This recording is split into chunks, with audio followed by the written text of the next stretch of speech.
Johnny ji.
And a very good morning to everybody here as you join us for day number 5 here in Malta for the Valletta Cup 2022.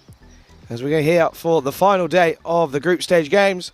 And we've got some really important matchups here today. And starting us off here in match number 13, we've got Hungary. Well, they're second place as they take on the Czech Republic. And again, we are really set for a really close battle here. Hungary, they're second in the table at the moment, sitting comfortably on 6 points, as the Czech Republic, they're sat in third, just on 4 points. So a win here for the Czech Republic could really see a tight finish at the top of the table. Obviously Malta, well, they're 4 from 4 where they play their final game today. And they're confirmed for the final tomorrow.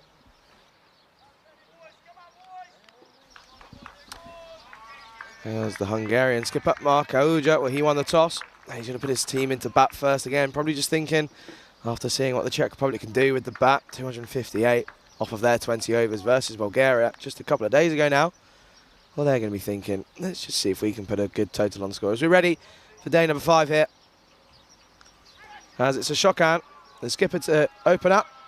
And Deldar, he just gets an outside edge, and this is going to run down. It's going to be 2 runs to start for Hungary.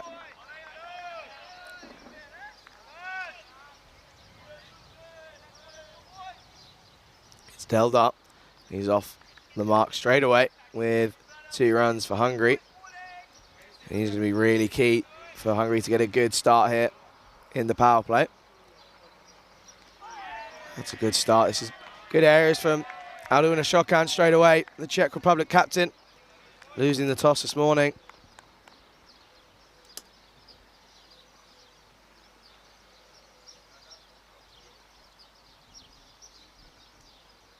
This is and he's got him. He's got him. It's only taken 3 deliveries for the Czech Republic. And, well, that man, he has to go, doesn't he? Deldar, he just got done by the flight there. Bit of a fuller delivery, doesn't quite read it early on, and that's going to bring the first wicket for the Czech Republic as Hungary. They find themselves 2 for the loss of just 1 wicket. And Deldar was a batsman that Hungary really would have relied on early on here in the power play. And that's a really big wicket in the first over. Didn't take long for the skipper to get a breakthrough, did it? As it's bringing that man into the crease, coming in at number 3, Zahir Safi. He went big against Romania, didn't he? Just 78 runs off of just 42 deliveries. Plenty of maximums. I think there's just a little bit of confusion as to who was out there. There was 2 off that first delivery. Deldar retained the strike, and then he got all done up by a shotgun. And you can see it's a bit of a shell shock dug out there for Hungary as Zahir Safi comes in at number 3.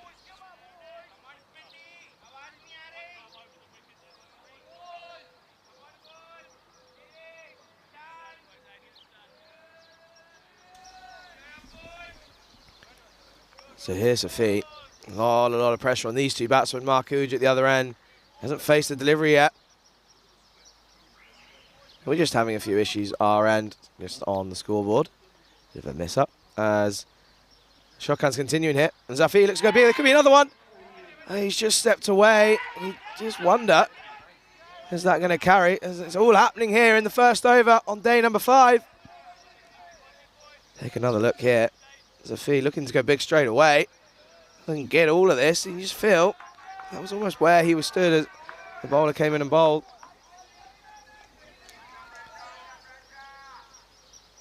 He just could have been another wicket there in the Czech Republic. They could have been right into the thick of it straight away. So here's Safi. He looked to go big straight away.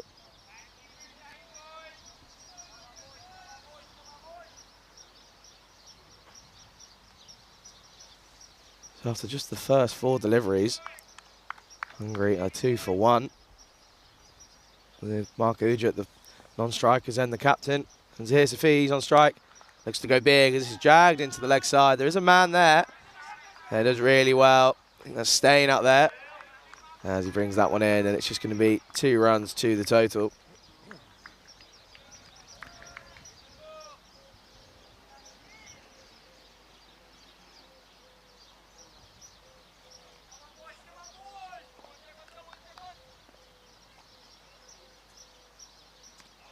It's a really good end to a really tight over from Aduna Shokan at the end of the first over.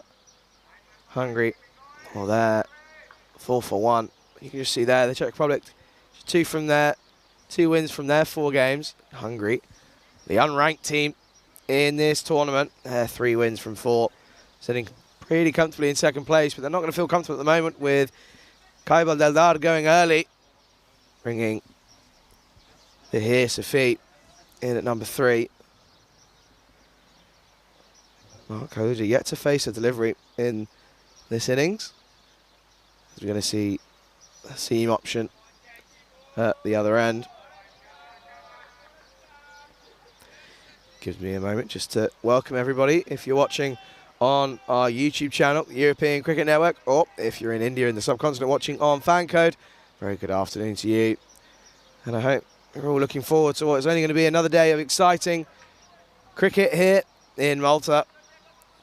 T20 international cricket.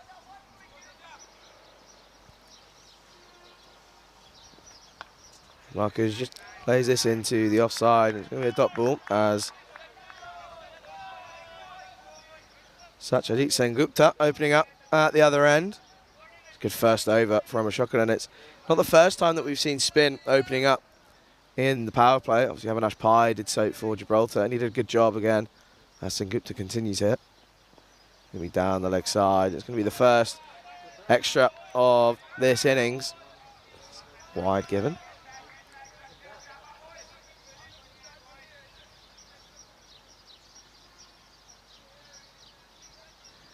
Just had a bit of an issue with the score. But we're back onto it now.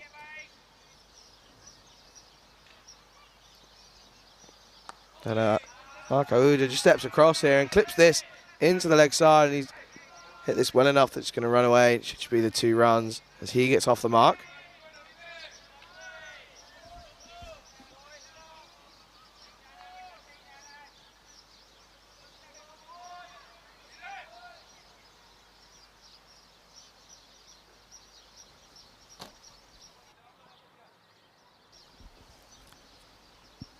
Sengupta. Hoja looks to go big, and he's hit this well down straight to that boundary at the man. It's going to be really well if he chases this one off, and he does well. Just flicks this one back in, and it's only going to be the 2 runs. Good bit of fielding from Smit Patel at mid-on. Mark Hoja just looking to go big pretty early on here, making use of the power play restrictions. Doesn't quite get enough on it. It runs away for 2 runs.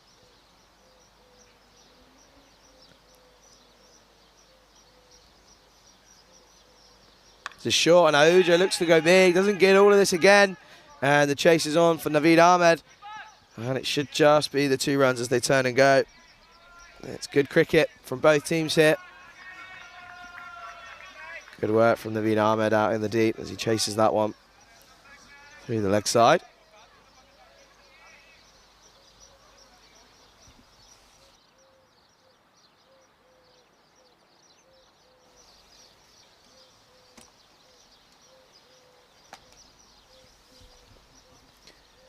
And this is again down the leg side, and Sengupta just bowling a little bit too straight. This one veers down the leg side. It's going to be another wide. Mark Hoja coming well across his stumps, leaving that leg stump exposed. Might be what Sengupta's looking for. Just missing his line there. Have to bowl that one again. This is short, and Hoja goes again over the leg side. Again, don't think he's got enough of this. As the man there, the beast, gives chase. It's just going to be another 2 towards the total. Just struggling, Hoja early on to get his timing right. Might just be skidding on as it dries up in that Maltese sun, the Mediterranean sun. Again, lovely weather set for us here. No cloud in the sky once again early on. So up to finishes is over. The back of the length. It could be a mix-up here. Ends up getting home safe. We saw a couple of interesting run-outs yesterday, as that brings us to the end of the second. Hungary 14 for 1. Just take a look here. Mark Uja well outside that off stump. Ends up just being a dot ball.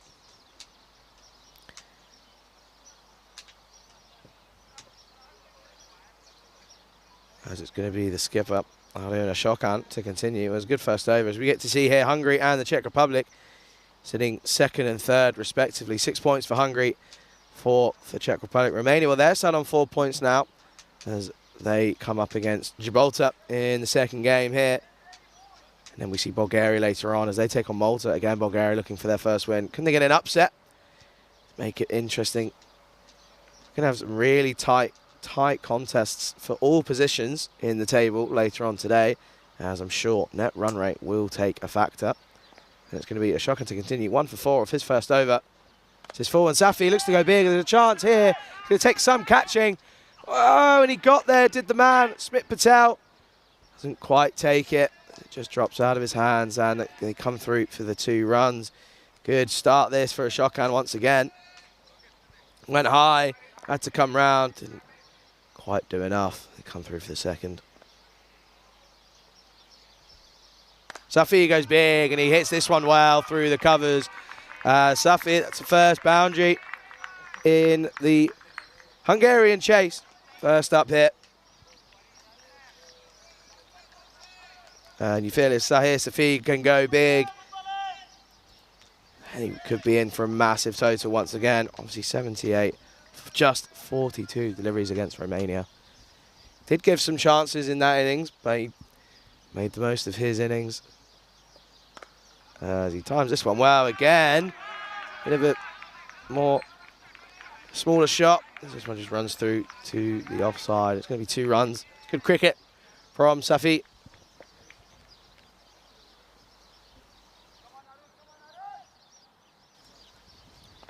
Kind of Valletta going for just the 2 runs as the shotgun continues. Safi goes big, and he's got a lot of this, but there's a man under it.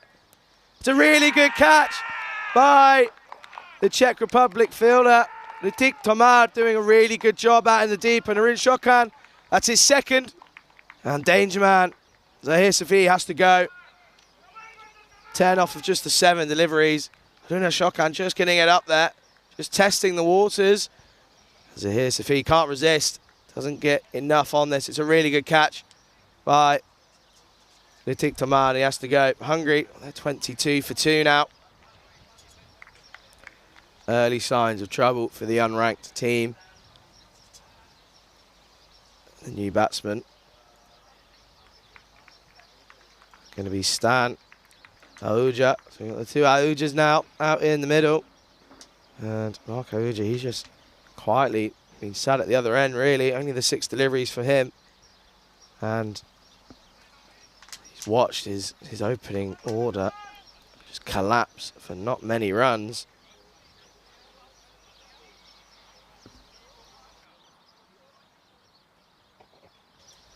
New batsman not on strike. We'll see the batsman crossing, and that new rule from the ICC not coming into play until later this year in October. This is a really good start for the Czech Republic as they look to push for that final tomorrow. They need a win here if they're going to have any chance.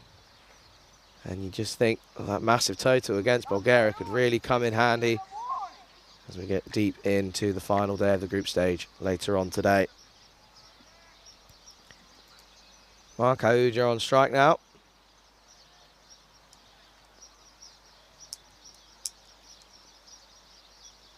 Just lets this one go through. It's going to be a dot ball. So really good over this from Ashokan so far. Comes back.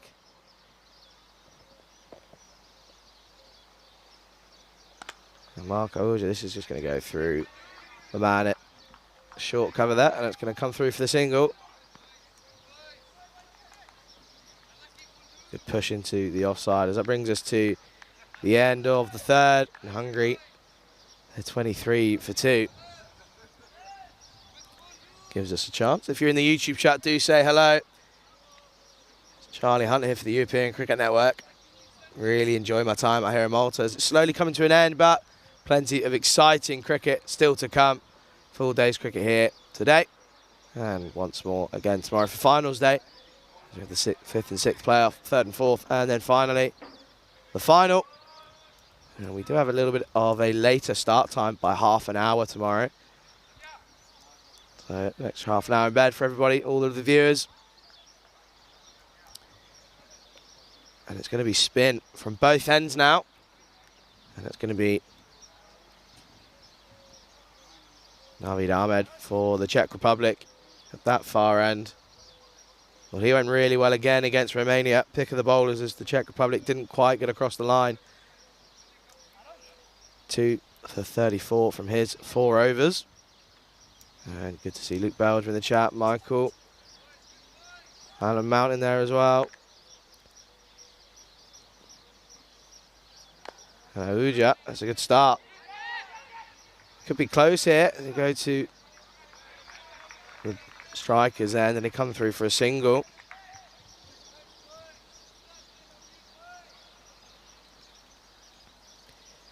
And a few people in the chat yesterday just saying a bit disappointed by the Beast this week. Hasn't quite come off. He's had a couple of starts, not really been able to convert, as we've seen him do many, many times before. And Stani Uja yet to face a delivery. He'll be facing Naveed Ahmed.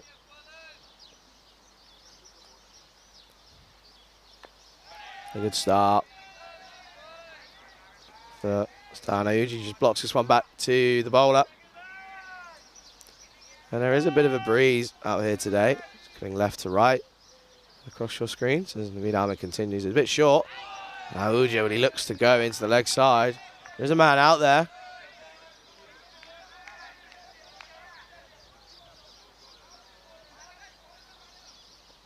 Good start this from Ahmed, just the one off this over.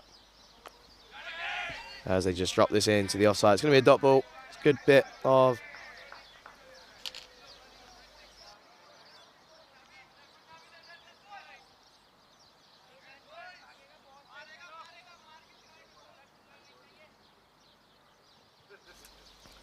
Ahmed to continue. It looks like there's a bit of an appeal from Ahmed. I think that's going to be going down the leg side. Stani Uja looking to sweep early on here. Just the one man out in the deep. As we just take another look here. Sliding down leg, isn't it? Good appeal though. And Ahuja just squeezes into the offside again for a dot ball. It's a really good over from Naveed Ahmed in the power play. Just the one coming off it. Hungary after 4. They're 24 for 2.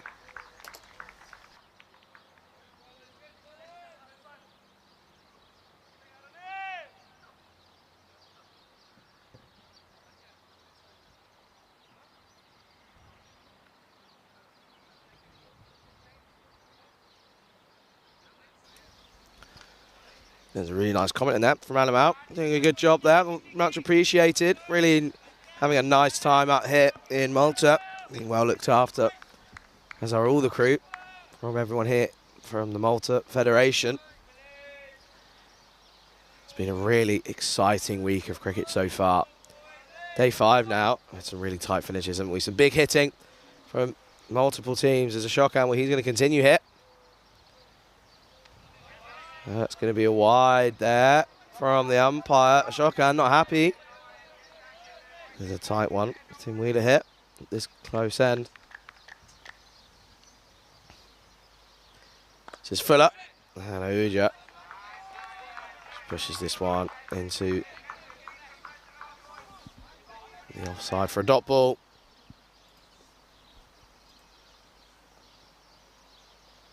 There's an edge, and he gets a hand, and it does with Kramasakara.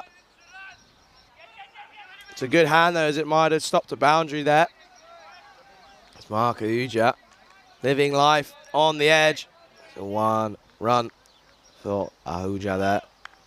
Bursting through the beast in the slips.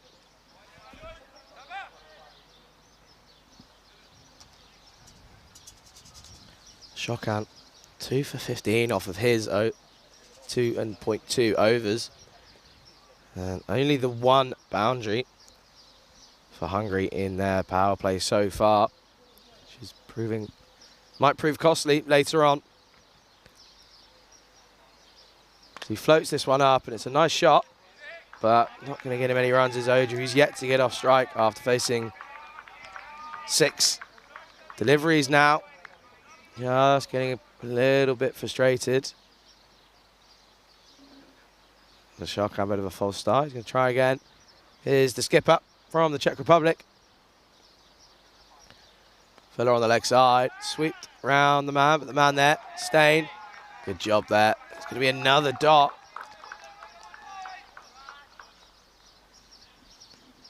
The last 10 deliveries, just the 3 runs coming off it for Hungary here in the power play. This is Filler, and it's going to be played into the leg side, and Sanuja eventually gets off strike with a single.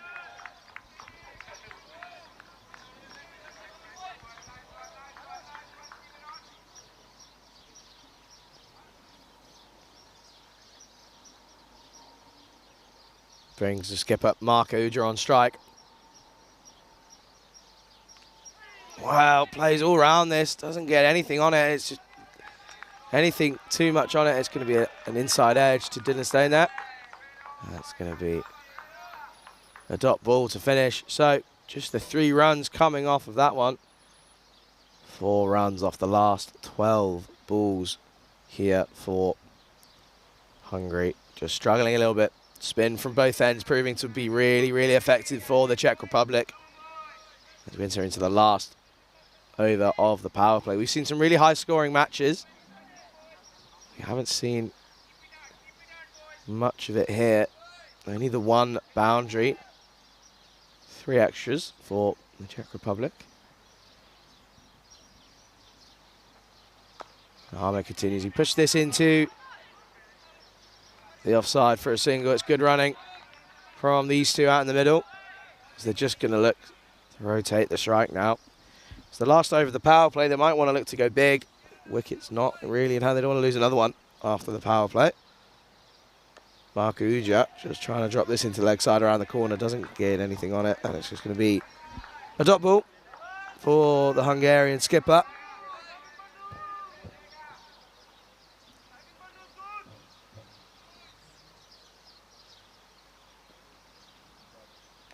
Uja looks to go big into the leg side. Stepping across his stumps again. Doesn't get anything on this one. Again, Uja just struggling. 11 off of 14 deliveries now. Hamid Ahmed bowling really, really good areas. Once again, this is just dragged into the leg side to the man in the deep, and it's just going to be the 1 run. Naveed Ahmed bowling really, really well. Just 3 runs conceded from his 1.4 overs right now. The Hungarians just struggling to get the spinners away as this is on to the leg side. There's a good bit of fielding by Zazi Buyan for the Czech Republic. It's another dot ball.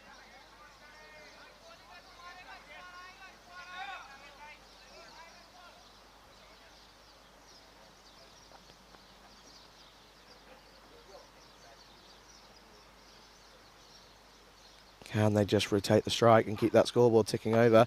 But he goes big into the leg side, and he's going to really enjoy that one, as that's going to be a boundary. A very welcome boundary for Hungary. Just a bit too full from Ahmed and not the finish to the boundary, to the over that he would have wanted. That brings us to the end of the power play. After 6 overs, Hungary are 33 for 2. So not an incredible, outstanding power play for Hungary. 2 wickets coming from it. Struggling in the second half of that power play, as in the last 18 deliveries in this innings, 12 of them have been dots. Really good, effective spin bowling early on from the Czech Republic.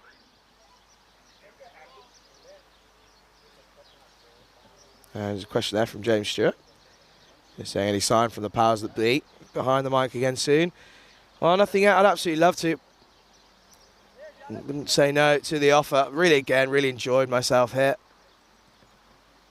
in Malta. And I hope that I've been up to the standard expected of everyone viewing from all over the world. As it's going to take a bit of character now from these two to get Hungary back into this after what can only be described as a Czech Republic win in that power play. It's a good start again for Shokan, who is going to be bowling out early. Just the 16 runs coming from his first 3 overs. Good decision from the main man himself to bowl himself in this power play. This is Fuller and driven. And Bhuyan just gets done by a bit of a bobble off the surface, and they're going to come through for a single.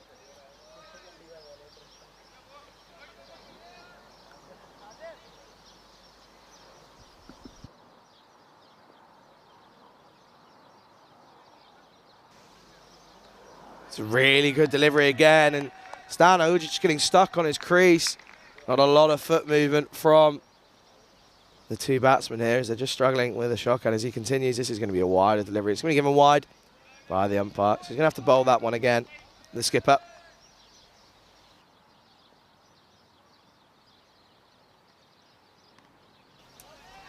And this one just lets it go through. It's going to be a dot ball again.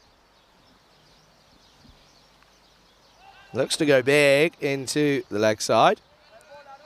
Nothing on it. It's going to be another dot ball. From Hungary's perspective, they're not really going to be too keen, too happy with this display so far. This is a bit of a full toss, and he's on the drive. It's going to be cut off by the man out in the deep.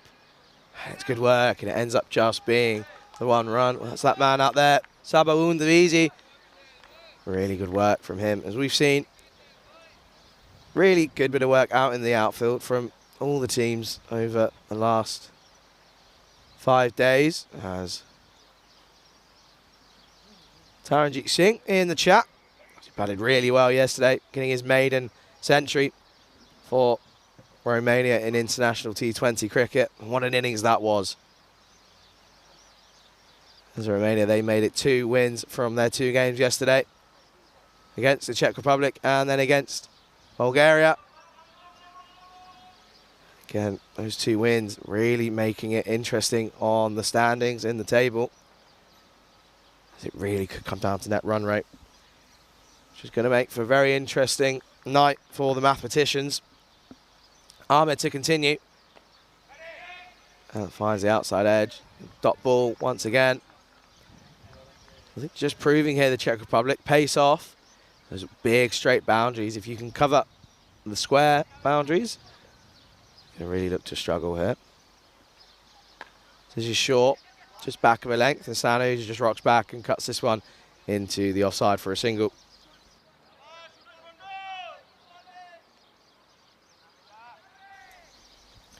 Brings Mark Ahuja on strike, just struggling again. 13 off of 17 now. That's going to be a wide ball down the leg side. So extras. Bit of a helping hand. That's now the 5th extra so far in this innings. Can be played in Ahuja, looking to rotate the strike. Sent back by Stan Ahuja.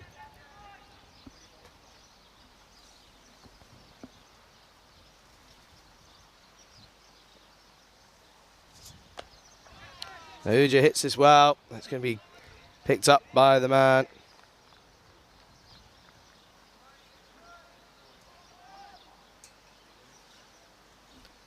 As they come through for the single. Just see that. Not a lot of urgency in the running so far. Stan Ahuja looks to advance, and he hits that well, but there's a man out there, and he does really, really well. Prevents the boundary. There's that man out there. Satyadeep Sen Gupta. Really good with the ball, but also really good in the field. Stan Ahuja hit that really well. Timed it considerably well, and ends up just being the 1 run. So he's now 9 off of 18 deliveries.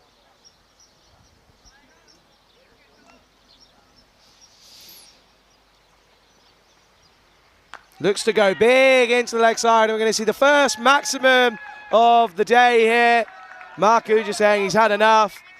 Naveed Ahmed, he gets the treatment. He goes big, does Mark Uja, the skipper. Just see here. Little step forward, gets that front leg out of the way. Times this really well as that goes into the tennis courts for 6 runs. And again, not the end to the over that Ahmed would have wanted. There's Hungary at the end of 8. They are 46 for 2. So you just see here, Kai Baldeldad, he couldn't get going. He's got a really good delivery. Done all ends up by Arun Ashokan. And once again, Ashokan taking another wicket. Zahir Safi. But we know that if he goes big, he doesn't like to stay in for long, and he goes big, but tried to go one too many. And it was a really good catch by Ritik Tomad in the deep. And we're going to see Sazi Bouyan come into the attack for the Czech Republic.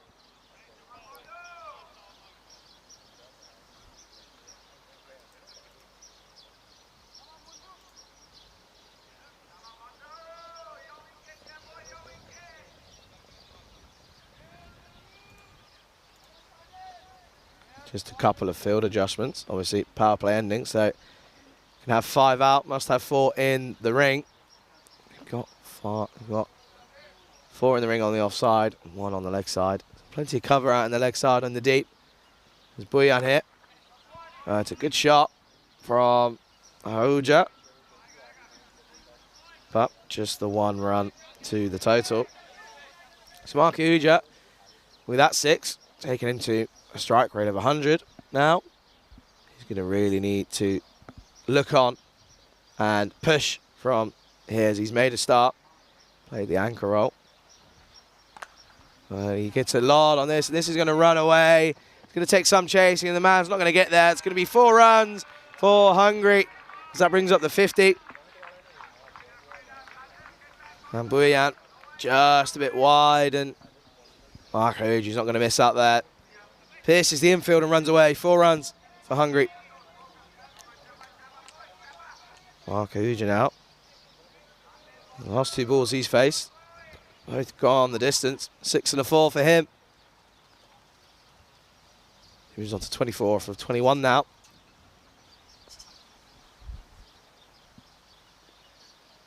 This is full up, slow delivery from Bouyan. And Mark Ahuja just plays this into the offside for a dot ball. Good comeback from Sazir Bouyan.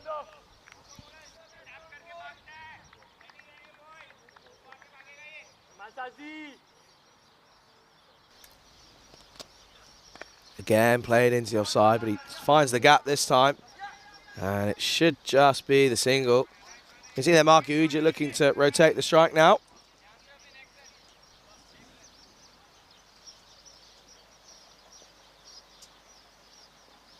As he brings Stan Ahuja, he's 10 off, just 19. As he lets this one go. And Bouyan, good areas from him. Corridor of uncertainty once again. Stan Ahuja just isn't quite middling it. Lets this one pass through.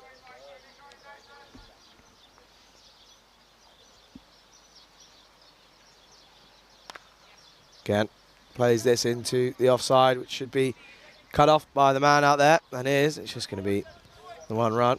So good work by Sengupta out there as it brings us to the end of the 9th over. Hungary are 53 for 2. We just take a look there. Really, really good from the 2 spinners for the Czech Republic. Arun Ashokan, after his 4 overs, 2 wickets for just 19 runs. And he'll be really happy with his performance at the top end with the ball. Naveed Ahmed, he's going to complete his spell here. He's only gone for 17. No wicket for him yet.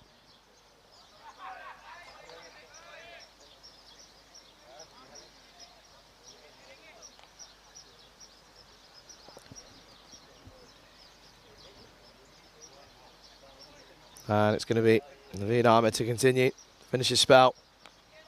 Oh, he does well. It's going to be on this to Stanley as it runs away into the leg side. It's not going to go all the way. It's going to be cut off as they turn a go for 2 runs. Stanley Uja, well, he's been eyeing up the sweep. Hasn't been able to get much on it,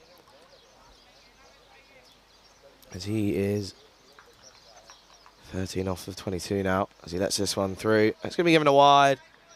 And you just have to say that the Vidama just struggling a little bit with his line. He veers off, just that's his 2nd wide now for the bowler. That's a really, really good return from Ahmed. Really right on that spot as a spinner that you want to be hitting. Stanley couldn't get anything on it. Almost happily so after.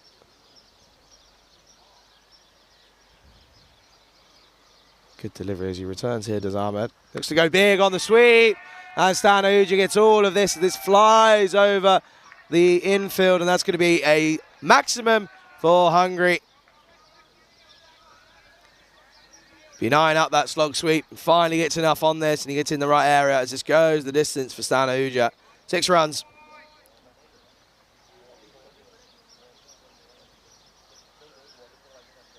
And looks again. Well, he's got again enough on this. A little bit flatter from him. And Stan Ahuja, he goes big. That's another maximum for Hungary. Been eyeing up that slog sweep, and he's done it once. And he goes, so, first time was nice. 2nd time was even better. Can he make it 3? Maximums are in a row. He's getting a bit of the treatment here in his final over. As this is well played into the offside for a dot ball. It's a good comeback from Ahmed. And Stan Ahuja will be saying, well, first time was so nice, I had to do it twice. He goes into the offside, and it's a good bit of fielding by Shanana Ramakrishnan, as that brings us to the end of the 10th over at Hungary. Big over for them. There's a 69 for 2. As that brings us to the well-earned drinks break as we move over to Sweden.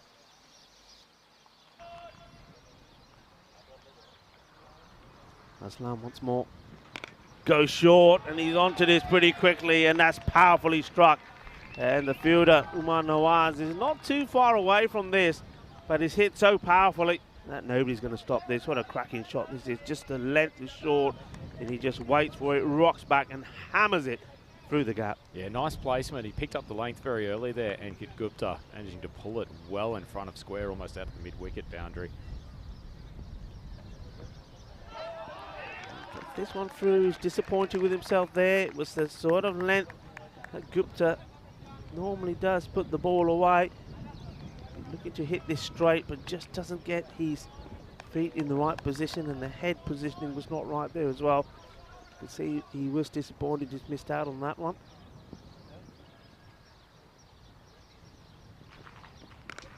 And this one goes the aerial route. It's gone a long way up. Where's it going to end up? Well, it doesn't go to the boundary.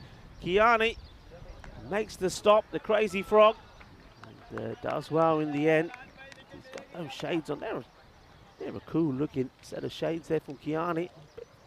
I mean, the sun is out, I suppose, but well, those ones are certainly going to keep the sun out of his eyes. This is where we are at the moment. This is the first semi-final. Evergreen playing Hamahus, and next up, Haryana, Yon Shopping. You've got to say the 4 best teams, Andrew, in this series are coming together here, rightly so. Yeah, certainly the case, Rico. I think we identified these 4 as the most likely favourites, and they've come through varying journeys in their quarterfinal stages. Certainly some a lot more troubled than others. Melbourne was only just sneaking past Seaside. Let's see if he comes on for his second over. That's been played off the back foot, popped up. It might get into vacant space. Very lucky.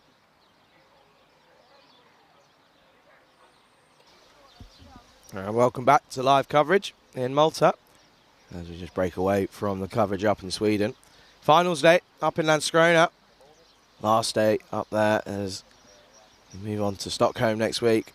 Again, really good coverage brought from you by Rico and Andrew Ryan Rhino up there. doing an outstanding job over the last 2 weeks in Landskrona. As they look on to the finals day now. So, finals day everywhere on the European Cricket Network. One today, one tomorrow. Plenty of cricket for you to choose from.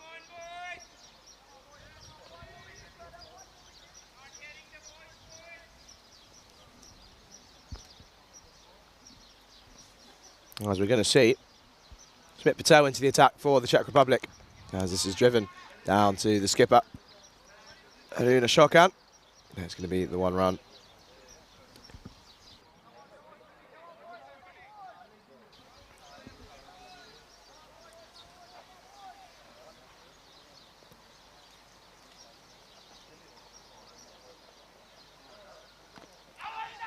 There's an appeal from the wicketkeeper.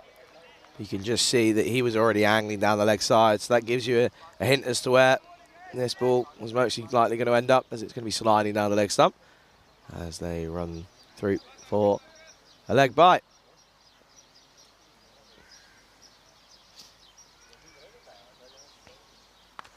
And Stan Ahuja once again, he's getting going now, isn't he? He's raced on to 27, well that takes him into the 30s. He moves to 31, that's 4 runs for Hungary. As he just saw that one early from Smith Patel. Rock back and help that round the corner, 4 runs.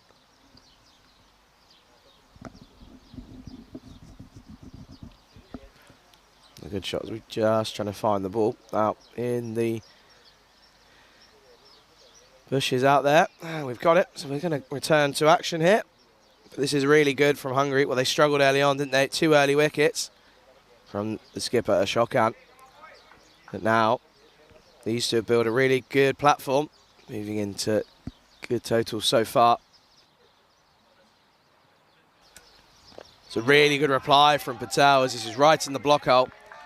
And Stan Ahuja as well to block this one out. Right on the toes of the batsman. Good reply from Patel.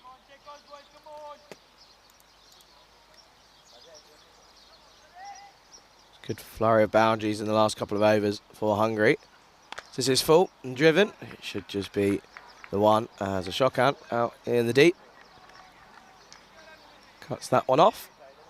Brings the skipper Mark Ahuja back on strike. That's the first time in a while that Hungary have had both of their batsmen striking above 100 now. So they're going to really look to push on after building a platform here. Looks to go big over the infield, and that's going to run away. It should be cut off by the man out in the deep, and it is as they run back. And it's good running from these two. 2 runs to the total. Just see again. Looks to go big, make use of that short square boundary. Doesn't quite get enough on it. It's going to be 2 runs. Good bit of running again, Mark Ahuja. As that brings us to the end of the 11th over. And Hungary are 78 for 2.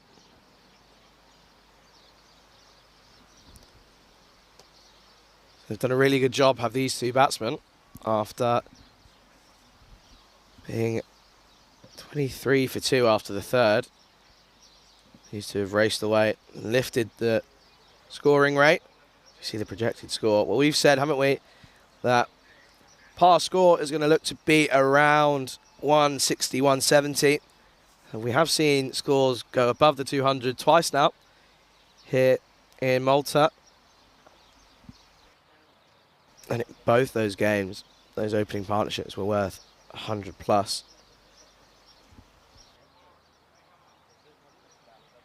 2 centuries for Davisi in Stain for the Czech Republic. And then young Louis Bruce, 16 years of age for Gibraltar against Bulgaria. As he got promoted to the top of the order, didn't he? And he really, really flourished in that position. 99 not out.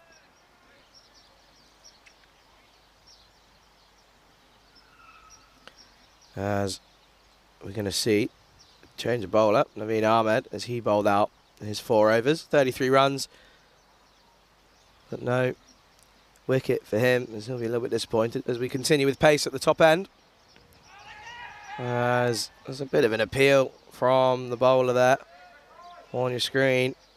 Ritik Tomar, the tank, as he likes to be known as. I think that's going to be too high for Stan Ahuja, as he looked to go big once again into the leg side. There's plenty of protection out there. So he's going to have to go big if he wants to make it a maximum.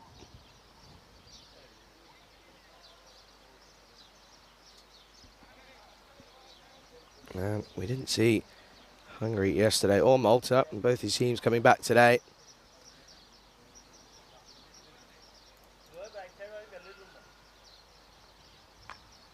So it's played into the offside and done well by Sazi Bouyan.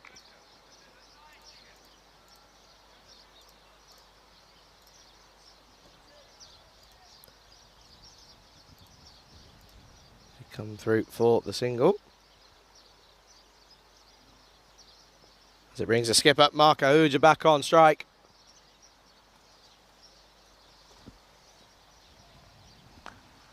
Goes big into the offside, and he's hit that well. It's a lovely shot from Mark Ahuja as that goes all the way. 4 runs. See hit, gives himself a bit of room as he advances down the track, pierces the infield, and it runs away. 4 runs to the total for Hungary.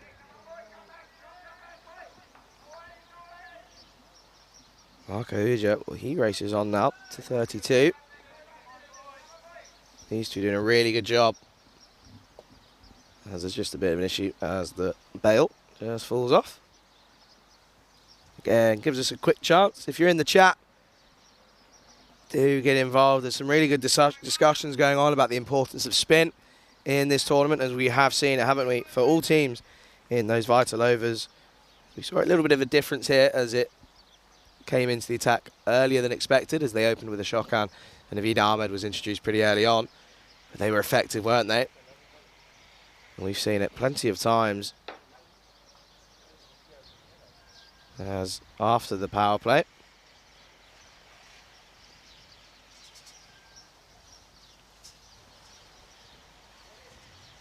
He goes again into the offside. That's going to be back-to-back boundaries for Mark Ahuja, to the delight of the Hungarian dugout.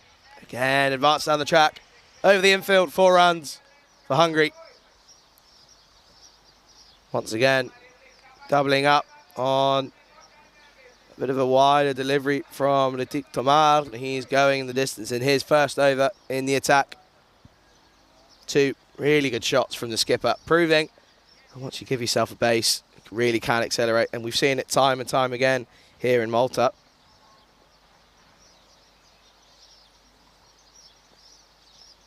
He goes again, he hits this into the leg side. Doesn't get quite enough on it, and it should just be the one. But it's good cricket from the Hungarian batsman. 10 off this over so far. Mark Ahuja moves on to 37 now. Constant flow of boundaries. Only the 2 in the power plays. This is short. Pulled into the leg side. And Stan Ahuja, well, he gets in on the action now. That's another boundary for him. As Tomad, he's been hit all around the park in this first over for him. It's another boundary for Hungary. Brings us to the end of the 12th. Hungary move into the 90s. 92 for 2. So Latik Tomad, he went for 14 off that over. A good over for Hungary, as they really have done well to rebuild after a poor display from them early on in the power plays. We get to have a look again at the standings going into the final day of group stage matches. This is one of the most important games, both for these 2 teams.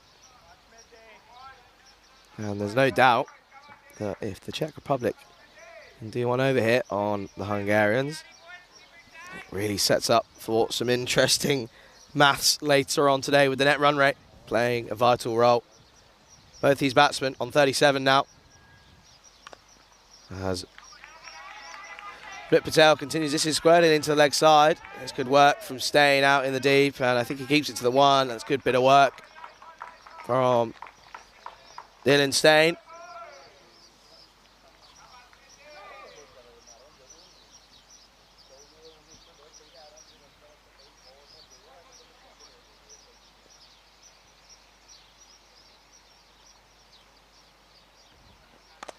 This is driven, and he hits that really well. I don't know if it's going to away, and it goes all the way.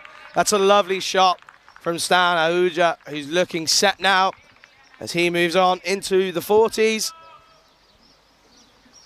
Another boundary towards the total, and just proving here the seam options for the Czech Republic not proving too effective,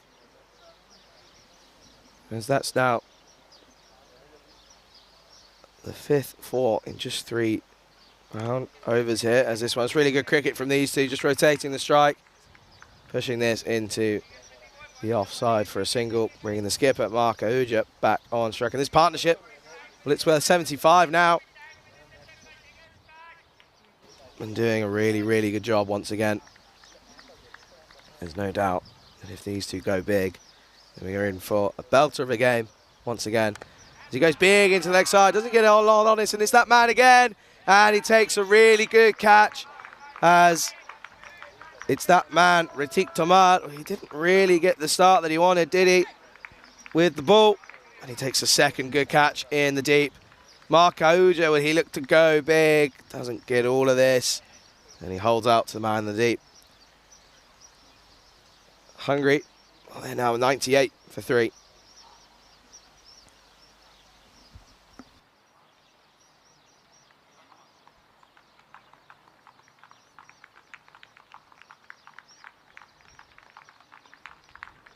So a good partnership worth 75 from the two Ahujas, doing the job, recovering from a poor first 6 overs in the power play. Just 33 runs off it, just the 2 boundaries. But since then, boundaries haven't been hard to come by. 9 boundaries coming since the end of the 6th over. So brings Harsh Mandian, again a batsman who we've seen play some outrageous shots throughout his innings here at the Valletta Cup. He's got a bit of time now just to build an innings once again, as it's going to be Stan Ahuja on strike. This is just played into the offside. It's going to be a dot ball. So Smith Patel getting the breakthrough. Really, really vital wicket, you feel, for the Czech Republicans, as just racing away we're Hungary. He's dragging this back now. That's a bit of a bottom edge. Doesn't end up costing too much. It's going to be a dot ball after the keeper. The end of this inning doesn't quite get on this. It's done well as the man there. As that brings us to the end of the 13th. Hungary are 98 for 3.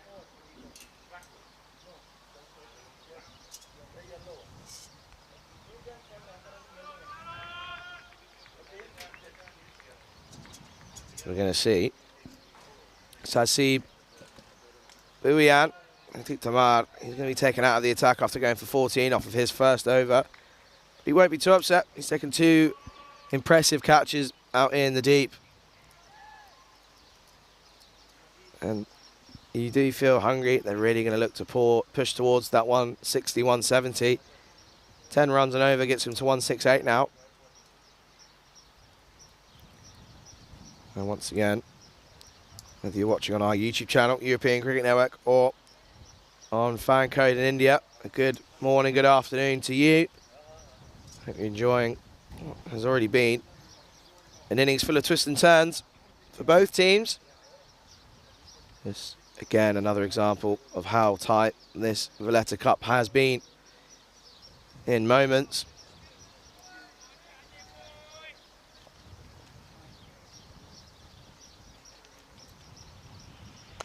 Mandian off the mark, first ball, with a nice drive down the ground. Beat the 1 run. Again, Harsh Mandian, well, we have seen him go big. Just gives himself a bit of time, as he's just doing the job here, rotating strike, bringing the in batsman back on strike.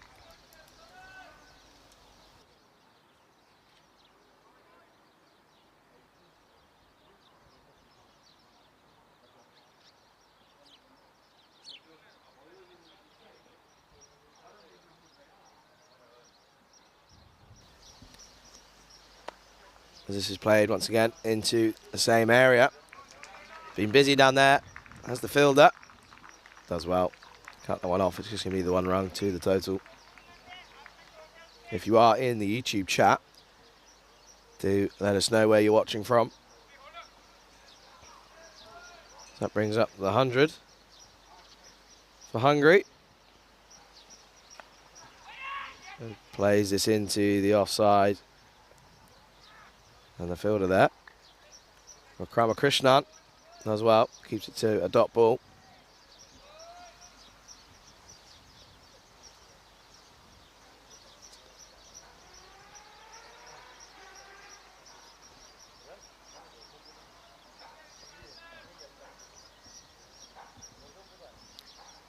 Once again, plenty of cricket on offer on the European Cricket Network. It's finals day up in Sweden. As Evergreen, they're taking on Malmöhus at the moment.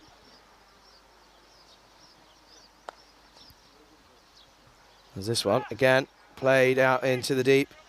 To go for the second, but they go against it. It's good work again from the deep outfielders for the Czech Republic.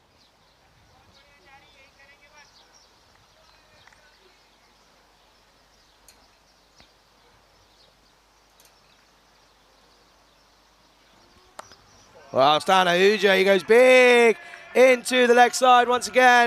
And that's going to be a welcome maximum for Hungary. He's veering a bit straight, Buyan, and he gets punished by Ahuja as he now moves on to 49. That's a maximum for Hungary.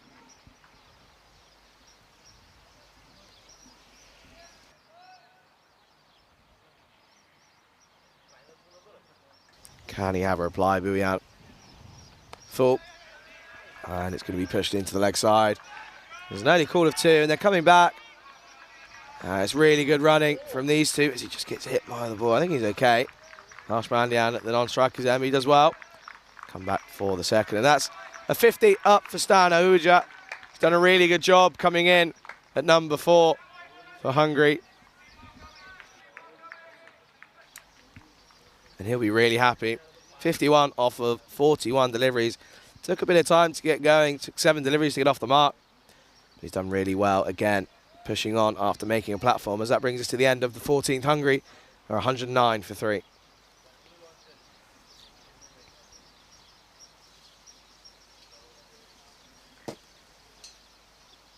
So 6 overs remaining here in Malta in the first innings of match number 13 of the Valletta Cup 2022 edition.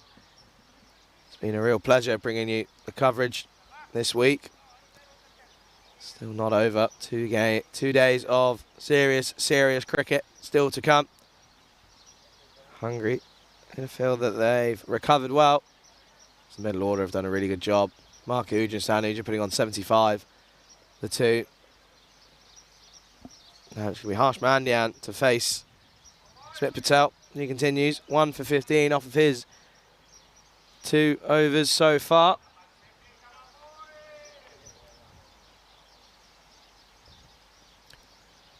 Harsh Mandian on strike. It's a lovely cut shot into the offside, and the fielder's going to do well to do that. He gets round, does well. Bit of foot fielding. It's not pretty to see, but it's effective. He's definitely saved 2 runs for his team. That's Sabawoon of easy down there. On the angle, cuts round. He's lucky that doesn't clip him on the angles. That could have been really painful. Saves 2 runs. Mandian to continue. It's a really good delivery from Smit Patel as he gets his 2nd wicket.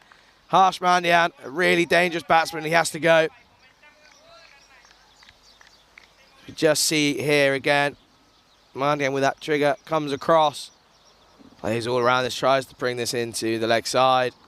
Good bit of bowling from Smit Patel in Hungary. They're now 111 for 4. So a big wicket once again for the Czech Republic. And as it brings in fan favourite, Abhishek Ketapal. The protractor batted really well against Bulgaria. 42 off of just 35 deliveries, doing a good job in the context of that game as they really needed a recovery.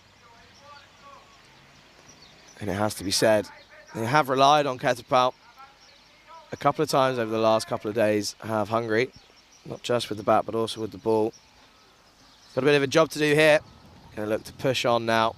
6 wickets in hands, just under 6 overs remaining. Smith Patel, he's bowling well here. 2 for 17 off of 2.2 overs.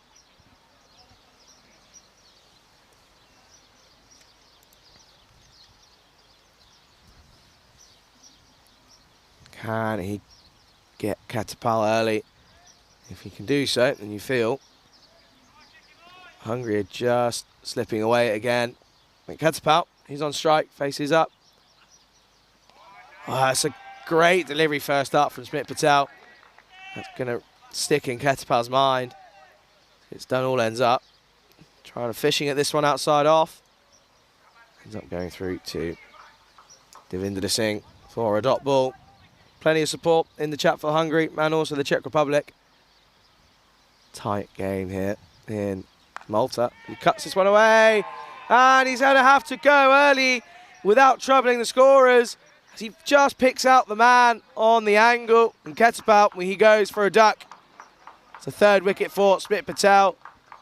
Times this well. It flies to the fielder. And that's another wicket in the over. As Hungary, they're now 111 for 5.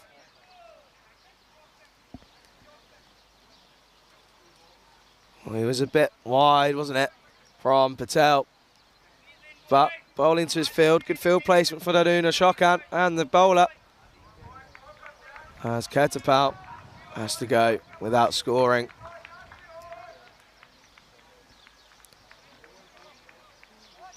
So the 3 batsmen that have really come off so far in the tournament, not performing here in match 13 for Hungary. Deldart, only the 2 runs for him. And then Zahir Safi, just the 10. And Abhishek Pan, Ketapal goes for a duck, facing just the 2 deliveries. And Ketapal, he won't be happy with that, as he would have looked to take a liking to Smith Patel. Well, he's on 3 wickets now. There's the new man. Ends this down into the leg side. And that's Ali Falasat. As he gets off the mark straight away with a boundary. Tickles this one round the corner. And he'll be happy with that. As that one has the legs. Trickles over the boundary. 4 runs for Hungary. Smith Patel won't be happy with that. He got Ketapal all done up in his first delivery, but this time for Ali Falasat. Well, again, we've seen him go big, haven't we? One of the longest hits in this tournament. Oh, there's a big shout. And the umpire decides that one's going down leg. We get another look at this one. And he just, oh, it's on the back pad of Falasat as he survives at the end of the 15th. Hungary 115 for 5.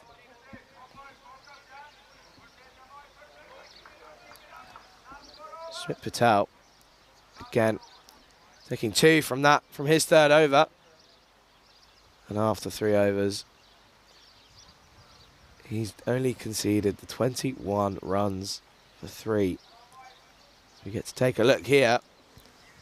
And again, Deldart, Ketapal and Safi not coming off for Hungary in this innings. Just the 12 runs between the 3 of those. They batted really well throughout this tournament, so they'll be disappointed with the way that this innings has gone for them. And Stan Ahuja, he's been kept quiet the last couple of overs as wickets have tumbled again at the other end. He's still in on 51 off of just 41 deliveries. He brought up his half century, hasn't faced the ball since.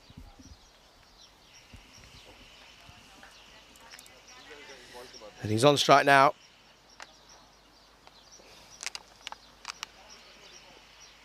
He looks to go big into the leg side. And Sengupta, a good start for him.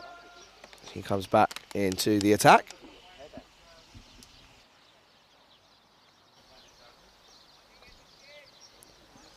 Smith Patel, what an over that was. He picked up 2 big wickets. Stan Ahuja, there's the same shot again. You just feel he's played some lovely shots through the offside, and he's not making the most of the gaps in there at the moment. Now they've struggled to get to 160. But these two, they can't hit a long ball if it's in the right area. Just needs to get his body in the right position, does Ahuja. That's 3 from 3. This time they're going to run through for a leg by. Brings Ali Falasat on strike. Tried to go 3 times from the same delivery and struggles all 3 times. Doesn't get any runs from them. Ali Falasat, he's on strike 4 off his first delivery.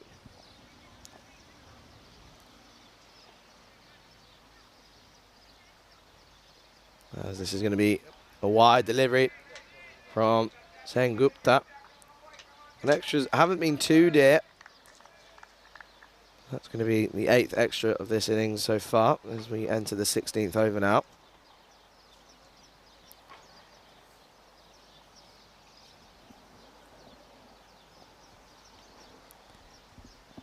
It's a good comeback from Sengupta. There's a bit of an appeal.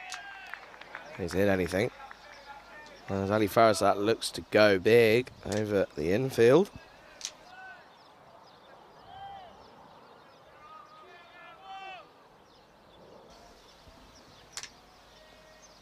Two balls remaining in this over. And once again, Falasat looks to go big to the leg side. I've seen that shot 4 times in this over. And out of those 4 attempts, conversion rate of 0.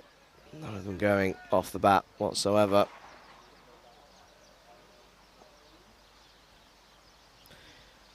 Sengupta finishes over. Once again, trying to drag this into the leg side. Doesn't get anything on it. So at the end of the 16th, Hungary 117 for 5. Just 2 runs coming off that over from Satyajit Sengupta. He is one of the pick of the bowlers again. For Adon Ashokan, he did really well at the top of the innings for the Czech Republic, leading by example. The skipper, Sengupta, he's done really well. 11 off of just his 2 overs. Smith Patel, 3 wickets from his 3 overs. He's going to continue here.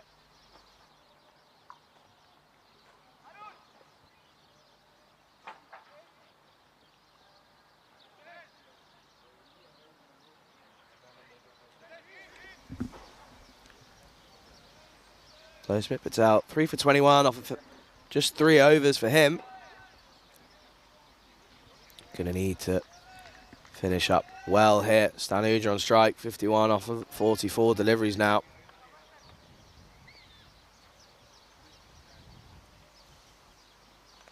There's an outside edge, just evades the man at fly slip. Is this going to run away for a more than welcome boundary for Hungary? Not a bad area from Smith Patel as he finds the edge. Trying to play this into the leg side. Just evades Sazi Bhuyan, who's sort of at a fly slip position as it runs away. 4 runs for Hungary. A welcome boundary in this moment of the game.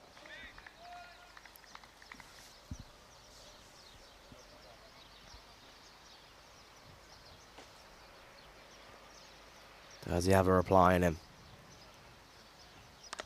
He does, but this looks like it's going to go all the way, and it is.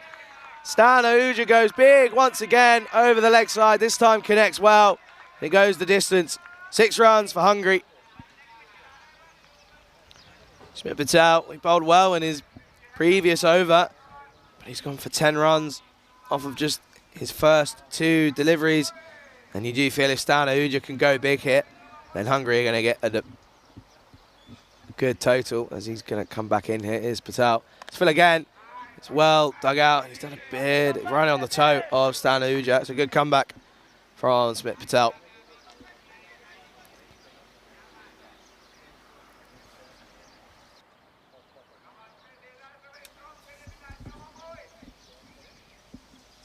Good reply after going for 2 consecutive boundaries from Patel. And Stan Ahuja, he is furious with himself. He looks to make the most of the vacant fine leg position and gets it all wrong as he sees his stumps get absolutely obliterated by Smit Patel. And Stan Ahuja, he has to go after making a well-earned 61 off of 48. Hungary are 127 for 6. Applause all round for Stan Ahuja, but you feel that he really needed to make the most of a really solid base from him, and in truth, he's going to be disappointed with himself, is Stan Ahuja. 20 deliveries now remaining in this innings for Hungary. 127 for 6. Going to be looking at that 150, 160, aren't they? If they can get up there, they're going to back themselves to defend the total. Good bowling options for them. Harsh Mandian, Wani Prasad.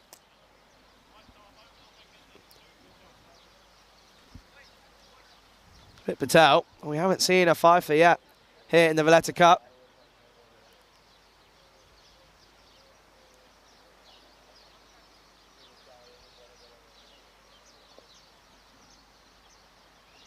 Can Smit Patel be the first here? This is well bowled. It's going to be placed into the leg side. And it's just going to be the single again. Really good work from Ritik Tomar, the tank. Splendid job out in the deep.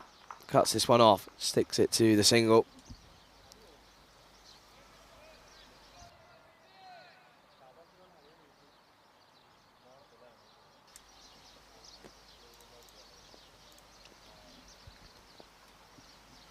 Last ball of Smit Patel.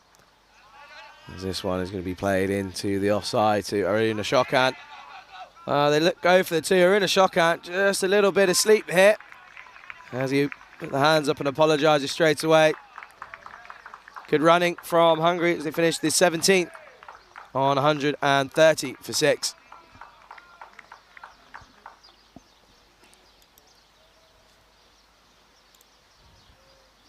Obviously, don't forget, finals day up in Sweden, but also we've got the final group stage games here at the Valletta Cup here in Malta. And then we'll move on to finals day tomorrow.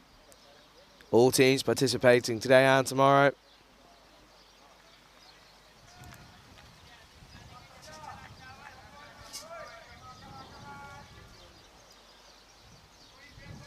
As today, we have obviously Hungary and the Czech Republic first up. And Gibraltar, well, they take on Romania. Romania, they need another victory. They're going to have any chance of getting into that final as we finish the day with Malta. They take on Bulgaria. Bulgaria yet to get on the mark with a victory. And they'll be keen to make an impact in their final group stage game. Hungary 130 for 6 as Satyadeep Ashwathanarayana looks to go into the offside. It should. They come through, then they're taking on the arm. Well, kicks on off the pitch. It's a bit unlucky for the keeper, Singh that. It's good running eventually in the end from these two Hungarian batsmen, Satyadeep and Ali Farsat.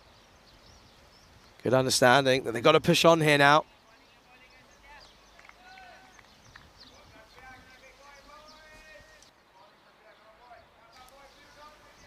As it's Satyadeep Sengupta to continue. Just the 13 runs off of his bowling so far. And Ashwath Nayariana looks to go big into the leg side once again. We've seen many batsmen look to go big and fail as they try and take it into the leg side. Not playing the ball on merit. Need to just evaluate where the hitting areas are and the scoring is. As this is popped up into the leg side. They're going to come back for two. And they think they end up doing so pretty comfortably. It's good running again. As they're going to look to push up towards that 150, 160 mark are the Hungarians.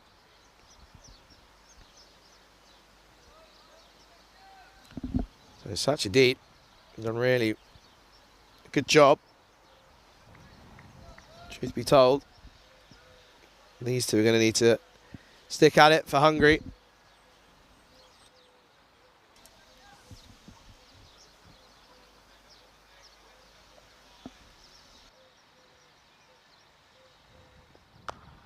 He hits this one well. This is flat. It's cut off. And it's really good work from Sabawoon Davizi out in the deep. Keeps that to just the one. Valletta, well, he set off well. Doesn't come back for the second.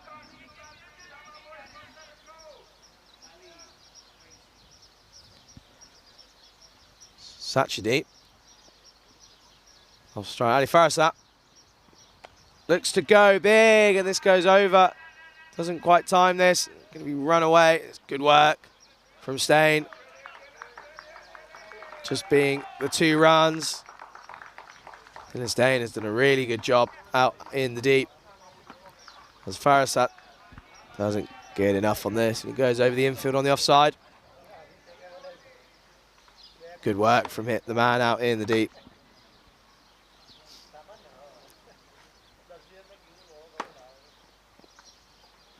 And Ali Farasat looking to go big once again.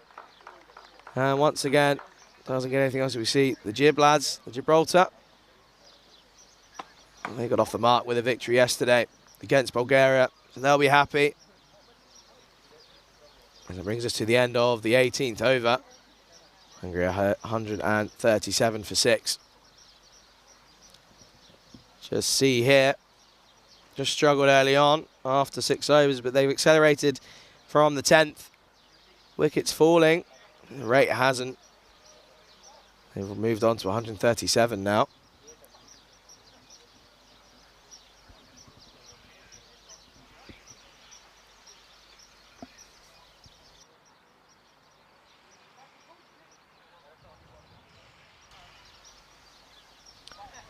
It's going to be Satyadeep on strike as Ritik Tomar the tank and in to bowl the 19th over. Satyadeep puts this into the leg side and there's two men out there and it ends up being Aduna Shokan who does the work for the Czech Republic. It's just going to be 2 runs for Hungary.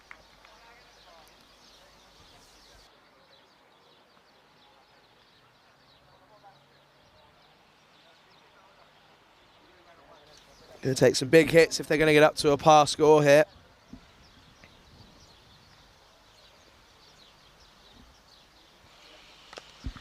As he looks to go big into the leg side.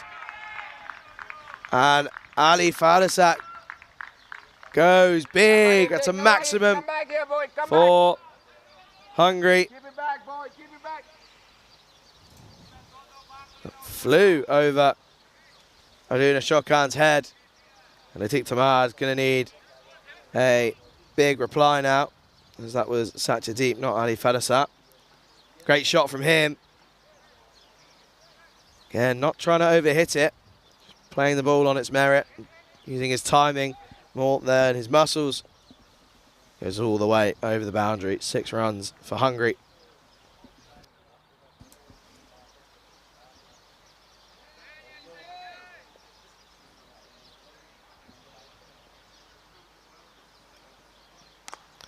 So he's back of a length and flat batted to Smit Patel, long off. It's just going to be the single. As it brings Ali Farasat on strike. Just the one boundary for him off his first delivery. And he tickled that one down to the boundary, round the corner.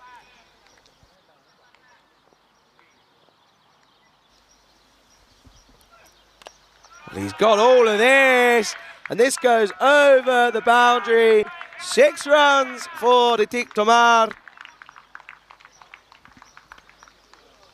And once again, it's not the first time we've seen Ali Farasat go big, back over the bowler's head.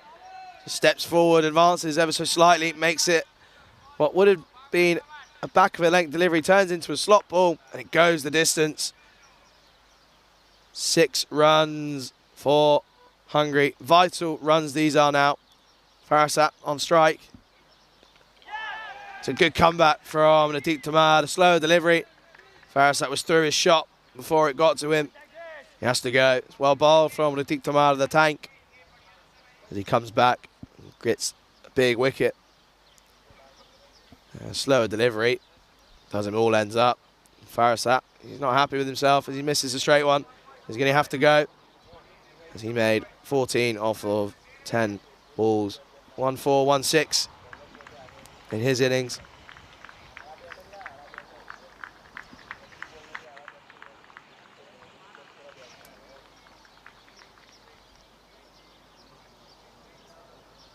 And the tank with a good comeback after being dispatched heavily over his head.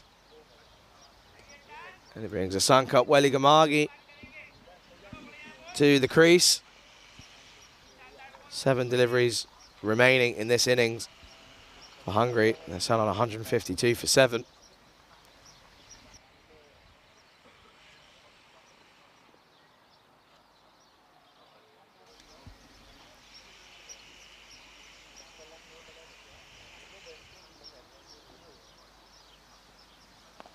That's well played into the offside. And going to end up just being a single as the fielder can't let it go. No one backing up as all the fielders in the leg side are out in the deep. So Weligamagi off strike straight away. As Hungary at the end of the 19th are 153 for 7.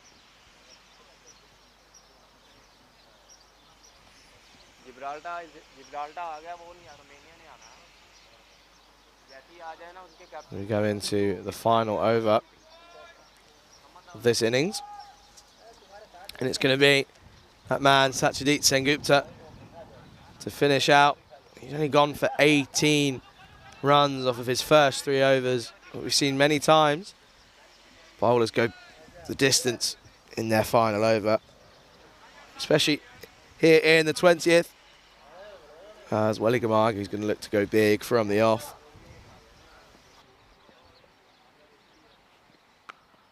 Plays this into the leg side. Just going to be the one. Good arm from the man out in the deep. As they were looking to turn that into a second. Satyadeep was gone. Just fell over. That was decided to Weligamagi. You feel might have prevented him from turning and going for that second. 5 balls remaining. And Satyadeep looks to go big, and you can just see he's telling himself he knows not the shot that should have been played there for Satyadeep.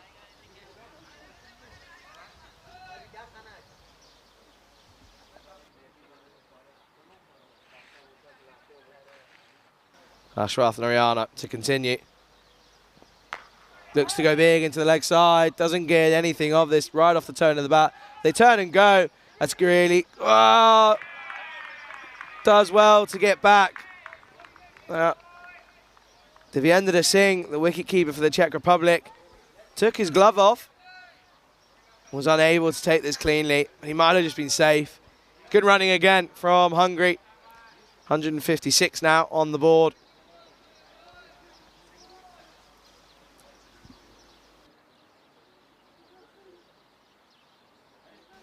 Ashrath Narayana on strike.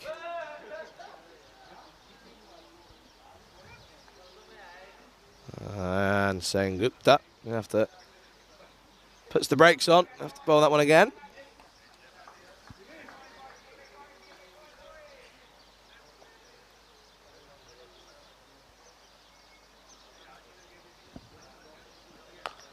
Well, Satyadeep goes big into the leg side. And that's another maximum towards the total as he now moves on to 23 runs off of just 11 deliveries. And Ashwath Narayana, good contribution here in the final over. Hungary, they move on to 162 now, with 2 deliveries remaining. This is just played into the offside, and that's good batting. Rotates to strike, no dot ball, which is crucial. Just the one so far in this over. With 10 off the first 5 deliveries, 1 delivery remaining here for Hungary.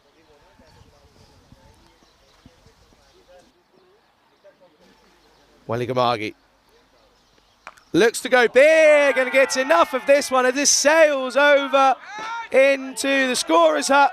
And what a way to finish for Hungary as they reach 169 off of their 20 overs. And they'll be really happy with that, as they were just 33 for 2 after the power play. Really good bit of high intensity batting from the middle order. And Hungary, well, they're going to be confident as they've set the Czech Republic 170 for victory. Let's take a look at the highlights here. Ashokan, well, he was a really, really good idea up at the top of the inning for the Czech Republic. Spin proving effective in the first few overs of the game. And we see some big hits early on, but wickets proving costly as they just struggled towards the end of the power play. Some good catches from that man. I think Tamar, 2 out in the deep, did well. As we saw a 75-run partnership between Mark Ahuja and Stan Ahuja. 38 for Mark, as he ended up going for 38 off of 30. Stan Ahuja, he advanced off into another personal milestone, as he ended up with 61 off of 48. See Mark getting cleaned up there. And Ketapat, well, he came in, he didn't trouble the scorers. Ended up cutting away for a duck. This ran down to the boundary. Some serious hitting towards the end of the innings for Hungary, and they'll be happy. It's Hanuja. He felt that was an interesting shot, as he really felt that he needed to go big if Hungary were going to get up there, but it didn't prove too costly.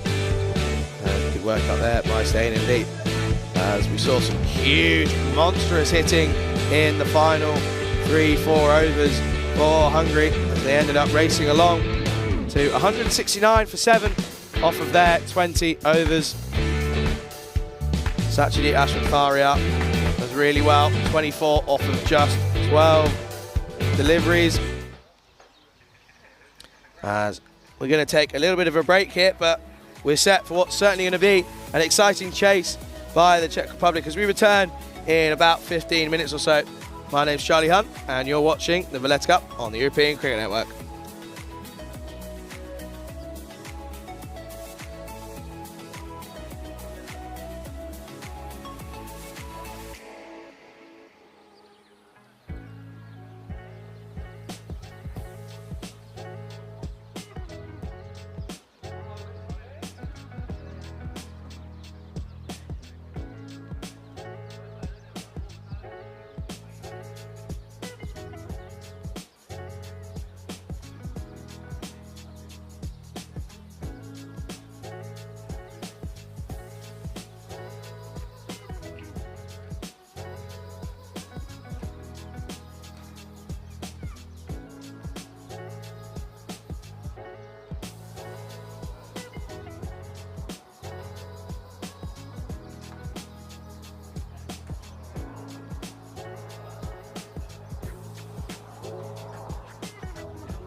And a very warm welcome back to sunny Mediterranean Malta, where we're going to be in for an absolute treat of a reply from the Czech Republic as they look to chase 170 to be in with a chance of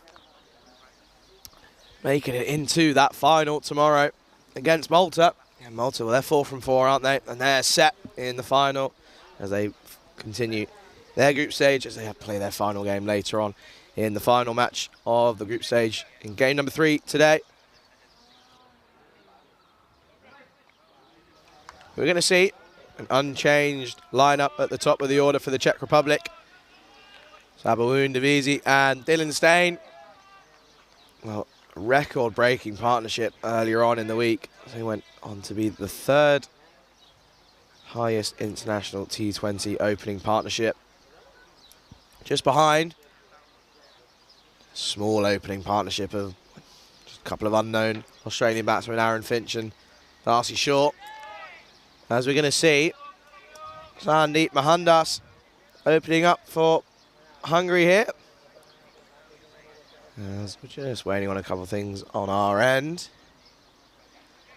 Welcome back to all of our viewers, whether you're watching on the European Cricket Network YouTube channel or if you're watching on Fan Code in India.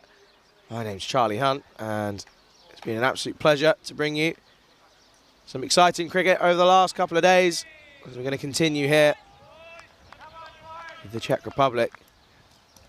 Well, they need this victory, don't they? And if Hungary, if they can defend this total, then you feel that almost sets what the final to be tomorrow.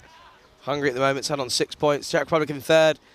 So they're sat on 4. So a victory here gets them onto the same point tally as Hungary. And then we've also got Romania as they take on Gibraltar in the next game. If Romania can get a victory, we're going to have 3 teams sat on 6 points. As we're ready to go. Well, that's a lovely start for Sabawoon Divisi. He gets a nice floated half volley outside the off stump, and he's not going to miss out on those ones, is Divisi. And he gets underway with a boundary through the covers. 4 runs for the Czech Republic. Not the start that Mohandas would have wanted. He doesn't really trouble him for pace. Bit of a half volley outside the off stump. See if he can have a reply here. Similar sort of delivery. And T20Is just lets this one go. As you can just see, there's a bit of a breeze out there. First time that had a serious gust. It's not too heavy, but it's really nice just to cool the temperature down a little bit here. As we're nearing towards the high 20s early on. Just 10 past 10 here. And again, it's in the same area. And it squeezes through the two fielders in the covers. And Sabo and T20Is, he's looking in fine touch. This one fires through the infield. Another 4 for the Czech Republic. And T20Is not looking troubled, is he? We're from Mohandas. As he's just having a think here. Just change of the field. 8 runs off of the first 3 deliveries here in the Czech Republic's reply. 170 the target. Need 116 and 117 deliveries. That run rate just above an 8 and over. Once again, Mohandas, he needs a reply now, doesn't he? 2 boundaries and a dot ball in this over so far. The slower delivery, it's just punched to the man in the covers. It's going to be a dot ball.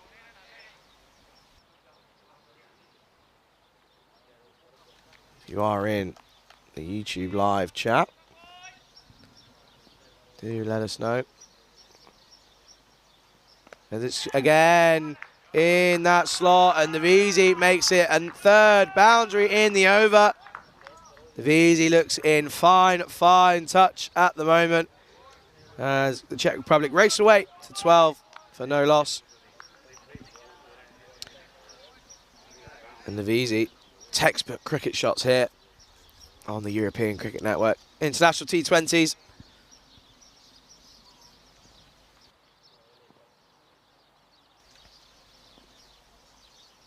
Can Mohandas come back?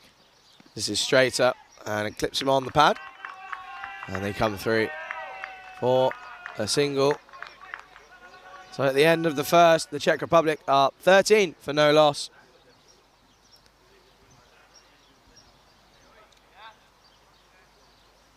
So these two are really vital for the Czech Republic. These openers, T20Is and Steyn. Steyn just sat at the other end. Yeah, the best seat in the house as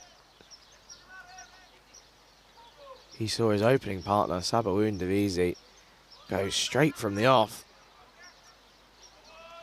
12 runs for him. As he gets us a chance to say hello to a few viewers in the chat. Maiden Waters, good morning to you, Luke Belgium, as well.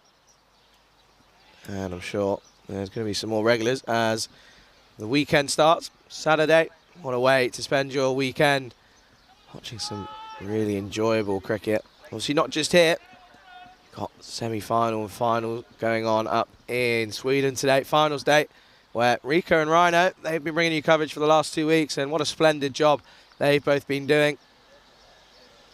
As again, we're going to see spin here in the power play. Harsh Mandian, 3 for 30 off of just 4 overs against Romania.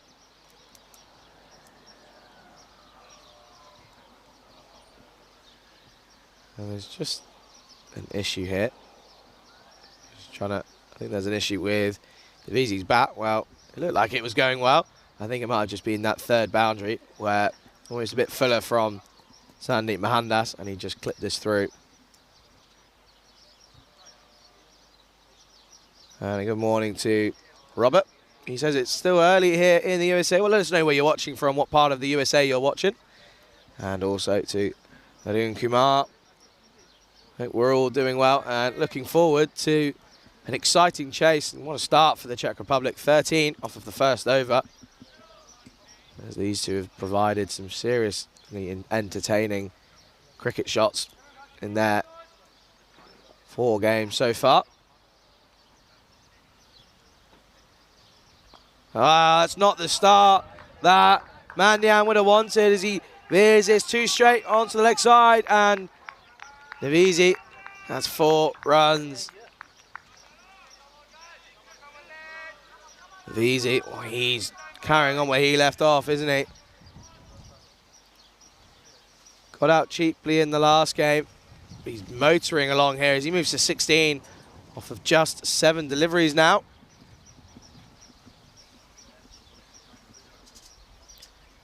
There's Damien Tillett watching from Belize, 2:16 a.m. Well, that's dedication, that is. Hope you're enjoying some late night cricket for you on the European Cricket Network. My name's Charlie Hunt. It's been a pleasure to be here. As you can just see there, nice breeze coming from left to right across your screens.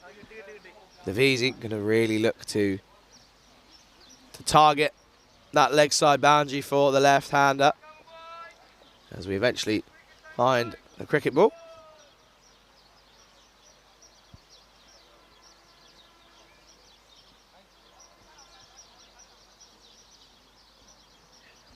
And again, just proof of the worldwide audience here on the European Cricket Network, all across the globe. You are set for some really exciting European international cricket here over the next coming days. So he looks to respond, and it's a good response from Mandian. Back on the spot that he would have wanted first up. Navisi just blocks this into the offside for a dot ball.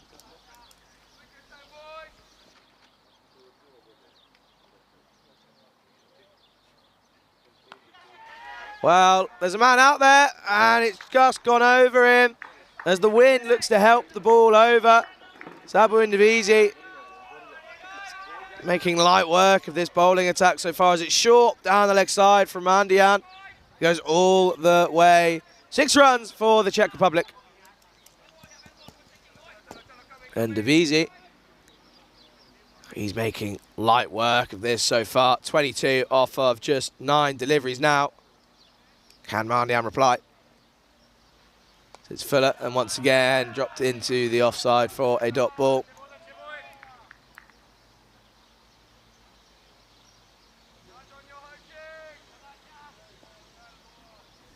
Well, if the Czech Republic can knock this off, it really is going to be tight in the standings as Mandian continues. And this is just dabbed into the offside. Could be close here. It ends up being a good single from the batsman, as it brings Stain on strike. Well, he's yet to face a delivery. He won't be too upset when Navisi's going huge at the other end. 22, 23 off of 11 now.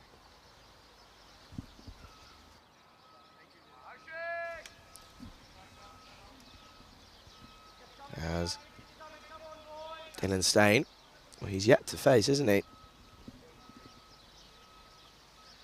And I'm sure he's going to be looking to make most of the power play.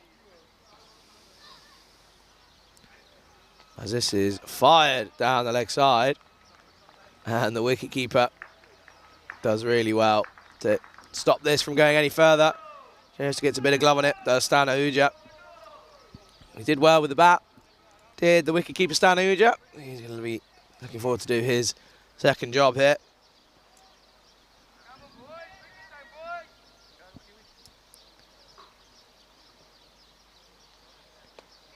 And Stain just drops this into the offside for a single, for a dot ball correction. As that brings us to the end of the second, and the Czech Republic are 25 for no loss. As we're going to be able to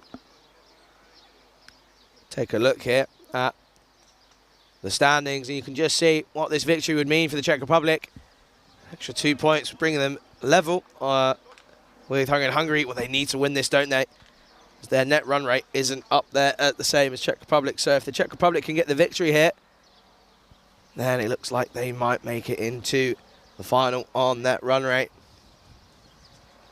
And also, Romania, they go up against Gibraltar in match number 14 of the Valletta Cup. If they can get that victory, then they will also move on to 6 points. So again, looks like it is going to be coming down, or it could come down to that run rate, as we've seen many times before. That run rate being the decider.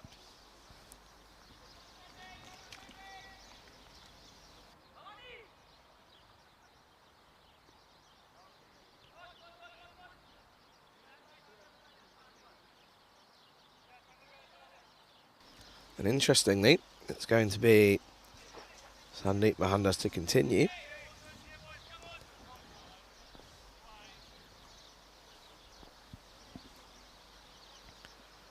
T20 on strike. He looks to go big into the offside. He's not quite got all of this. That's a huge wicket for Hungary. And T20, well, he's just stood still and he doesn't really understand how he's ended up holding out to the man in the deep. As we take another look here, Mohandas given the confidence to go again. Doesn't get all of this, Sabu and T20. He has to go as he holds out to the man in the deep. In Czech Republic, well, they're 25 for 1. And T20's going to be distraught with himself.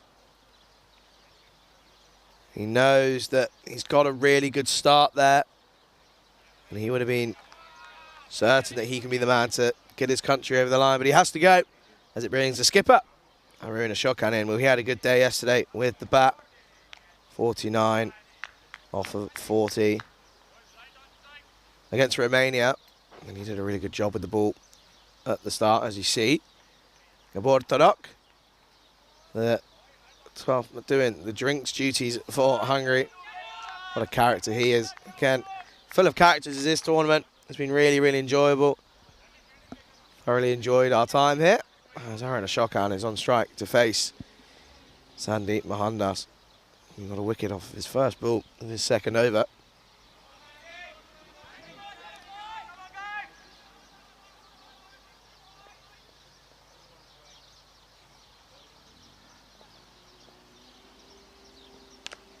As he just fends this one into the offside. Bit wide from Mohandas. So this allows Shokan just to get a look in. Again, being promoted to number 3 after being lower down the order early in the tournament. As this is full again. And just blocked back to the bowler. This is a good comeback from Mohandas after going for 3 boundaries in his first over. Gets the danger man T20 out.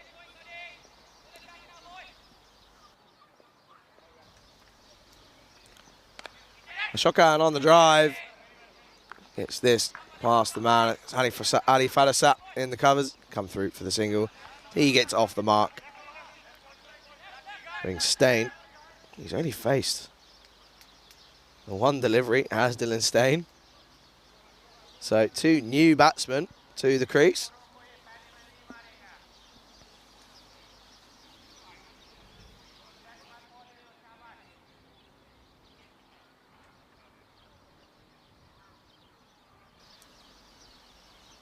So the left-hand, right-hand combination now.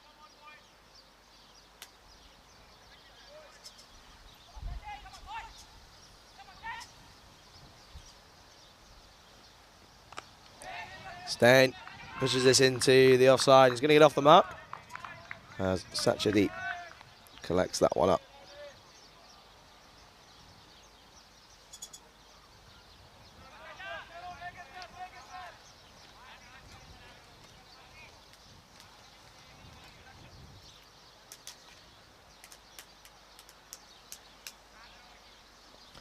It brings the captain, the Shokan, back on strike.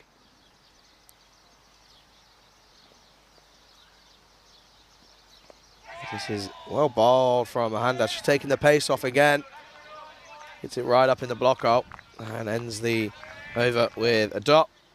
Just 27 for 1 after 3 for the Czech Republic. With just the 2 coming from that over, but more importantly, the huge wicket of T20.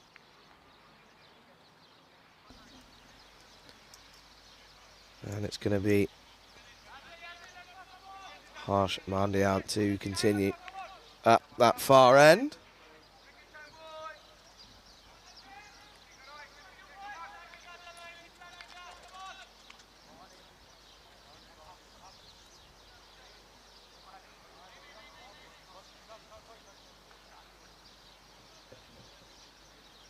With Dylan Stain on strike. Bit of an inside edge here. He just plays this into the leg side. It's going to be a dot ball as it's well recovered by Stan Ahuja, wicket keeper.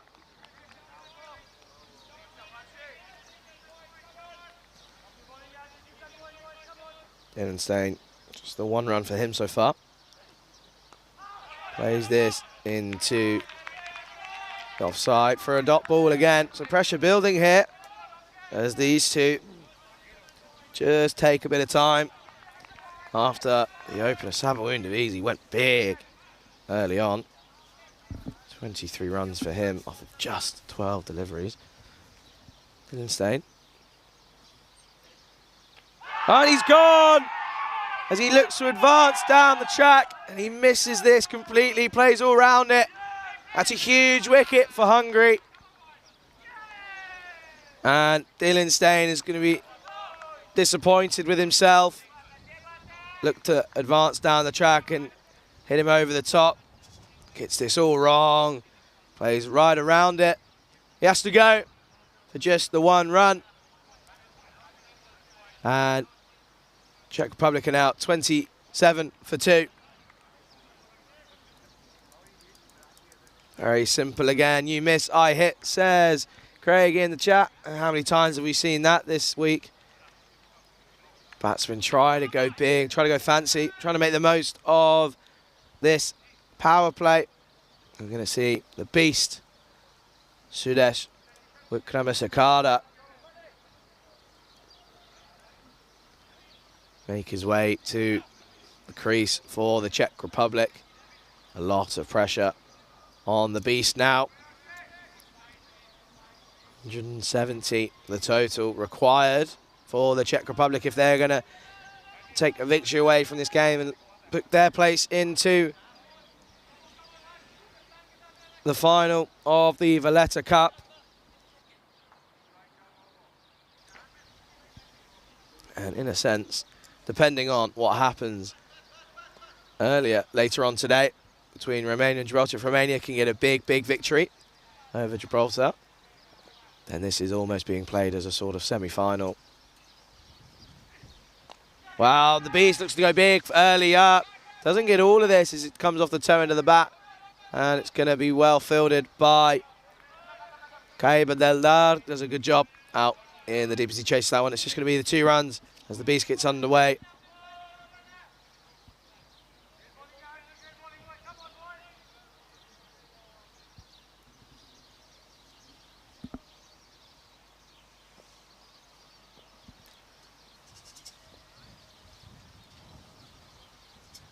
It's a bit of a leggy, and it clips this up into the offside. Didn't quite pick that one from Mandian.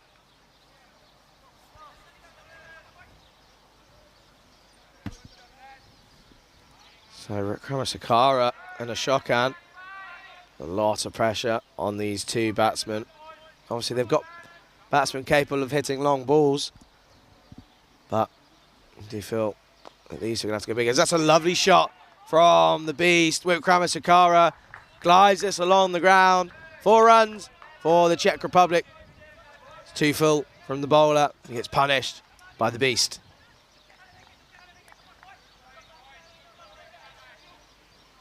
As that brings us to the end of the 4th. Czech Republic move on to 33 for 2. And at this stage, well, Hungary, they were 24 for 2.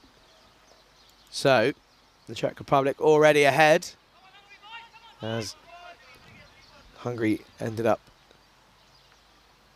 finishing the power play for 33 for 2. And with 2 overs remaining in the Czech Republic's power play, they're really going to look to push on. And I'm certain that if they can reach 60 or 70 off of the power play, they're going to be in the driver's seat.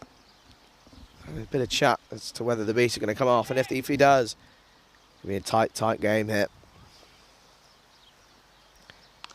The shotgun just plays this into the offside. It's a good shot. It's well fielded by man there. It's only going to be the single. Good work from the fielder for Hungary.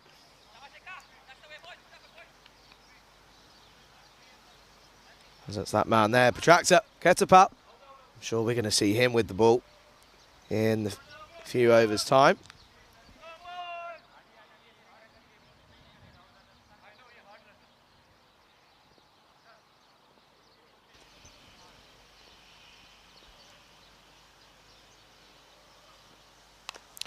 Beast puts this into the offside. It's well collected from Caiba del Dar, and that's just a single.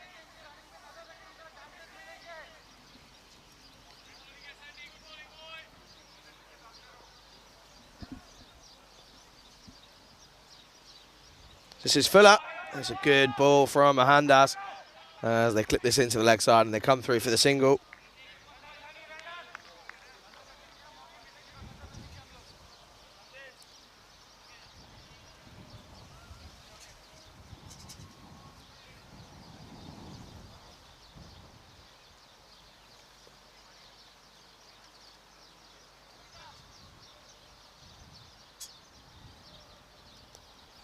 A bit of a meeting in the middle there from these two, just discussing what the approach should be from the batsman now.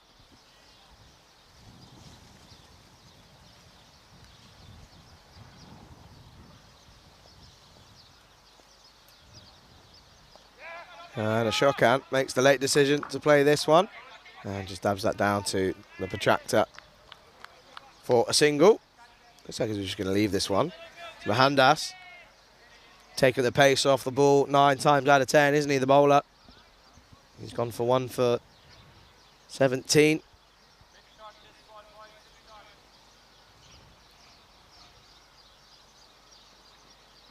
And the Beast goes big, and there's no fielder that's going to get under that. That's another 6 runs for the Czech Republic. That's the second maximum now for the Czech Republic here as the Beast goes big into the leg side. 6 runs. Beast going boom, boom for the Czech Republic. Can Mahandas have a response? So good delivery as that one's off the leg into the leg side. It's going to be a dot ball to finish the over. Good over for both teams, essentially. Just the 9 off it with that big maximum from Wikrama Sakara. As brings us to the end of the 5th, the Czech Republic of 42 for 2.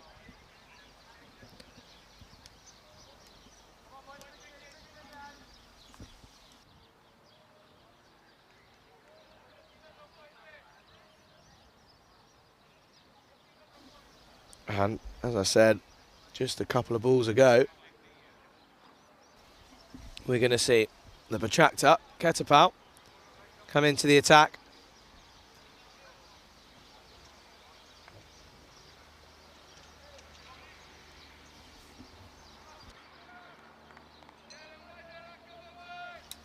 And Ketapau was really essential in defending the total against Bulgaria. And it's games like those where Hungary ended up coming out on top, but if they lost that game, things could have been totally different in this tournament, as it could have given Bulgaria the kick on. They're struggling, aren't they, at the bottom of the table? No wins for them in this tournament so far, as they're going to be facing the hosts, Malta, in the last game of the day here. So Ketapau against the Beast. He just dabs that one into the leg side. It's not the Beast, my apologies. That's Ashokan on strike. The skipper for the Czech Republic.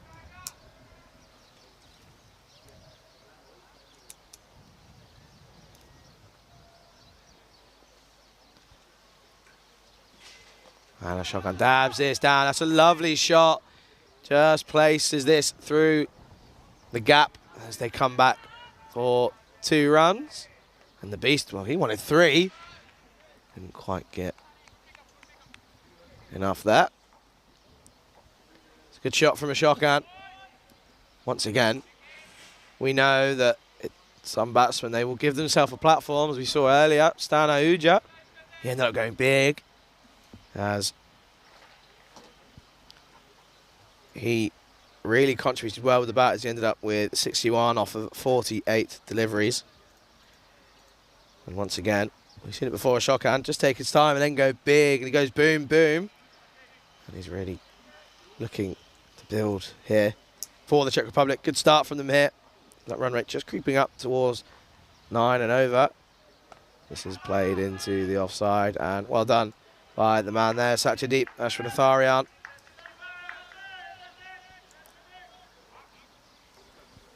As it brings the Beast on strike.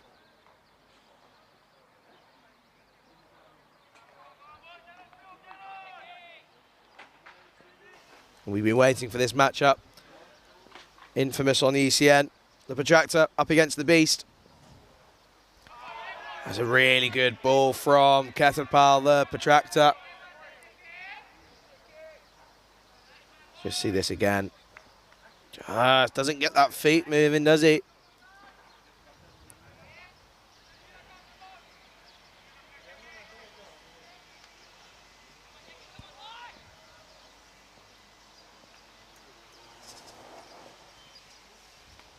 As the Beast, similar to a shotgun, just plays this into the offside.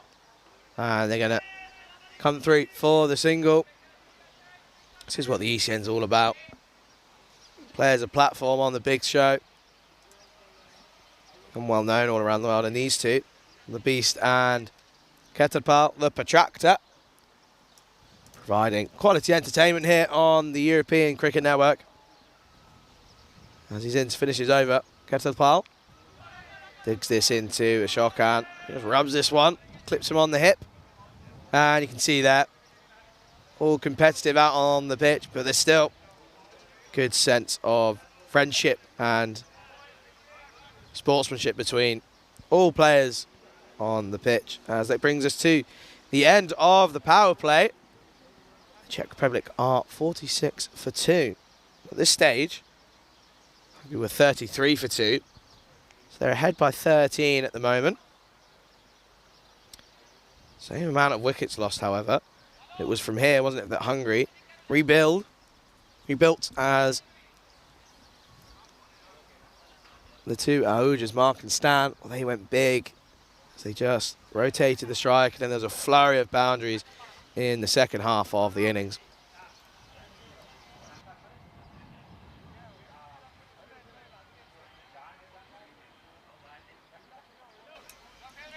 And we're now going to see the introduction of Asanka Weligamagi. And he's been consistent for the Hungarian bowling unit as a supports bowler. Going on in the first and second change.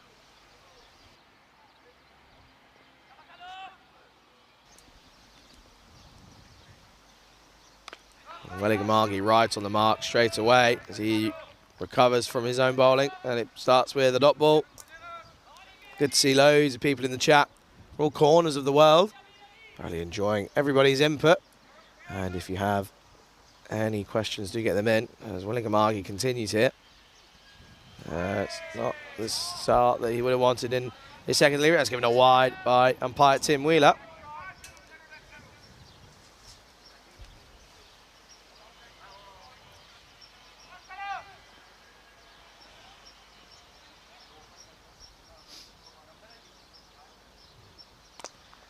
As that's full, he hits this into the offside. And it's well done by Sandeep Mohandas in the deep. He covers this just for the single.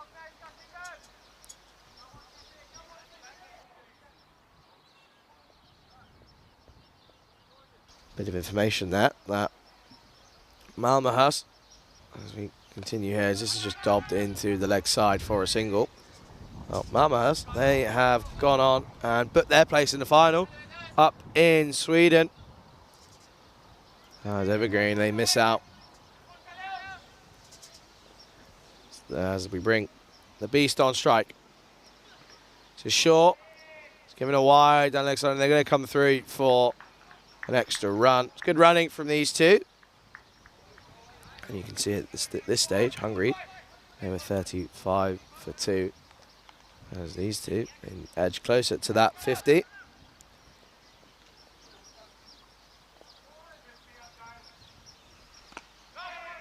Going to end up just being a dot as Weligamagi just lost his footing in his follow through. But it's a good ball from him again. Just the 4 coming off his over so far.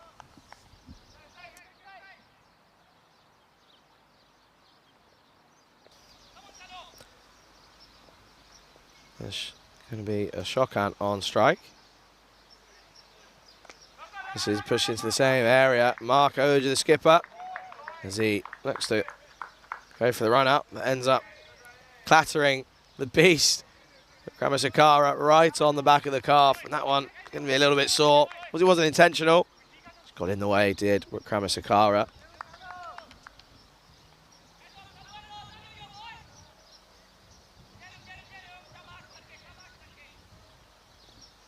So Wanigamagi up against the beast. There's a bit of deflection there. As end up coming through for the one run. It's given byes by the umpire. That brings us to the end of the 7th, and the Czech Republic, they are 53 for 2.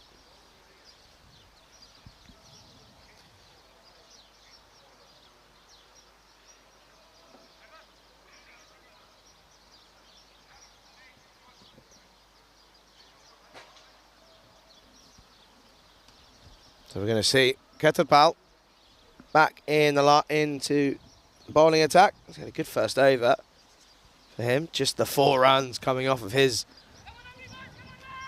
first over here as they look to defend 169.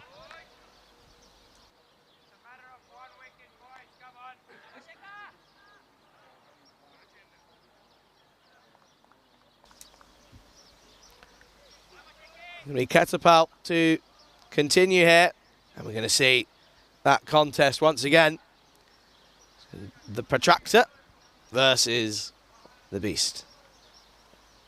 Protractor getting it out, making sure all the angles are correct for his field placement as we get back underway. This is off the pad, and it's going to come through for the 1 run. Good bit of fielding there. Brings the skipper back on strike. Not gone big yet. Has a Shokan. Just building a bit of a platform once again. We keep saying it, don't we? I've seen players just build, take their time and then go big in the last few overs. But you feel Czech Republic, they're not going to want to take this into the final over. Ketapal to continue. And a Shokan into the leg side. Doesn't get all of this. And it should. He's going to call in 3 for 2, and that's really good running from the Beast. And they eventually safely come through for the 2. Good running from the batsman. Shokan, he moves on to 10 now, off of 14.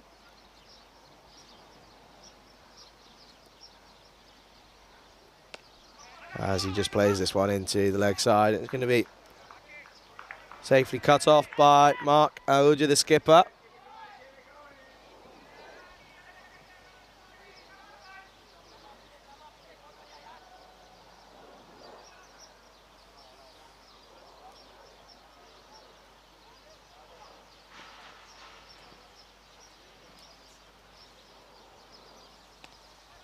Well played from Kramasakara into the offside. And good job from the man in the deep. Just going to keep that to the single.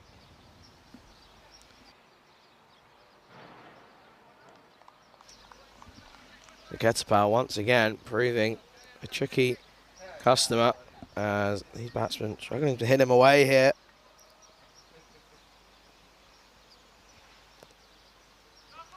Wow, the keeper, he's just struggled a little bit today. Has Stan Aoudja ever so slightly. He's done a really good job with the bat. Just struggling with the gloves here as he lets that one go through him, and it's given byes once again.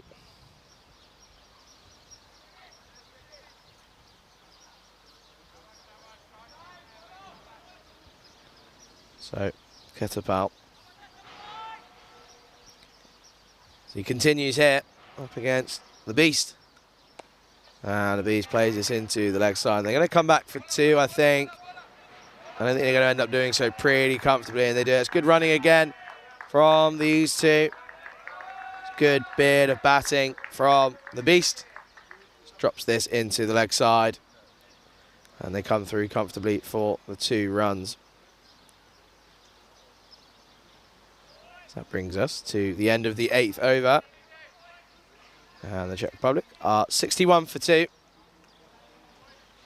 Just see there, both openers. The Visi went well early on. Some cracking shots through the covers. And he held out, going for 1 too many. And Stain couldn't get going as he tried to advance against the spinner. And ended up getting bowled clean through him. And at this stage, Hungary were at 46 for 2. So getting more and more ahead here. But we know that the Hungarians accelerated well in the last 10.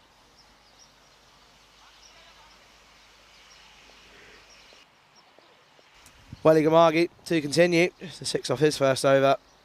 And this is again just dropped into the leg side. They're going to look for 2. I don't think they're going to get that.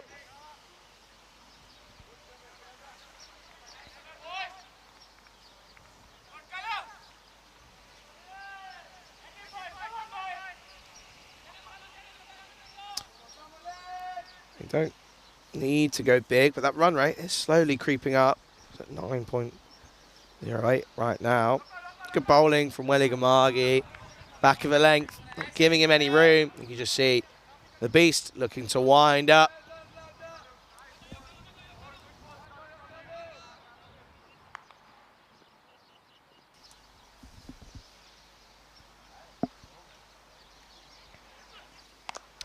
That's a lovely shot from the Beast, and that's going to be a welcome boundary for Wickramasakara. As he just rocks back, gives himself some time, bursts through the infield. 4 runs for the Czech Republic. Well, that's the first boundary since the 5th over for the Czech Republic. So that's going to ease a bit of pressure. That's a really good comeback from Welly Gamagi as the Beast just looks to drop this into the offside and run.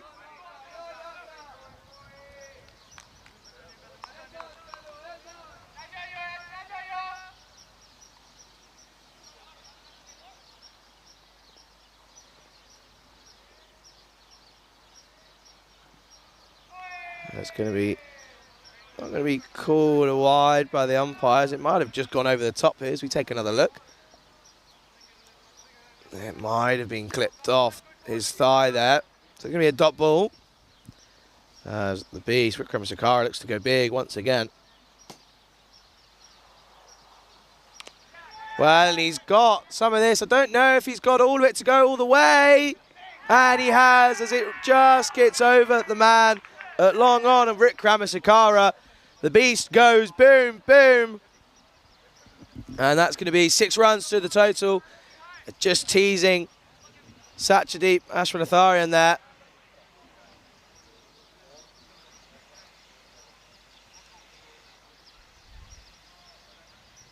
As we take a look at the end of the 9th over, Hungary is 70, the Czech Republic is 72 for 2.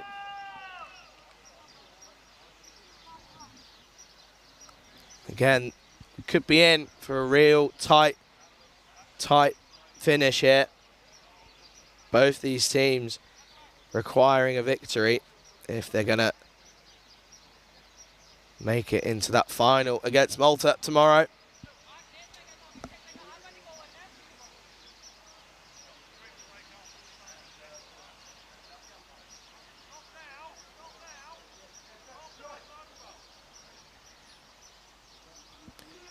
So we're going to see Ketanpal continue.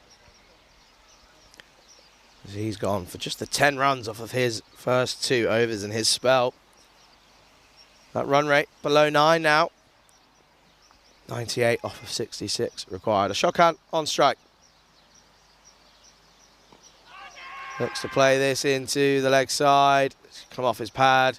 And again, you can just see from where the wicketkeeper ended up going, as you see here. Very quickly ended up looking down the leg side. It's going to be going down the leg side.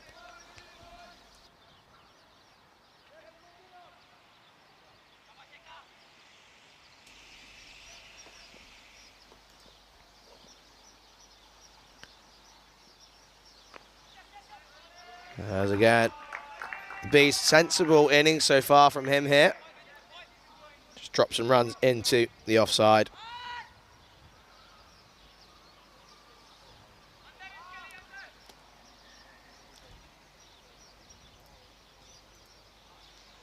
Brings a shotgun on strike.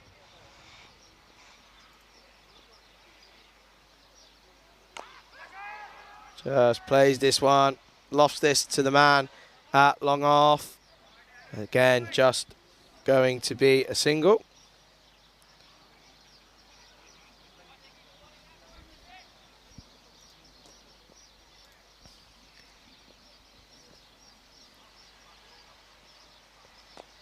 And the Beast just clips this into the leg side, and he's hit this into the gap. It's not going to go all the way. It's going to be collected by the man in the deep as they come through for the second.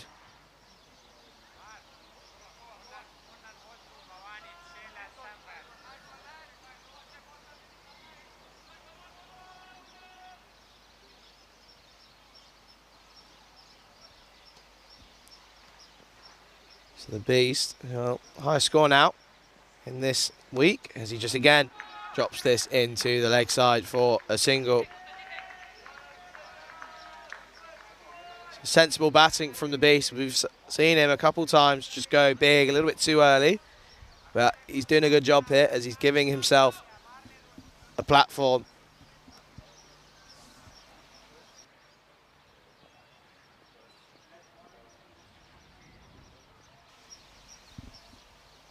This is back of a length and gets brought into the leg side.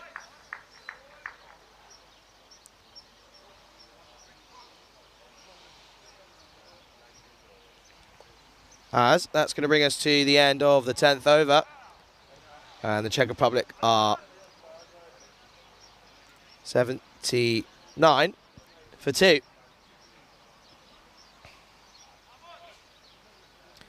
As we get to have a look at what's coming up on the European Cricket Network next week, as it's going to see the return of Mr. Maximo, Vinny Sandhu.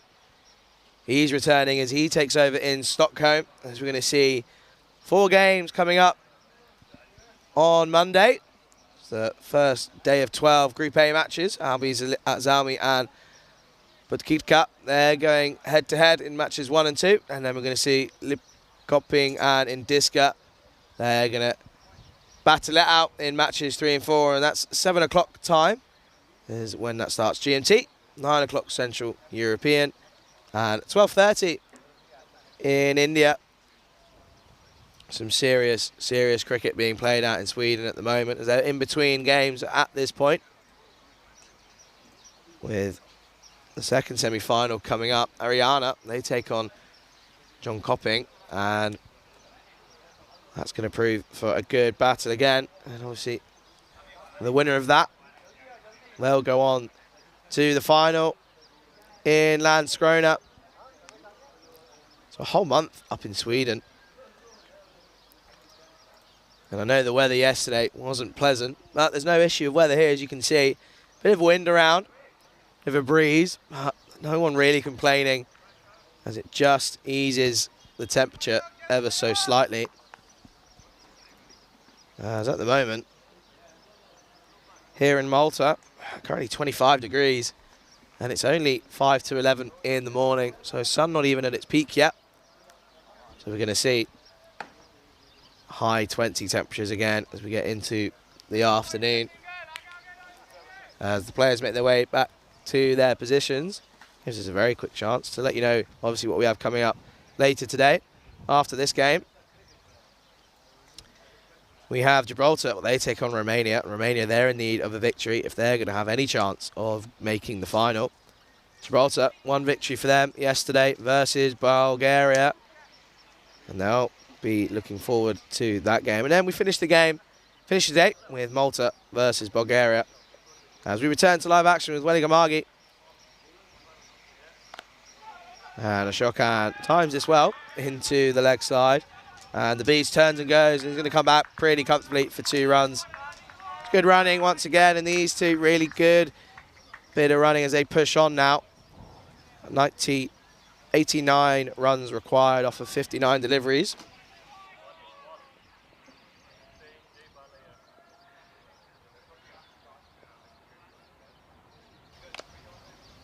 Wow, shocker, and he gave a bit of a chance, but Welligamagi couldn't get down and took it on the shin.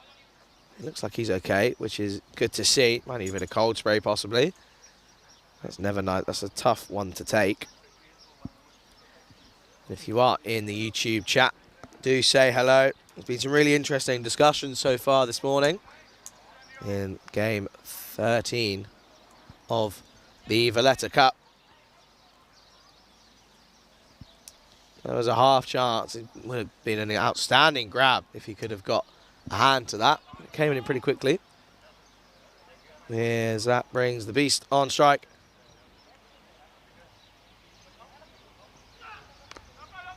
As he just fends this one into the leg side, and the bowler struggling a little bit is Asanka Welligamagi.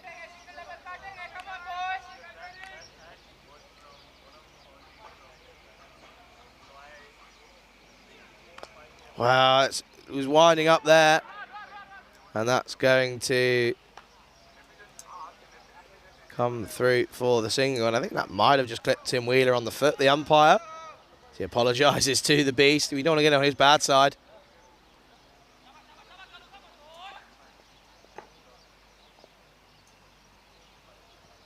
As a shockhand plays this into the leg side, there's a man out there.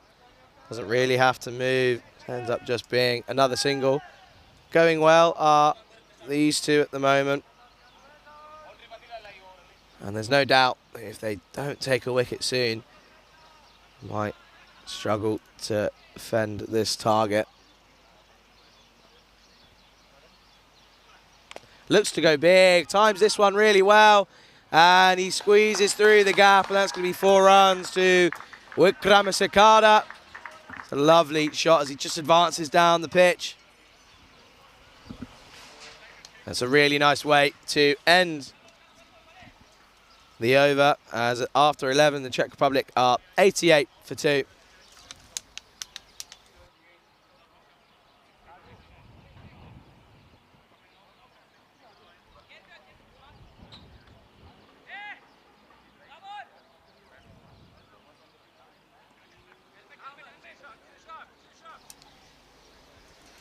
Welligamagi, he's bowled well in his 3 overs. It's 26 from it. 9 coming off of that over. And we're going to see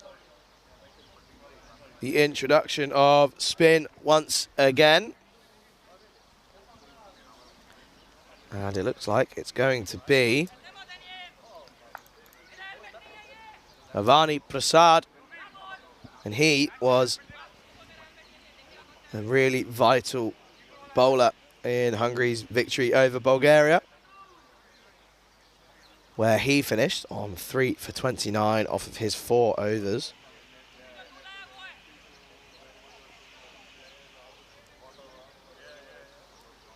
Doing a really good job.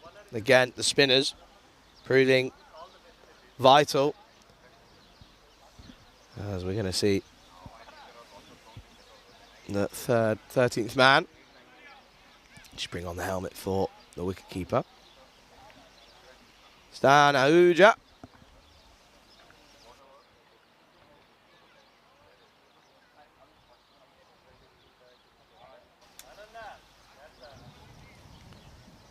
Prasad just having a meeting with Mark Ahuja just to get his field set. So he's happy.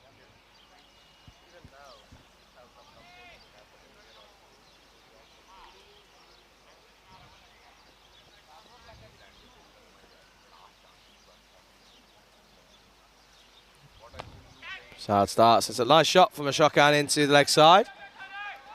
And the Beast doesn't eventually come back for 2. So it's a good start for Prasad. Proving effective with his off spin.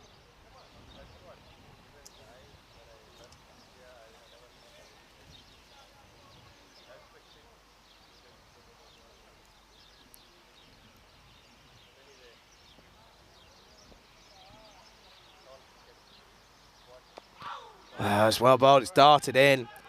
The straighter one and the quicker one from Prasad. And the Beast does well to keep this one out, as you can just see here. Looks like he was going to go for a big shot. Nearly stuck in. Does well.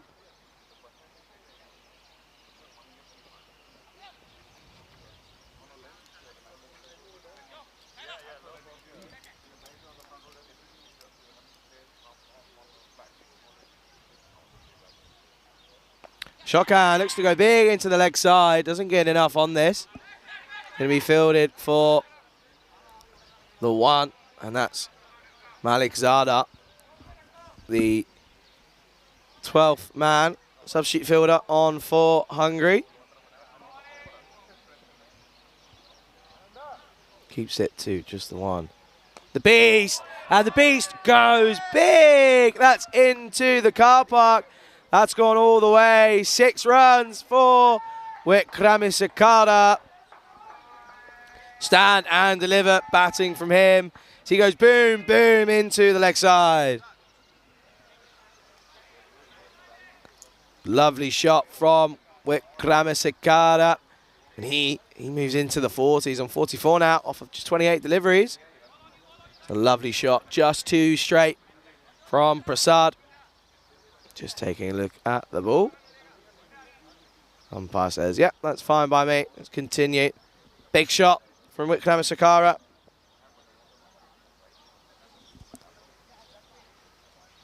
He goes big. There's a man out there.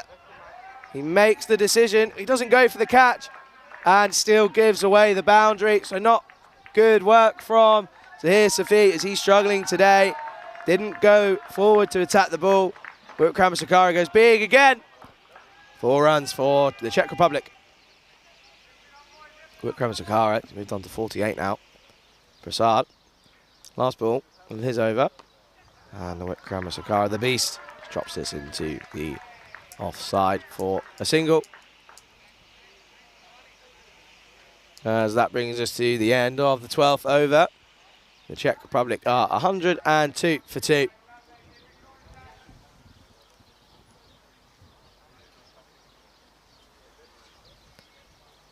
We're here to take a look at those standings once again. So we've got 2nd versus 3rd currently on your screens at the moment. And then we will also see 4th versus 5th in Romania and Gibraltar, as Romania look to make a jump towards that final spot.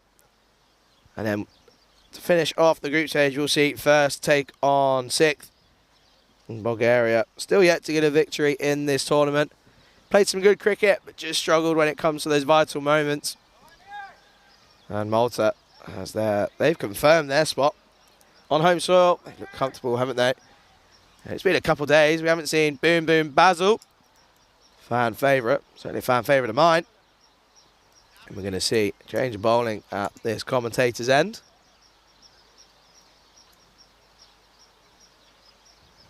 And we're going to see Harsh Bandian come back into the attack.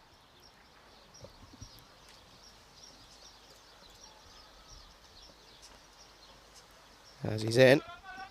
And Wikramisakara knocks it into the leg side. And as he brings up his 50. It's a good innings from Wikramisakara, the Beast. Just 31 deliveries faced for him. Timed it really well. Hasn't gone too big, hasn't played any silly shots, but when it's in the slot and he feels like he can attack it, he goes for it. When he hits it, boy, does it stay hit. 50 runs for Wikramisakara. This is short, and Ashokan just plays this down to the short 3rd man.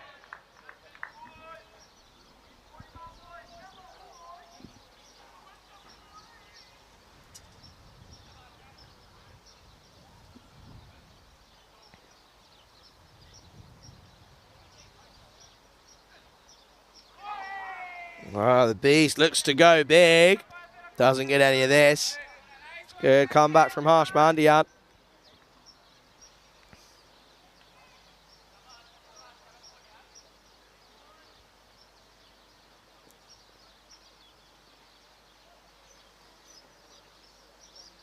It's the quicker short ball. And Wikramisakara just misses out on this one.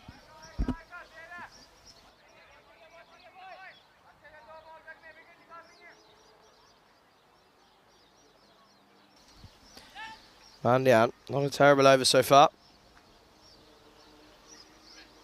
This is Fuller giving a bit of flight. As I nearly get taken out, as that hits me right on the chair. I luckily move out of the way and the equipment's fine. But Vikramasekara, he looks to take me on as the beast goes big. Maximum for the Czech Republic. Well, I've only had one ball before this one come in towards me, and that was right on as I collect my chair up. As Mandian continues. There's a shout.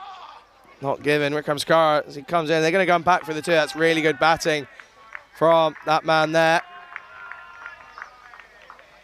I think he's just saying I got a bit of bat on this one.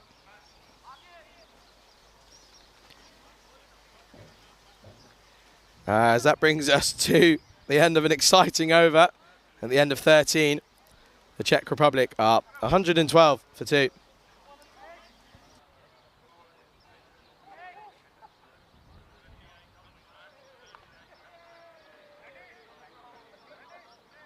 Ended up getting caught in two minds, did I? Whether to protect myself or protect the equipment.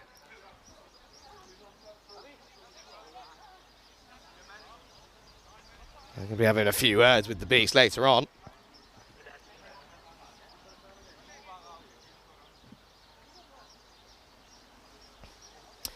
As it's going to be the continuing of Mavini Prasad at that far end.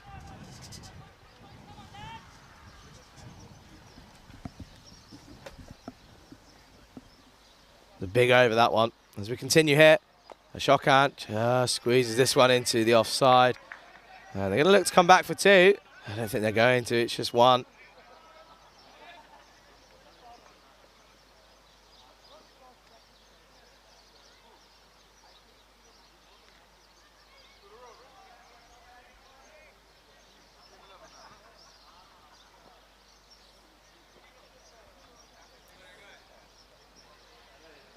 The Beast plays this out to the offside. Should just be the single. So it's cut off by the boundary rider out there. We continue here with 57 needed off of 41 now. Disappointed in myself. If someone else in there, I would have gone for the catch. But I had to get out of the way. The shotgun looks to go big. Doesn't get all of this as it goes into the leg side.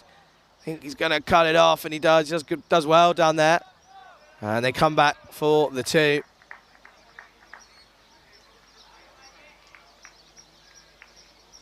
Ashokan, he has just struggled with his timing, hasn't he? Just hasn't been able to really get going. No boundaries for him yet.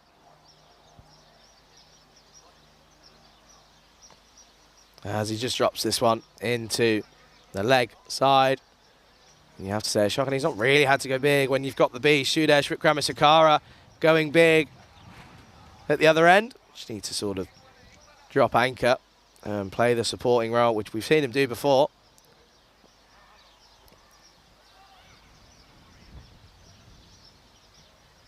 And he looks to go big, doesn't make much of this, as he just squeezes this into the leg side for a single.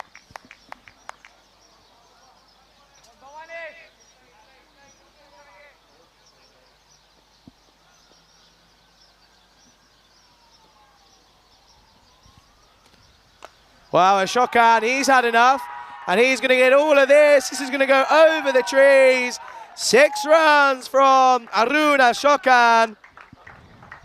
What a way to hit your first boundary in the innings. As he goes big over Welligamagi. He's not going to catch that. 6 runs for the Czech Republic.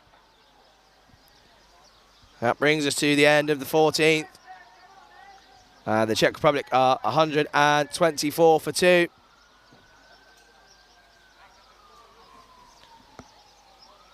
As I'm just hearing that Vikramasekara has moved past 500 international runs for the Czech Republic. So it's a big milestone for him. And he's batting really well here. Nearly took me out. But he's batting really well.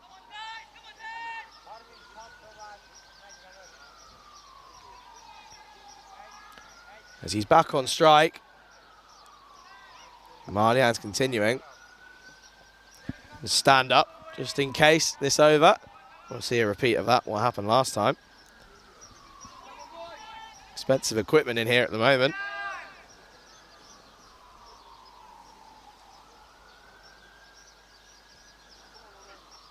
Just down the leg side, goes for the leg spin, that does. Harsh Mandian gets it all wrong. And that's going to be a wide ball down the leg side.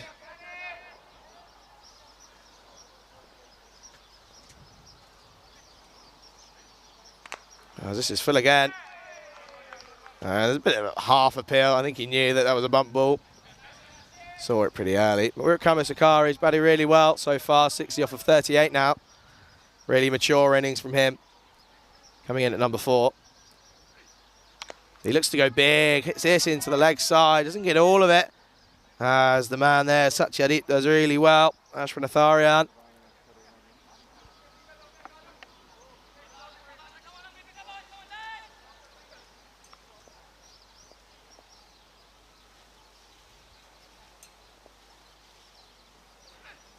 It's in the slot, and the Beast doesn't miss out on this one as this goes all the way into the opposite car park.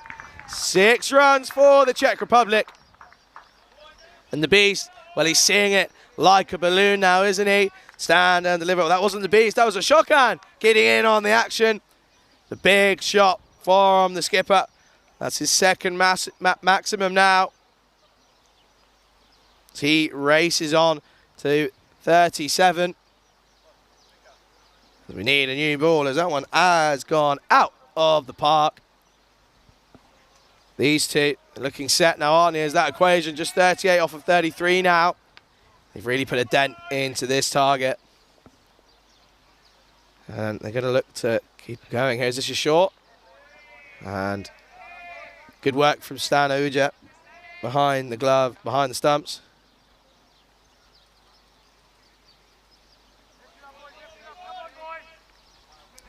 Mayoda just saying, to be fair, looks like a bit of a beast as well. I'm just making sure that I didn't get hit. So he looks to go big, doesn't get any of this. Right off the toe end of the bat. And he's going to drop for a single into the leg side.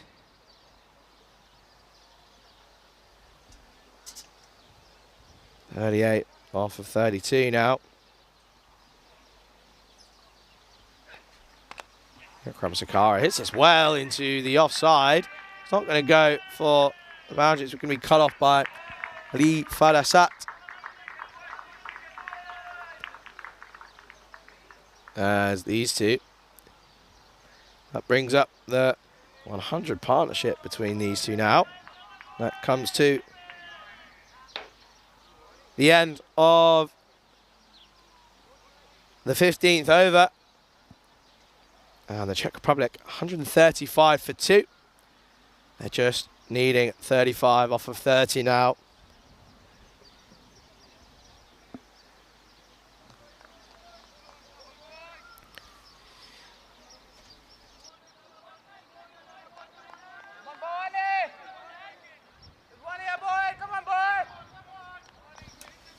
We're going to see Bhavani Prasad continue here. And you do feel the Shokan might just be rotating this right now. Oh, he's going to go big. One of the two. He looks to go big. And he doesn't get any of this. That's going to be a 1 run to the man out in the deep.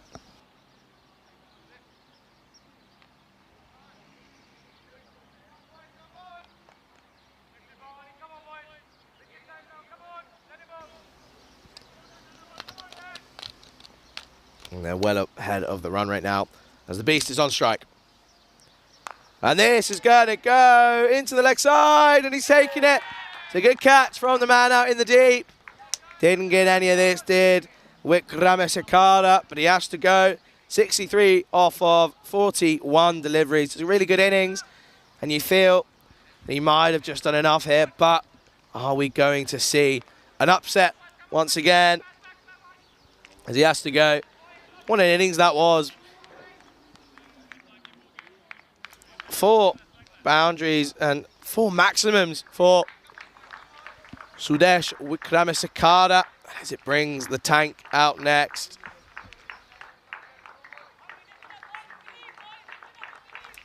He's certainly done a good job for his team there, for his country.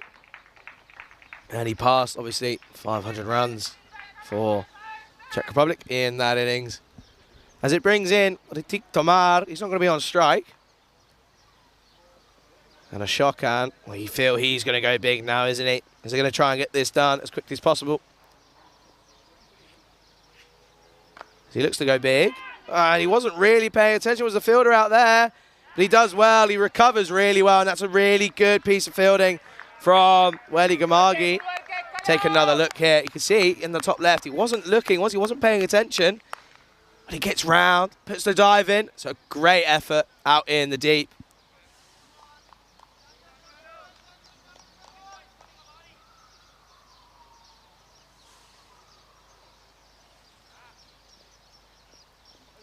Shokan to face. He looks to go big into the leg side, but once again, finds that man out there. He does a great job. That's Deldar. Took the catch. Does a good job out there. And we're now going to see the new batsman, Ritik Tomar. Well, he went big earlier on in this tournament.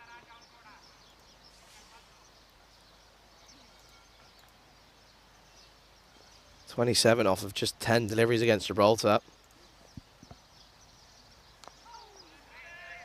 He drops this into the offside. It's a dot ball to start for Tomar.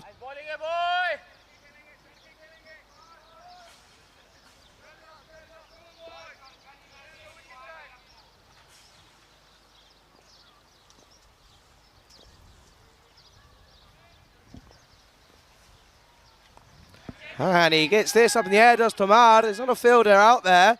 He's just going to get round and he cuts this off. It's a good chase from him. And he comes through for the second.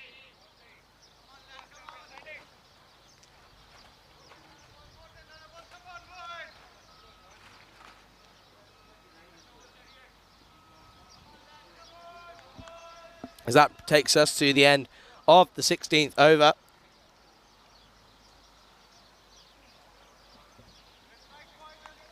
Czech Republic are 141 for 3, needing 29 off of 24 deliveries now.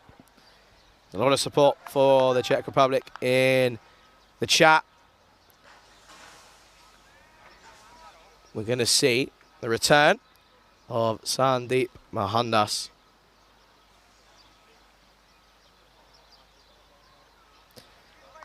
The Czech doing all they can here. The victory, if they can get this over the line. It's not over yet.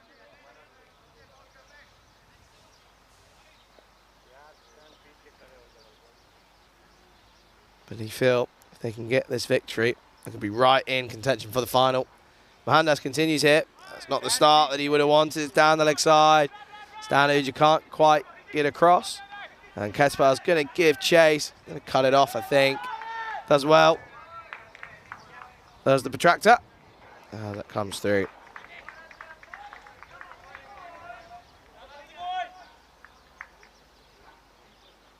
And that's 3 runs to the total. Move to 145 now. Bringing Tomar on strike. Pace on, just how he likes it. Is he going to go big? Looks to go big into the offside. And that's going to be 1 bounce. 4 runs for the tank. Ritik Tomar. Wasn't far away from being a flat maximum. Ritik Tomar making light work of Sandeep Mohandas.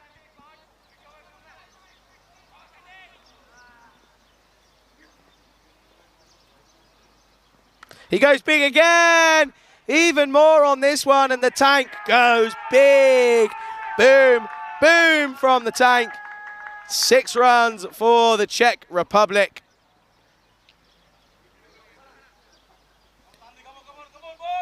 Sandeep Mohandas has to dig deep now, hasn't he? Great power hitting from Ritik Tomar as he moves to 12 off of just 4 deliveries. 10 off this over. 14 off this over already, apologies. After that wide down the leg side. Ended up getting 3 off that, so it was 4 wides, and the 4, and the massive 6.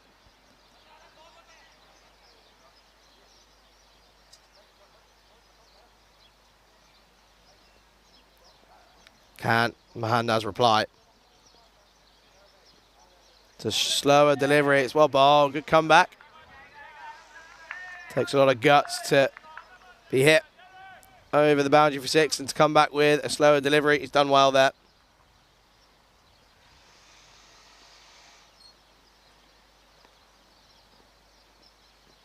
Goes full, it squirts away. The man does really well. It's Ketapal on the angle. Shokan, he's quietly moved to 42 off of 36 deliveries.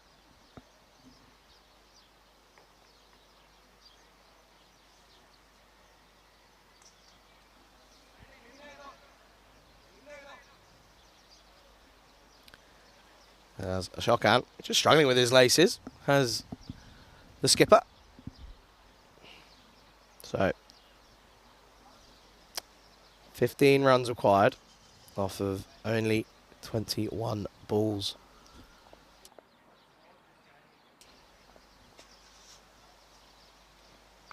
It goes high. Mahandas gives chase. He's not going to get there, and Shokan survives. He moves to 43. The Czech Republic now 157. Just 3 hits needed to get them over the line. There's a man to do it. Ritik Tomar, 13 off of 16. It's full, slower. Dragged into the leg side, and the man in the deep does well. And that's such a deep Ashwan Atharian. Really good job out in the deep from him. That brings us to the end of the 17th. And the Czech Republic are 159 for 3.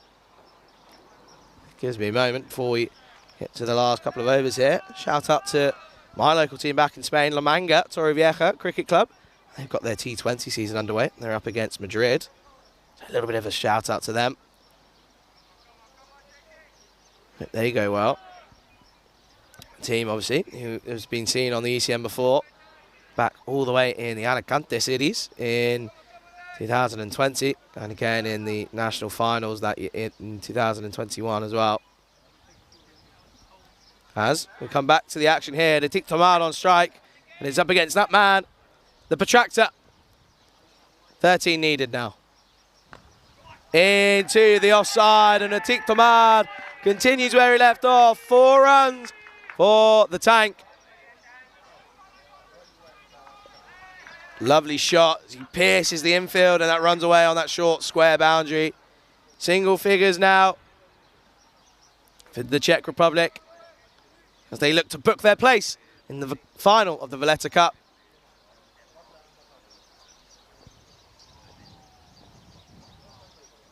Big swing from the tank as he looks to end this one as soon as possible.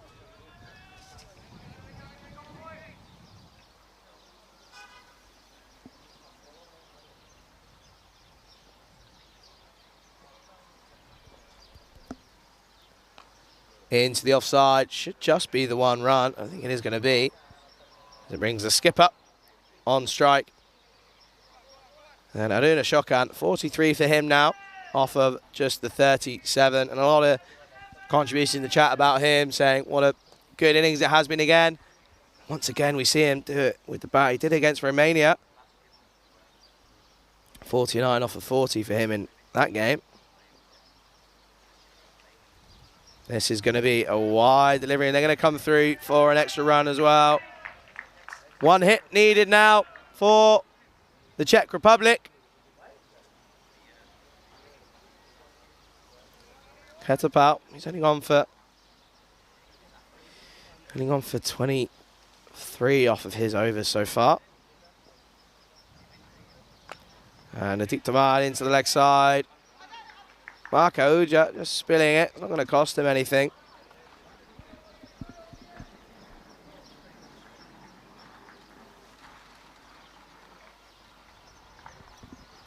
So brings the skipper on strike.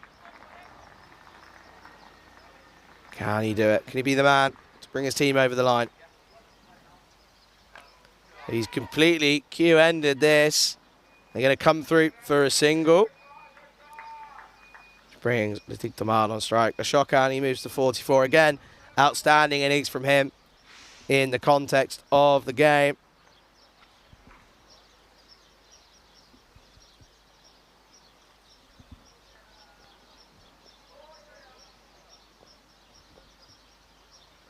The T20Is, he goes up, and he's just going to fly over. They're going to come back for the second, as that brings them level on the total. Just see the T20Is looking to go big. Doesn't quite get it as it flies over the infield, and they're going to run through for the second. So that brings us to the end of the 18th. And the scores are level. One needed for victory now. And there's a question just about the chat about the toss for the next game. Well, Gibraltar have won the toss, and they're going to have a bat first up against Romania.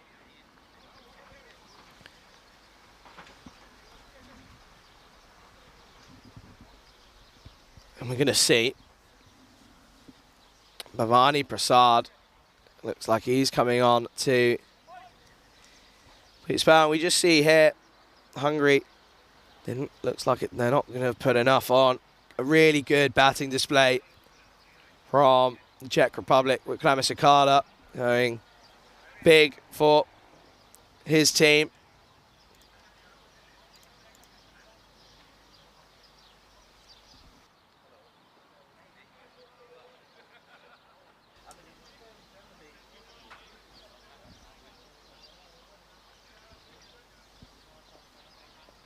One run needed now for victory for the Czech Republic, and it's Ashokan on strike.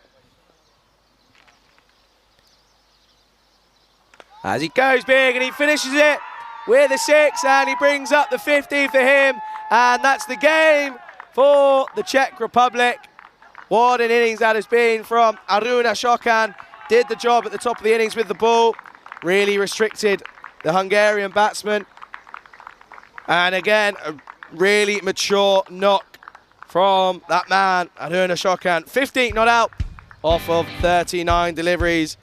And the Czech Republic, they beat Hungary by 7 wickets, setting themselves up well as they look to try and bag a place in the finals. We take a look here at the highlights.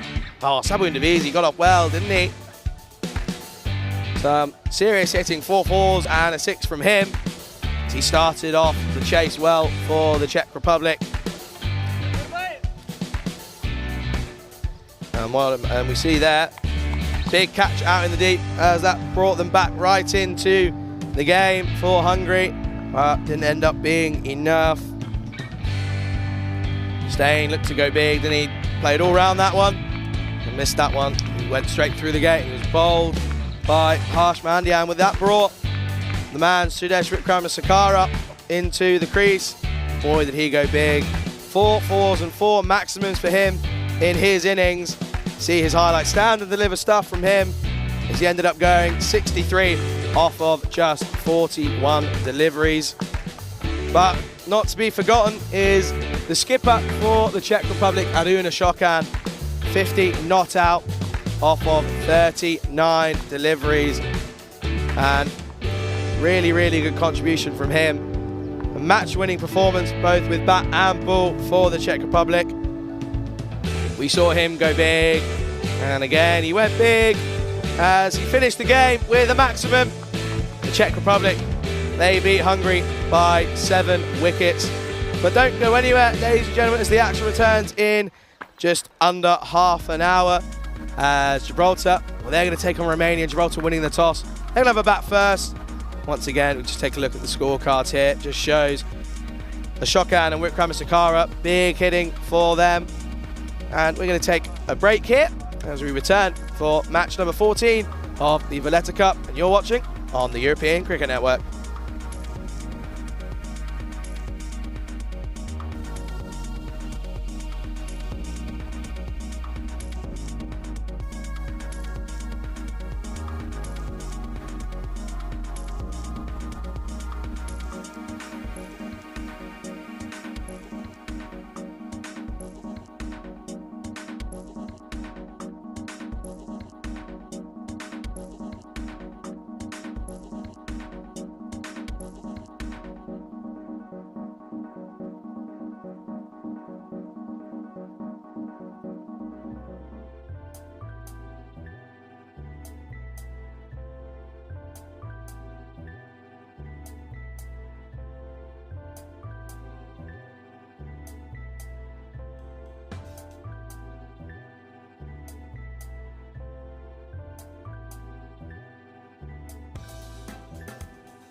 And a very warm welcome back to sunny Mediterranean Malta, where you join us here at the Marsa Sports Club for match number 14 of the Valletta Cup 2022 here in Malta. My name's Charlie Hunt, bringing you coverage from Malta. And if you're watching on the European Cricket Network YouTube channel, good afternoon to you. And if you're watching in fan code on India, we're all doing well. Well, we saw Czech Republic almost try and book their place as we start here with Mishra. Avinash Pai just puts this into the offside for a single, getting himself on strike straight away.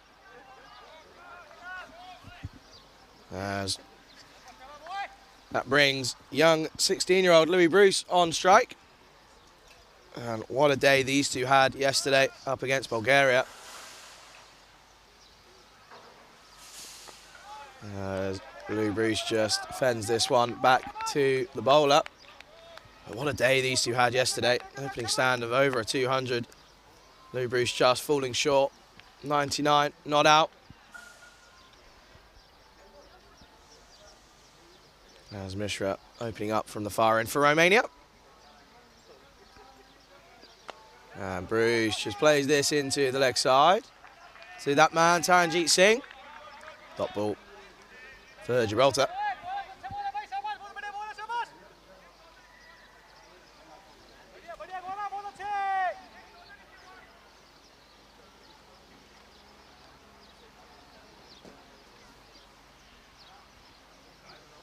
This is full and Bruce on the drive.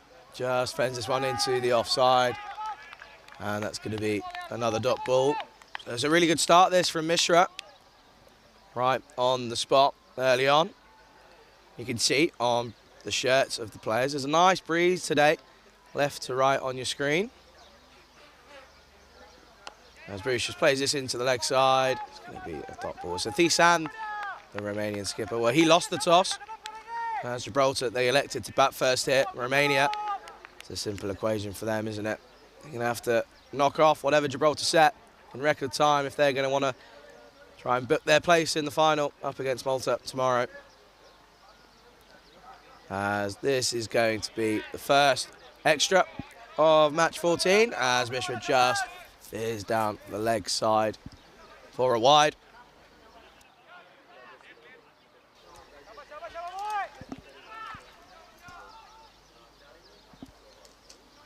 Can he stick this one back on the spot to finish this over? And Louis Bruce on the drive. Doesn't quite middle this.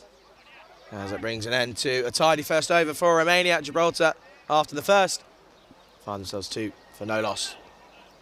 Just see here at the top of the order for Avinash Pai and Louis Bruce. Mark Gow's dropping in at number 3. Did a really good job with the ball yesterday. And we see Matthew Whelan, obviously. Good spin bowler for Gibraltar. And then we have a look at Romania. Taranjeet Singh and Sathisan, maybe in the bulk of the runs for Romania, along with Basul Saini. He's been really key, both with bat and ball, getting them out of some sticky situations. And we're going to see Raj Kumar opening up from this commentator's end. And if you are in the YouTube live chat, once again, do let us know. And I'm sure there's going to be many, many people keeping an eye out on net run rate. So if you're doing the calculations, which I'm sure there are going to be a couple of people doing so, do keep us updated in the chat. There's a super computer on our end going to be doing a lot of work.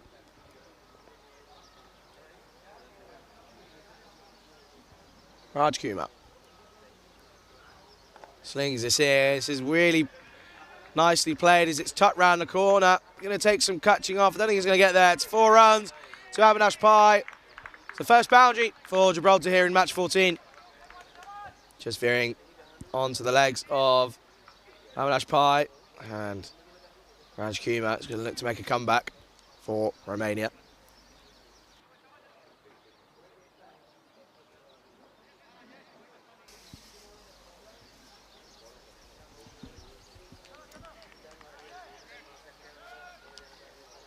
So not the start that Raj Kumar would have wanted. Can he have a reply?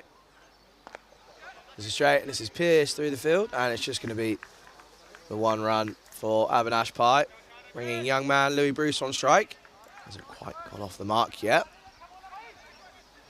He's the 5 deliveries so far. And once again in the lineup for Romania, young 15-year-old Marian Gerasim. And he got a bowl yesterday. He looked promising. Good action. Being coached well in Romania. Good promising talent for Romanian cricket. As Louis Bruce doesn't get those feet moving. It's going to be a little inside edge into the leg side for a dot ball. Oh.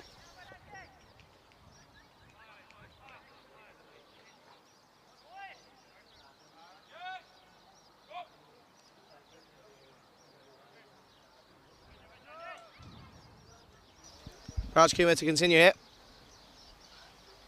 Louis Bruce into the leg side. Flicks this off his hip. And there's a bit of a misfield from number 12. Ijaz Hussain, but it's just going to be the one run.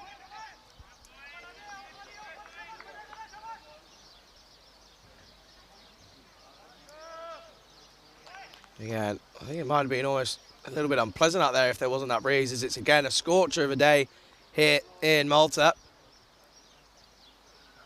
This is short and wide. And Avinash Pai just plays this to Taranjeet Singh at point. So Gibraltar just struggling a little bit here, not making the most of the power play. See, T20 international here. It's a little bit different to what we're used to here on the ECN, not T10, I'm sure. As we're going to get some new viewers as the weekend begins here. And again, clipped off his legs into the leg side. Should be caught off, and it is. Good work from Pelialwa out in the deep. And that brings us to the end of the second. Gibraltar, they're 9 for no loss.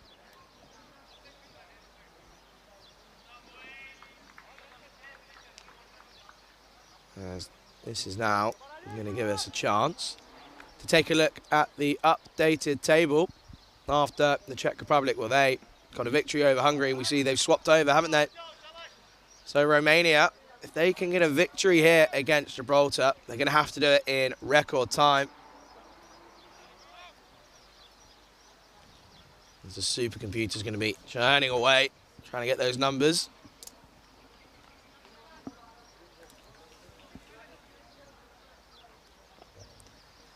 The 15-year-old is in the field. He's just fielding it on the 45 as Mishra continues. It's a good delivery to Avinash Pai, who just advanced down the track ever so slightly. And just plays around this one as he looks to pierce the covers.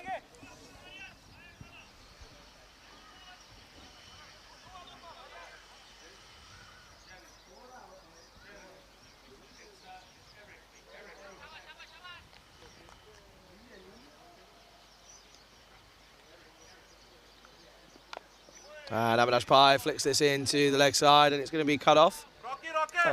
Thought it was going to, but he's going to let that one go. Is the young man, as best we signed, he brings that in. And that brings another young man full of talent, Louis Bruce on strike.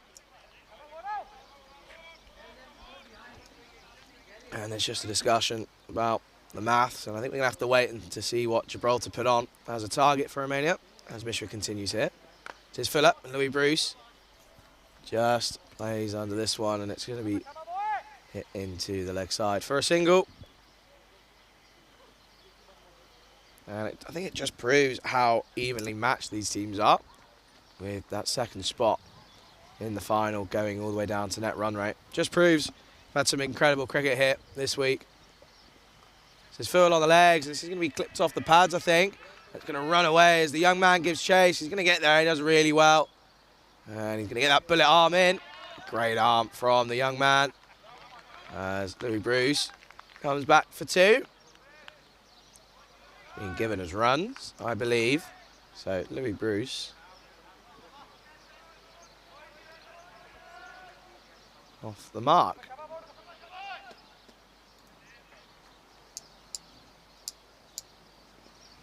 Just Phil again on his legs.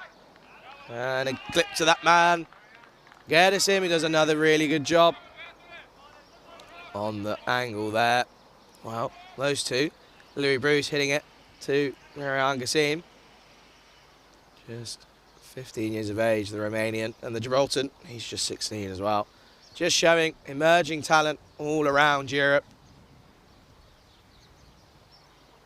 As Louis Bruce goes big into the leg side, there's a man out there, and he takes the catch. And that's a really good catch from Vasu Saini out in the deep. Louis Bruce just struggled to get going, didn't he? Couldn't quite get enough going there, but he looks to go big against Mishra, making the most of the power play. Doesn't get all of this, and he has to go for 3 runs off of his 10 deliveries. As that brings us to the end of the third over. Gibraltar are 12 for 1.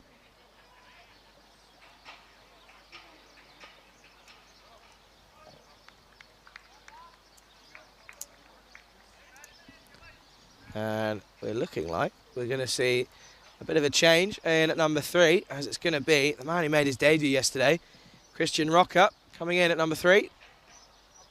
Well, this man, who does hold the title of the second oldest international T20 debut, but he made sure to tell me that he's the oldest one to get a victory in his debut on his international debut. As he gets promotion here to number 3 in the lineup.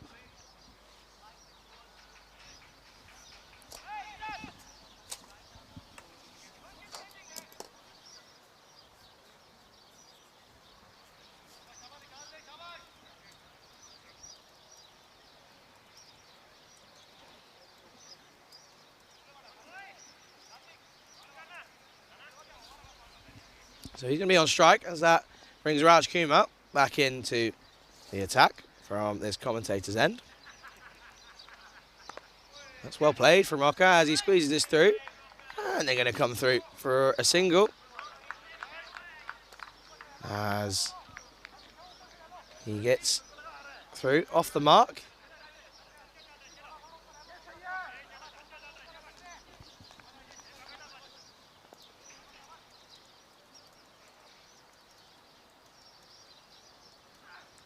And that's going to be given as a wide ball. Raj Kumar just struggling a little bit with his line here. And there is just a few chats in here on the run rate. They are a fair bit behind, so it's going to take some doing if they're going to do the impossible, you have to imagine. As this is just back of a length, and Avinash Pai just fends this into the offside for a dot ball.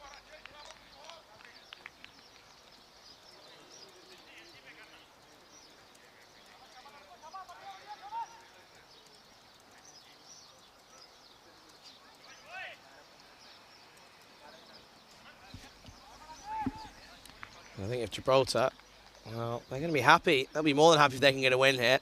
They're sat in 5th place, Bulgaria. Well, they go up against Malta. And Malta will be favourites there, as they're 4 from 4 so far.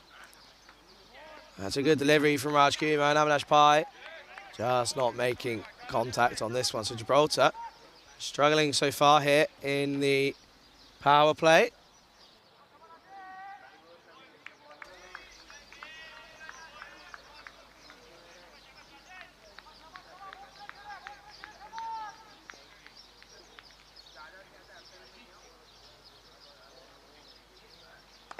Avinash Pai in the air. And oh, well, it's dropped by Ijaz Hussain. That's a big, big chance missed from the Romanians. As we see it here, steps across as he does in classic Avinash Pai fashion. Tries to clip this into the leg side. Very risky. Doesn't get all of it, but it's dropped by Ijaz Hussain. Avinash Pai is given another life as Rocker is on strike. Goes for the big drive. Doesn't quite get this one. It was in the slot. Just missing this one out. Just getting his eye in.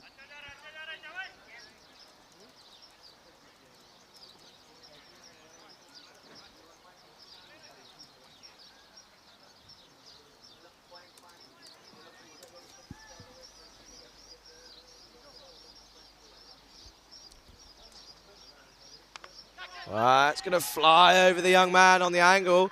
And that's going to run away for Rocca's first boundary in the Valletta Cup. And a very more than welcome boundary as he just rocks back. Flicks this one over the top. It's a good shot from Rocca. And at the end of the fourth over, Gibraltar are 19 for 1.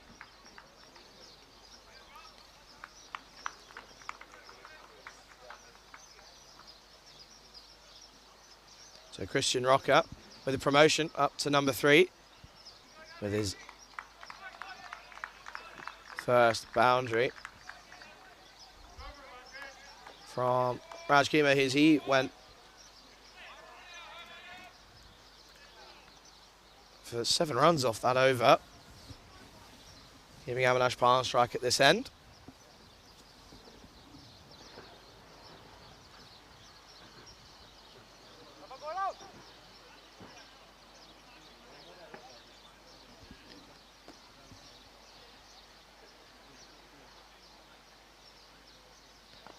And we're going to see the keeper, Abdul Shakur, back with the gloves. He's going to be standing up to Mishra.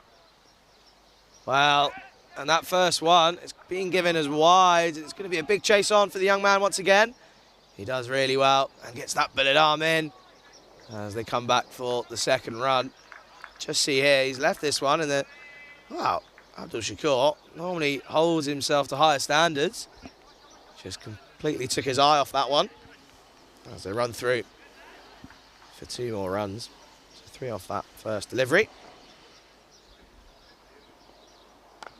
Avinash Pai into the leg side, and he flicks this away, and that's going to run away. 4 runs for Gibraltar. It's a lovely shot from Avinash Pai, classic fashion. Steps across and flicks this into the leg side. No one really out. There's a man at deep square leg, but that was well in front. Just runs away. 4 runs for Avinash Pai. They're really going to look to make the most of this power play.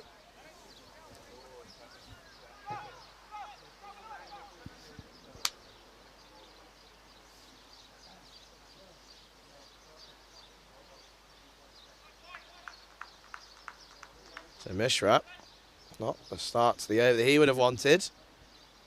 Let's see if he can have a reply. This is driven to the man, and that's eventually going to come through for a single. It's good running from Avinash Pai and Christian Rocca.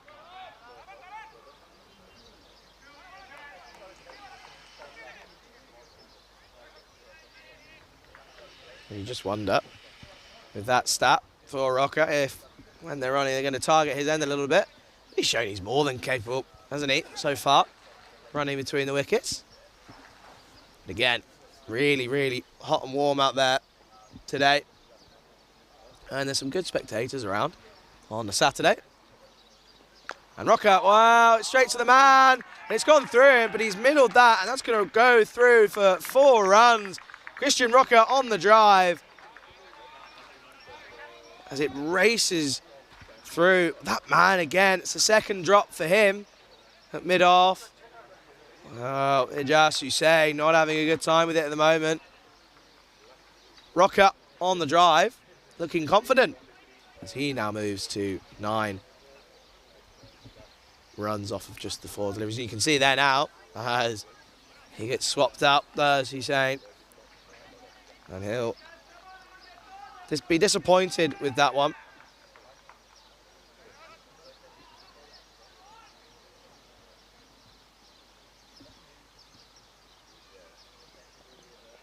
And Rocca just looks to drop this one into the offside. Doesn't get anything on it, so it's going to be a dot ball. So it's a good comeback from Mishra, and he'll feel hard done by.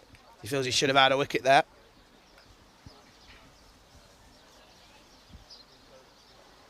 Gibraltar winning the toss. Getting off to an incredible lightning start, but they'll be happy.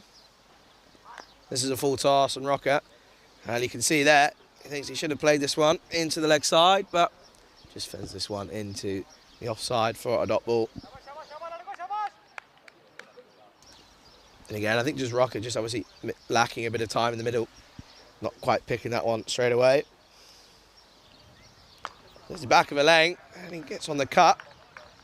Just straight to that man, Sivakumar Perialwa as well. as that's going to be a dot ball to end the over. Gibraltar at the end of 5, 31 for 1.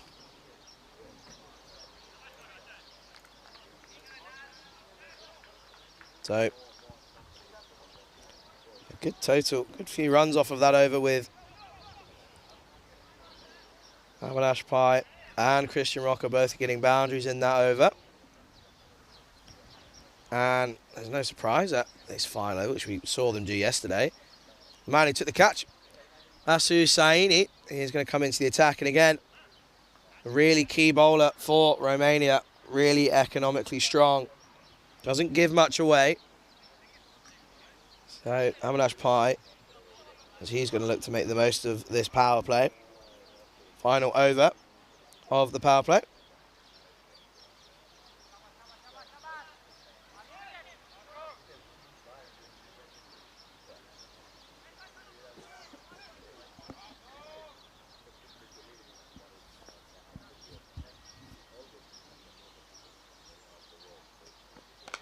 Avinash Pai on the drive.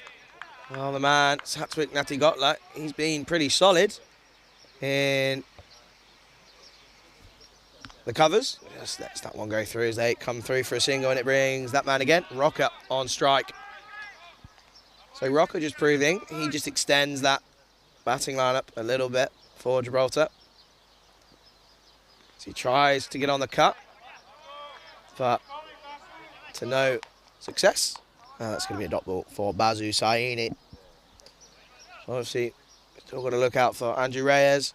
He's been in the runs for Gibraltar, as has Mark Gowles. It's a slower delivery, and he just fends this into the offside for a dot ball. Just saying there to Avinash Pai, just rolling his fingers down a little bit. Becomes a bit of a leg cutter from Saini, man of many talents. Great grab earlier to remove Louis Bruce.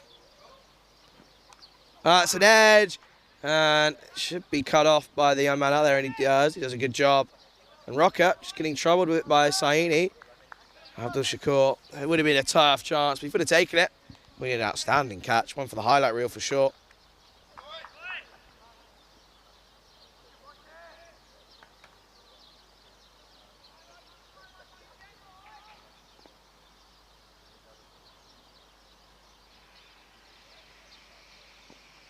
Avinash Pai just letting this one come on through to the wicketkeeper for a dot ball.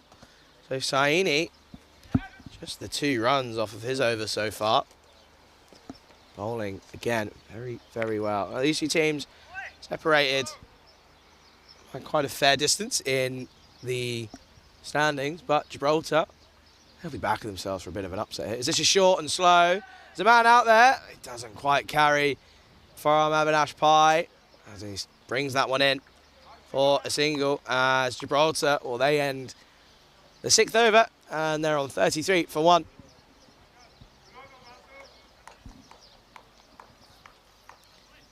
As we take a look at the power play for Gibraltar, just the 34 runs coming off it, just for the loss of 1 wicket. So it's a steady platform from the 3 batsmen already. Louis Bruce going for just the 3 runs. Obviously, was in the runs yesterday against Bulgaria. You might just say that the Bulgarian bowling attack not as strong, maybe, as the Romanian, but still strong enough. But Louis Bruce and Avinash Pai, well, they looked really set, didn't they?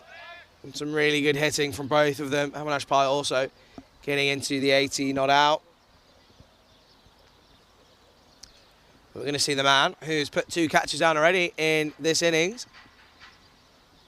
Ijaz Hussain, he's coming on from that far end into the attack.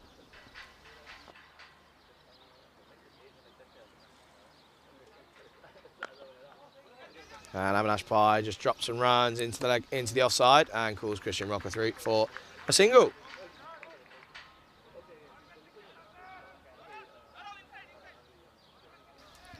So, once again, good cricket from Avinash Pai.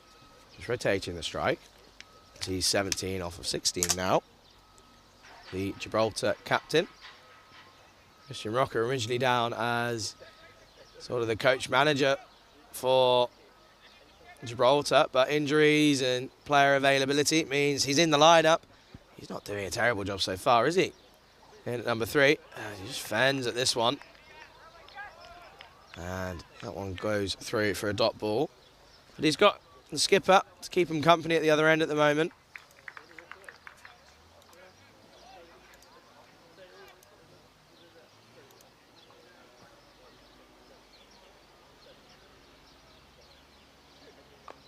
As Rocker advances and drops this into the offside for another single. So, not bad from here at this point. We do know that Gibraltar have got a couple of batsmen that can come in and just hit some big shots and make some advancements later on in the innings. So these two just setting a platform at the moment.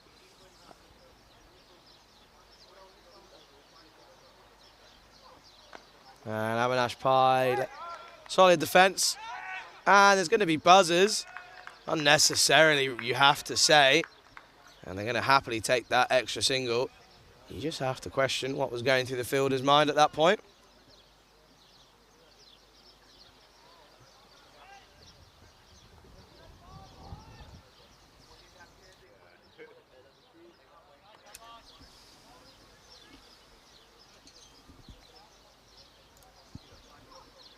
And Rocker, well, he plays with some soft hands. It's a good shot, as it's going to find Cosmin Zaboy out in the deep. And he come through for a single.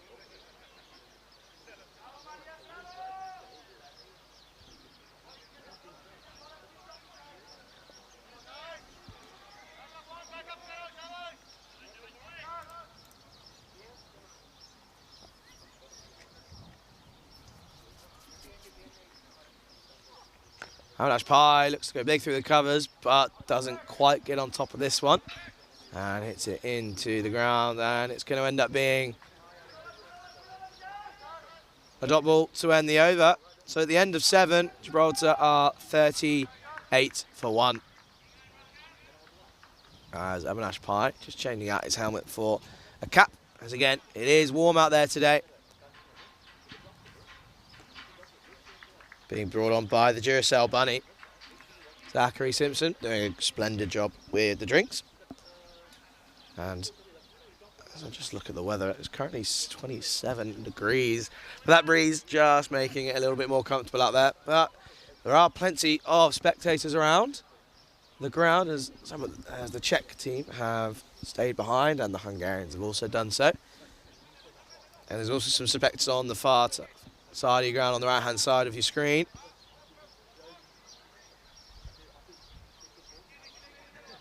As you can just see, Sathisan, the skipper, just getting everything right.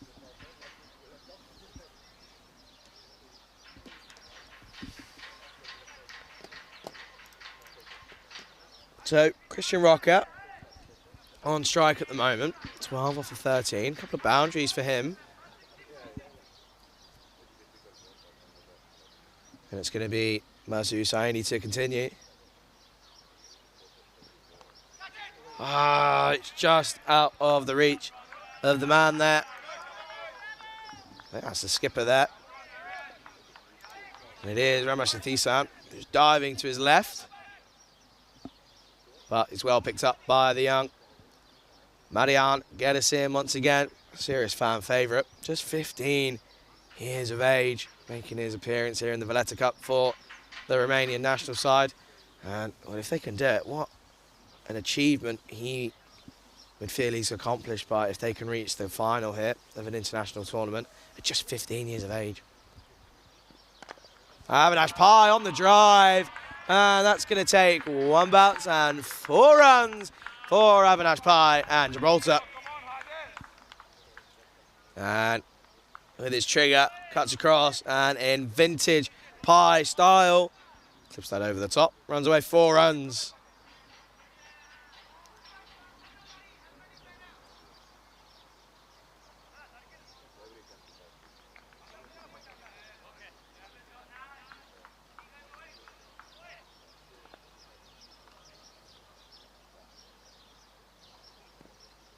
It's a good comeback from Marsa Hussaini. And Avinash Pai just saying to the keeper, just looks like it zipped off the surface a little bit there from the bowler.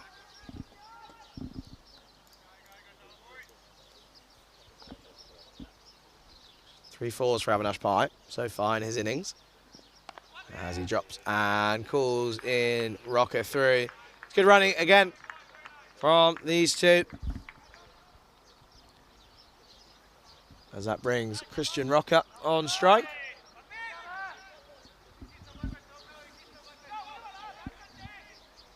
Mazi Saini, just 9 runs off of his overs so far as the field comes in for Rocker.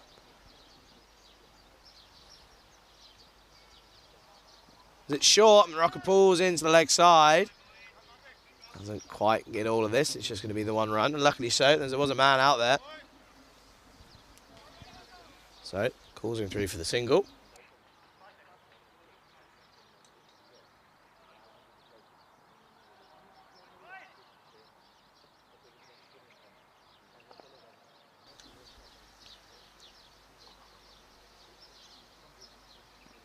Wow, that was just kept low. And Avinash Pai just saying, well, the last ball that I faced, it managed to zip up. And this one just stayed low. And he survives. And Gibraltar at the end of 8. 45 for the loss of just the 1 wicket. And that 1 wicket there being Louis Bruce. He just struggled, didn't he? 3 off of 11 deliveries. He held out in the deep to Basu Saini.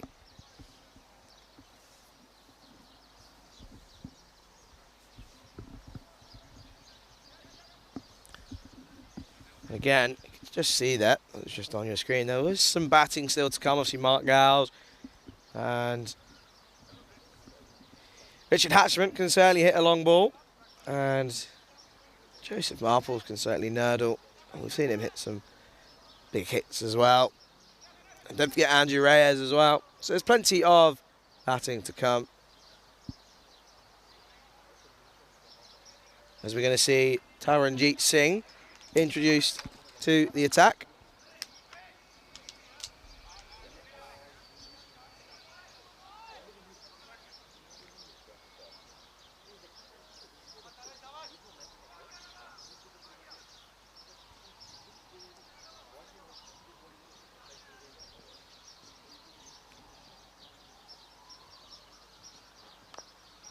It's a good start from Singh as he's right on the mark straight away.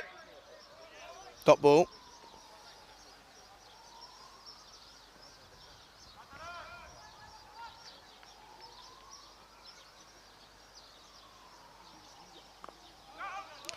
Rocker just drops us into the leg side. There's an appeal. I don't think he's going to be gone there. I think he's safe. Interesting work from the skipper.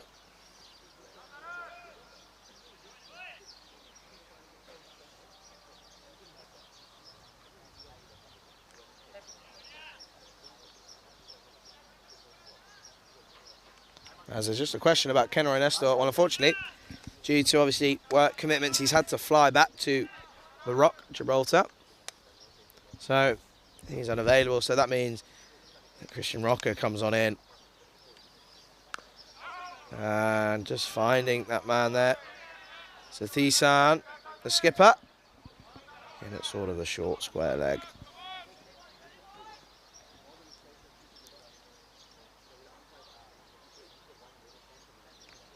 He gets on the sweep. He plays all around this and makes a bit of a mess of this, does Christian Rocker. But that's going to be the end of the coach/player as he has to go. 14 off of 19 in Gibraltar. They're 45 for 2.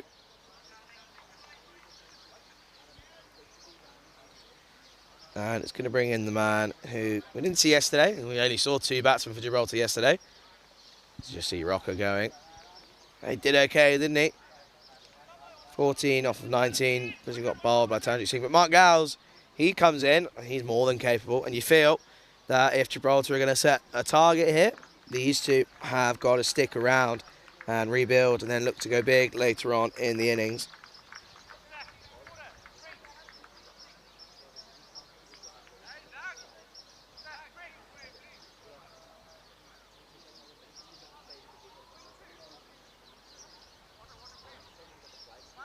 As it looks like, taking a little bit of a drinks break. Again, it is hot out here. So, as we just lead towards the end of the ninth, take a bit of a drinks. And it gives us a chance, if you are in the YouTube live chat, to say hello. Don't be a lurker, as we want to know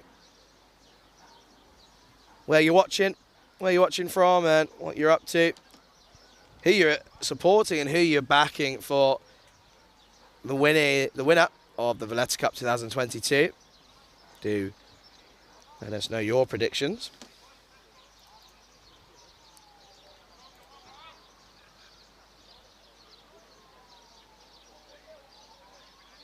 As there's certainly some support for both teams in the chat. Both Gibraltar, well, there's been support for both teams here. As we see the new man, Mark Gow's coming out to bat at number 4.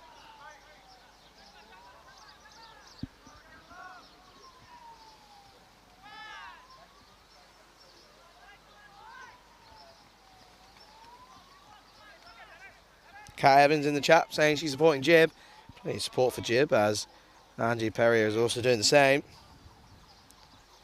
But Mark Gow's, he's coming out now. There's a bit of pressure on these two as Charanjit Singh continues. He just plays this into the offside and gets off the mark straight away. As that comes through for a single.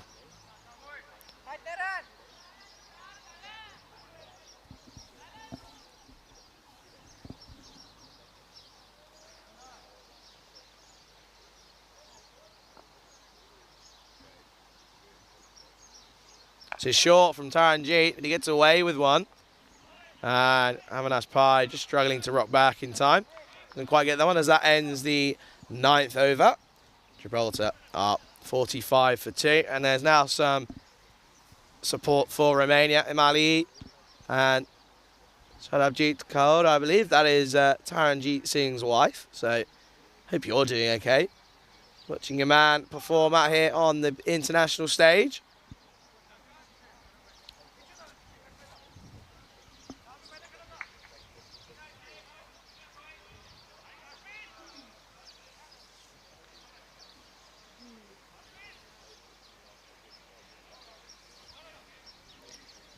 As we're going to see the continuing of Mazu Saini and Taranjeet Singh just going for the 1 run for a wicket in his first over. So really good first over from the off spinner.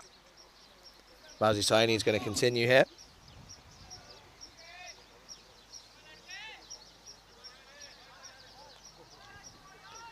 With Mark Gow's on strike. He's just 1 run off the 1 delivery at the moment. There's a big booming drive from Mark Gow's.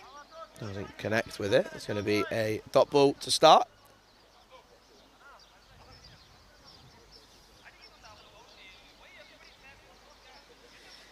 So again, just have to remember that this game, Romania really needs to chase whatever they're set really, really quickly. As it's a lovely shot. Doesn't quite get a lot on it. So it's just going to fall to Natty got that.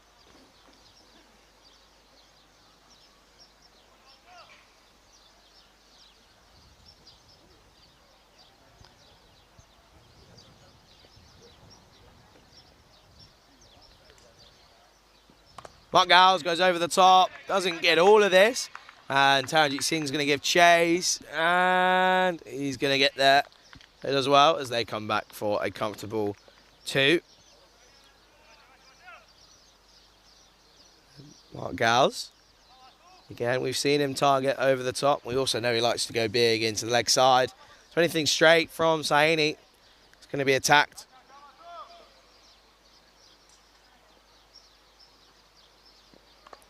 This is a little bit straighter, and he just drags this into the leg side for a single.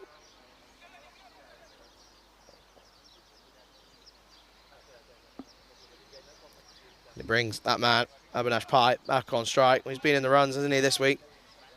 40, scoring the 40s early on.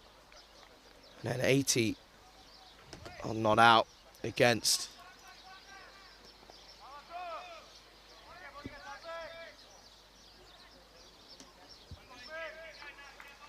earlier on. As we see Vasu Saini continuing here.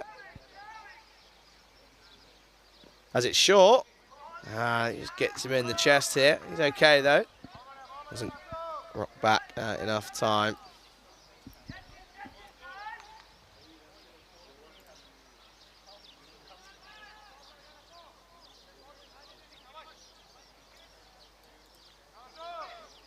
You just see there, just gets him in the rib cages. That's going to be in his mind for Avinash Pai.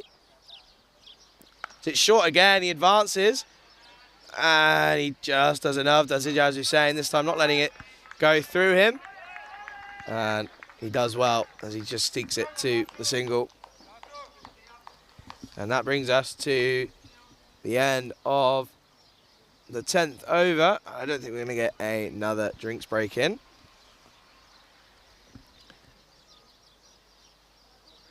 It looks like we are set to continue here. As it's going to be Taranjeet Singh to continue at the far end. Just the one run with that one wicket of Christian Rocker coming for Taranjeet Singh. As Gibraltar now move on to 50 for no loss after 10. Not for 2, apologies. 50 for 2 after 10 overs.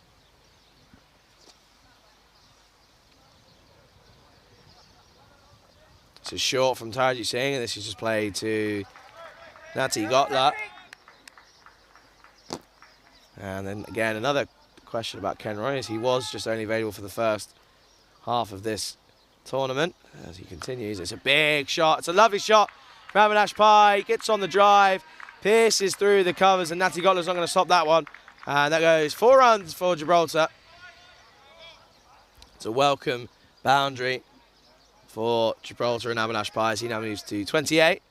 Ken Roy had to return to Gibraltar for work, so he therefore is unavailable and drops out. Plenty of talent though still in that setup for Gibraltar. It is short and just clipped into the leg side for Avinash Pai. And good cricket from Avinash Pai. He now moves to 29. Off of 28 deliveries, going at just above a run of ball. All he needs to do now, isn't it, as the team just needs a bit of a rebuild here. Well, Gals goes hard into the leg side. He's going to find the man. It's just going to be the 1 run.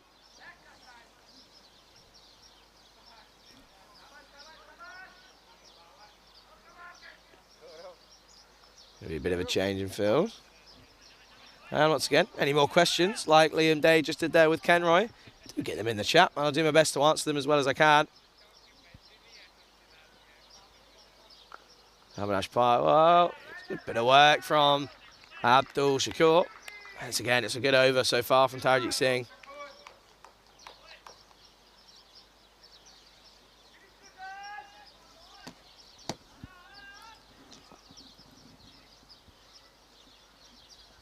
As he advances and well adjusts as this one was darted in, as he's just going to play this into the leg side for a single for Avinash Pai.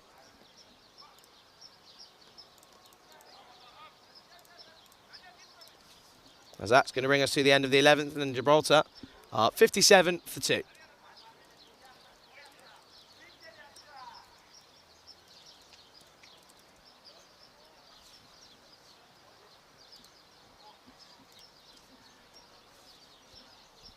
So Avinash Pai just moving on to the 30 runs now, off of exactly 30 deliveries. Mark Gow's on 5. You do feel that these two are going to have to go big at some point if they're going to put a defendable total on, as they're 57 after just the 11 overs.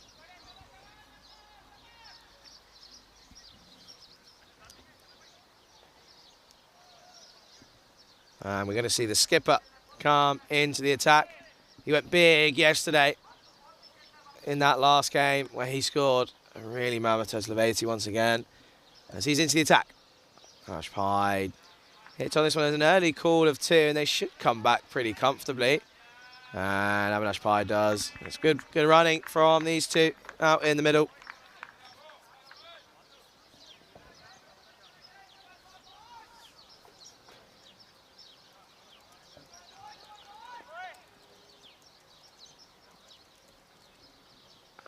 And just drops this into the offside. That's good running by these two. Good rotating the strike. They're just going to have to do this, aren't they? Just struggling a little bit to hit boundaries. So you have to make the most of the gaps in the field.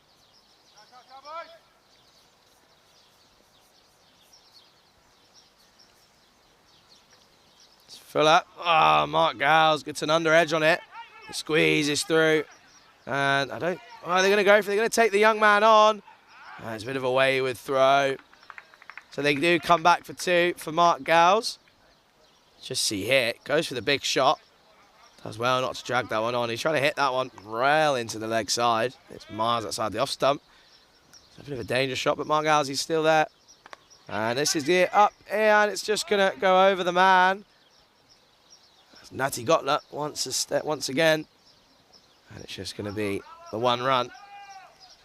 So it's not a terrible over this for Gibraltar.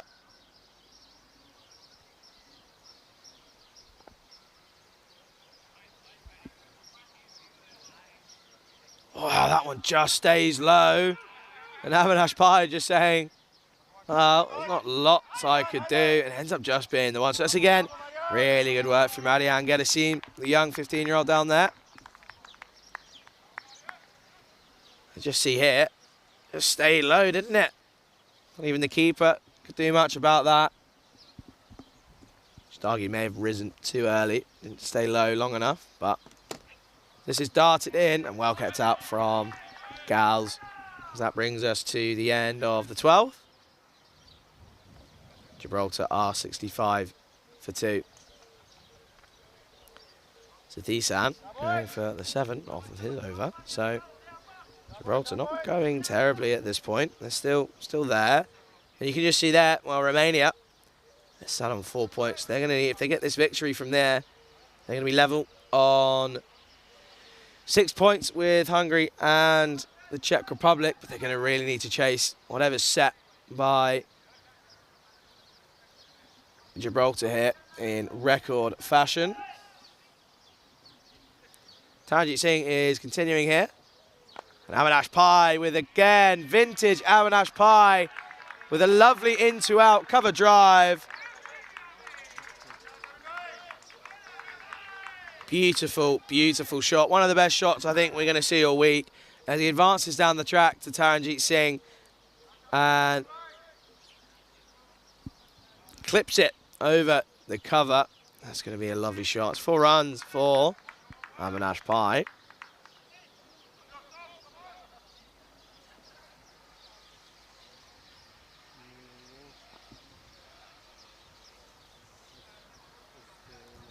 Advances again, but it's well adjusted from Taranjit Singh, so it's just going to be the dot ball. So it's a good comeback from Singh.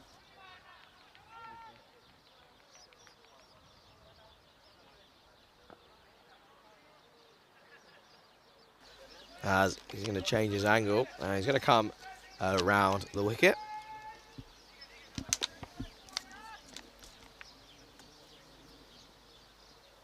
As Avinash Pai into the leg side, and I think he might have found the gap, and he has. That's a great shot once again from Avinash Pai. And that's 4 runs to Gibraltar. The change of angle doesn't quite work for Taranjit Singh. Just clips this and times it really well. That's going to run away to the boundary. 4 runs for Gibraltar.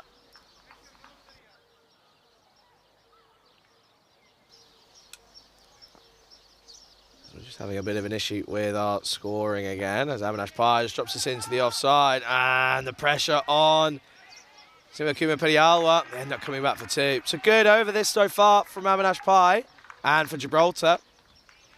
They move on to 74 now from this over. Avinash Pai, he's on 41.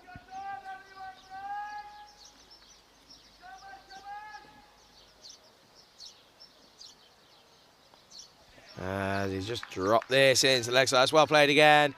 And they should turn and go. And it's, again, really, really good bit of running from these two in the middle. It's good communication early on. And they run through pretty easy for the second. Avinash Pai with a really good hand here as he moves now on to 45, I believe.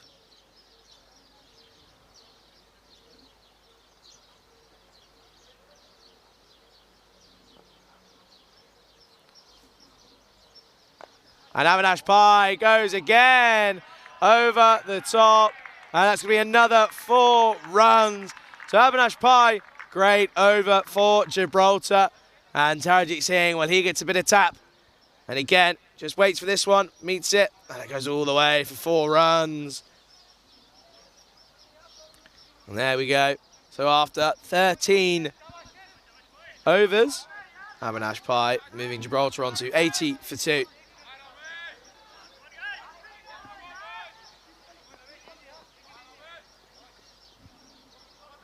And Taranjeet Singh, well, went for 16 off of that over. As that brings the skipper back on to Thisan to continue. Mark Gowles looks to play this into the leg side. And it should just be the one, and it is. So that brings Avinash Pai, who's just that 1 run away from another 50 for him.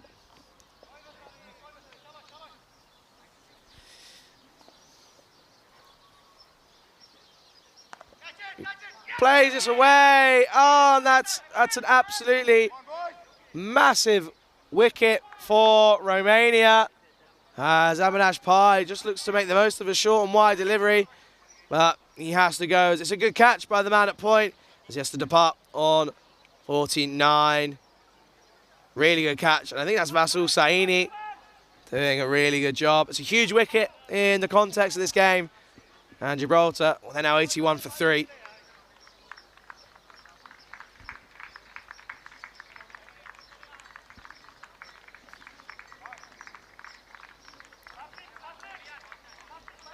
Well, that's going to be a bit of a turning point in this game as the set batsman, Avinash Pai, he has to go.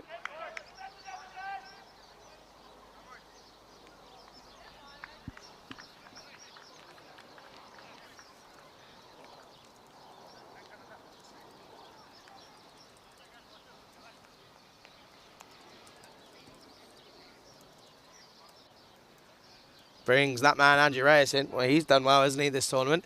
Certainly been in the runs. He's done a good job at the top.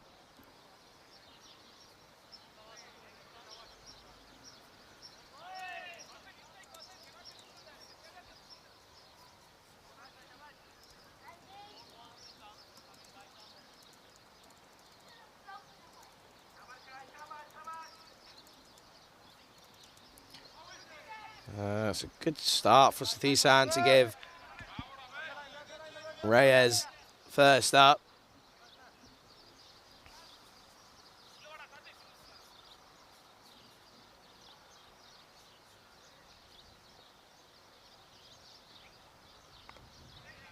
It's good from Andrew Reyes. He just nurdles this one round the corner onto the leg side for a single. Brings Mark Gowles back on strike. So Mark Gowles and Andrew Reyes, well, they need to build here, don't they? As they're going to look to push past that 130, 140 mark. So it's full, and Mark Gowles goes big into the leg side. That's going to be 1 bounce, 4 runs for Gibraltar. And Sathisan getting it all wrong here. Full toss. Mark Gowles is not going to miss out on that. Powerful hitter of the ball. That's going to stay here. 4 runs for Mark Gowles.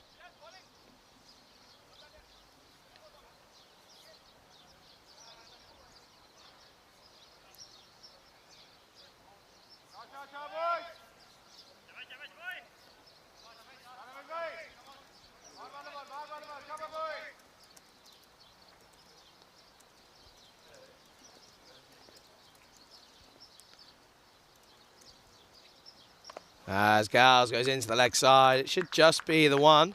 So this is good cricket from these two, as that brings us to the end of the 14th over, and Gibraltar are 87 for 3. And you do feel that these two are going to have to bat deep if they're going to set a decent total.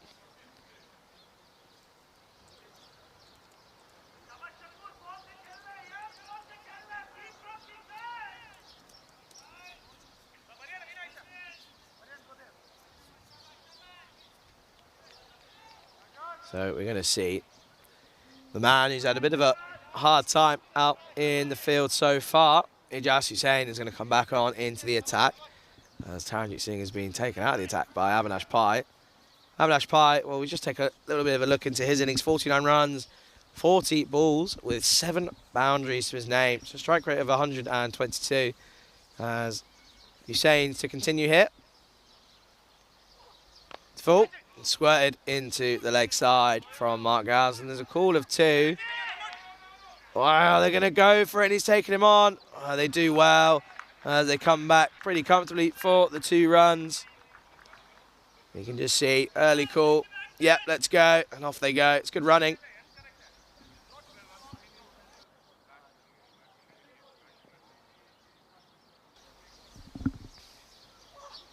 It's short. And Gowles already just placing that into the leg side. And this time it is just going to be a single. So that brings Andrew Reyes on strike.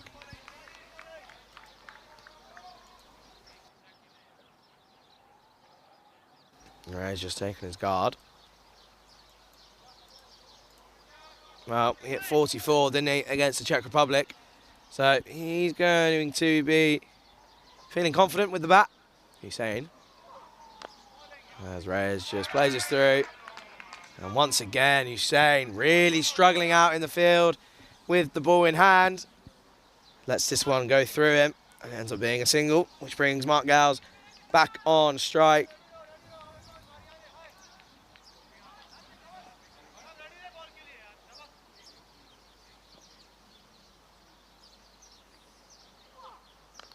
This is a slower delivery, and Gowles gets enough on it. And this is going to go through for a single. Does well to get a bit of bat on this one, as he didn't pick the slower delivery.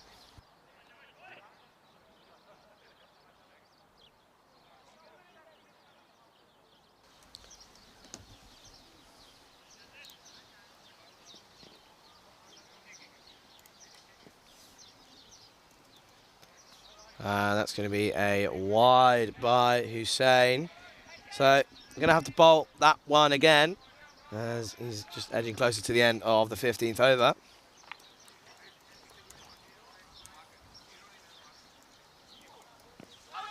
And there's a shout of LBW, but I think he's going to be run out here, and he's gone. So there's a bit of confusion, and Andrew Reyes saying, well, there's a bit of miscommunication. I don't think Andrew Reyes is too happy here. So he's going to have to go, and the man that you felt that really need to stick around with Gowles as that shout is turned down. He almost just set off, didn't he? Classic LBW, just started running, and he has to go. As we're going to see new man Richard Hatchman come to the crease. Well, he's more than capable of hitting a long ball if it stays hit.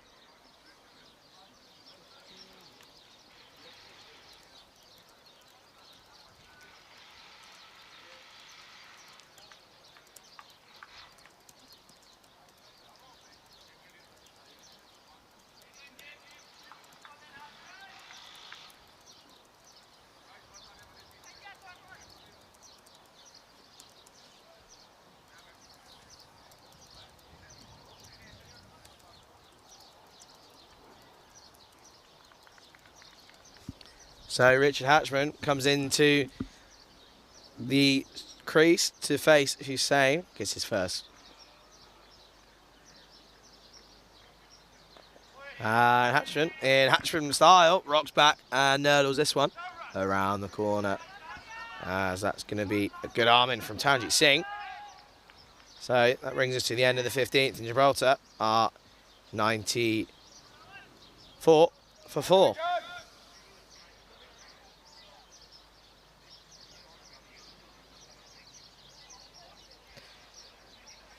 So, after a wicket falls in that over, there's a mix-up after an LBW shout. There's a lot of pressure on Mark Gowles now if they're going to look to set anything here. Obviously, Hatchman, I'm sure he's going to go ahead and take a liking to Sathisan and really go for big hits. We've seen him do it plenty of times before, back in Gibraltar at the start of the year.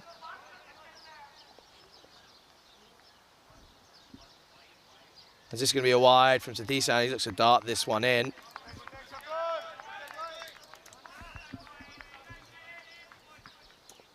A reply from him. And he looks to play this to the leg side and doesn't get quite a lot on it. And it's going to fall for a single.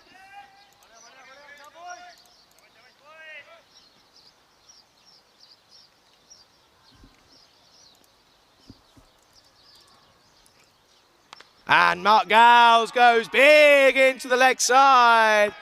And that's going to be 6 runs for Gibraltar.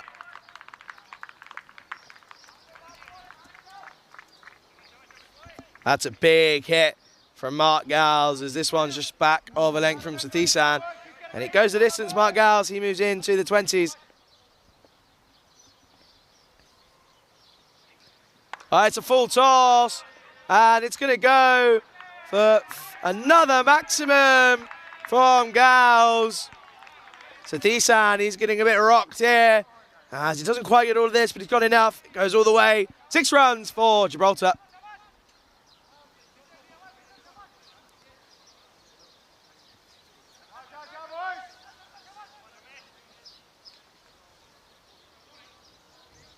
So, free hit here for Mark Gowles. He's going to look to make the most of this one.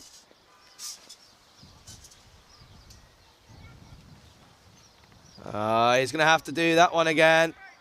And Sathisan just struggling a little bit here.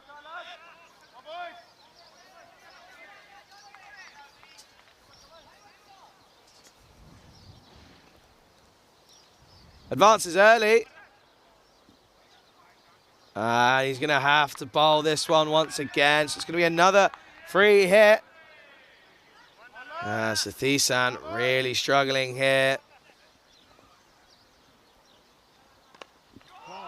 Wow, and he hits this again. And it's taken by the man. We've got the first crowd catch of the Valletta Cup 2022. Sathisan gets this one, and Mark Gowles advances and gets all of this. Maximum for Gibraltar. What a catch. It's good cricket, and they're going to come through for the single.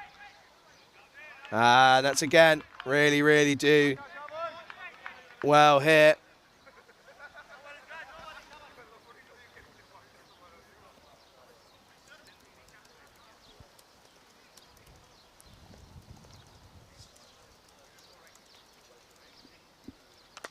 Well, Hatchman looks to get on the action. He hasn't quite got all of this, but Pedialwa's underneath it, and he takes the catch.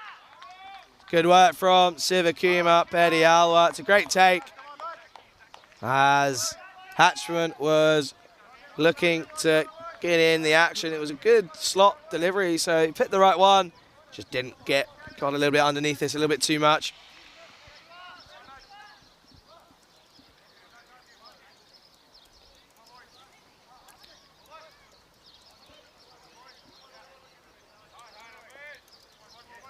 As that wicket falls, and Gibraltar, they fall to 117 for 5 after 16 overs.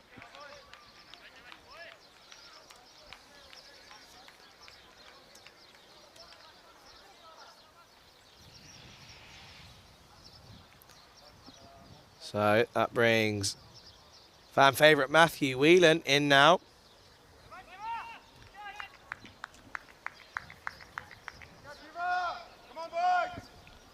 Sathisan, well, after a bit of an interesting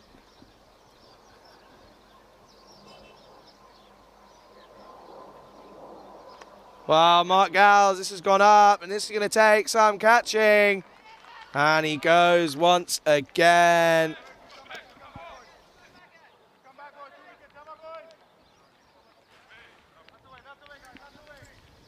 And I think there's just a little bit of an issue with the scoring, so we're just trying to work out what's gone where. But Mark Gowles, he's done some big hitting for Gibraltar, as he ended up on 37. But he has to go. That's a good catch by, I believe that was Satwik Natigotla, doing a good job in the covers once again for Romania.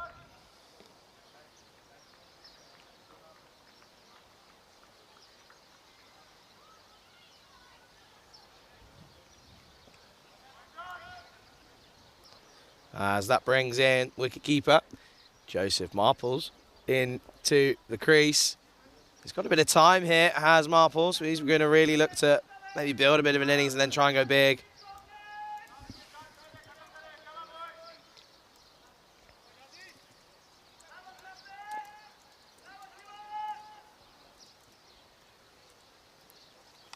Marple's just fends this one off. So it's a good start from him, looking solid as he just plays that one back to Hussein. So at the moment, Gibraltar 118 for 6. That's a good shot from Joseph Marples as he cuts that in, and it's just going to be the 1 run, I think.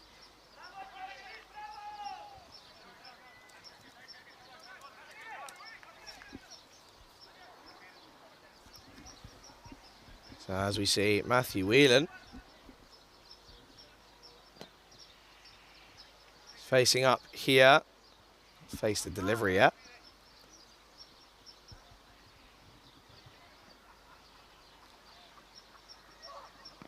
He looks to go across the line, and I don't think he's going to be given, but they end up scampering through for a single, so that's going to be a leg by. Whelan looking to go big here. First up, across the line. It's just me going down leg. It's a good call from the umpire.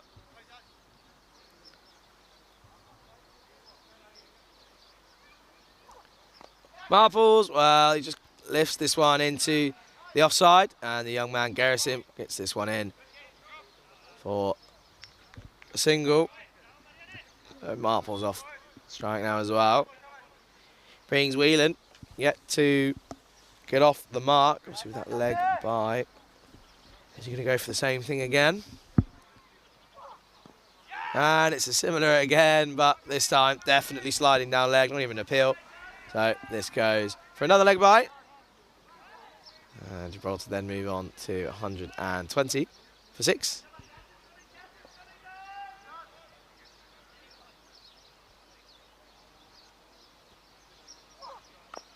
This is dropped into the leg side, but straight to the man.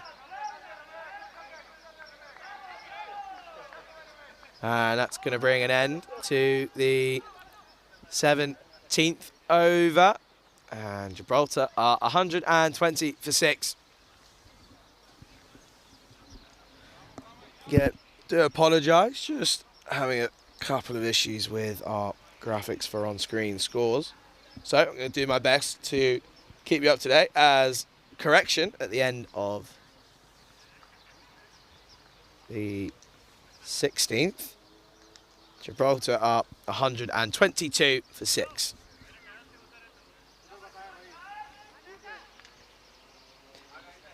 And we're going to see Masu Saini continue here.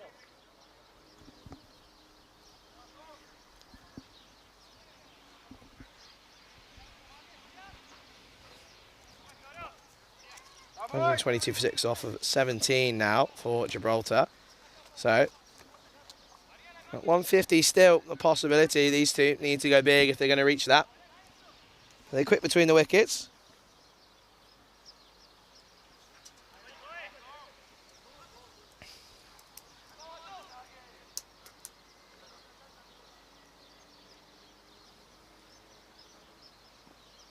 Whelan looks to go big.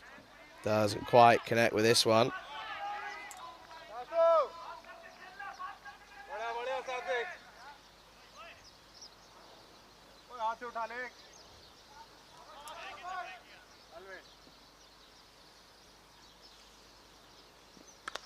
Whelan, well, he hits that well, but he's going to find Taranjeet Singh at long off, and it's just going to be the single as they move to 123 for 6. And Masu Saini.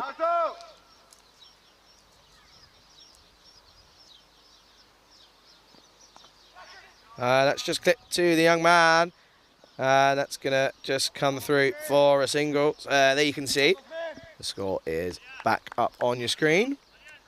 So white paper scoring can't go away.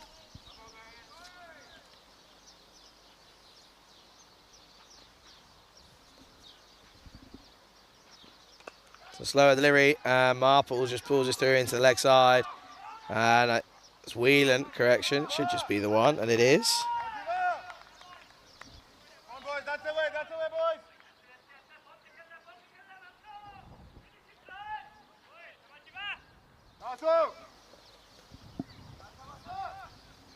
Marple's on strike, so I need to continue. It's a slow delivery again, and he's hit that pretty well. Just gets caught up, and it should just be the one. If there's any man you don't want to take the out. Oh, there could be buzzers here, and there is. It's been unlucky for Romania as it just pops off the pitch. Let's just take another look here. It's a full toss as well. Nice looking shot for Joe Marples. And Taranjeet Singh, a man with a very good arm, as it just popped off the crease over the keeper. So they come through for a second. So Joe Marples now, he moves on to 5.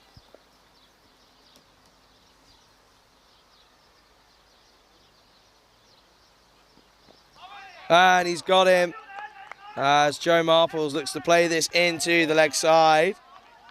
As we see on the replay here, he steps across. It's good bowling from Zaini. Well, it's been unlucky, doesn't he? He just clips it off his pads. And it's going to be played on as Gibraltar. Well, they fall to 127 for 7 after that wicket. And in comes the man, the young 19-year-old, Samath Bodda.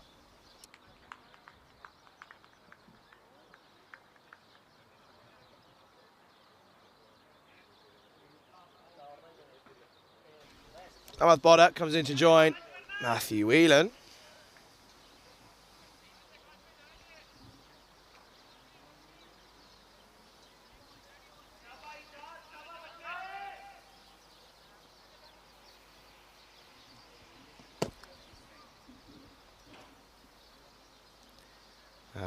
It's going to bring Hussain into the attack, and Whelan gets on the drive. It's the 3rd time he's set on the sweep. 3rd time he's attempted that shot now.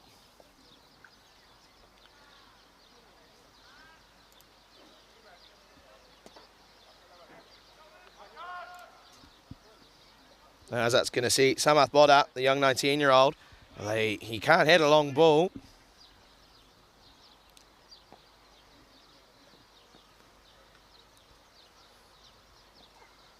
As he just nurdles this into the leg side. It should just be the one. And it is. And once more, just a bit of chat about the runs and what Romania require. But I think from a Romanian point of view, you just know they really need to go straight from the off. Treat it as a T10. As Hussain continues. And he gets a wicket as Whelan. Well, you can see that was going to happen as he kept eyeing up that leg side boundary. As that now means Gibraltar, they fall to 129 for 8. And you see the stumps keel over. And just on Romania, they're going to have to go big, I think, aren't they, straight away. Treat it as a T10. Try and get this total as quick as possible. As it brings in Nikhil Advani, the Advanator. He's again, I'm sure, would have been doing plenty of shadow batting in their day off, and looking forward to seeing Advin back in.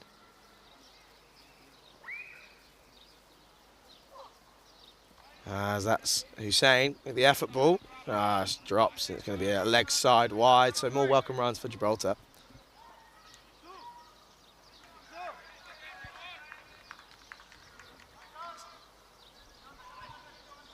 Advani on strike. And that's just going to be squirted into the offside for a dot ball.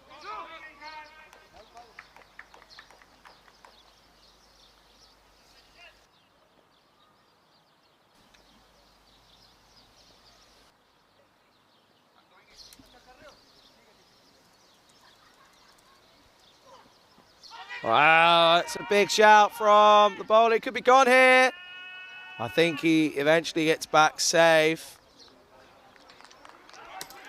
So we just take another look here, as that's definitely going to be sliding down leg, as most of the attempts here, and he ends up getting home pretty safely. Almost makes a connection with the wicket keeper, but ends up being okay. And Gibraltar, they're now on 130 for 8 here in the 19th over.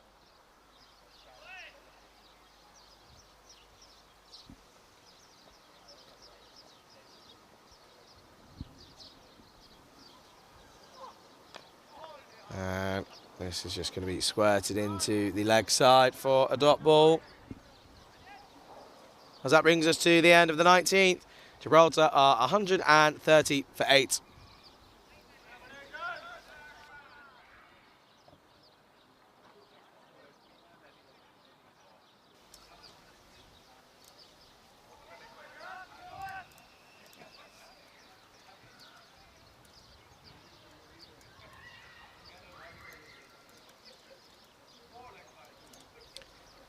So we enter the 20th over, the final over here.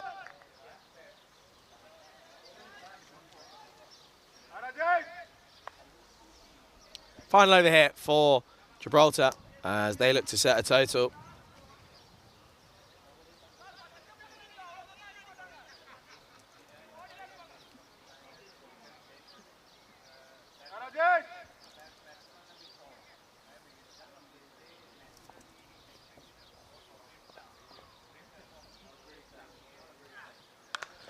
So good shot from Samath Border as it's Raj Kumar to continue here in the last. They turn and go for 2.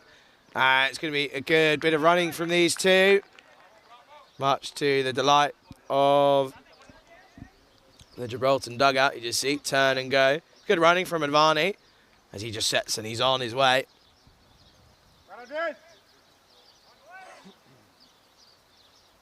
Samath Border back on strike, the young 19-year-old.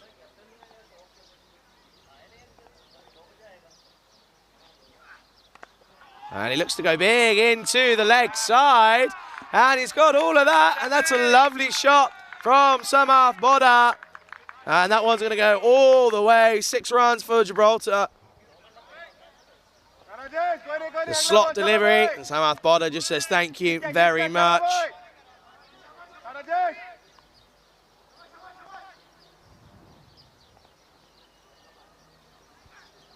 And that's going to be a delivery. So Raj Kumar just getting put off his line a bit there by the young 19-year-old. It's a great shot that was from Samath Border, and every boundary will help now and every run.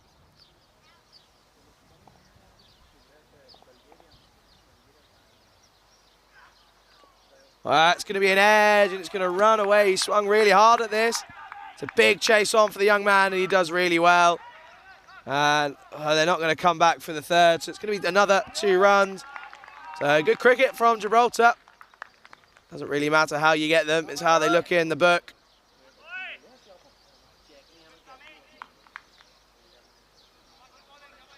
Just good cricket from Border. And it's squirted out to the man, and the captain, Sathisan, he's going to take it. As young Samath Border has to go. But a healthy contribution of 11 off of his 5 deliveries.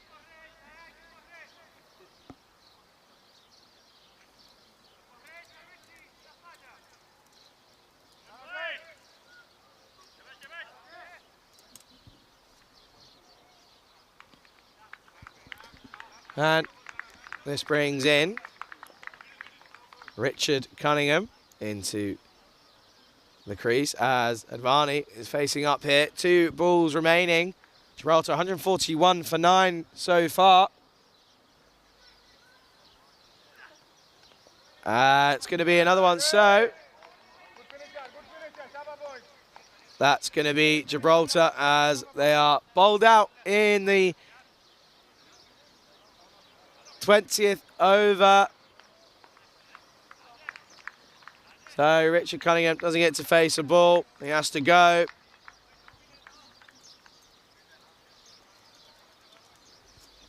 And that brings an end to a exciting innings of T20 cricket. We had some big hits early on. If we take a look at the highlights.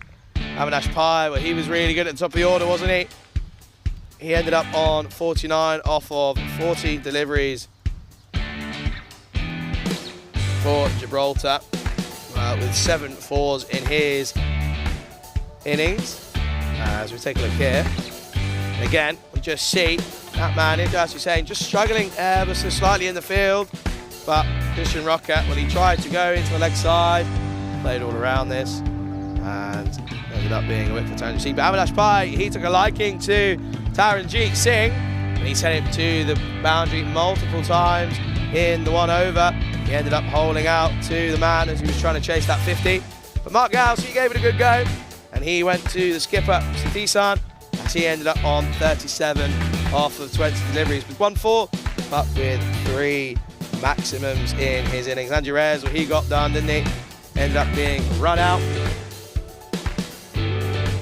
We see here a couple of big, and there was a massive field. Good catch out in the spectators there.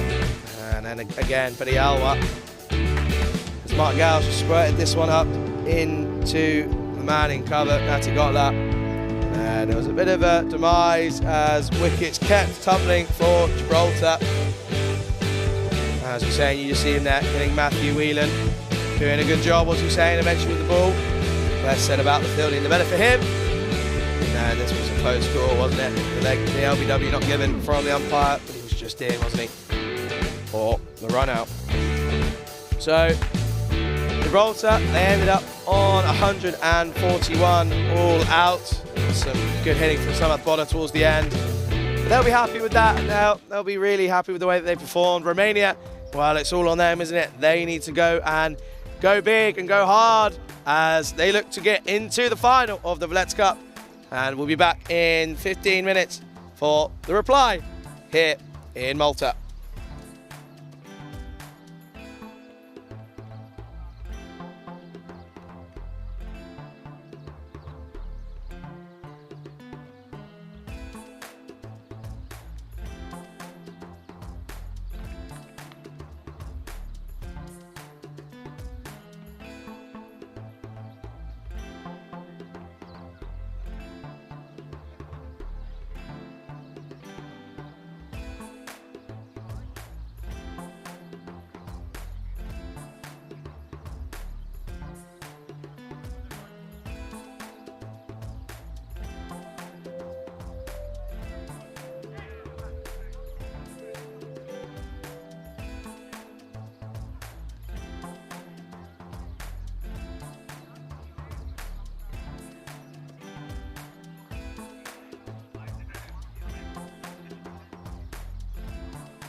thought you calculated the same.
And welcome back, ladies and gentlemen, to the Marsa Sports Club here in Malta, where we are set for an exciting innings of T20 cricket, where we have Romania. They need to chase 142.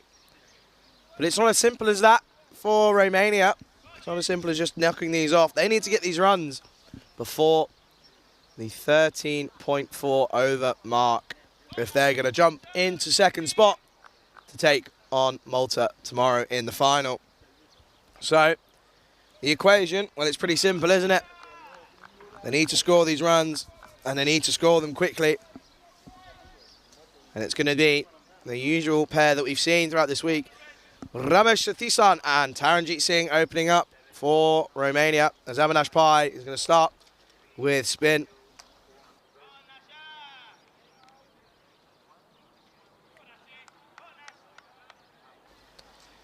So, as we're ready here for the reply of Romania. That's an edge to start with. It's a good foot from Richard Cunningham as they come through for the single. And once again, we are in for an exciting bit of nail-biting cricket. And Gibraltar, well, I know for a fact that they're up for this. They know what the equation is for Romania, as they're going to have to go above 10 and over to reach the final. And they're going to want to be the ones that prevent them from doing so. They're sat in fifth at the moment. I'm not too sure if they're worried about the victory. They're more concerned about being the ones that stop Romania, the highest ranked team, getting into the final. As we continue here, as we don't continue here, as Avinash Pai just takes a moment.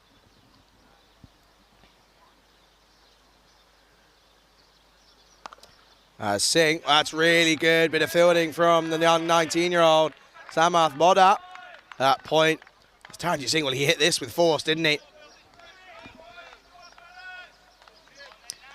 And I think you can just see Samath Bodha has now just gone out to deep point. Louis Bruce has come in from long on to mid-on, so I think he's just going to hide this outside the off-stump. Short, back of a length. Well, it's certainly short. And Taranjit Singh has gone high. He's not quite got all of this, but it's going to go all the way. 6 runs for Taranjit Singh, and here he goes. Boom, boom for Singh. Manages to get enough of this. It went really high as Hatchman there. He gave chase. Couldn't quite get there, and it went over the rope. 6 runs. The first boundary hit for Romania.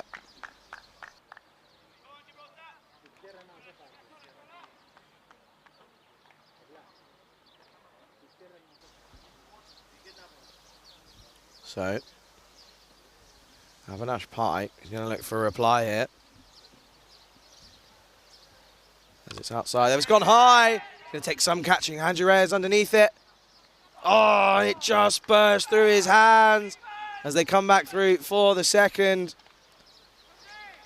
And Andrew Reyes, he's going to be really upset with himself as we just take another look here.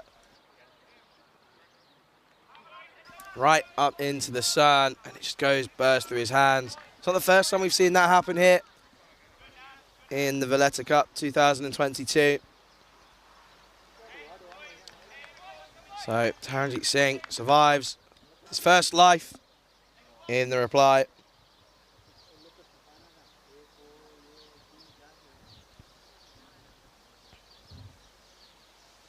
And this is going to be given a wide ball from the umpire. So Avinash Pai going to have to bowl this one again.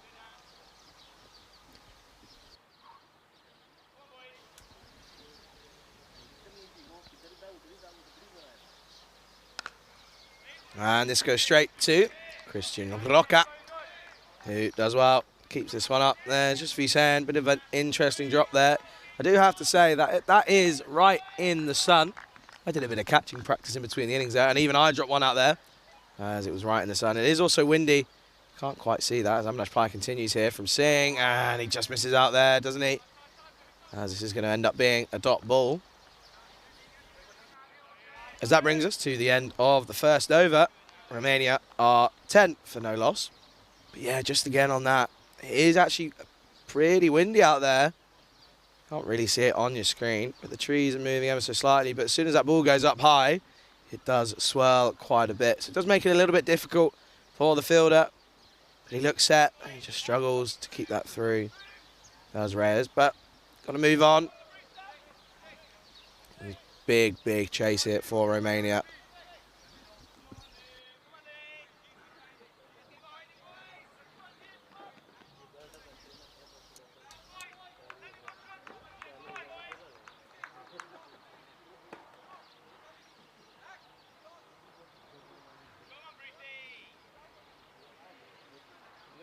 And we're going to see the young Louis Bruce, but he didn't quite come off with the bat.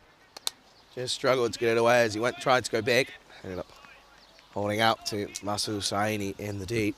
And we're going to see him opening up from that far end. And it's going to bring Sathisan on strike. He's just the one run off the only delivery that he's faced. It's a big ask, this Romania. This is short and just respected. Blocked back to the young man, the 16-year-old. Well, Louis Bruce and Samath Bodda, well, they're going to be really key in this defence for Gibraltar, as they're going to try and keep Romania from getting enough runs to get into the final of the Valletta Cup 2022. Wow. Sathisan, he looks to go big, doesn't he? Runs down the track. Louis Bruce. It's a good ball from him, and it ends up being a dot ball.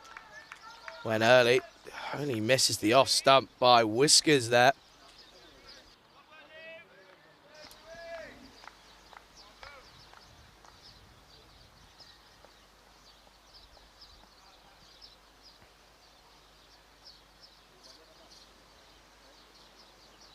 Short. And Sathisan misses out once again as an appeal from Louis Bruce. I don't think I quite heard anything from my end. So Sathisan just struggling with the short one here from Louis Bruce. And again, we've seen it plenty of times. Ramesh Sathisan just gives himself a little bit of time, does the Romanian captain. That's another edge, and this is going to fly away. That's going to be 4 runs for Romania. Romanians, they're up for this. They're up for the fight. There's that one almost off the glove, right at the top end of the bat. Wow. That runs away for 4 runs. 128 needed now.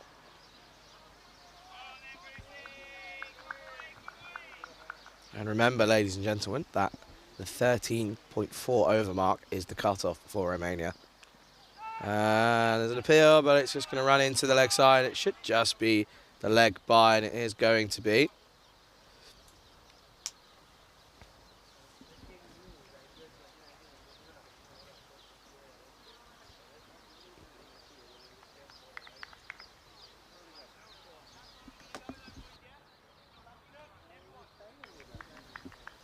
Brings that man back on strike, Taranjeet Singh.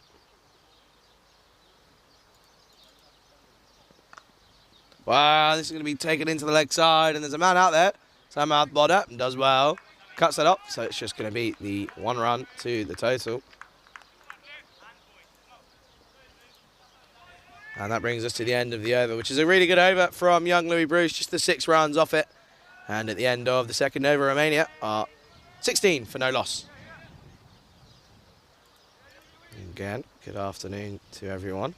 As we have a look here. So this is the equation. So Romania, if they can chase this in 13.4 overs, they will jump the Czech Republic and Hungary, and they will move into second spot, solidifying their place in the final against Malta tomorrow. So even if they do win this, if they don't get it done before that 13.4, they're not going to do enough. So it's a big ask from Romania, but they're going to back themselves as Gibraltar. And we're going to see the introduction of Andrew Reyes into the attack. Stump to stump, gets a bit of movement, bit of lateral movement. Does Andrew Reyes. Taranjeet Singh, I think, might be looking at this one as a man to attack.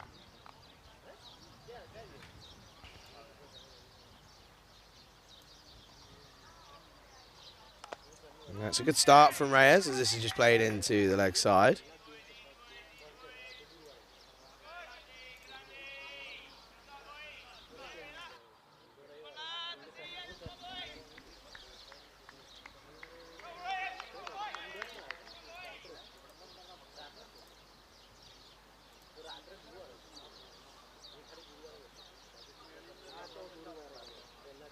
And again, good bit of bowling from Reyes, as that man, the 12th man today, Zachary Simpson, a.k.a. the Duracell Bunny, cuts that off and come through for a single. Taranjeet Singh back on strike. And he carves that through the covers, and it's going to race away. It's going to be 4 runs for Taranjeet Singh. It's a classy shot from Romania's main man. Bit of in-swing, doesn't do enough. It's going to run away, 4 runs for Romania.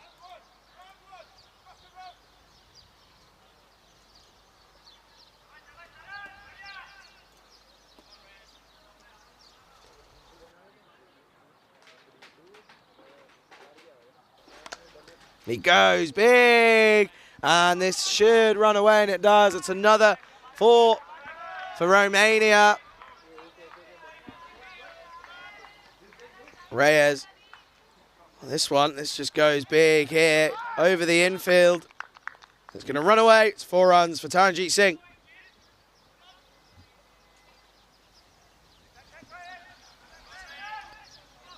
And there's just a bit of chat about, obviously, Gibraltar missing out on Ferrari and Nestor. And it has to be said, they have done well, haven't they? Obviously got their first win against Bulgaria without Ferrari yesterday. And without Kenroy Nestor as well. So relying on their depth. Nestor. Reyes comes around the wicket. And this is going to go all the way. Just looking to see if that's gone for 4 or for 6. And I think it's going to be given 4 runs.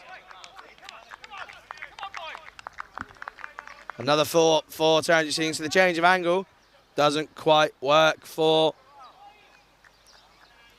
Gibraltar National.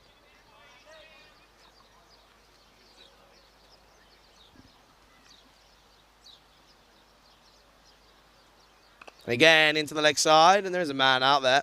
It's a skipper, Avinash Pai, who eventually gets that one in. And they come through just for the single.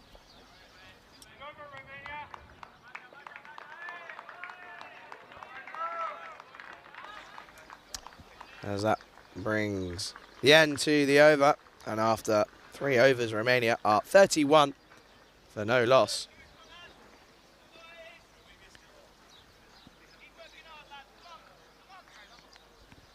So we have a look here. The official equation at the moment for Romania is 111 off of 102 deliveries. However, we know they need to get it by that 13.4 mark, don't they? As it's going to be Louis Bruce to continue here up against Taranjeet Singh. So he hits this well into the offside, but that's well done by Richard Cunningham down there.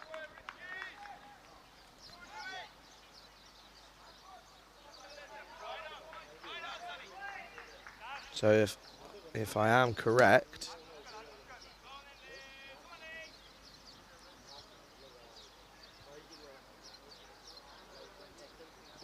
this is pulled into the leg side, and Reyes doesn't quite do enough to get anything on it, but it should be cut off by Samarth Bodha. And he does well. It's a good arm from the 19-year-old as they come back for the 2 runs.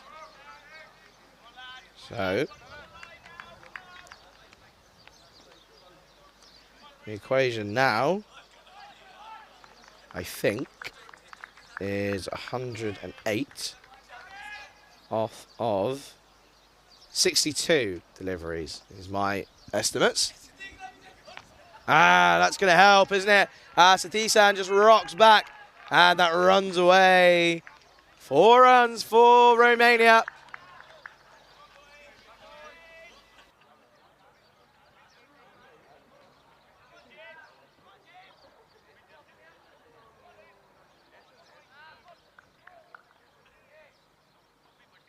So, going to need a bit of response here.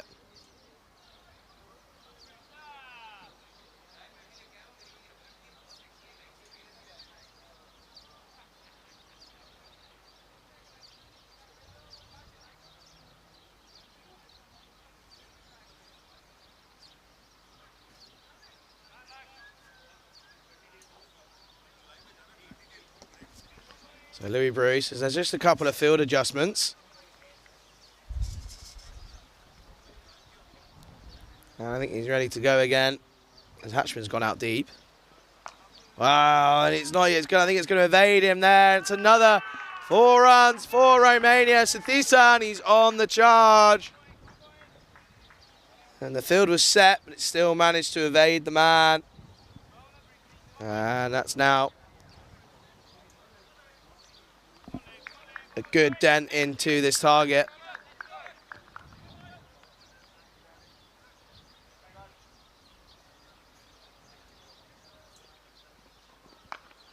Wow, that's going to go again. That's another 4. 4 runs for Romania. This is a big over for Romania, and Sathisan is taking it by the scruff of the neck, is the captain for Romania.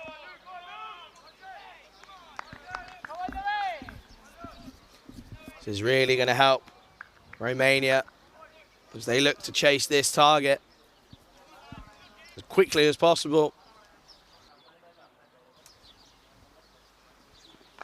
And it goes, it's gone high. It's going to take some catching. I don't think he's going to quite get there. But I think more importantly, it's not going to go all the way. So it's just going to be the 2 runs as that takes us to the end of the 4th over. And Romania are 48 for no loss. And to my calculations, that now means that Romania require 94 off of just 58 deliveries. So again, big ask here from the Romanian. And their shouts, bring on Pi, bring on. And really, you do feel that they're going to have to go to some of their best bowlers here, as we're going to see one of them now, Samarth Bodha.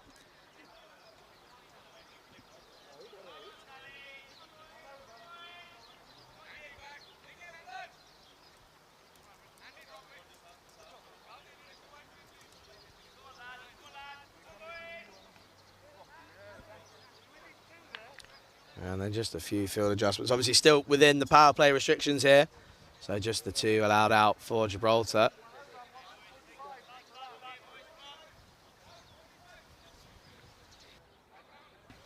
And once again, just a reminder that we obviously do need to see these ticked off really quickly. Samarth Bodha is into the attack.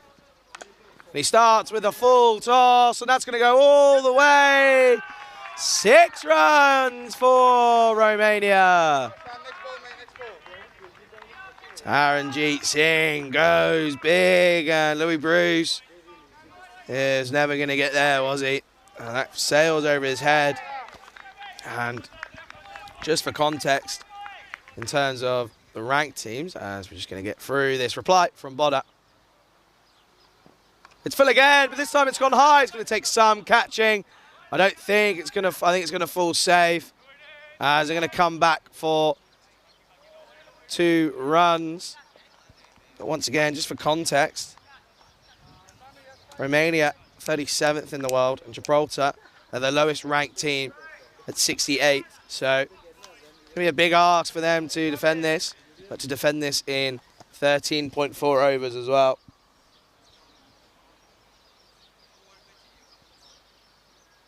So this is Fuller, and Taranjeet Singh, well, he's not got all of this. It's going to take some catching. Wow, he's completely overrun it, has Louis Bruce. And it's going to run away.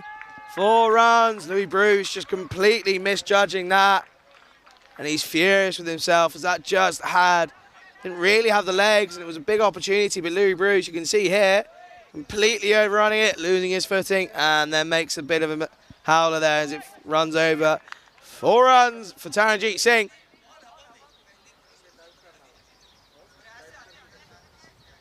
It's a better delivery from Samath Bodda, and it's collected by Zachary Simpson.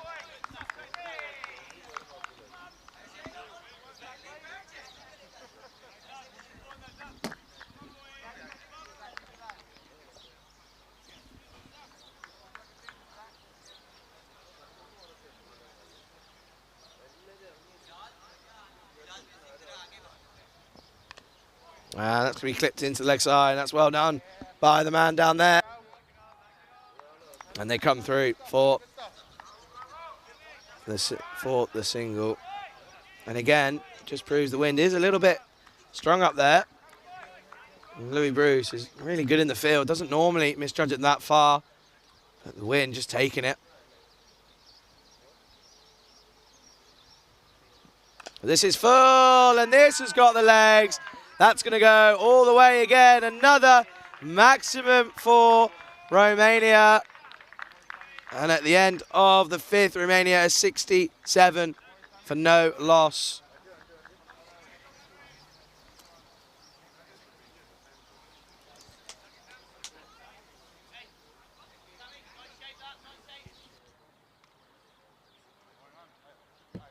So, after the 5 overs, Romania, well, they need 74 for victory. And it will say on your screens at some point that it'll be 74 off of 90. However, we know that's not the case, as they need it in 52 deliveries now.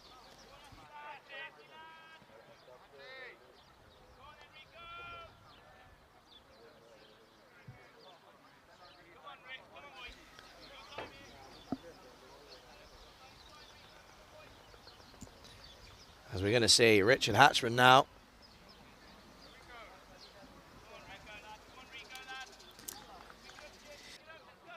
I think either of these two teams, Romania or Czech Republic, in the final is going to be a big ask, and it's going to be a really good contest in the final. As Hatchman's on, and that's not a good start, as that's good work from Joe Marples with the gloves. And it's going to have to bowl that one again, as it is given a wide.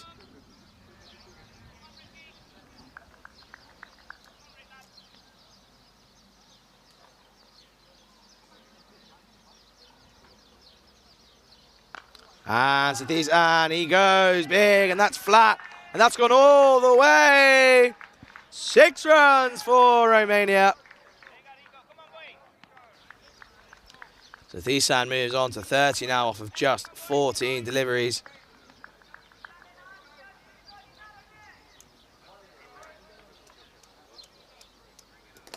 As they now move to only requiring 67 off of 51 deliveries now, and this is looking more and more accomplishable for Romania than you have to feel for the Czech Republic, as they really did a good job in that first game against Hungary.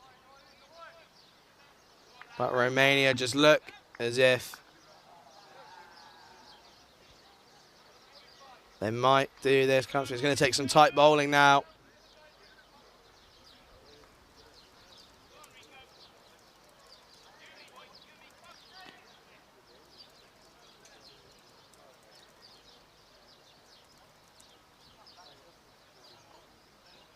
As this doesn't quite get any of this, it's going to be a single as they come around and cut this one off.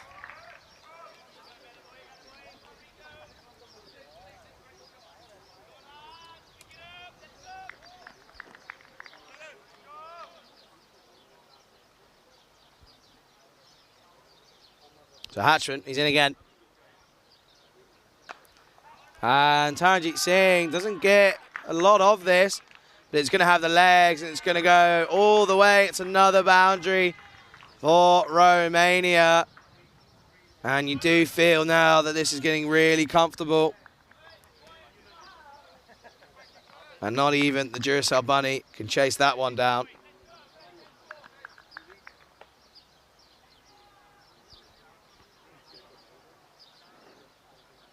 And this one, Richard Cunningham just goes the wrong way first of all, but does well to readjust. Keeps this to just the single.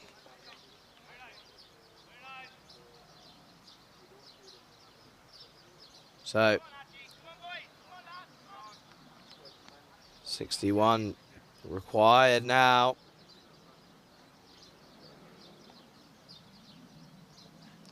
Short, down the leg side. It's going to be a wide delivery.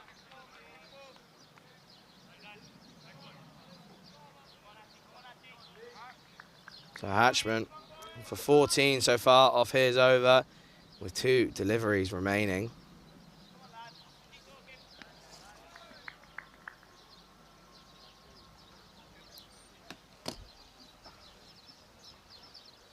Steps across, there's an edge on this.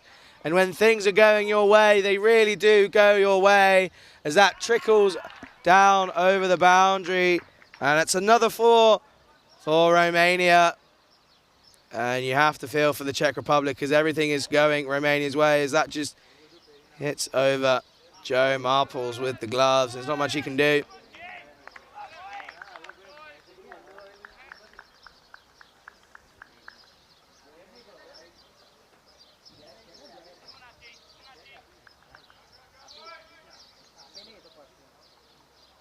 Hatchman, final ball. Short again, and this is going to go a long way to the leg side. And it's going to be given another 6 runs for Romania.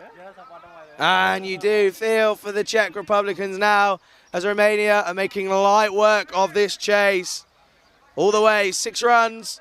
So that takes us to the end of the power play. And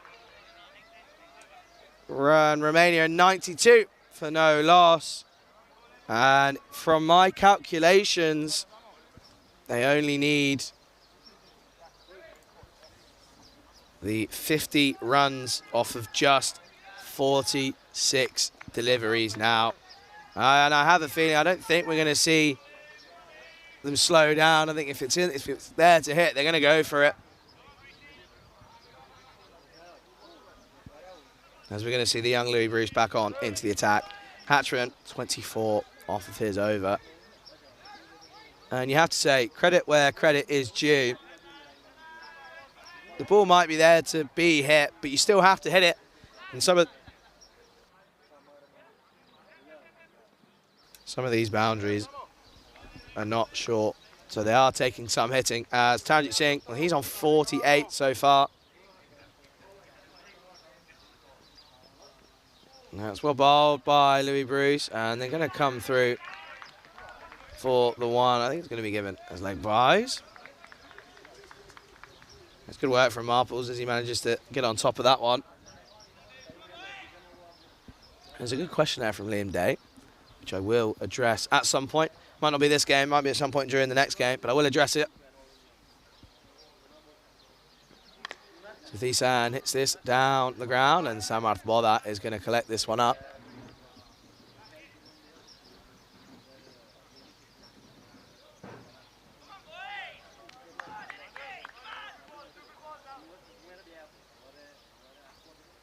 Taranjit Singh on strike. And he cuts this into the offside. And it's collected by Reyes. And I think he's just done enough eventually, as the Duracell Bunny comes around to collect this one. And I think that's eventually good work from Andrew Reyes out in the deep. So we just take another look here. Just goes through him this one. Let's get the dive in. And he eventually gets there. He does well. As Taranjit Singh reaches his 50. That's not really what's bothering. And this is going to fly. Don't think it's going to go all the way, as it's well cut off by Cunningham. That 50 from Taranjit Singh.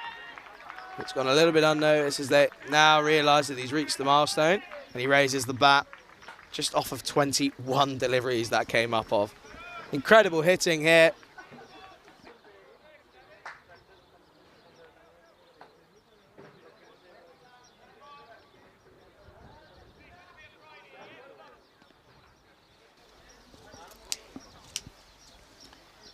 Sathisan goes big as a man out there.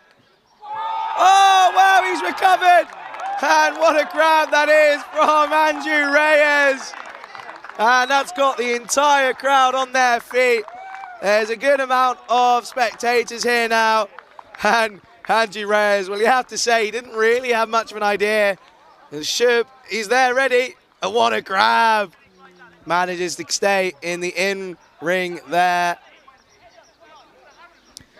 Well, Sathisan has to go. The captain, he's not going to be able to do it himself. And you do feel now, if Gibraltar can possibly keep them quiet and see if they can do a job here, as they now require, I'll just do the maths, 45 off of 42 deliveries. So we're going to see if they can they might just try and squeeze the field here. Wow, what a catch that was. And there's appreciation from everyone in the chat. And I'm sure all viewers would have appreciated that one. From Andrew Reyes, what a catch.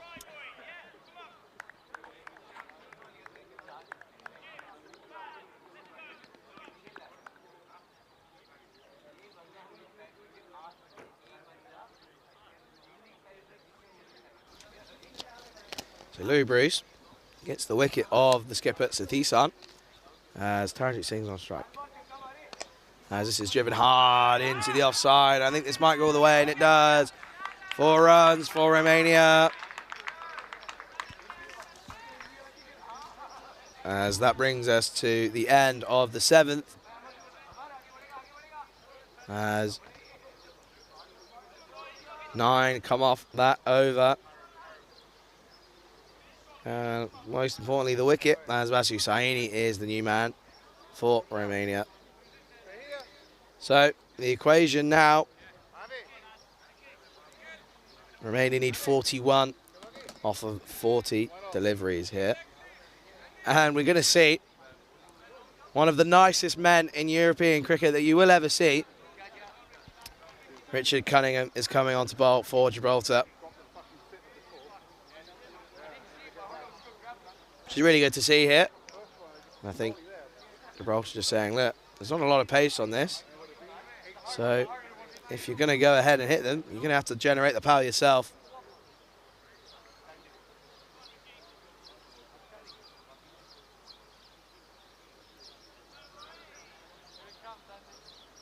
Vasu Saini is on strike.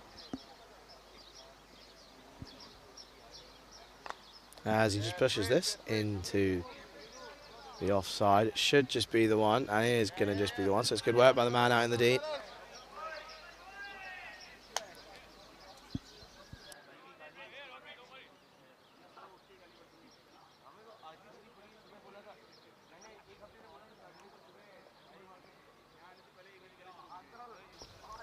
As this is going to go through to the offside.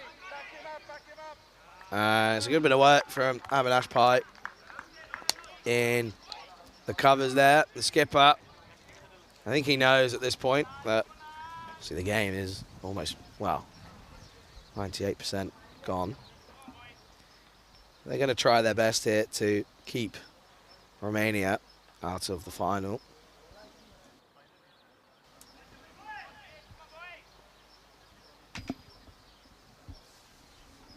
Cunningham continues here. Singh, they are just struggling to get him away here off the square.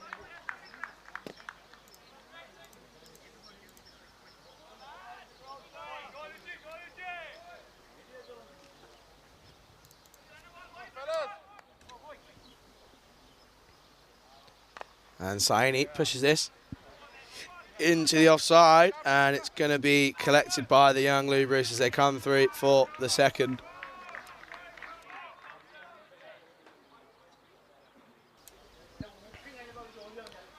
.39 runs required now. And you feel they're going to be spending all the big hitters in here, as this is just back of a length. And it's going to just be the 1 run. So far, boundaryless over for Cunningham. But knowing me, I've just cursed him. As Taranjeet Singh is the man on strike. 56 for him. As this is going to rock back, and I have cursed him. As this is going to go all the way. 6 runs for Romania.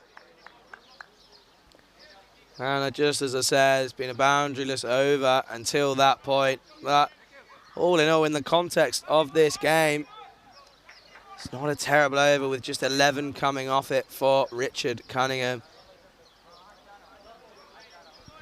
So, again, and as I look to my right, I can see a couple of members of the Czech Republic team.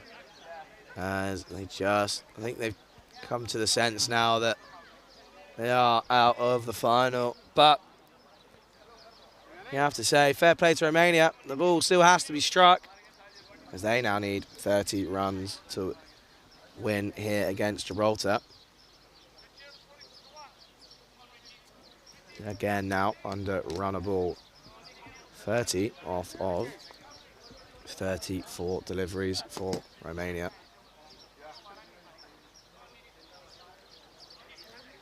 And we're going to see one of my favourite members of the playing squads here, Nikhil Advani. He's coming in to bolt for Gibraltar up against Vasu Saini at the striker's end.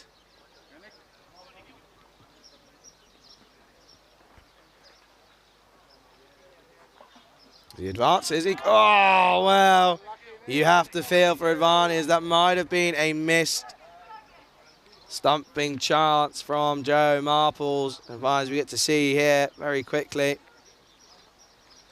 Completely misses this one, doesn't he? And he would have been gone if he took them. It's a shame. Still here is Saini. There's an appeal here. And it's not going to be given. And we just take another look here. Again, looking to advance. Again, better work from Joey Marples. This is a good start from Nikhil Advani. As it's not out, so Saini survives once again.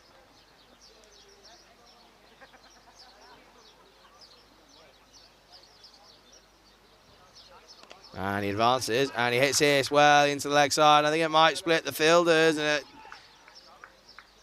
good work from Avinash Pai, and I think he might have done a little bit of damage to himself there. I think he's going to have to come off, as Hatchman's giving the sign. I think he says he's okay, but not really worth putting himself through any more damage.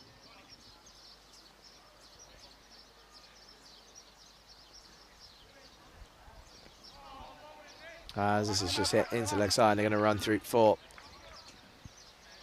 the 1 run.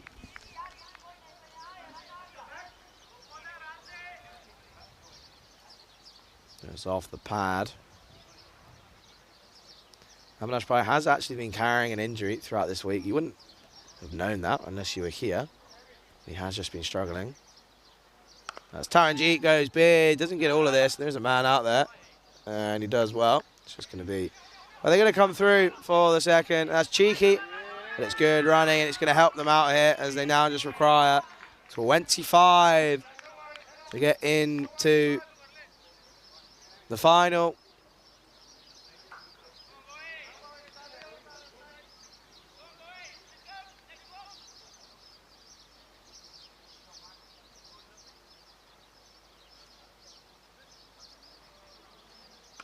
Oh, he hits this well. It's going to take some cutting off if he gets there. And he doesn't quite get there. And that's going to be another 4 for Romania. And I think that's the nail in the coffin for the Czech Republic, as they now just need 21 to get to victory. As that brings us to the end of the 9th over. And Gibraltar, well, there, the figures.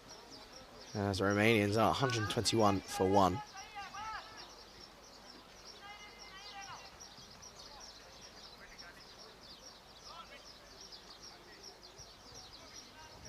As it's going to be Cunningham to continue.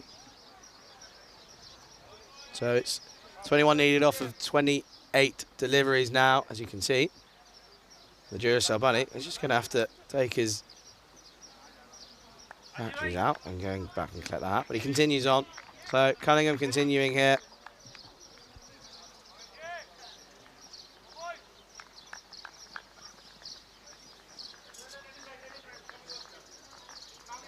And he's going to be gone. And you have to say, that's actually a really good bit of bowling for Richie Cunningham as he takes an international T20 wicket. Bit of spin on this one, and he does it with a flight. And Basil Saini has to go. So that brings Romania to 121 for 2 now.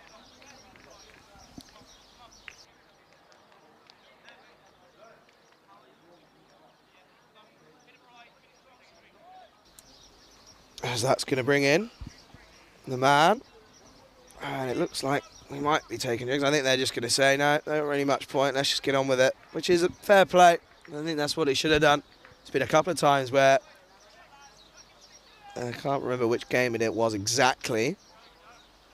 There was a point where drinks were taken and it was always a bit pointless. There was only 20 needed to win, and they took drinks and he just could have got on with it. There's a question there. As we're going to see Petty Alba come in. How's Ferrari looking? I think he's done for the tournament on Fralium Day. Not quite sure exactly what he's done, but he's hobbling about. He's still in a bit of pain as we go back to Cunningham here. It's a good bit of bowling as they're going to come through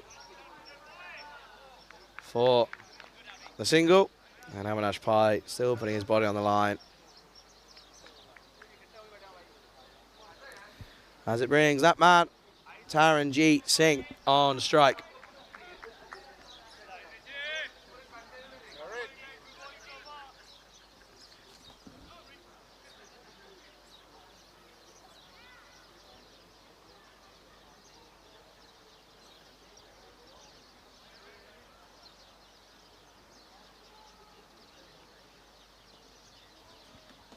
Well, it's going to be a dot ball for Cunningham. It's a good over from him so far.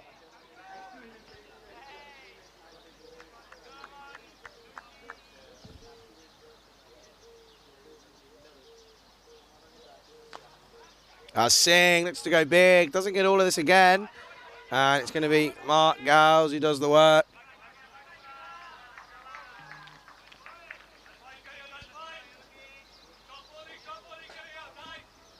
And that brings Singh back on as he reaches 70. So I believe that's his 300 runs in this tournament so far now. As it looks like he's got his team into the final.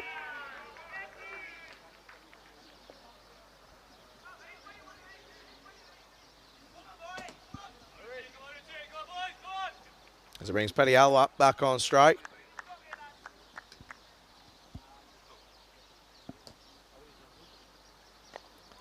As he just hits this into the offside, and it's just going to be the 1 run. So that brings us to the end of the over, and I do believe that we're going to take a short moment to go ahead and cut to Sweden to see what's going on over there. He played first the little double to the third man, and then this, a little tickle down to the fine leg boundary. Showing there's a lot more to him than just a hard-hitting middle-order batsman, Zazai. Bit of creativity with the willow, just stays stable and tucks that ball down to fine leg. Nicely played by the young man. Ariana's batting total looking a bit better as he reverts to more typical Zazai. Big swipe across the line. Ball's called wide. And the wind is playing a part out there as well. I don't think have they noticed the bails have come off yet. They have now as Sagar Hanif trots up to do his duties and get those bails back on. Well done to the umpires once more in this series. They've been absolutely brilliant. You see Cigar there with Barry. Barry's been multi-skilling this week.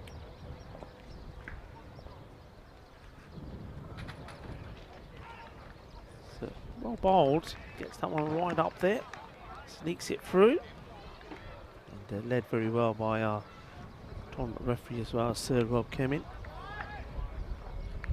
4 boundaries off the 3rd over and the 4th so far. So Ariana's starting to get this total looking a little bit more positive than it was at one stage.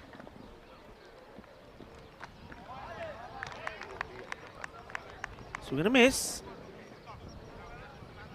Just a bit more acceleration than the last couple of overs. The 3rd over went for 10 runs, and this one's been a better one as well.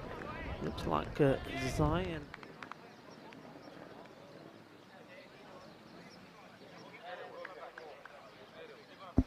As we return to live pictures here in Malta. And again, I have to say, I do not envy the weather going on up in Sweden. Wind is looking like it's really playing its toll. As I look like they're in a similar position here. It doesn't look like too much of a close contest up here. As the equation now, Romania, they just need 16 to win. And you wonder, could they do it in this over?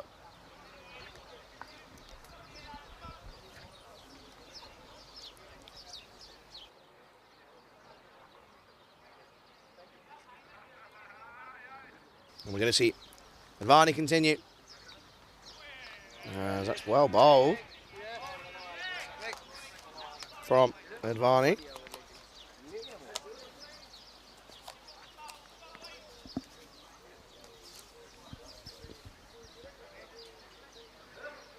He advances and hits us in. And this is really good bowling, to be fair, from Advani. You turn and go, and it's good bit of running from Romania.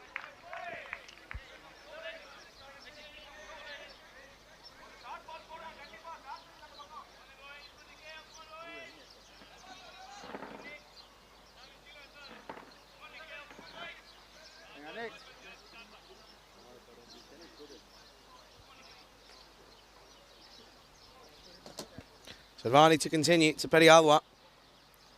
He rocks back, and this is going to be pushed in. I think they're going to just go for the 1 run, as that's going to bring Taranjeet Singh back on strike. And they're going to look to take one after drinks. Gibraltar.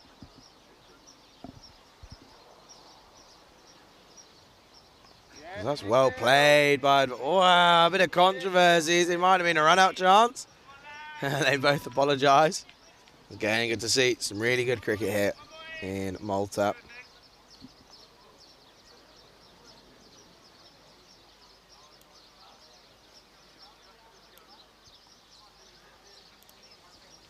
So Singh on strike still. And he looks to go big, doesn't get any of this. Going to squirt into the leg side, and Avinash Pai. He's going to get that one in, and it's going to just beat the single. So,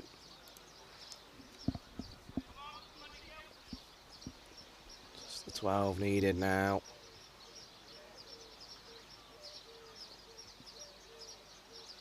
And he's going to let that one go. He's looking for a wide. I think he's going to get it.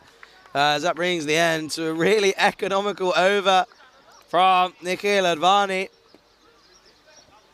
As it's only going to be the 4 runs from it for him. And he's going to be really happy with the way that that's gone. Feels like he's bowled well. Just the 13 off of his 2 overs. So, as we look now, they need 12 runs before that 13.4 over mark.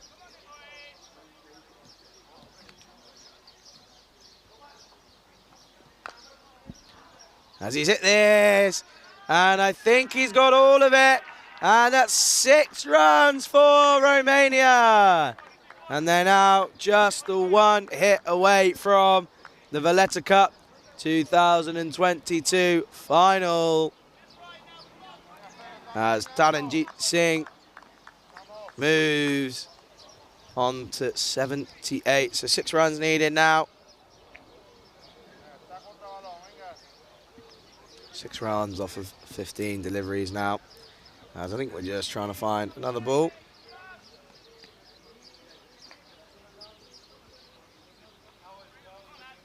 So Taranjit's going to look to finish it in style.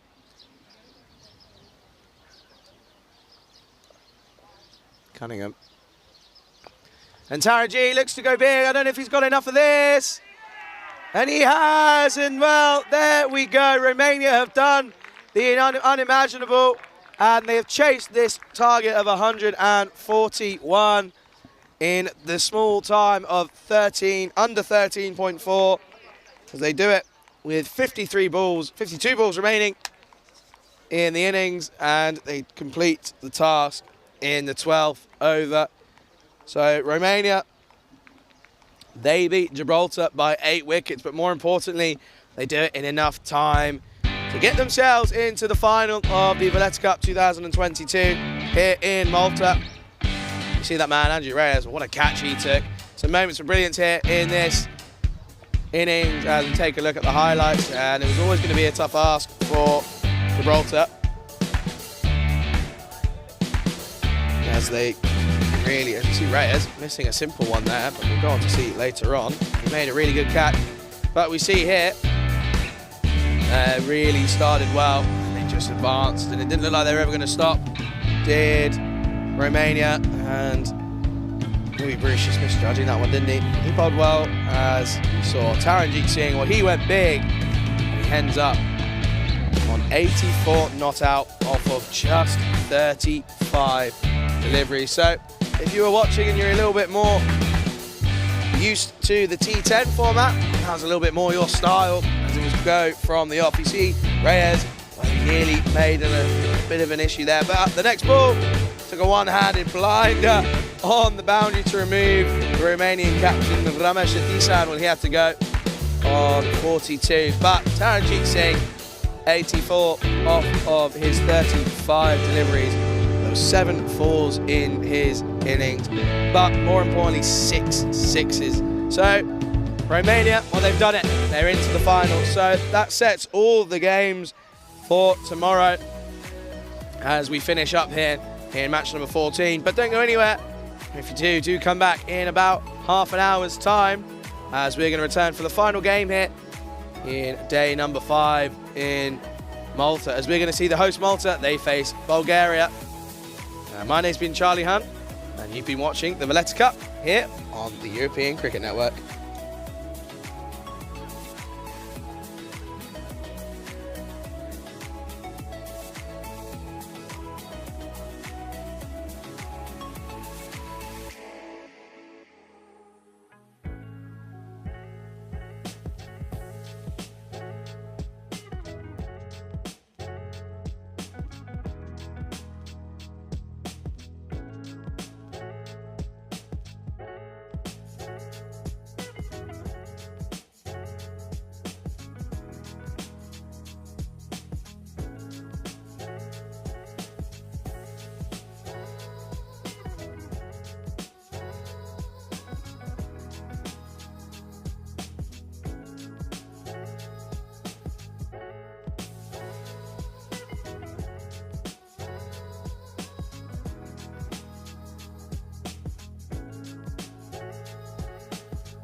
And a very good afternoon to you all as you join me here in the Marsa Sports Club here in Malta as we are looking to cover the 15th match of the Valletta Cup 2022. The final game of the group stage as we see top versus bottom with Bulgaria.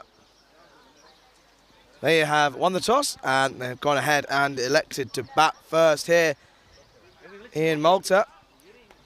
And a good afternoon to you if you're watching on our European Cricket Network YouTube channel or if you're watching on Fancode in India. We're set for what's going to be another thrilling match of cricket. And Malta, well, they're going to be looking to make it 5 from 5 here in the group stage. And Bulgaria, they're yet to trouble the points column, are they? So they're going to be really looking to surprise a few people here. And they're going to be looking to get their first win on the balls. As we are just about ready to get underway. As Chris Lakov, he's being promoted back to the top of the order as we saw him coming in at number 4 just the other day.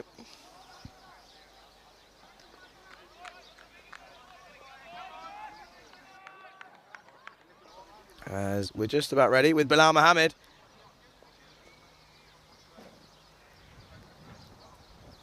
Well, this is short and down the leg side. I'm going to start with the wide ball.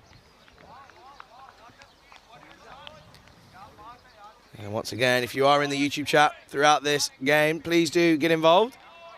As I really do enjoy some of the contributions that I've seen in the chat. Not just today, but over the last 5 days. Been a really exciting couple of days of cricket as we're only going to get more exciting tomorrow as all of our fixtures have been confirmed for tomorrow, which we'll get to have a look at later on.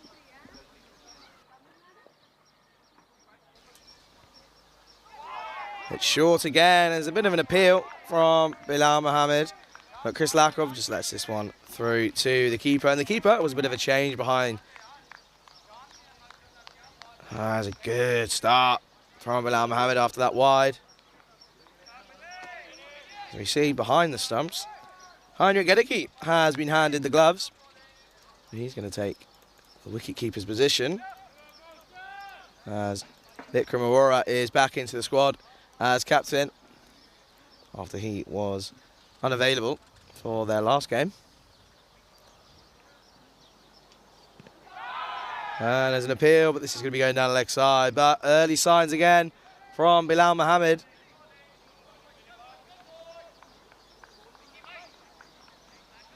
One of the higher end options of the tournament here with the new ball. He has really been on fire. Been getting the ball to do a lot of movement. Has Bilal Mohammed as he's going to continue here. And they're going to come through for a cheeky single as that's going to be the first runs for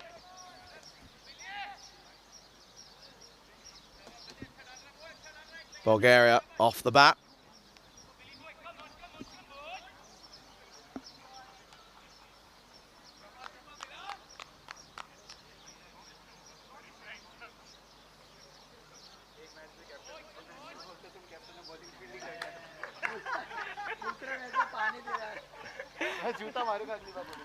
As it sees Ishan De Silva back up at the top of the order for Bulgaria. Did so against the Czech Republic and he got a 50, so he's going to be looking to impress again. That's a really good delivery from Bilal Mohammed first up for Ishan De Silva. As we get a lovely replay here. Just stepping back a little bit, and he'd done him all ends up. Didn't really have much of an idea. Did Ishan De Silva.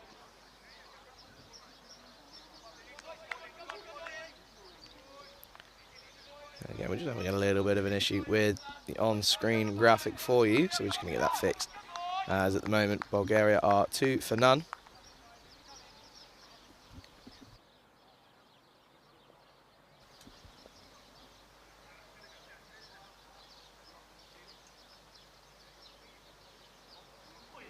Wow, and that's evaded almost everyone. And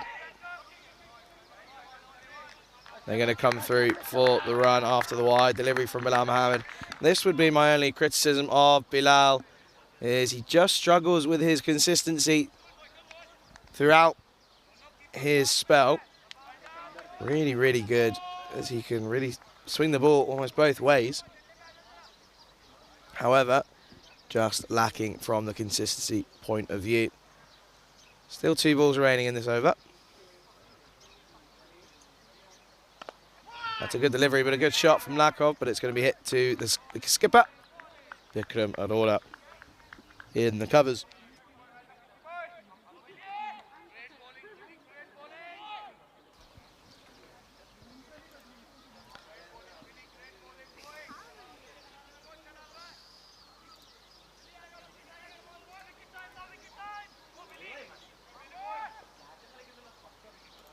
So, Bilal Mohammed continuing here.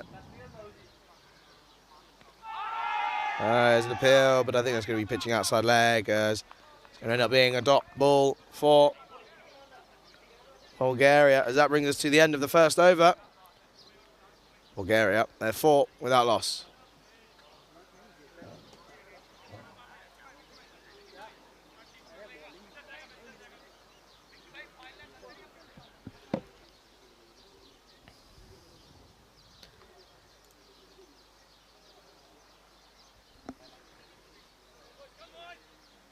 As you can see on your pictures there. Wonderful day here at the Marsa Sports Ground here in Malta. We only had that one spot of rain, didn't we, in that first day? Just for about 20 minutes. But ever since then, it's been clear, blue skies. Not seen a cloud for a good few days now. So the weather here on this Mediterranean island really doing well. As you can just see there, just the 1 run off the bat for Chris Lakov for Bulgaria. And we've still got the likes of Amar Razul, as he's back in the lineup. Still nurdling a bit of an injury, so it'll be interesting to see if we see him with the ball. Prakash Mishra with the bat as well, we've seen before, and Saim Hussain, he's been batting really well, hasn't he? Well, we're going to see if Bulgaria can do one over the Maltese here. As well, that's going to go all the way. That's going to be the first boundary for Bulgaria here in match 15. As Jason Jerome, man of many names, as that one just flashes through. It's a good shot for Amish and Silva, 4 runs for Bulgaria. Not the first time we've seen De Silva play that shot. He also likes to get flashy through the covers. So we know anything full and wide outside the off stump, going to be given the treatment from De Silva.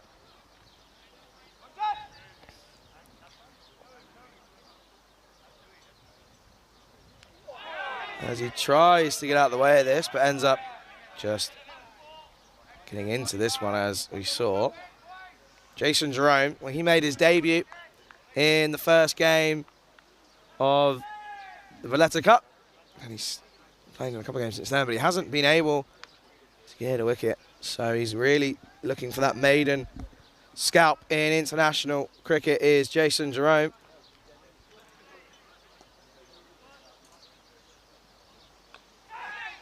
And again, it's gone through the vacant slip area. Bilal Mohammed will recover this one as it comes in. It's just going to be the 1 run.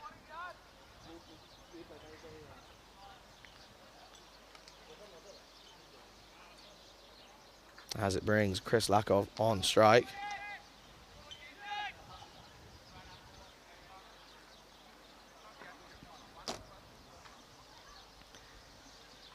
So, yeah, Jason Jerome still yet to get his first international wicket. He's going to be really up for it here in the final group stage of the Valletta Cup. As Heinrich Gedicke does really well to get a glove on this one. And they're going to end up coming back for the second.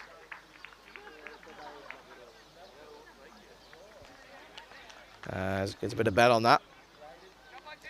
Heinrich Gedicke does well, gets a bit of glove, and it's going to stop that from running away down towards myself here on the boundary.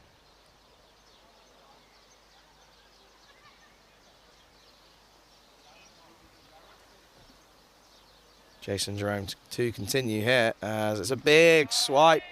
Big drive from Krislakov, but not connecting. The Bulgarian there.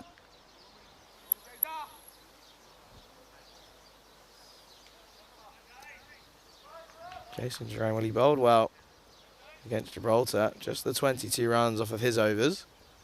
As Malta is still yet to lose this. Valletta Cup as that squeeze into the leg side from Krislakov. It's going to take some chase from that man, Basil George, but it's going to go all the way for 4 runs for Krislakov and Bulgaria.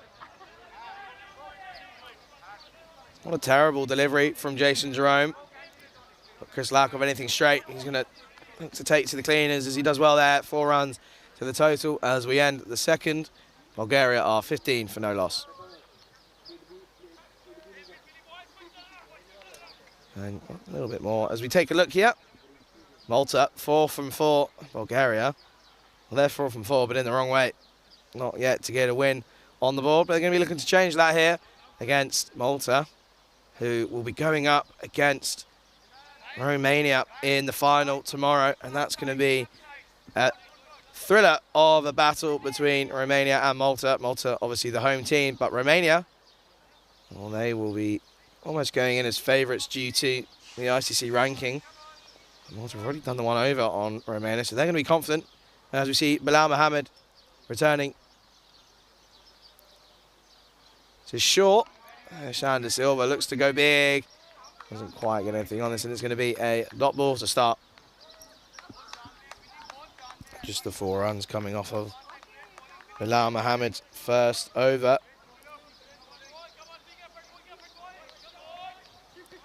And interesting, there is no Wasim Abbas in the lineup for Malta here. Obviously unavailable today. Well, what has been a lovely Saturday here in Malta.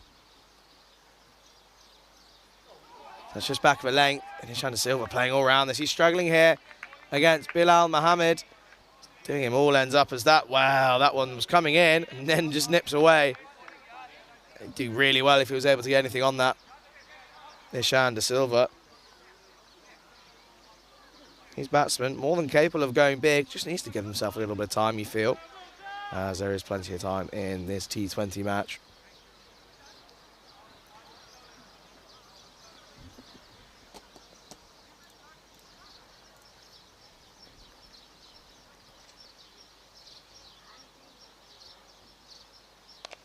As the Silva gets behind this, they both set off. There's a quick turn of a call and says no. Sends him back.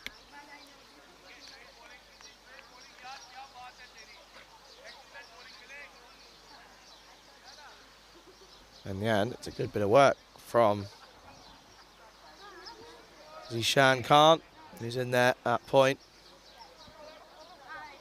Again, Bilal Mohammed with his pace, anything on it, he's going to fly. Going to fly here on this lightning quick outfield here at the Sports Club. The Marsa Sports Club, correction. That's full and driven hard, but Bikram Arora leading by example. That's a really good bit of fielding from the captain of Malta.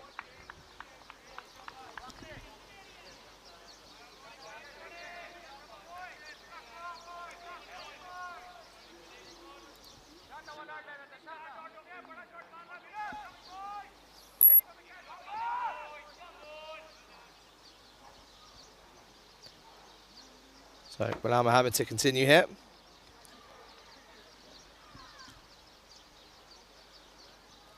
Too short, and there are appeals from some members of the Malta squad. Not from everyone, and it's going to end up being a dot ball. No runs coming off this over so far, so it's been a tidy over from Bilal Mohammed.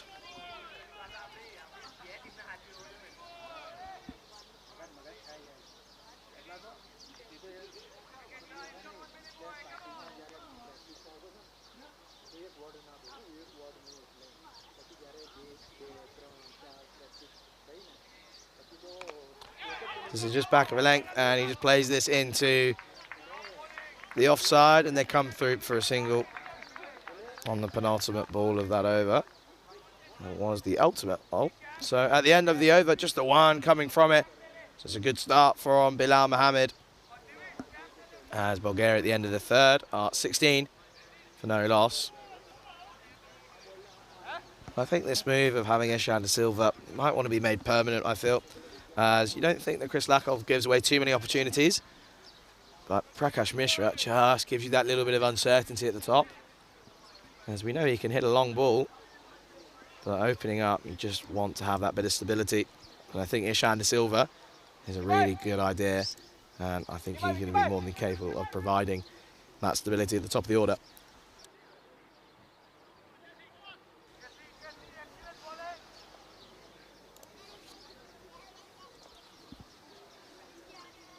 And it's a lovely shot from Ishan De Silva as he holds the pose. And Jason Jerome, he's going to give it the treatment, isn't he? As this one is pierced through the infield. It's 4 runs for Bulgaria. It's 4 of the best.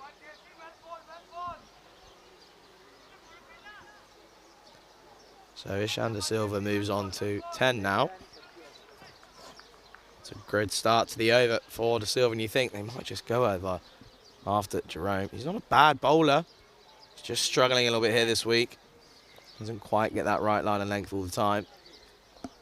Can he have a reply? There's a call. And they're just going to have a look to see if he's taken this cleanly. Is we just going to go and see there is a nick. And I think he's gone. I think Gedicky's quite confident here. He looked like De Silva was about to walk. And he's got him. And there we go. He's been wanting that all week as Jason Jerome. And he finally gets that first scalp for his country. And Bulgaria, they're now 20 for 1. Good take by Heinrich Gedicki there. And he knew it was gone. He took it cleanly. Umpire Shub just wanted to make sure it was definitely gone. And De Silva, he's furious with himself, isn't he? As that brings in that man on your screen now, number 3 for Bulgaria, Saim Hussein. Again, talented batsman. Has had a couple of scores here, but you have to say you're going to be happy for Jerome Jason, as he was really struggling in this tournament. Was Jason Jerome. Hadn't quite got his international wicket to start him off. But he's got one here against Bulgaria in his second over. As Wasim Abbas drops out, so Jerome giving the new ball. And it's looking to pay off as he gets the first wicket. And Bulgaria, well, they're now 20 for 1. And a good evening. And a good afternoon to everyone in the YouTube chat. Bridge in there, and Wazimatron, good to see you. And I'm sure there's a couple others in there as well. If you are in the YouTube chat, do say hello as you join us here for the final group stage game of the Valletta Cup 2022. And what a tournament it's been so far. Had some really close encounters, some not so close encounters, but we've seen some massive hits, haven't we? A few stick out in my mind. Hanif Adasut, well, he bit big, didn't he? As did Kevin De Souza for Bulgaria. As we continue here, as Hussein faces up, he just places this into the onside for a single. And the one thing I will say about this Maltese side is, even though they're confirmed for the final, they were here, and obviously due to the early finish to the previous game between Romania and Gibraltar, Maltese, they were out there straight away, warming up, getting some drills in the nets. As Jason continues here. And that's a bit of a nothing shot from Chris Lakov. Doesn't get his feet moving. Just the ball a bit risky. But yeah, going back to that Malta, really professional outfit this week. See confidence high running through the squad. No one's really failed. And you just feel that there's a real professional setup in that rank. So this is full, and Lakov doesn't get all of this. It's just going to pop up.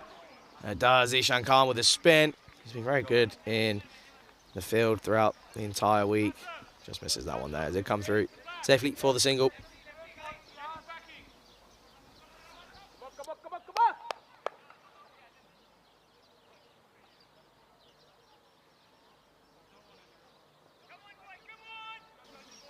As we see that, there's a good few spectators here. Well, it is the Saturday, is the weekend, as we continue. This is full, and it's a good shot from Salim Hussein. It's going to run away. It's going to do well to get there. He doesn't quite get there, as that's going to be Hussein's first boundary in his innings. 2 straight from Jerome. It's a lovely flick off the pads, and that's going to run away. It's 4 of the best, as at the end of the 4th over, Bulgaria are 26 for 1.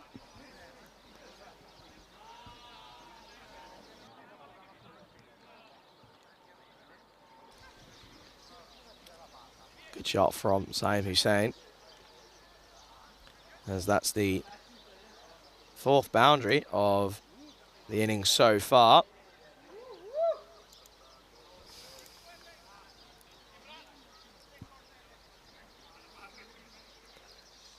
So once again, we see a right-hand, left-hand combination. There's been plenty of left-handed batsmen and bowlers in this tournament so far.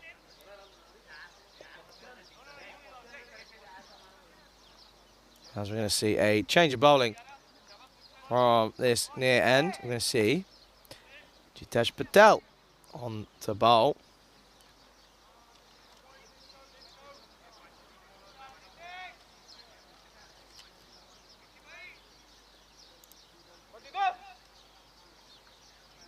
And just a bit of information on the officials for this game. We've got Shub Panand and we've got Sandeep Harnal. Sandeep is currently the umpire for this over. So that just gives you an information of who's who. And if you are in the YouTube chat, do say hello. As I know there's a few Bulgarian supporters and also some Malta supporters, as Patel, the left armer, is in. That's a lovely shot from Chris Lakov, and that's going to run away. That's going to be 4 more runs for Bulgaria.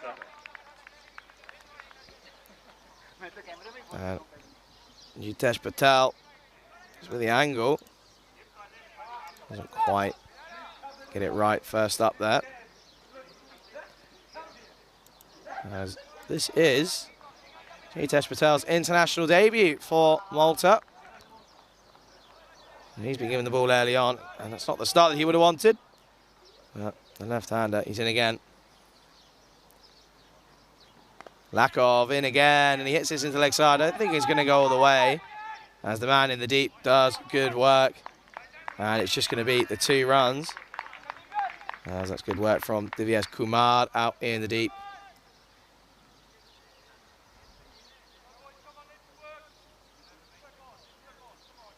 We've Jitesh Patel had a good record. 19 wickets in T10s last year in Malta.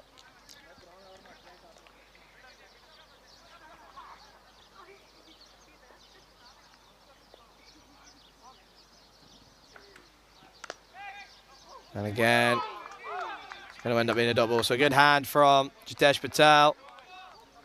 So interestingly, 2 left-arm bowlers from the same end here for Malta. And there's just a question after finals, are there any more teams that are going to play next week? Well, we go to Stockholm next week up in Sweden. And Mr. Maximo, Vinny Sandu, he'll be taking the reins on commentary up there as we come back here to Malta. That's a big shot over the infield, and there is a man out there. So he's just going to collect that up. I think that's our man, Boom Boom Basil. Well, he's up there doing a good job on the boundary. As that's just going to be the 1 run, as it brings the left-handed Saim Hussein back on strike. But yes, so finals day obviously going up. Well, that final is currently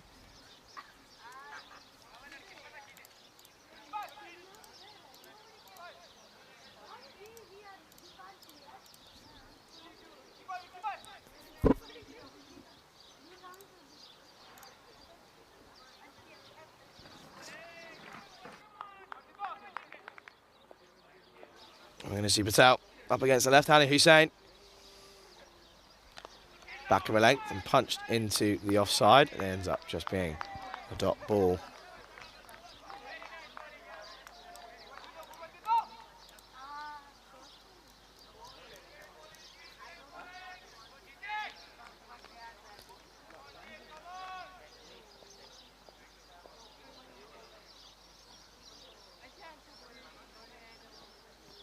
That's short, it's wide, it's just going to be the one run as it's collected eventually by T20Is Kumar out there, and that brings us an end to Jitesh Patel's first international over in international cricket.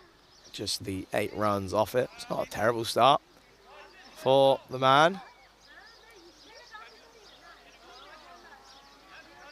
As we're going to see the introduction of spin into the attack early on here in the final over of the power play, as Bulgaria at the end of the 5th are 34 for 1.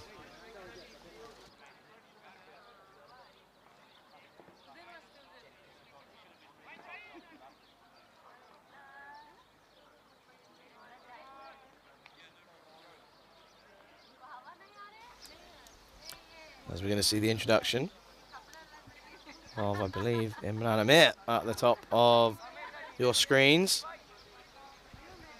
It's the left-handed Saim Hussain on strike. And there's an interesting comment there saying, not many people make their international debut after umpiring an international, but that's what's happening to Jitesh Patel today. I didn't know that, so again, the wonderful world of the European Cricket Network YouTube chat, providing good intel.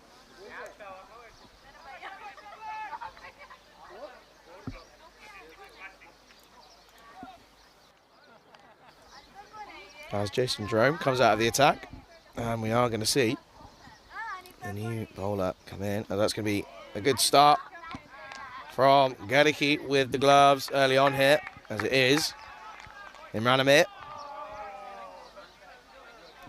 But he starts with a wide delivery, so he's going to have to bowl this one again.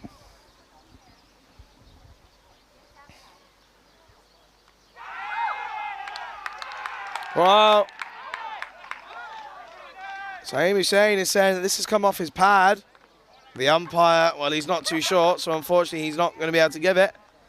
And there's elation for the Malta camp at that point, as we're going to get another look here. I think that has eventually just come off his pad, and we unfortunately don't really see much there from that angle. But he survives, Hussain. And this is going to be played into the onside for a single.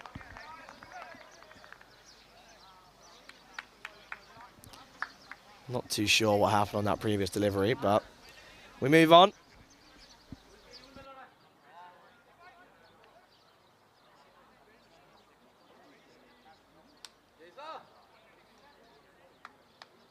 As it brings on opener Chris Lakoff back on strike. It's 13 from 14 deliveries so far.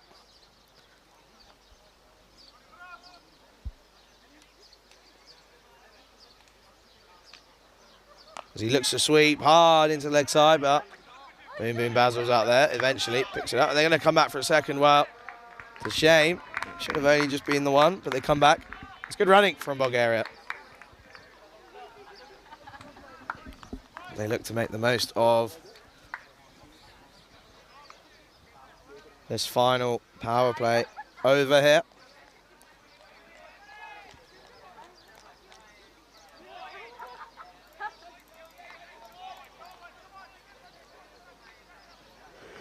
And obviously, there is that final going on up in Sweden between Malmöhus and Jönköping. Probably not saying those club names correctly, unfortunately. But Rika and Rhino, well, what a job they've done over the last 2 weeks as they're entering their final T10 game up in Landskrona. As we continue here. There's a chance here. I think he's going to be safe. As they come through for the bye.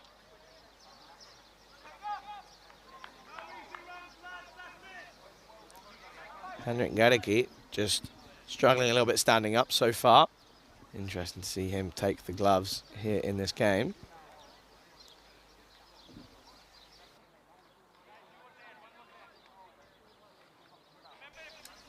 Brings the left-handed Hussein back on strike.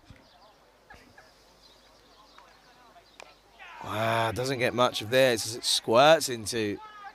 Looks like they're going to come back for two, and that's really good running from these two batsmen again. As he just times this, not well enough, but enough to be right in the middle of the field. Is going to come back for the 2 runs. So it's good batting and running from these two.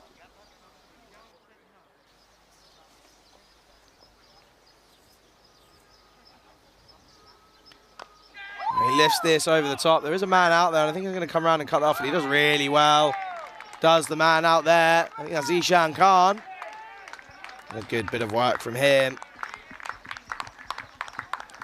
As that's a good end to the over of what's not really been an expensive one again for Malta. Just a 7 from it, and at the end of the power play, after six overs, Bulgaria are 42 for 1. So we get to just have a look at what happened each over in there.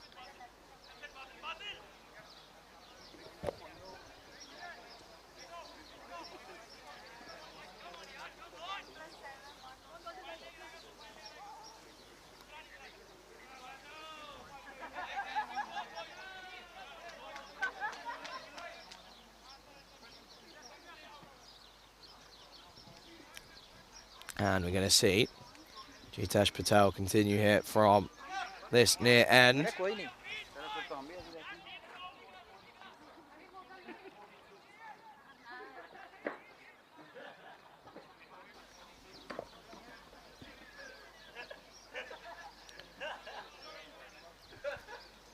As Hussein, the left-handed batsman, is on strike.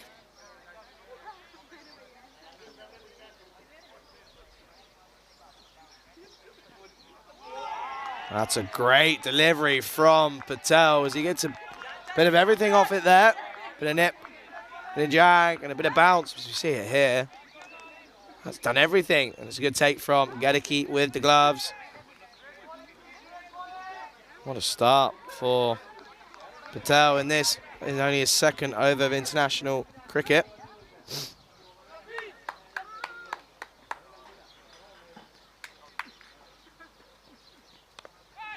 This is just dropped into the leg side. There's an early call of 2 runs, and they come back. And that's really good running from these two once again. We've seen it already, and we're seeing it time and time again. Good running between the wickets from all batsmen here in this tournament.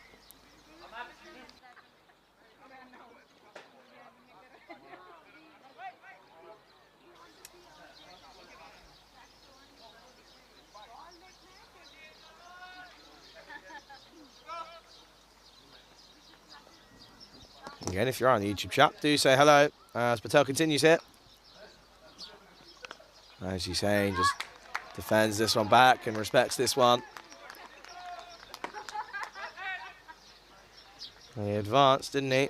And you have just got to feel if he stayed, could have maybe attacked that onto the short leg side boundary. But isn't to be as Patel continues. Again, looking for his first wicket. Wow, that's a lovely shot. Doesn't quite get all this, and it's going to be caught, and it's going to be really well done as it's cut off by Devyas Kumar out in the deep for just the 1. So the right-handed Chris Lakov comes back on strike. And he again going at under a run a ball. The opener. It's the one thing I would say about Lakov is in T20s. Does like to give himself a bit of time just to get in. But you rarely have seen him go on and convert the starts that he's given himself.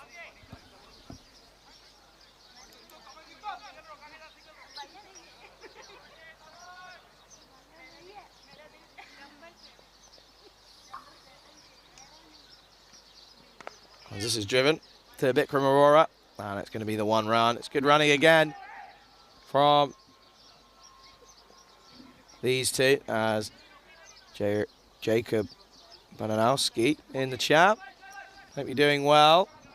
Hope you're enjoying the cricket as much as I am.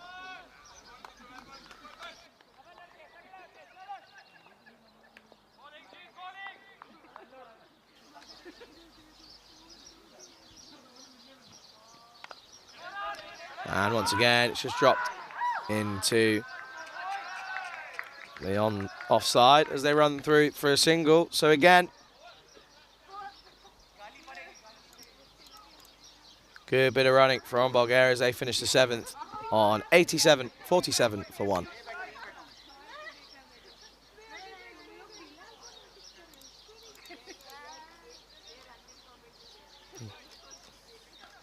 Haven't had a boundary since the start of the 5th over. They're just drying up now ever so slightly, as it was just 5 runs from Patel's 2nd over.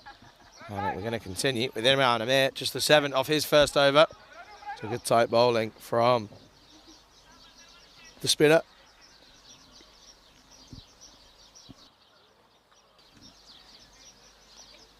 Well, Hussein looks to go big. Doesn't quite get all of this. He's going to run away.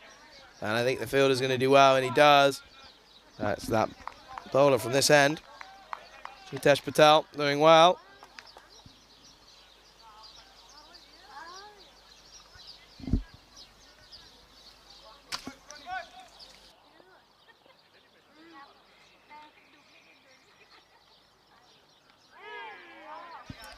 Big swing to the leg side from Hussein, but not right on the length for him to swing across. Good bowling this from Imran Amir.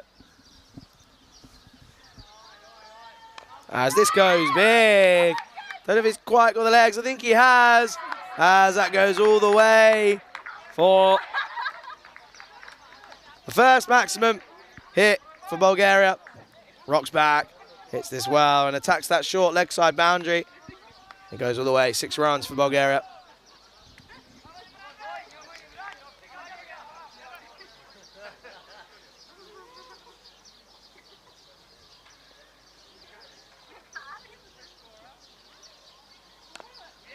Good cricket from these two as they come through for the single. And they just push Zishan Khan.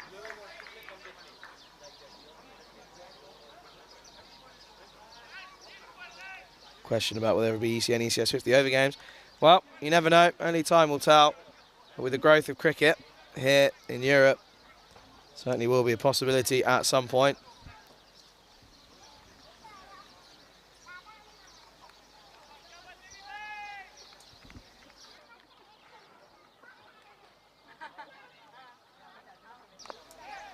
And Chris Lakov hits his to the man on the straight.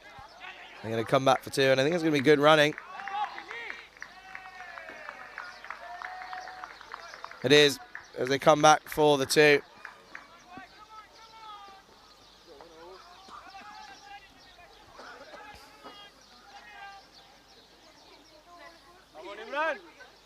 As we're just reaching, again, one of the hottest points of the day. About 28 degrees now.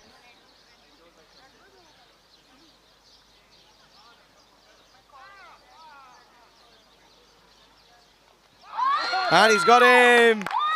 Chris Lakov has to go. And once again, Chris Lakov getting a start, but is unable to push on as he looks to go into the leg side. Plays all around it and eventually plays it on. He has to go as he goes for 18 off of 19 deliveries. Bulgaria, 58 for 1.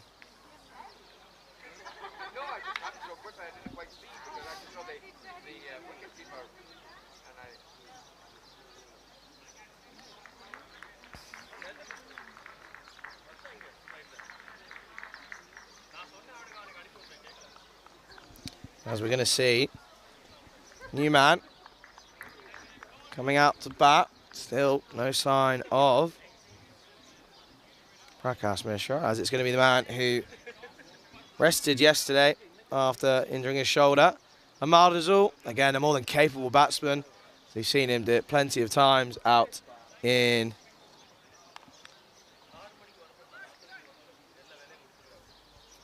Bulgaria.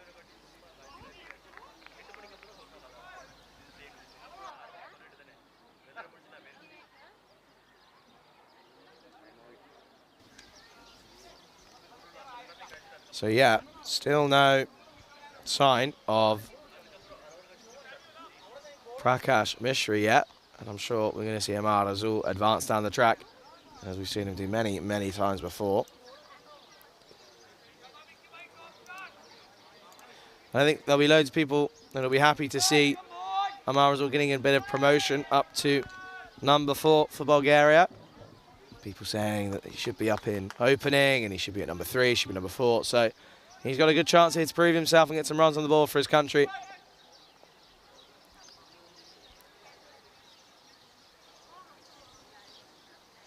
As this is the first ball of Bikram Aurora. The ball really worries, and there could be a mishap here. And that's just going to end up being the 1 run. So Bikram Aurora, well, he missed out, didn't he, due to availability, but he's back on the dot straight away. Here's the skipper. Brings Amar Rasul to face his first delivery. Well, originally from Ireland was Amar Rasul, and he played age group cricket in the Irish setup and eventually moved to Bulgaria.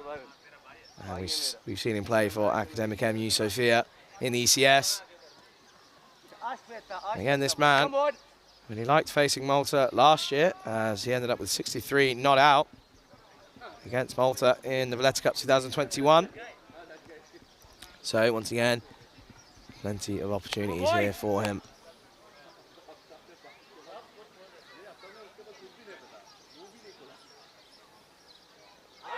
There's a big appeal. And the umpire eventually turns him down. Amar Azul on the sweep first up. As he takes a swipe down and it hits him almost in the midriff. And I think the only thing that saved him was the fact that he was so far down the wicket. So he survives his first ball. And this is just going to be dabbed into the third man region. And it's again a good bit of running from these two.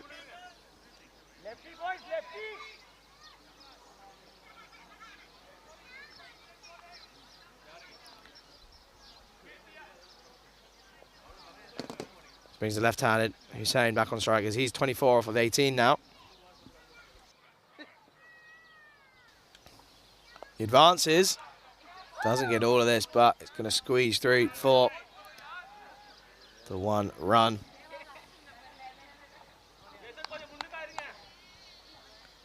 Just see here, the man coming around and doing the fielding for Bulgaria.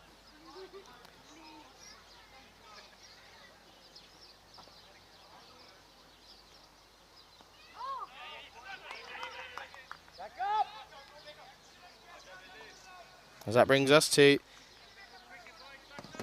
Amar Azul back on strike.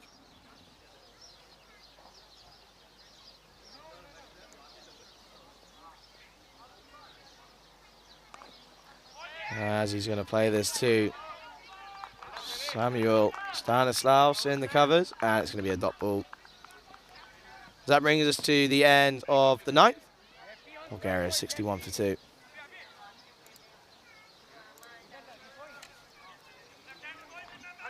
And I know there's obviously Amar Azul's brother in the chat. Hope you're all well. Enjoying your brother out here. As we see there, just the 3 runs from Bikram Aurora's first over. 2 wickets for him, with the wicket going for Imran Amir and a wicket for Jason Jerome. That's his first one in international cricket.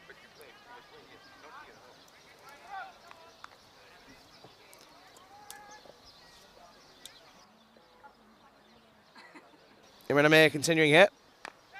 As Hussein pushes this into the leg side. He's hit this pretty well. It might run away for 4, and it does. It's a good shot from Samir Hussein. Saim Hussein. It's a good shot as he plays this into the leg side, and it runs away. It's 4 runs for Bulgaria.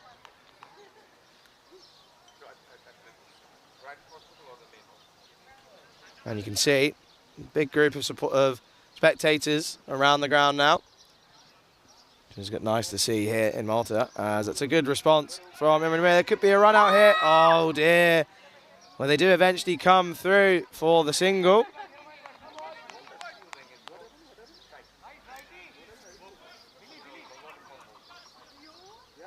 And we just take another look here. They eventually come through for that one run.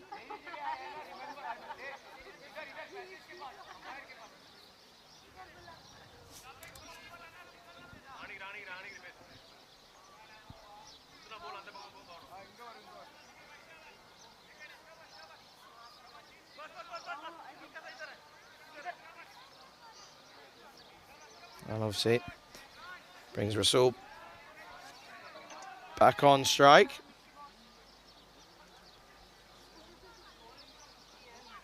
Right a minute. Continuing on here.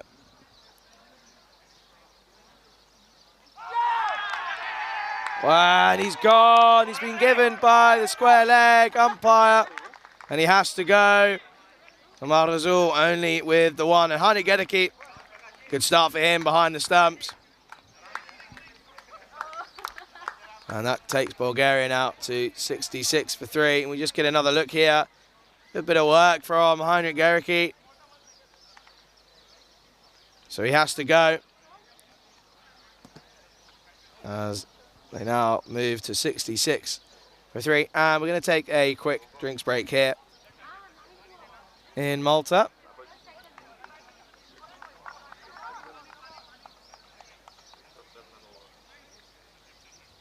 And once again, if you're in the chat,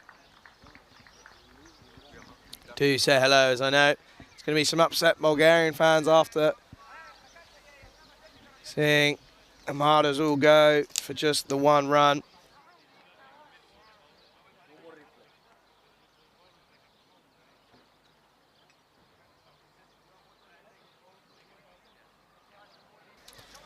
And as we bring you the final game here in Malta for today, well, there's a final about to start up in Sweden, as Malmö, they take on Jönköping, and that starts in about 15 minutes or so. So if you're able to split between the two and jump between, then do so, because we're set for some exciting cricket here, as we now come to the end of the drinks break, which is taken just a little bit early due to the wicket. Always seems to be the case, doesn't it? Just before drinks or after, there's always a wicket around drinks anyway. As the skipper comes in a little bit later than usual, as he's coming in at number 5, Prakash Mishra. You got him, and then Kevin De Souza to come in next.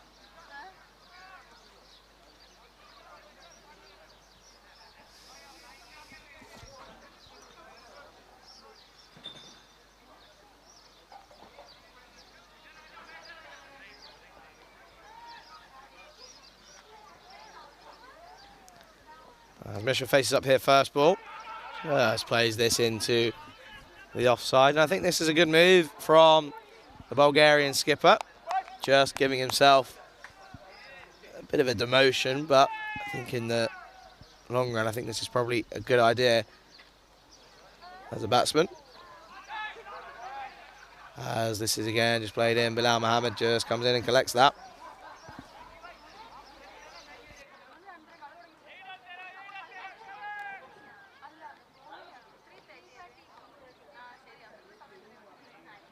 He's going to continue. And it's going to be given a wide. There's an appeal from Gericke, and I don't think that there would have been a nick on that. It's a good call of a wide.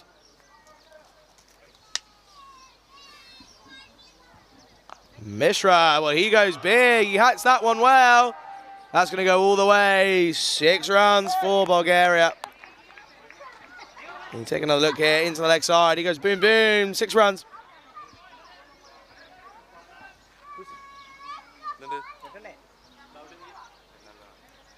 That's the biggest over so far in terms of runs. That one goes for the 12. As that brings us to the 10th over. Bulgaria 73 for 3.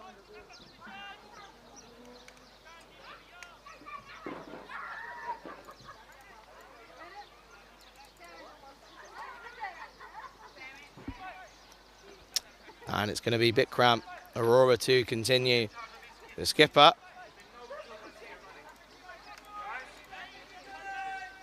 And he went for the 3 runs off of his first over, didn't he? And Bulgaria will... Oh, some vital batsmen back in the shed already. They're going to really look to rebuild here. This is pushed wide, and that's going to go all the way. That's going to be 4 runs for Hussein and for Bulgaria.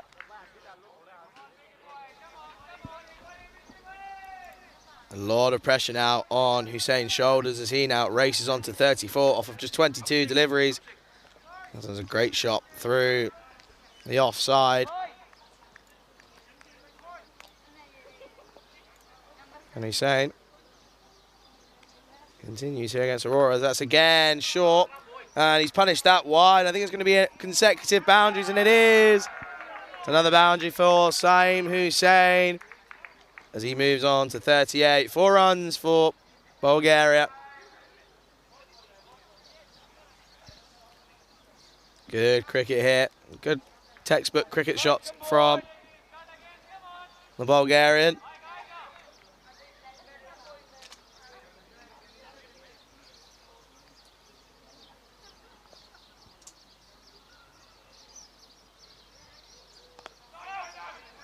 It's a good reply from Bikram Aurora. As Hussein doesn't get too ahead of himself and just plays this in to the leg side. This is flighted, and he does well to get under this as it's going to be, well, he slides over Samuel Stanislaus. Just is the run for Hussein.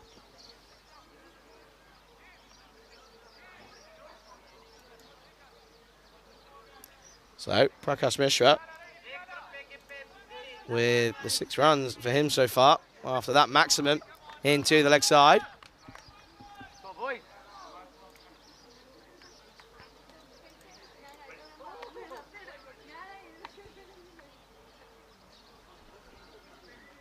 Played plenty of international cricket now, has Mishra.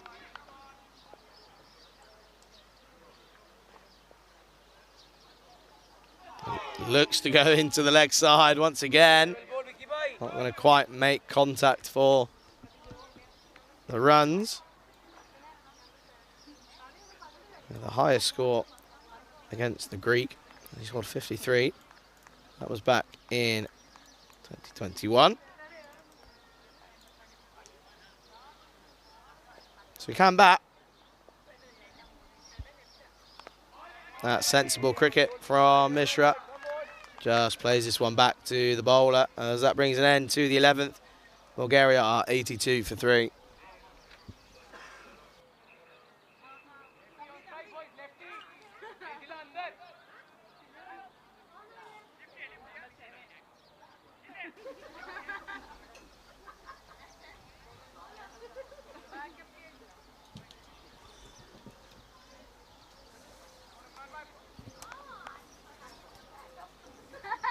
As this moment gives me a very quick opportunity to thank all the crew here in Malta. They've done a really good job.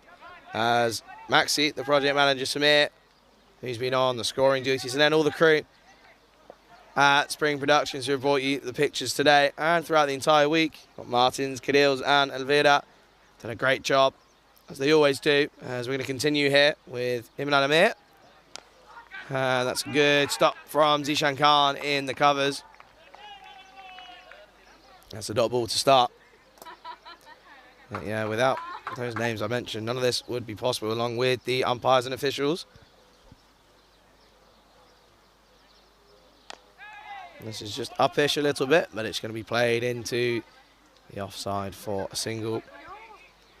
As Hussein moves into the 40s, and once again, he's a bit of a talisman for the the Bulgarian outfit.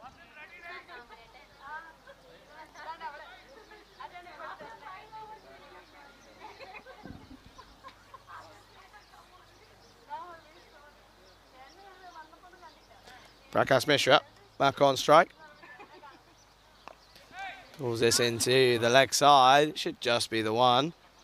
Eventually is, as that's that man there. Boom, boom, Basil, who I'm sure everyone's going to be looking forward to see later on with the bat.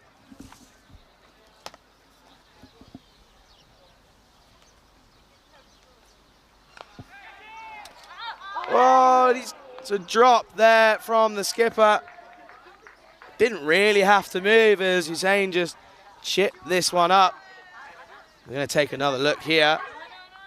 Doesn't get all of this at all, and it's just very, very simple catch, but just struggles to take it, does the skipper, and Hussein is given another life as he moves on to 41 now. And it's going to be given a wide by the umpire.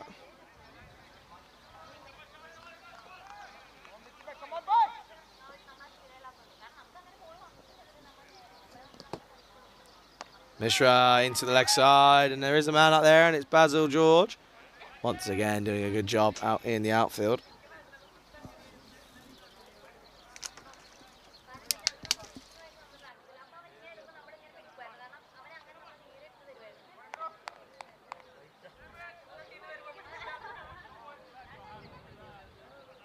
So Ramin Amir, final delivery now in his spell. It's been a good spell, hasn't it?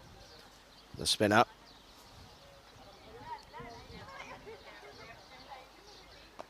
Well, it's Fuller, and that drop is proving costly now as Hussein goes big to end the over. Again into that leg side. 6 runs for Bulgaria.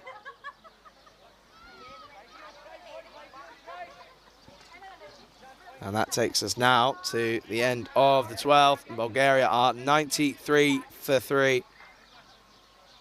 As again, we get to take a look at the standings. Bulgaria, if they can win here, they're going to go level on points, but they're going to remain bottom with that run rate. Malta, they're 4 from 4 so far here in their 5th game.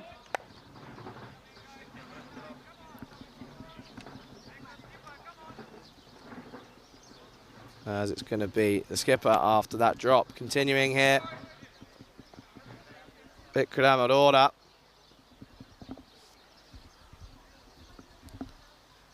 As this is short, and it's punished, and it's a lovely shot from Prakash Mishra as it goes for 4 runs. It's a good shot from the captain.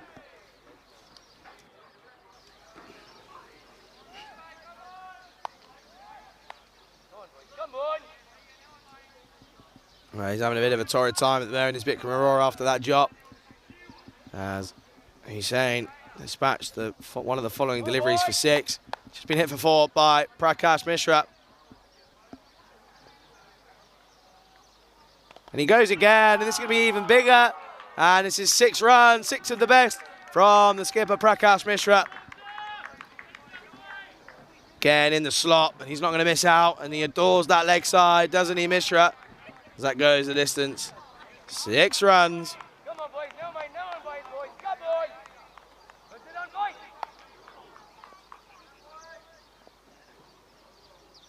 And he goes again into the leg side, but there's going to be a man there. And he's going to cut that off for 1. So good cricket from Prakash Mishra as he now moves on to 19 of just the 10 deliveries. And it brings Saeem Hussein back on strike as he just requires 3 for yet another half century here in Malta. He loves this ground. He's really proving effective in at number 3. It's a good shot as he just pushes this to the man out in the deep. And it's going to be the 1 run for Hussein.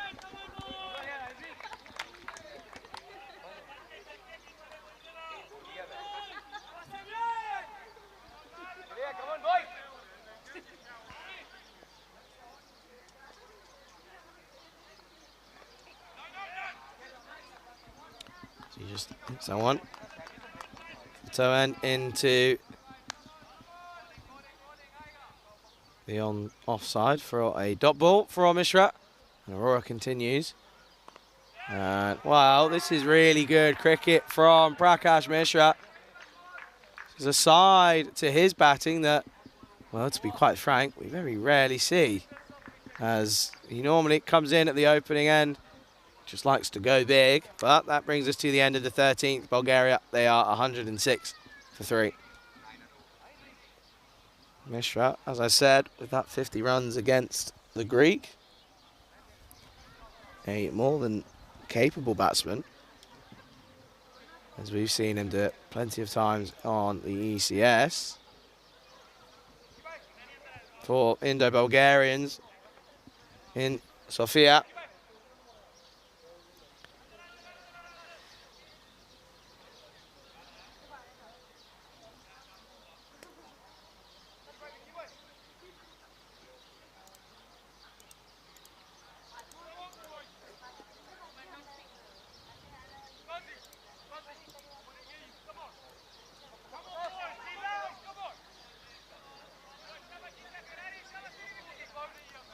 I was just saying, can you do me a favour and call Prakash Mishra Robocop?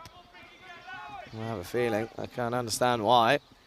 He's doing well here. Is Prakash Mishra against the spin, but he's going to have to see what he can do here. Can Robocop? As he's up against the pace of Jitesh Patel. That's going to be a leg side wide to start for Patel.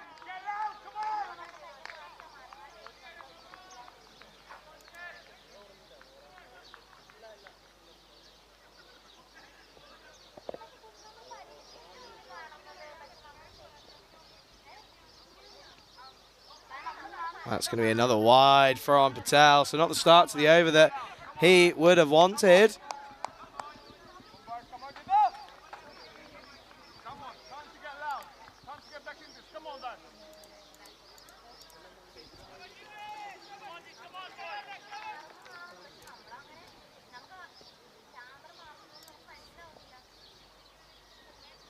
It's a better delivery from Patel, and this is just going to be played into the onside by Mishra, aka Robocop. As it brings that man Hussain back on strike.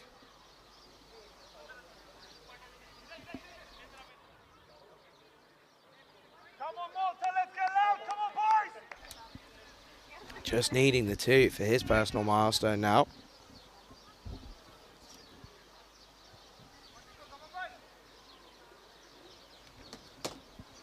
Patel to continue. Short, and just defended into the onside by Hussain. And he comes around, does Patel off his own bowling. Ends up being a dot ball.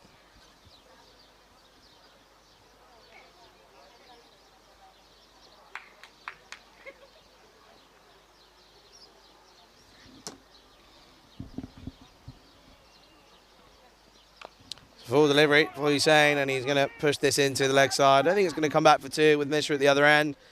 So it's just going to be the 1 run, and Hussain moves on to 49 now. Hussain's a very technically correct batsman, isn't he? He's a talented young man, originally from the United Kingdom, but again moving out to Bulgaria and doing the job for his nation now.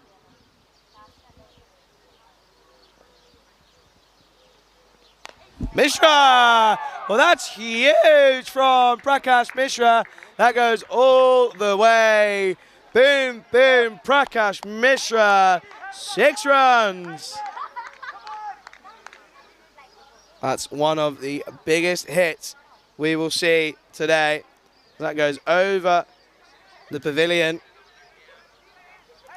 Huge 6 from Prakash Mishra and Patel. He's getting the treatment here in this over, isn't he? Not a good over from him.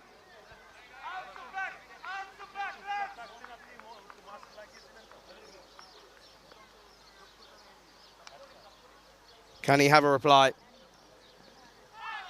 That's a really good take from Heinrich Gericke. And it must have flicked the pad on its way through. A great take from the wicketkeeper there. So Mishra, he's now on 27 off of just 15 deliveries, correction.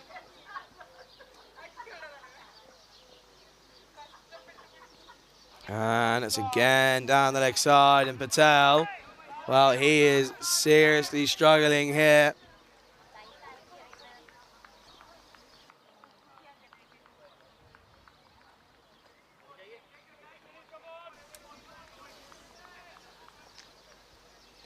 Can he finish this over?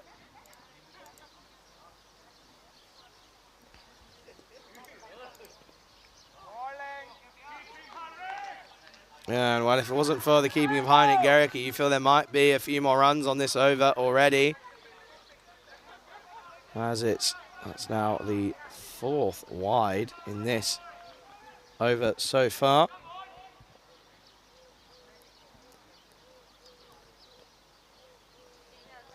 Just gets this one on, and it's well done by Patel as he ends the over with a short delivery, and it's going to end up being the dot ball. So at the end of the 14th over, Bulgaria, they are 118 for 3.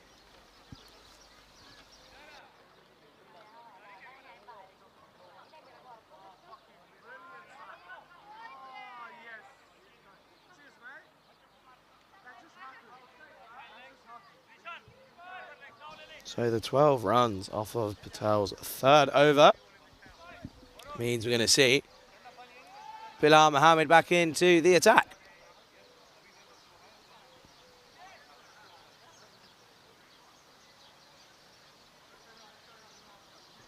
So Bilal Mohammed only going for the 5 runs off of his first 2 overs. He's going to look to replicate that here.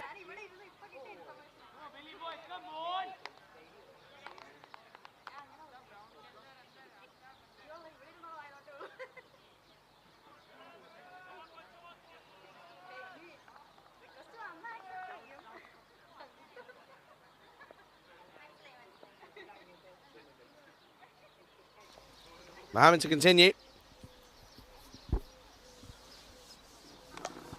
And Hussein plays that into the offside. It's going to be a dot ball, so he's still waiting to get to his 50.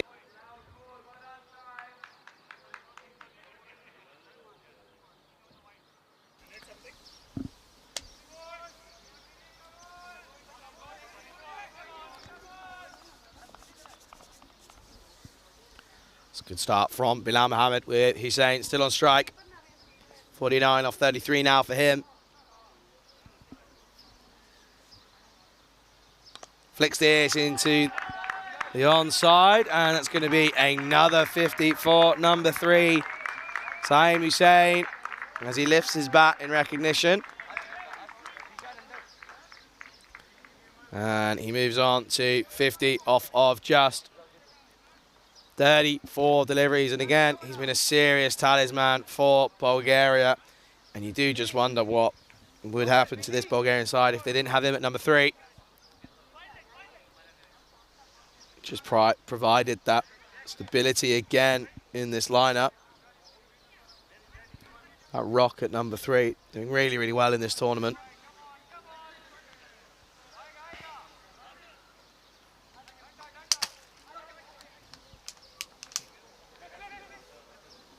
Still Bilal Mohammed to continue as Basil George comes into the circle from long off to mid off.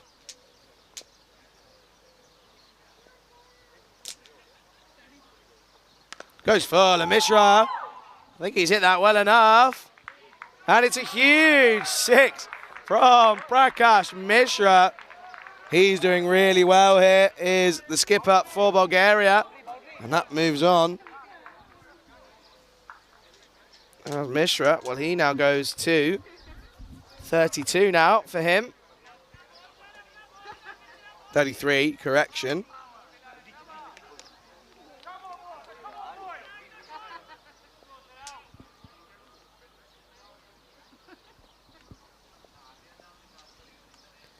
It's short, and Mishra gets a lot of this. He's going to run down to that boundary. I don't think it's going to get there. It's eventually well done by Jason Jerome. It's just 2 runs for Mishra.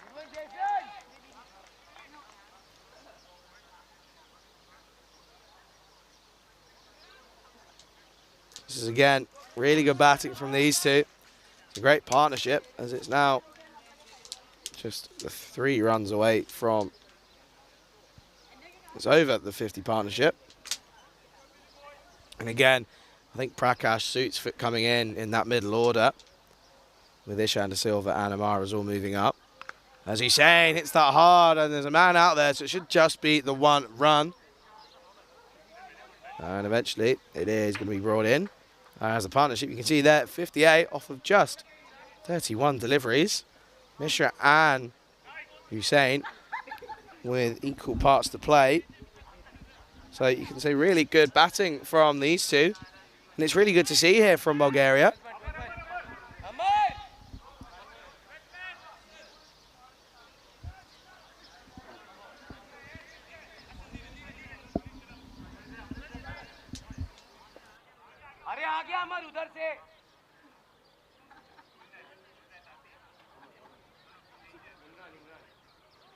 As Mishra, he's a new set of gloves. Obviously, they might not have batted this long in a while. And again, Prakash Mishra, one of the nicest men on the European circuit, looked after the crew really well in Sofia just a few weeks ago. And I have to say, he is a very good chef. He is Prakash Mishra. And I believe it's 2 restaurants out in Sofia as he continues here against Bilal Mohammed. And he gets a bit of bat on this. This is really well played. It's going to run away. The man's going to do really well. And that's going to be brought in as they come back for the second. Good shot from Mishra as he just dabs this down to 3rd man. But the fielder, good job out there. And that's going to bring us to the end of the 15th over. Bulgaria, they're 127 for 3.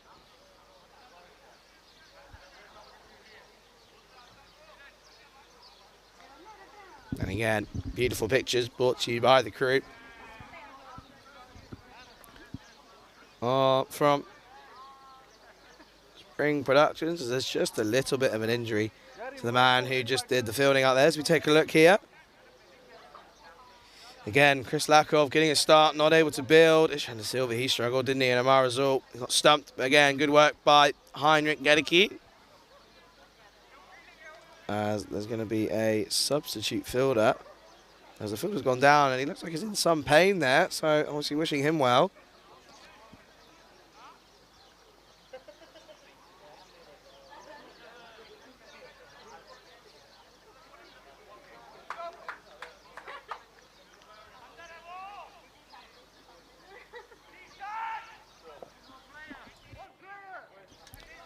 There's just a bit of a miscommunication as the fielder has actually gone off to be looked at by the medical team.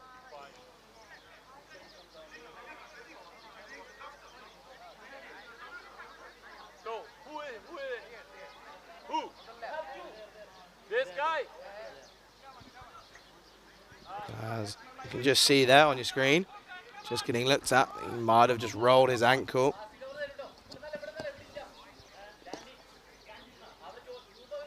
There's just a bit of an issue as to where he's getting his treatment, but I think he's going to be okay. As Patel in for his final over. It's a good shot from Hussein. He's going to pick that man out, and it's just going to be the 1 run.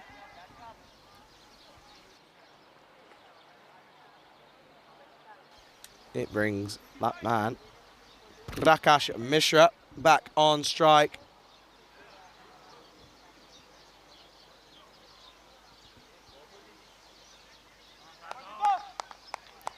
Obviously captain here, and he's vice chairman of Bulgarian Federation is Prakash, so a lot of pressure on him this week. Oh, and he's gone. And that's going to be Patel's first international wicket, and you can see the appreciation all around the ground for Patel. You see how much that means to him as he takes his first international wicket. And Mishra doing what he's done the last couple of times, steps back and then advances forward. Has to go. Good bit of bowling from Patel. As out goes a big hitter, and in comes the man who's hit the longest six of this tournament, Kevin de Souza. Well, he hit a massive six just the other day when it went over the sight screen at that far end. And that far end boundary is sat at just around 80 or so metres. So to clear the sight screen by some distance, I reckon he's not going to be far off the 100 metre mark with the hit that he hit earlier. But he's in now, and he's got a bit of work to do as they're going to look to build towards that 160, 170 mark towards the end here.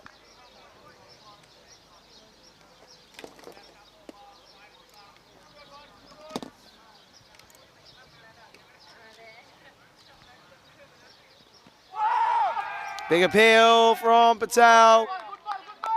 Not given, and coming to Salza. Just takes a look here. Well, he steps right across, doesn't he? Oh, Gedeke and the bowler, they love it, don't they? Ends up not being given, so De Souza, he survives.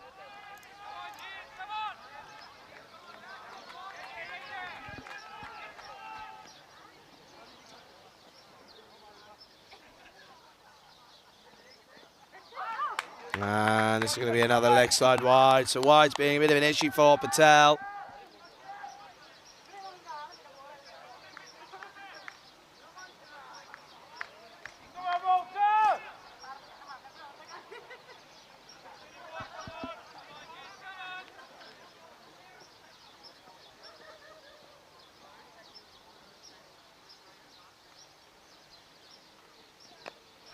And De Souza gets off the mark as he just places this into the leg side for a single.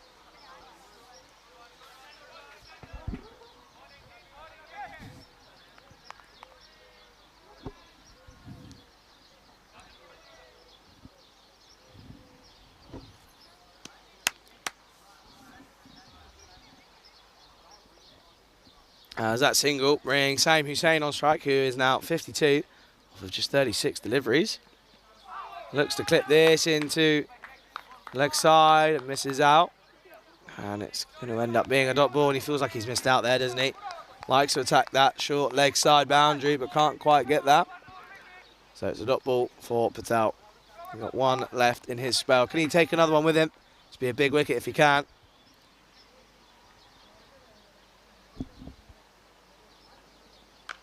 And it goes high, but it's gone long as well. That's a massive hit from Saim Hussain as he goes boom, boom. 6 runs for Bulgaria.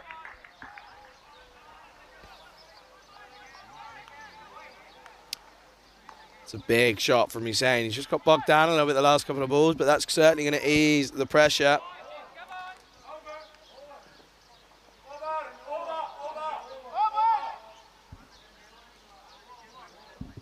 There's just a little bit of confusion as to whether that was the end of the over, but it was. And not the way that Patel would have wanted to finish his spell, but he does take a wicket away with him. So he'll be happy with being able to say that he got a wicket here on debut.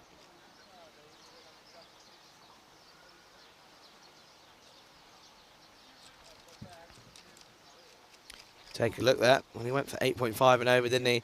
But Bilal Mohammed, just the 14 for him off of his 3 overs.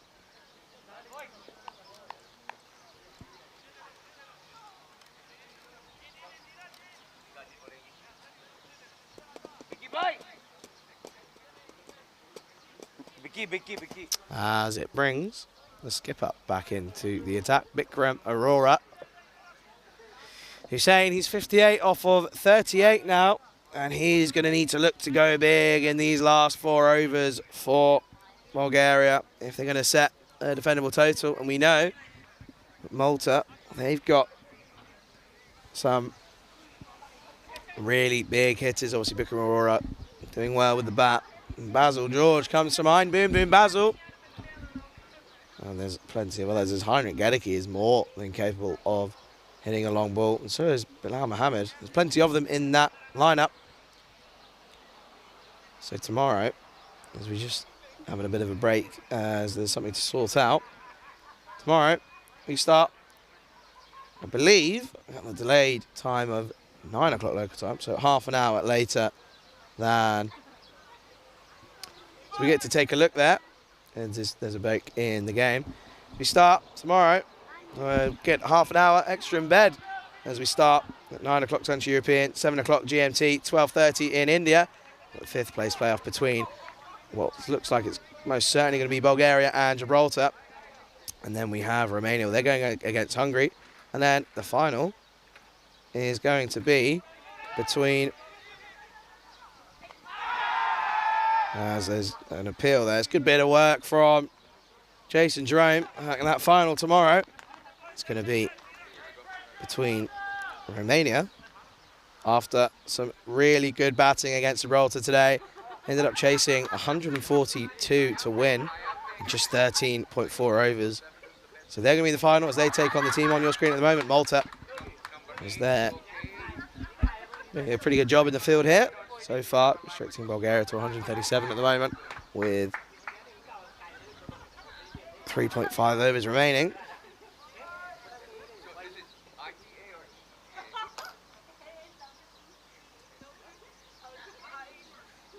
He looks to go big into the leg side. And there's a man there. Wow, he's had a nightmare. As that man out there, as it's going to end up being 4 runs for Bulgaria. Just goes straight through him, doesn't it? Which is probably a bit of a lack of concentration.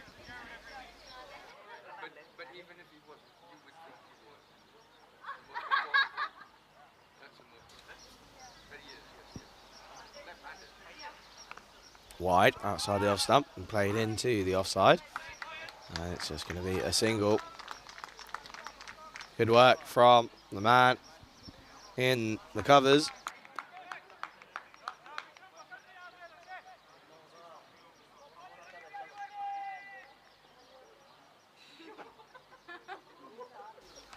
And De Souza into the leg side. It's just going to be the 1 run.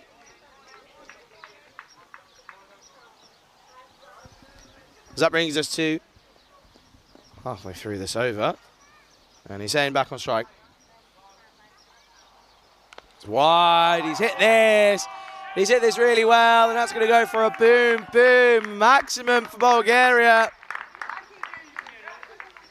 Advances, and Big Aurora looks to push it out wide, but he matches him. He goes sailing over Bilal Mohammed's head. Maximum for Bulgaria.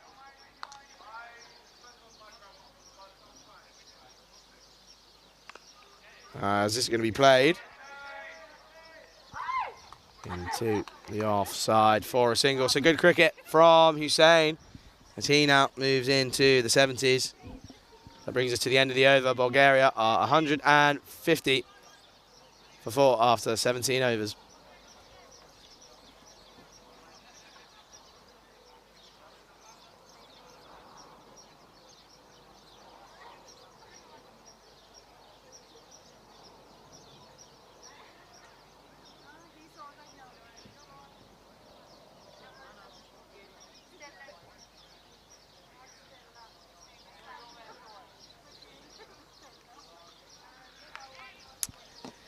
So, we're going to see in these last 3 overs, as we look at the projected score, they're looking around that 175 mark. I think they're going to be looking if they can accelerate and try and get to 190. Bulgaria, they will probably bat themselves against this strong Malta batting unit.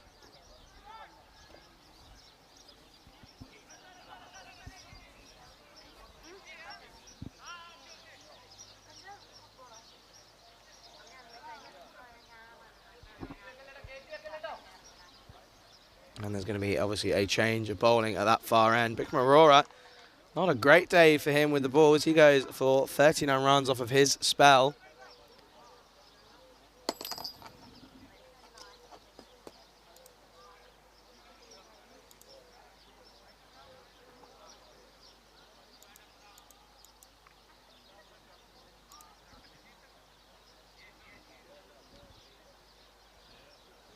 as it's going to be. Jason Jerome to continue up at that far end with Hussein on strike. Looks to push this into the offside and does, and comes round. It's going to be the 1 run.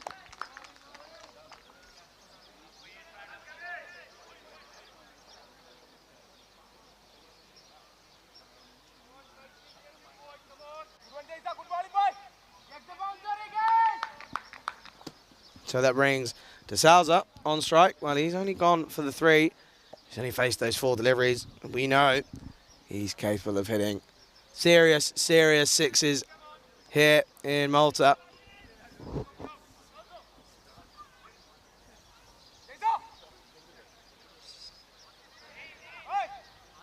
As there's just a bit of a change in the field, there's a bit of a miscommunication, bit of an misunderstanding. Making sure that there's 4 in the ring, and there is now.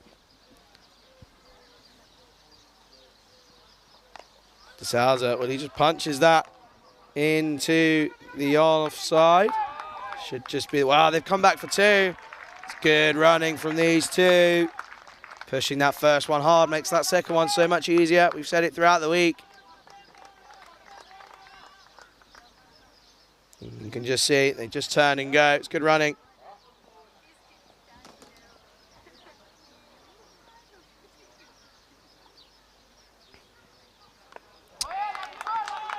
Good bit of bowling from Jerome.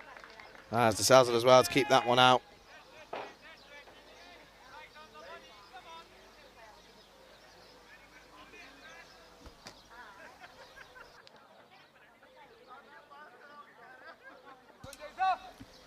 This brings Hussein back on strike as he's on 71 off of just 43 now.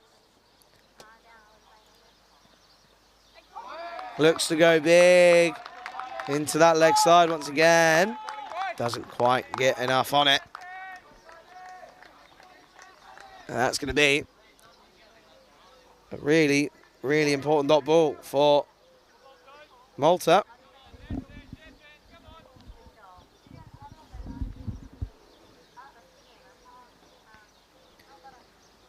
He looks to go big, and I think he's hit this really well. And that's going to be another boom maximum for Hussein. He moves on to 77 now off of just 45 deliveries. 5 4s and 5 maximums in his innings so far.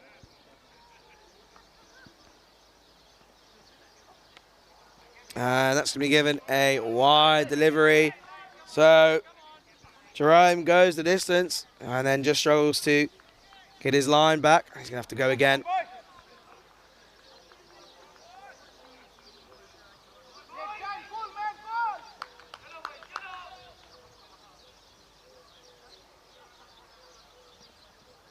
And Hussein goes again. And that's another huge boom 6 for Hussein. And Jerome, well, he's furious with himself as that's had to go all the way. That brings us to the end of the 18th over. And Bulgaria are 167 for 4.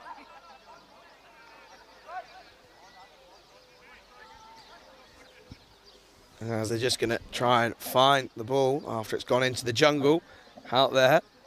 And there's a question from Ali Razul saying, Charlie, how's commentating by yourself? Good job, mate. I know it's hard. Well, thank you very much, mate. And I'm really enjoying myself. It is a bit, there are times when it gets a little bit lonely out here. But again, everyone in the YouTube chat's been really contributing this last couple of days. So it's been really exciting stuff. And I've had a great time here in Malta. As we just take a look at the Worm. Accelerating the last 5 overs, haven't they? Doing really well. But no, Ali, appreciate your kind words, mate. I hope you're doing well and enjoying the Bulgarians here, as they're looking like they're going to set a good total, aren't they?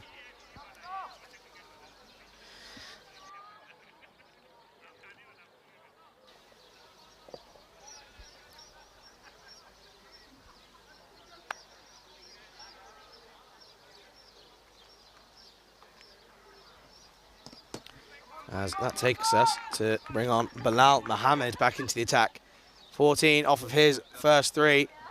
And he's going to bowl out here. Penultimate over.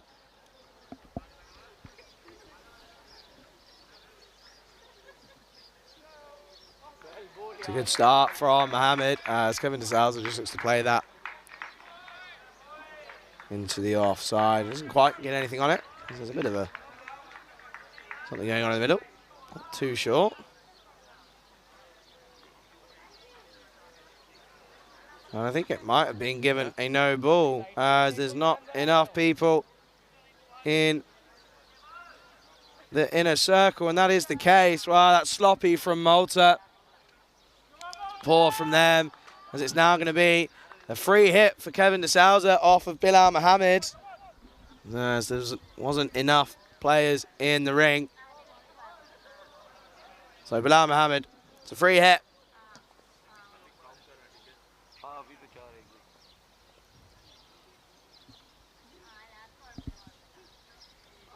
It's well bowled from Bilal Mohammed.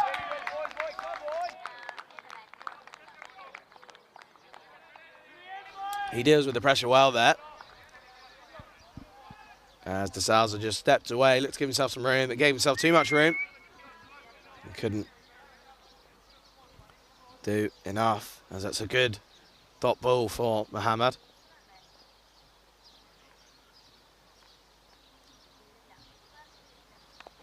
Looks to go big, and he's hit this over the infield, and it's going to be chased by the man down there, and he's not going to do enough, and that's going to go 4 runs for De Souza. Not where he would have wanted it to go, but he won't matter, as he is only concerned as what that score gets to. No matter how they come, it's just that you get them. That's 4 runs for Bulgaria, as they now move into 172 for 4.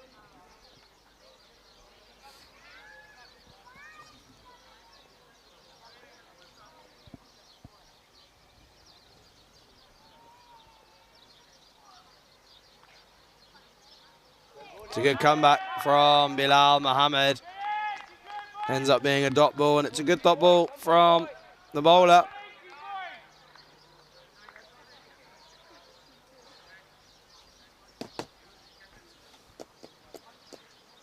Come on, boys! So Bilal Mohammed, halfway through this over now. He's doing a really good job, isn't he?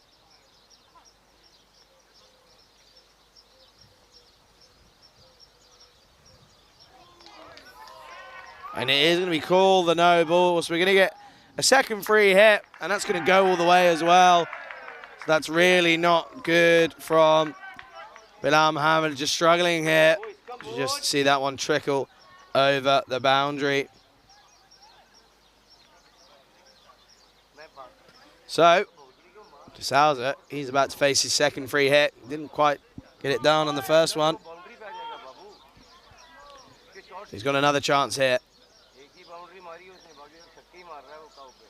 He's staying at the other end on 83. Souza's moved on to 14 now.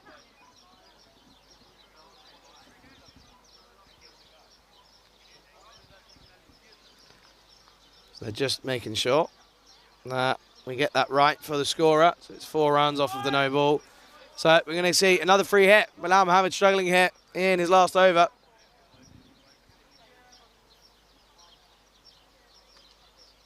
And again, it's well bowled from Mohammed as De Souza's going to... Oh, dear. Oh, Mohammed, it's all going wrong as he's overstepped on his front foot. Oh, dear. Bilal Mohammed, the pressure of this final over as he's overstepped on his mark. I think he's just trying to understand how he's done that. So he's going to have to go again, but this time it's against a different batsman. Saeem Hussein's on strike.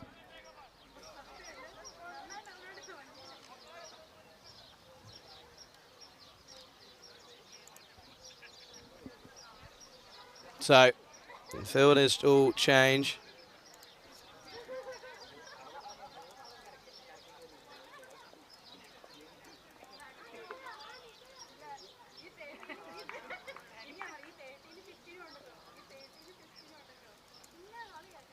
Bilal Mohammed, free hit. as it's just squeezed into the leg side, and they're going to turn and push and go.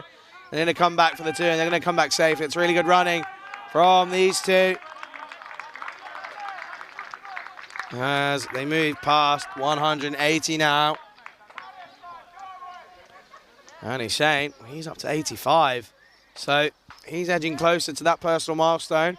Only a few deliveries to go now, as he's still on strike here. Just 47 deliveries faced.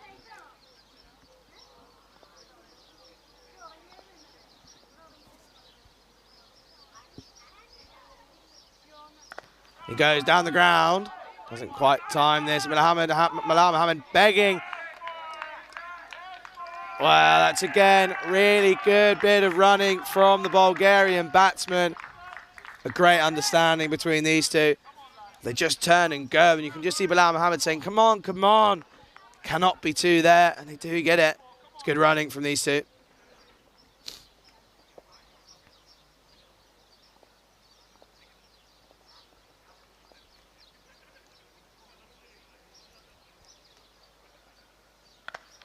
Again, down the ground. I don't think there's going to be 2 here, and I think they understand that as Bilal George does the work.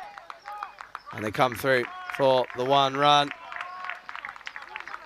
But again, really, really good cricket. And you can see that the Bulgarians, they're really up for this, aren't they? They don't want to go into finals day without a win. And they're going to try and do as best as they can.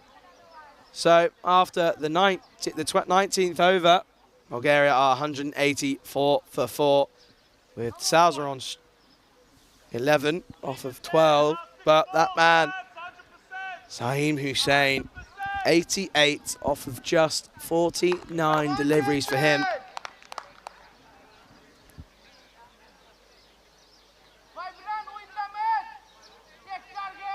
And I think they're just having a conversation, and I'd love to know what this is going to be about. And I'm sure we'll find out at some point.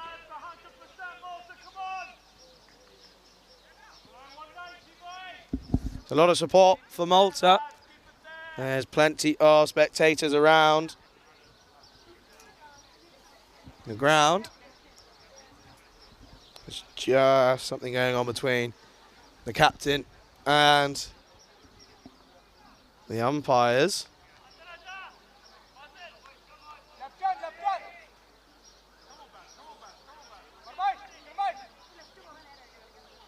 Just trying to find out what's happened here, but not too sure.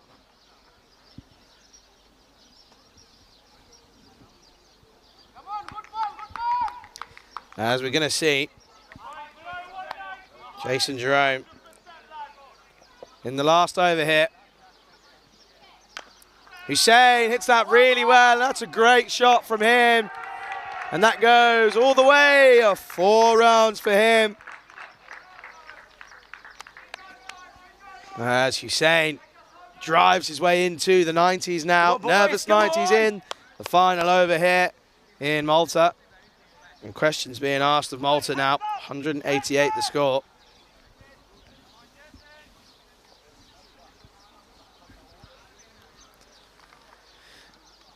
Oh, this goes big, and he's not got all of this, but I think it might go. And it has, and I think it's gone for 4 runs. Great shot again. As we take a look here, drags it into the leg side, doesn't get all of it. Well, that's gone the distance. And I think that information is about to get relayed to the umpire, and I don't think it has. Wow, it's going to be given as 4, so they've missed out on 2 there. But Hussein, he's still on strike. It's a good shot again. They're going to push for 2 quickly here. They turn and go, and he's going to be close here. But that's really, really good running from these 2. You can just see how much this means to Bulgaria. And this is what this really means here. This is what the European Cricket League is all about. Teams uniting together and playing some magnificent cricket on show. And it's been broadcasted all around the world. Hussein just catches his breath as he now moves on to 96. Bulgaria 196 now. And he's gone. That's going to be really, really good. Bit of batting there. And he's going to come back. And he's going to get there. And he's done it. Saeem Hussain, you can just see how much this means to him.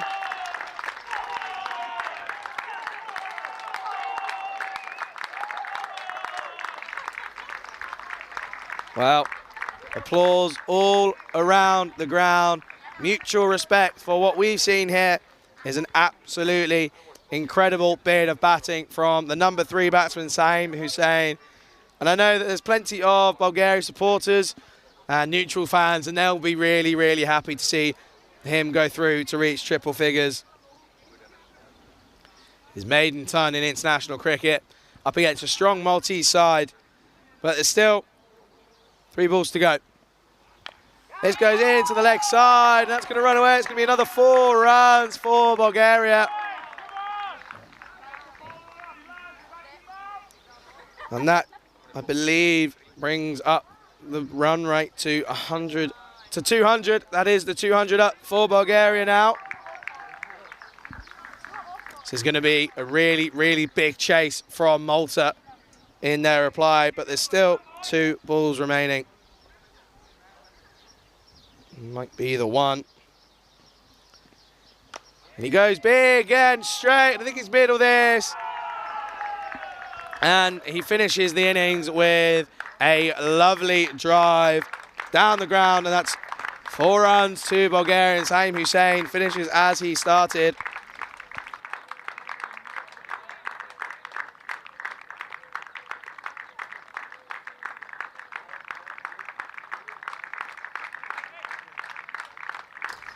So we see that the man, Saeem Hussain, what an innings he has played for his country. 108 not out.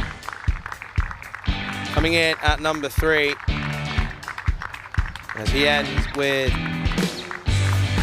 8 4s and 7 6s. As you can see how much that result means to them as they've done the hard work here first off with the bat. As we take a look at some of the highlights for this game. And again, they started off well, didn't they? Chris Lapkov getting a start once again. Doesn't get it all though. He ended up going early, 18 off 19 deliveries.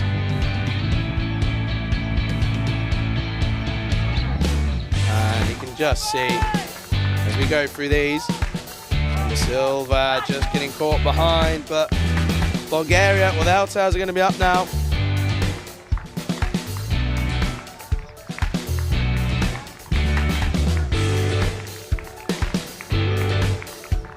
Just get to see some of the highlights here.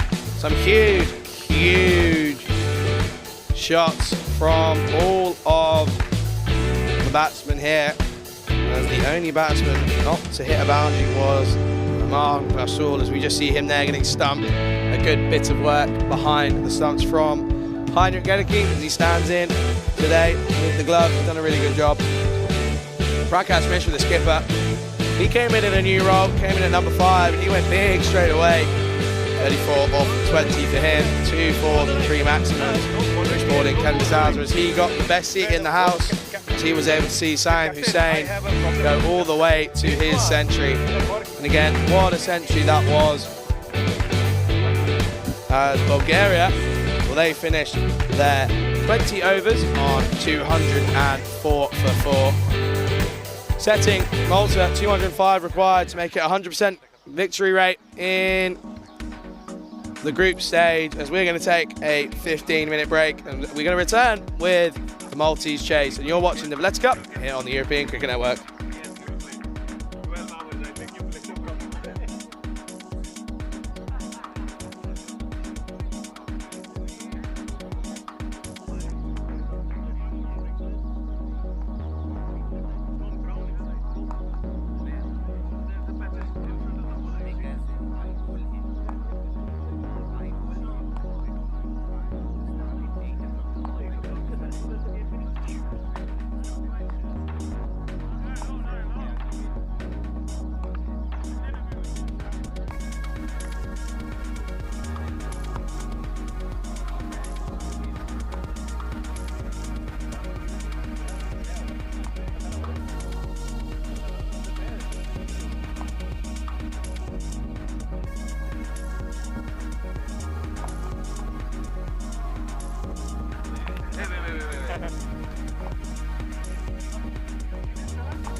And welcome back to the Marsa Sports Club here in Malta. Just a short break as we're straight back into it. And Bulgaria, they're going to be looking to defend 204 after some incredible hitting by Saim Hussein.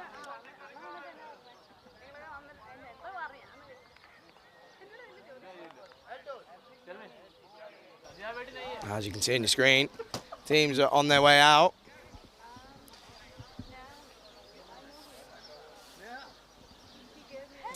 And it's going to be Chris Lakov to open up, as we've seen many times for Bulgaria.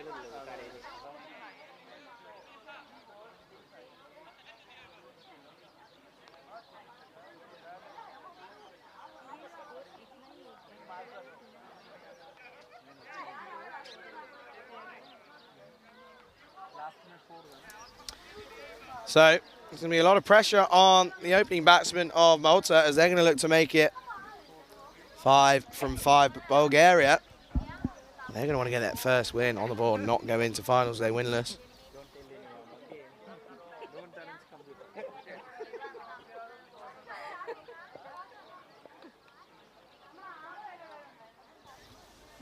It is going to be that man, Chris Lakov, to open up the bowling for Bulgaria. And if you do join me in the YouTube chat, do say hello and let us know where you watch from, who you're supporting, as we're just about to get underway here.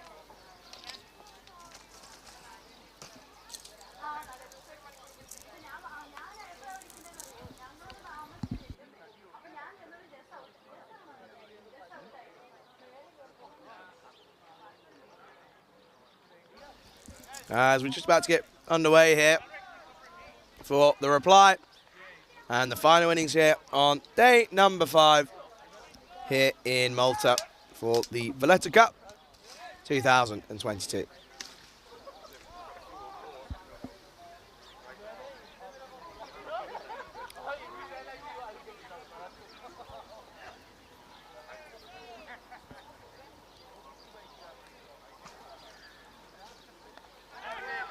Well, it's not the start that Bulgaria would have wanted, as Bikram Arora, he goes big first up over the top.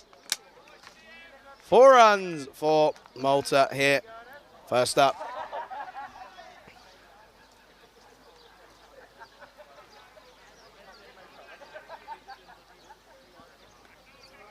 It does look as if, well, there was that boundary that was given a 4. However, clearly see that it was given a 6 in the end. So 2 more runs to the total. So the target of 207 now for Malta. As that's a good comeback from Chris Lakov there.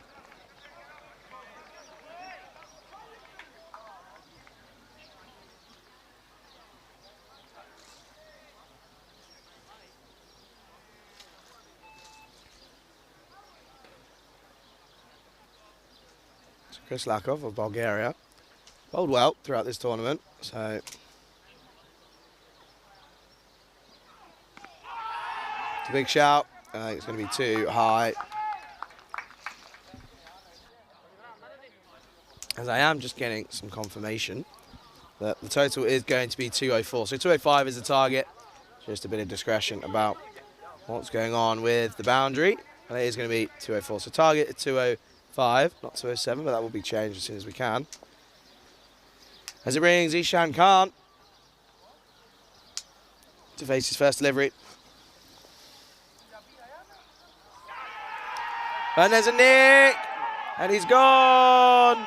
And you can just see how much that means for Bulgaria, as they're looking to cause a serious upset here first up in the last game of the group stage. As Lakov gets Khan as he snicks off to, well, that man again, Hussein, always in the action this game.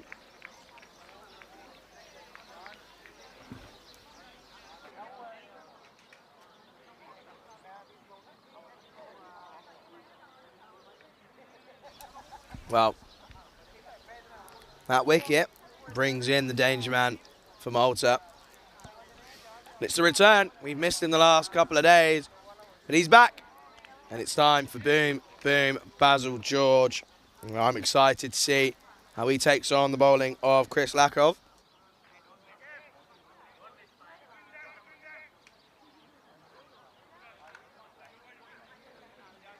And if you are watching in Europe on our European Cricket Network YouTube channel, or if you're watching on Fancode in India, hope you're having an enjoyable afternoon here on this lovely Saturday evening. And the weather here has been beautiful once again on the Mediterranean island of Malta.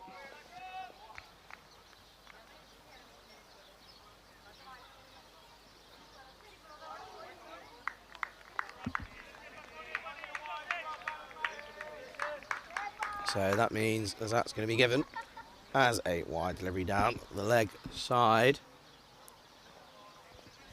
So Lakov is going to have to bowl that one again.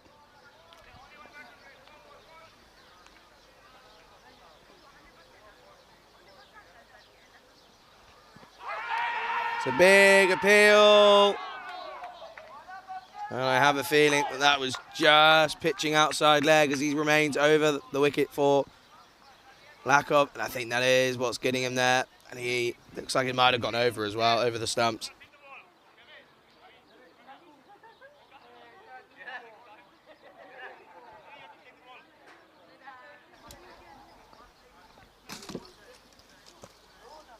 Lakov. It's hit well, just to the man, and that's going to be, oh dear. Obviously wasn't on purpose from the fielder there. Vikram Rory's just going to feel that one in the back. I think he's okay though. As that brings us to the end of an eventful over. Malta are 6-1 after the first over here.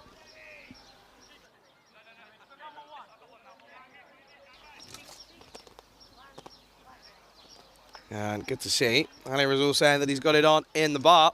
Well, a very good evening to everybody watching, whether it's a busy bar or if it's a quiet bar. It's good to see European cricket getting broadcasted around the world. It's also good to see Cricket John in the chat, Keanu Nolan and Wazamatron. So, again, we're going to have these two who've done it time and time again for Malta.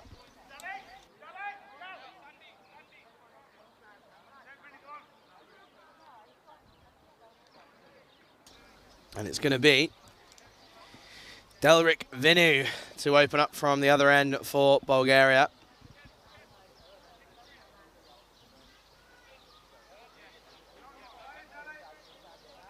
Vikram Aurora on strike with Basil George at the other end.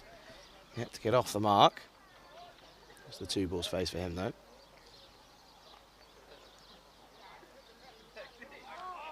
And Vinu is going to start with the wide.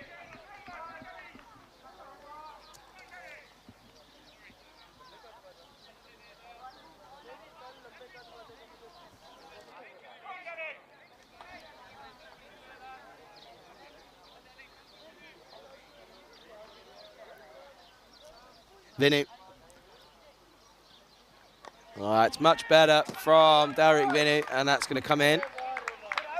And that's going to be 1 run to the total. It's a good bit of fielding from Amar Razul.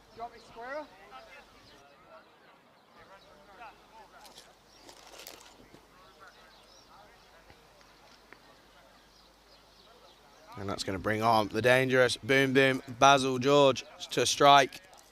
And if Bulgaria can get this one early, then they're going to feel like they're right in this game, and they're going to cause a right upset if they take a victory away from this game.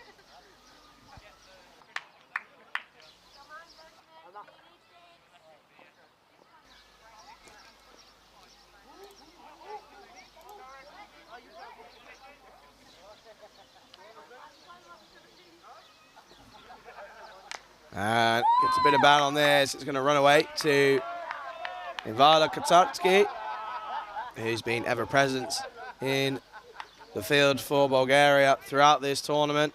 And you can just see how much the Bulgarians are up for this, as they're already ready for the right-hand, left-hand combination.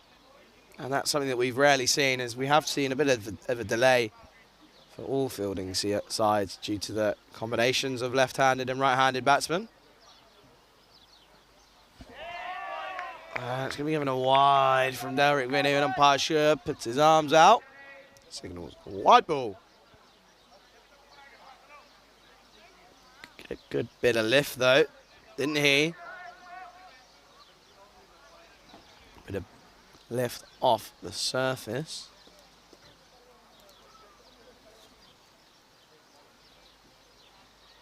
It's going to be a full toss into the leg side, but there is a man out there. And it's just going to end up being the 1 run.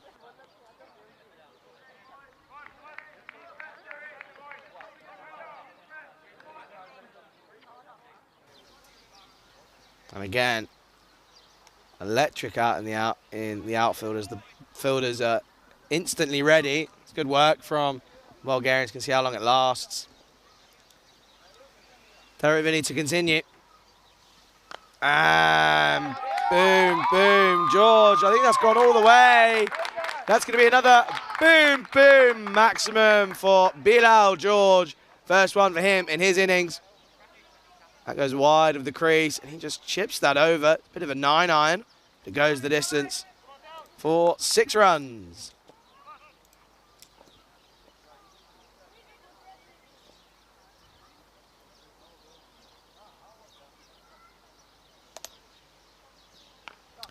Well, it's not a good reply from Vinu.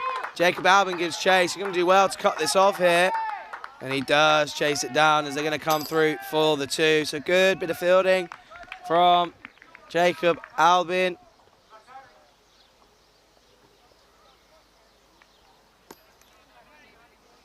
It's Basil George. Moves on to 9 runs.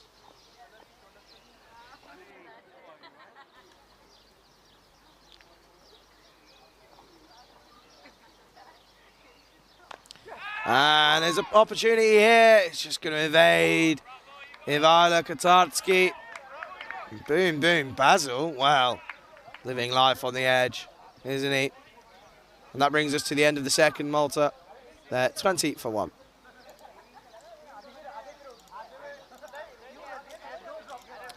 So there's the equation there. They're needing 185 off of 108 deliveries now, as we just get to see here very quickly the table at the moment. So Malta and Romania, well, they're going to go head-to-head in the final tomorrow. Czech Republic, they're going to take Hungary on to see who can seal that 3rd spot. And then we're going to see Bulgaria. Oh, they're on double bounce, aren't they? They're going to be on early tomorrow up against Gibraltar. So Basil George on strike.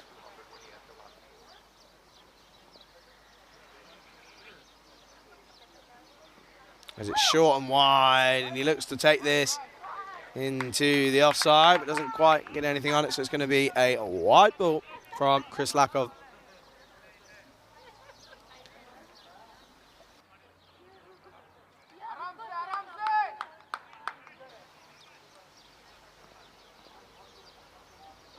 Can he have a reply?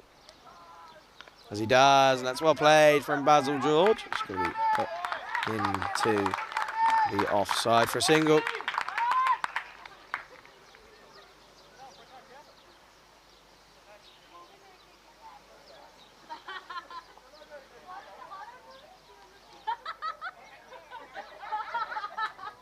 And we just, well, rotating round for that left-hand, right-hand combination.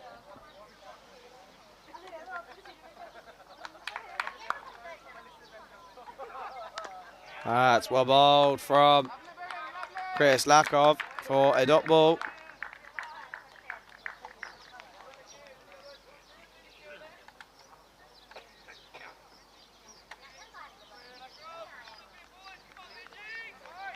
You can just see that sun starting to slowly set on the left side of the ground for what has been another great day of cricket.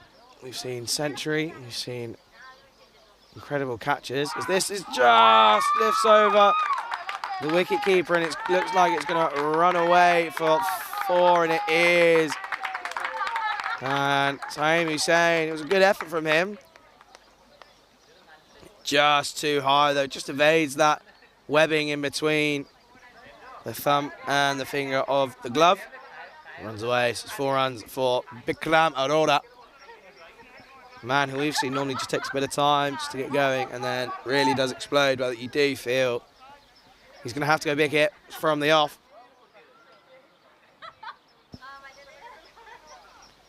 This is just pushed into the leg side, and Amar Result is going to come round. And that's going to be 1 run to the total.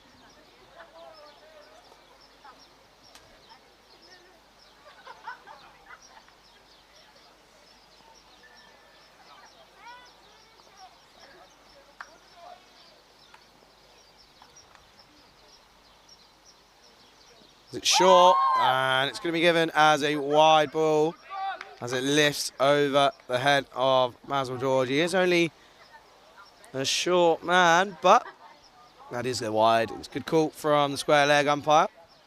We don't want to see Lankov have these issues again.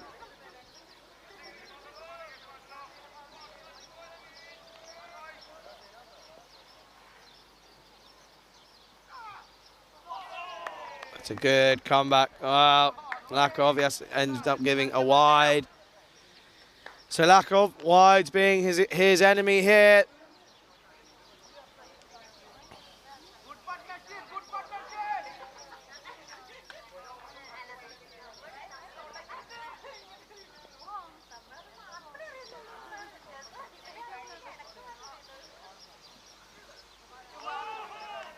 And that's a good comeback from Chris Lakov.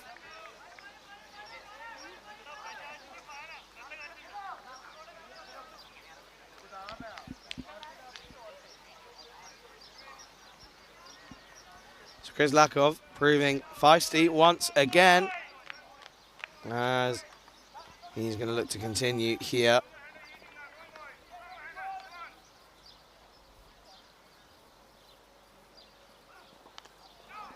Found the edge, it's run past the man. That's going to run away, that's going to be another boundary for Malta. And boom, boom, George, well, boom, boom, Basil. Hits the edge here, soft hands, does kind of play this into that area. Don't think he wanted it to go as fine. And that's going to run away for 4 runs, as that brings us to the end of the 3rd over. And Malta are 33 for 1.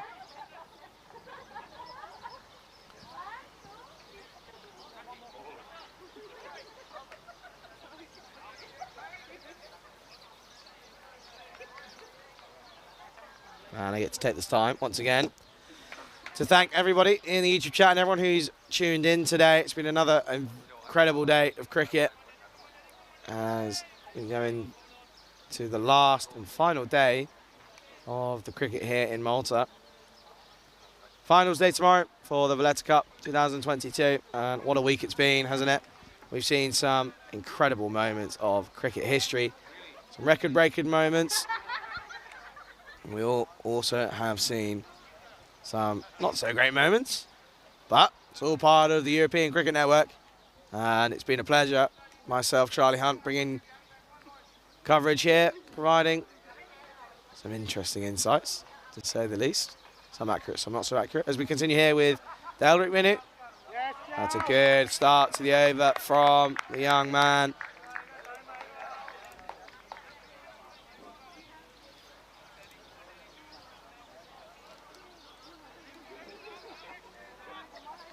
And again, this man is another player that has come across to Bulgaria from Ireland. But he's proud to be representing Bulgaria now as he continues. That's a bit of a slower delivery, and it's just played into the leg side. And once again, Ivila Katarski doing a great job on mid-on duties.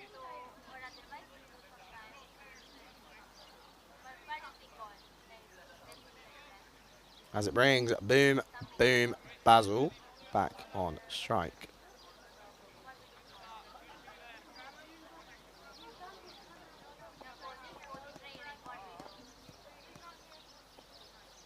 (15 off 9), George.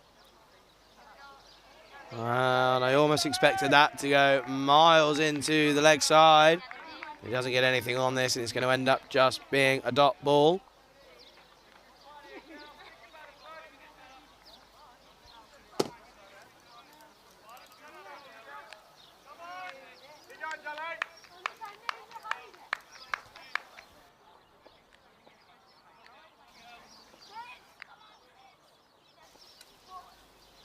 That's a good start to the over here from Delric Renu.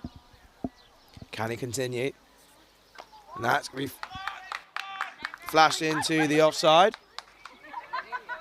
But Krislakov does a good job as that's going to fly through. It's a great arm. It's well backed up by Karthik Shakumar.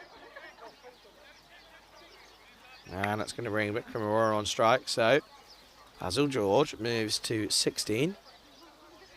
From 11 deliveries, and Bikram Arora just to 12 from 10.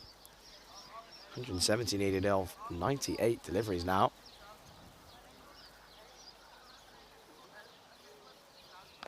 He's going to find the edge, going to be squeezed through, and it's going to end up being collected by Ishan De Silva.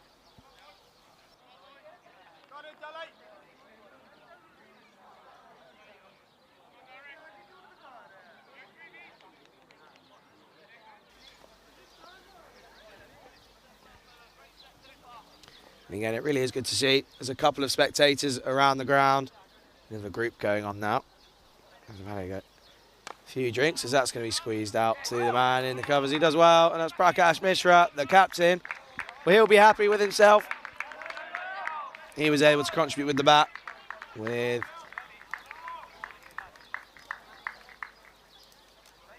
.34 off of 20 deliveries for him, the captain. As that brings us to the end of the fourth over. Malta are 37 for the loss of the 1 wicket.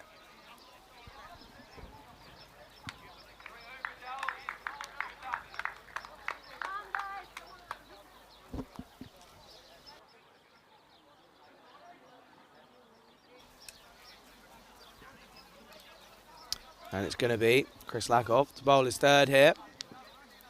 And Basil George is on strike.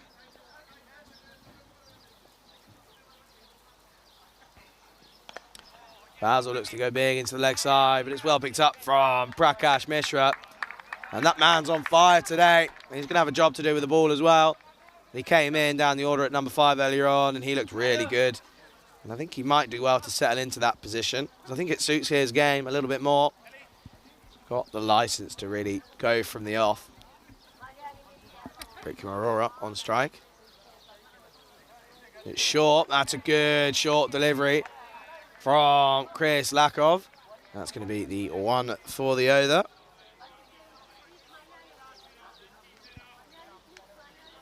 And interesting to see that coming from just the second delivery of the over. So almost know what's going to be coming up now from Lakov. And it is Fuller. He's on the drive. But the magic of happened as well. It could be close. Oh. It's good work from Albin here at the mid-off position. That's good work. If we take another look here on the drive, hits it quite well.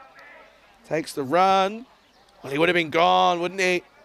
Would have been long gone, in fact. Not even in frame. That's really good bit of fielding. There's boom, boom, and he strikes that through the offside. Should do well to cut that one off, and he doesn't get there. So boom, boom, Basil motoring along now. It's a lovely shot. Couple steps down the track and dispatches Chris Lakoff into the boundary. 4 runs for Malta.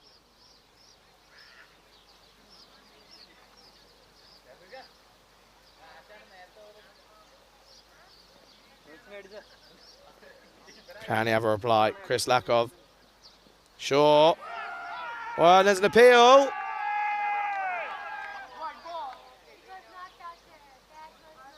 Well, it's not given, but you have to say, if it does eventually get given a wide ball, there's a bit of deviation, wasn't there? They really, really want to get Bilal George gone.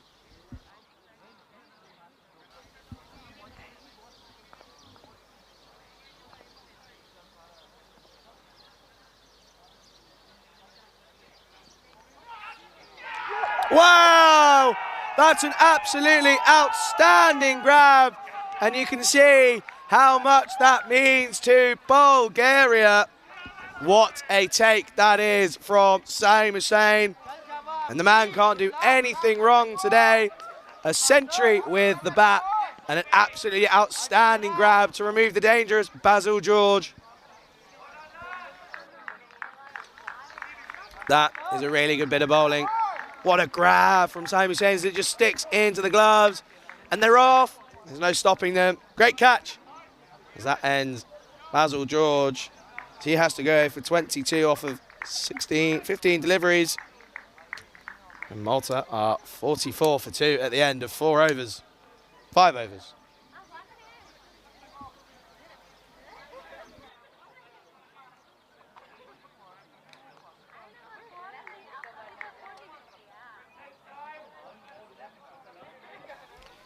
So that brings Imran Amir into the crease.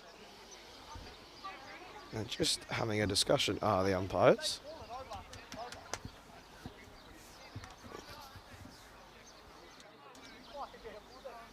And again, want to catch, there's just a bit of an issue here. Trying to find out what's going on.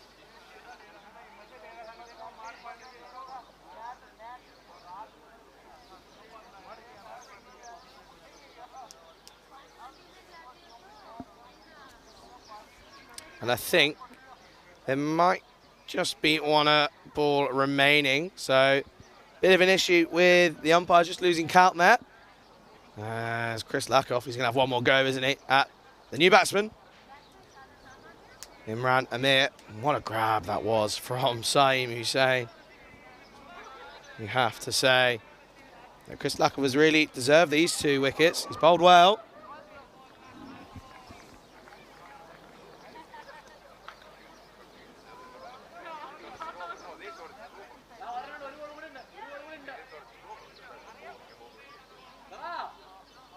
Well, my mistake. That's not going to be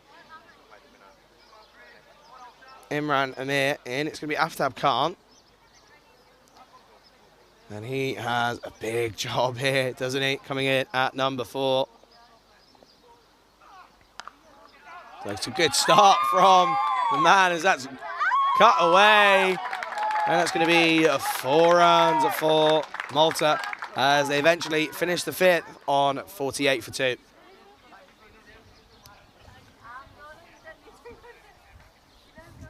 So after what seems to be an eternity, we get to the end of that over. And what an over that was from Lakoff. Ended up getting the wicket of Basil George, but he goes for 11 runs in the process.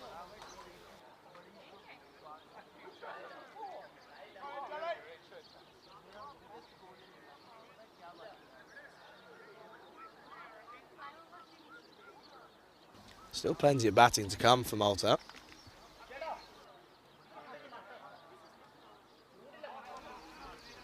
But you do feel that they're going to have to increase the rate, as that rate's running to nearly 10.5 and over now. Vikram Arora, he's the end batsman, he's got to go big, hasn't he?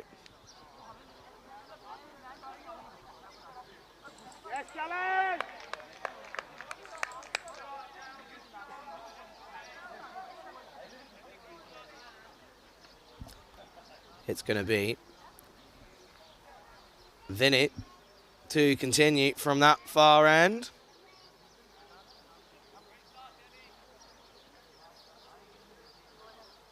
And we're back to action here. That's a good delivery, but Vikram Arora, he's hit this really well. It's going to go all the way. 4 runs for Malta.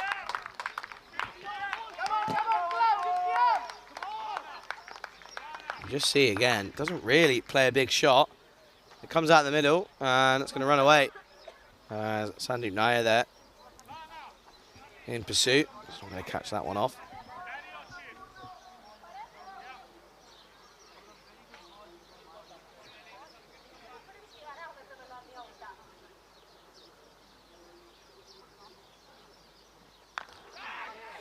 Wow, what an absolutely outstanding grab that is from Delrik Vinu, and Bulgaria are on fire.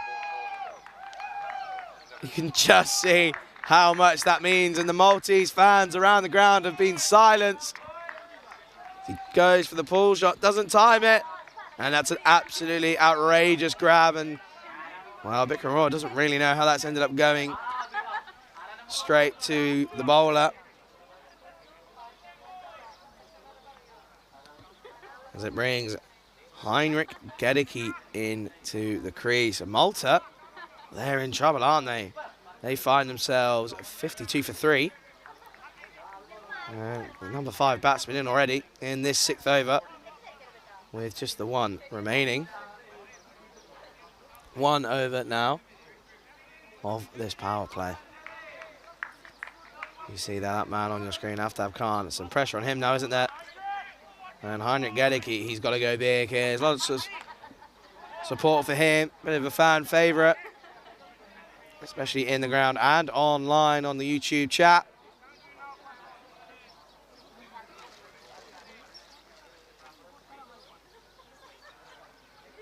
Heinrich Gedicke. Oh, it's a good bit of fielding from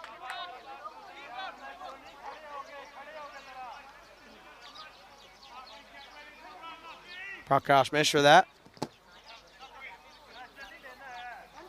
And Delrik Vinu, well, he's going to be on such a high, isn't he? It's a great, great grab from him.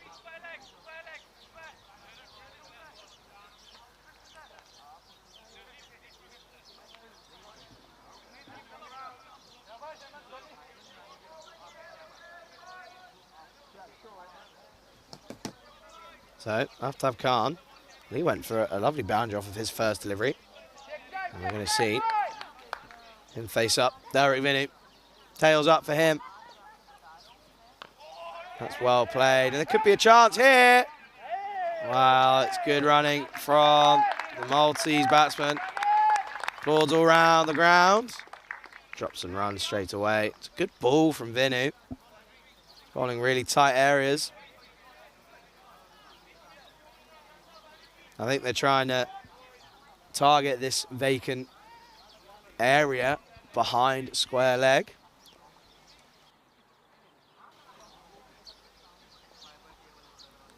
And it's Gedicke on strike. It's into the leg side. There's a man out there, and he should cut that off, and does, Chris Lakov. And they're going to come through for the single. So 1 run to the total.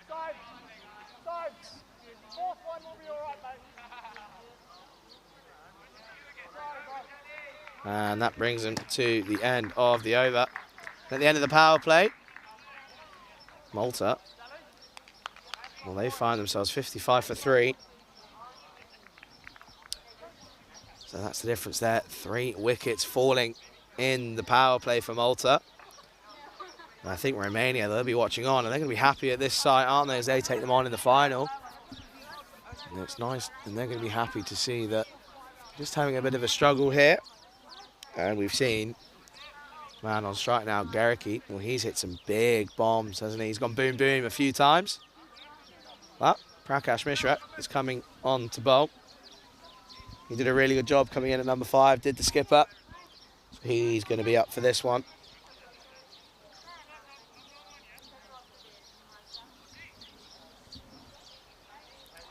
And Prakash Mishra, he's just getting his field right as the power play ends. And the field is going to spread.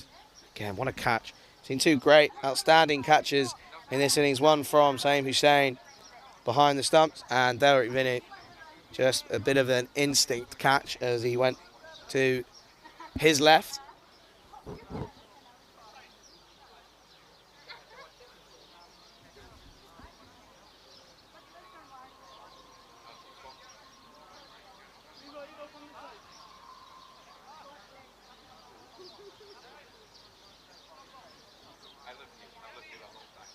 And Varun Prasad, no, he's not playing as Varun Prasad.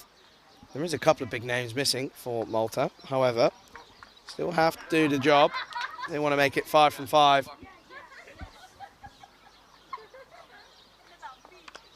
Well, Heinrich Gericke, there's a man out there, but it doesn't matter. Oh, nearly got there. But Heinrich Gericke, he goes big. 6 runs, boom, boom, maximum for Malta. Sousa was just interested for a minute there. And Malta, they are ahead of Bulgaria, but they went really big in the middle overs. So it's a lot of pressure on these two.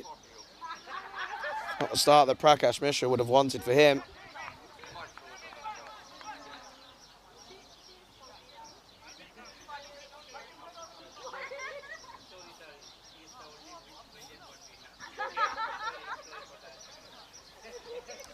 Another man goes out onto the leg side.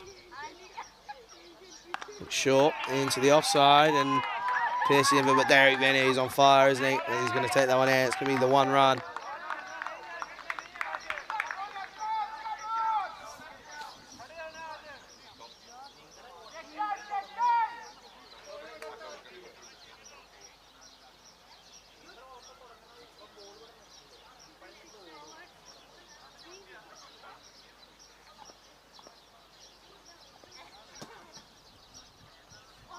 That's a good ball from Mishra as Aftab Khan just struggles to get the line there. It's good stuff from the Bulgarian skipper. Robocop, as he's known.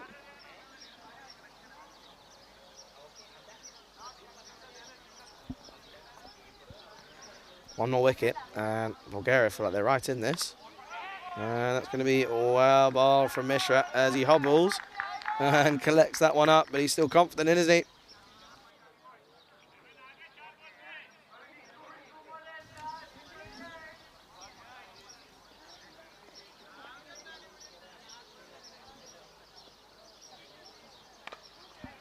As he hits this into the leg side. They're going to come back for 2, and they do well as Ishan De Silva does the work out there. But it's good work, and they come back for the 2 runs. If you are in the YouTube chat, do let us know who you're supporting and where you're watching from. As I know, there are lots of different people watching from all around the world. It's one of the beauties of the European Cricket Network. Oh, that's well fielded by the man in the covers. Certainly saved some extra runs. And that's Karthik Srikumar.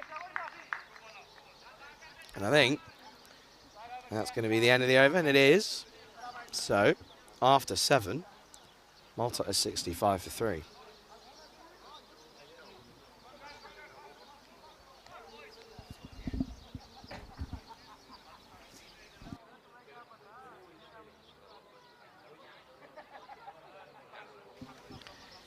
So we're going to see that man, well, he's going to be rewarded after his good work in the field.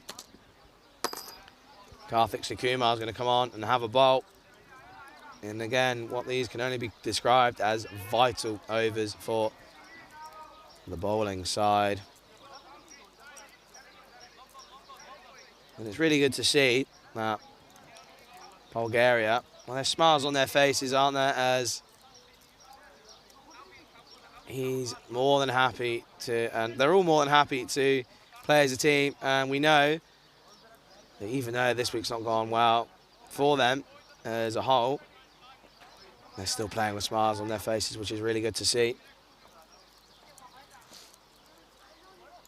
Yes, Captain! That's a good start from Karthik Kumar.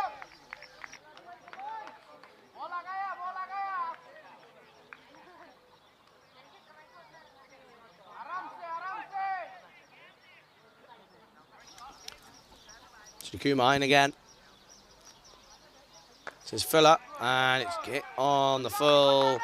But it's well done by Ishan De Silva. And if Bulgaria are going to defend this total, they're going to have to field really well. And they're doing so far in the first 7 overs of this reply. And don't forget, there's also a final going on up in Sweden, Landskrona. And it's looking a bit tense as Malmahus, in reply, just struggling ever so slightly as we go back to live action here. Garricky looks to go big. He's not quite hit this well, but it's going to be collected by, I think that's Omar Rasul. And they're going to end up sticking to the one. So it's good work from the man out there. He's just struggling a little bit, that looks of it, as he threw that one in with his arm. He's still such a gun fielder in the field. So it could be a tight ending up in Sweden as we continue here in Malta. Well, that's going to be a wide ball. She's going to have to bowl that one again.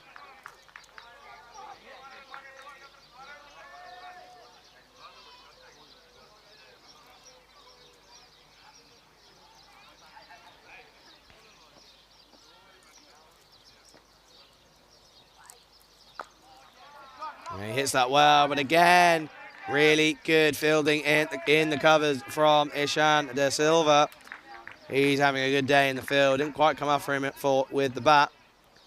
But again, really good display in the field. Kumar, this is a good over from him so far.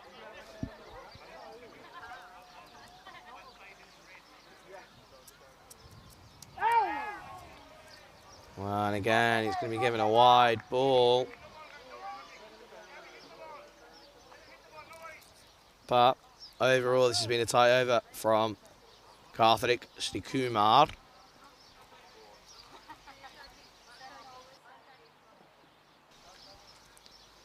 It's Philip back with length. Wow, that's a lovely shot from Gedicke. That's prime Heinrich Gedicke as he just rocks back, plays this through the infield. And you have to say that you do just feel that Gedicke's underperformed so far in this tournament with the bat, as he's capable of so much. He's a talented batsman, originally from South Africa. And he's played multiple games for Malta now in international T20s. And he's not quite hit a century, but he did go in 2020, 91 against this team, Bulgaria. So he likes facing Bulgarians. As he hits this into the offside for a single. So that's good batting from Heinrich Gedicke. And that's going to bring us to the end of the 8th. Malta are 75 for 3.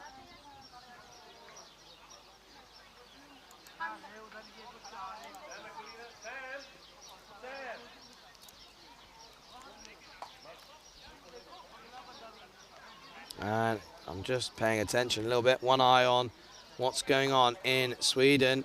And Malmö looks like they're going to run away with this as they've just hit another boundary. And once again, huge shout out to Rico and Andrew Ryan Rhino. They've done an incredible job up in Sweden.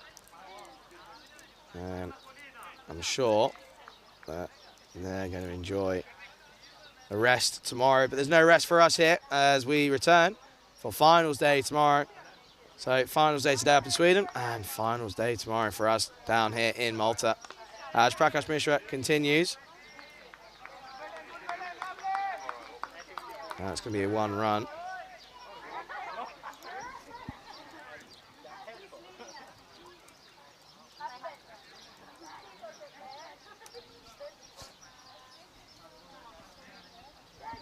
So, half-time can't. It's going well. 10 off of just 9 for him. Gedeke 16 off of 8 for him. And this is floated up. There's a big shout. He's still appealing. And it's not going to be given. And I think his appeal's not really being taken nicely from the umpire. That's a great appeal. I have to say, I think he's gone there. I think that has to be given. Everything seems right to me. And I just think the umpire might have just missed out on one there, but the umpire has the final say, doesn't he? And it's going to be given as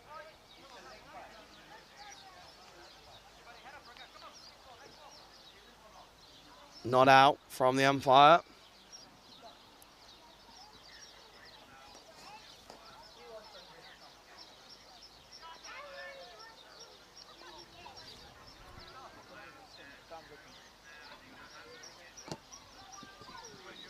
We're just having a little bit of discussion between something for the umpires. I think we're all good now.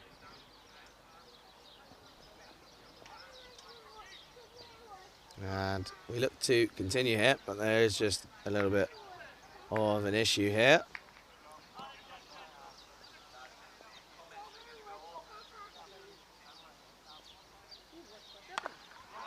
It's a good shot from Gary. He's going to take some cutting off, but Chris Lakov does really well out in the deep. It's just going to be the 2 runs.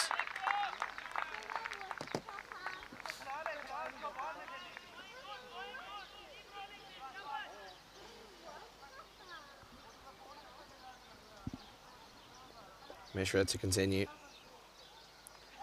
And that's going to be a wide ball outside. Mishra just veering off that line. He's been really accurate so far, but just struggling here.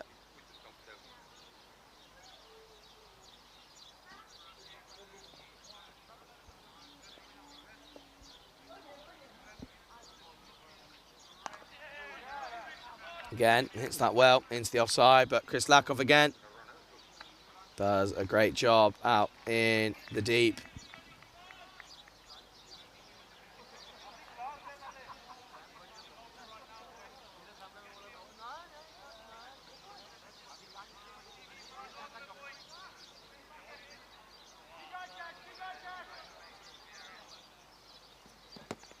So it's going to be Prakash Mishra to continue.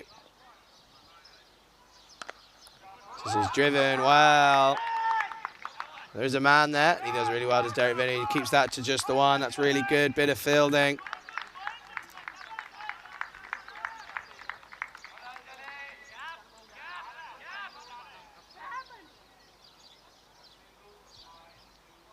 As we're going to continue, and Kedeke on strike. Looks to hit this into the leg side. There's a man there. Just falls short of Jacob Alvin. And I think they're going to come back. They don't. So he does well in the end, just keeping it to the 1. And that's, again, a pretty good over from Prakash Mishra.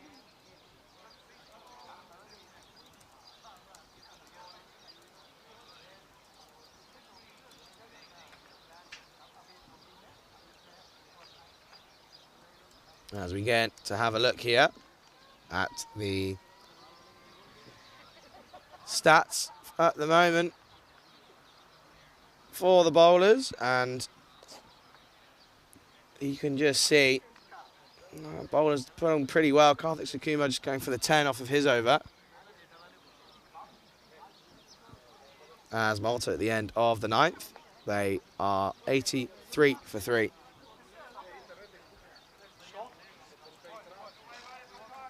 Cashy, I don't think you were here, mate. Cash. Hold on, Cash. So we're going to have Karthik Sukumar to carry on from that far end. And the equation at the moment, well, Malta require 122 runs in 66 balls. So that run rate He's now just gone up over the 11 mark.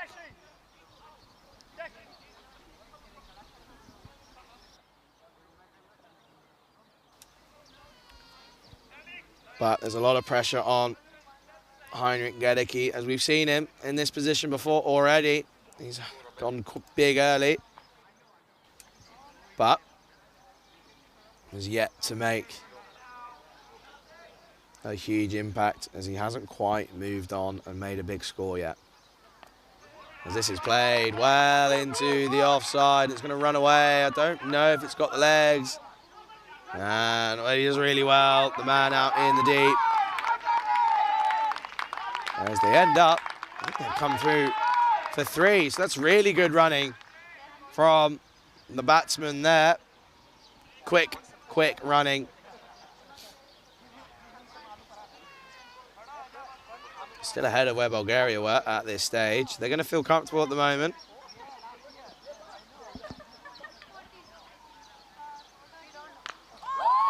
Wow, Aftab Khan. He's done really well. Has the man down there. He's certainly saved what looks like it's going to be 5 runs. And that's a really good piece of work. He's held the catch, but had the awareness to chuck it back in. Oh, I think he might be okay. And it's just going to be the 1 run. So good work from Jacob Albin.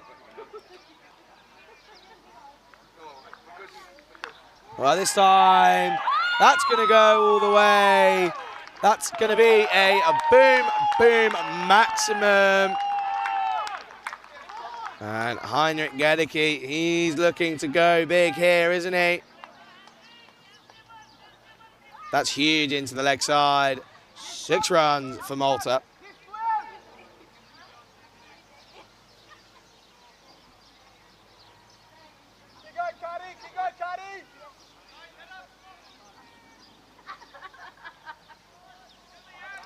So, Kumar, he's gone so far.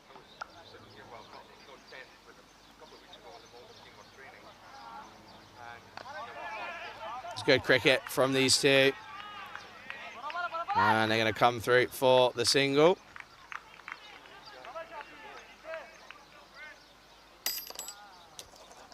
So Heinrich Gedicke, well, he's moved on to 30 now.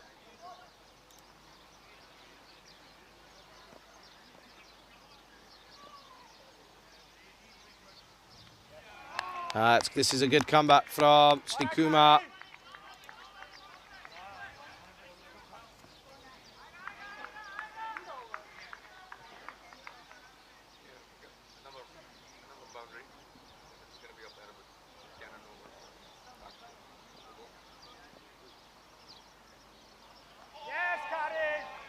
And that's going to bring us an end to the 10th over, as we're going to go ahead and take a look at the scenes over in Sweden.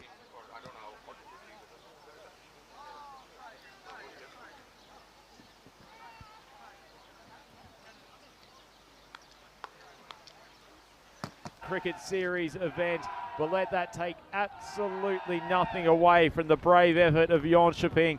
These two were absolutely deserved finalists, and as much as Malmöhus are celebrating, we send our commiserations to Jönköping, Rico. They fought so hard in this second innings. They certainly did, and they gave it everything. There's been some stellar performances from them, and we saw that when they were out there. They did everything. I mean, even though they didn't get as many runs that they wanted, they fought hard. They took this very strong Malmöhus side all the way down to the wire almost, but it was an outstanding response for Malmöhus.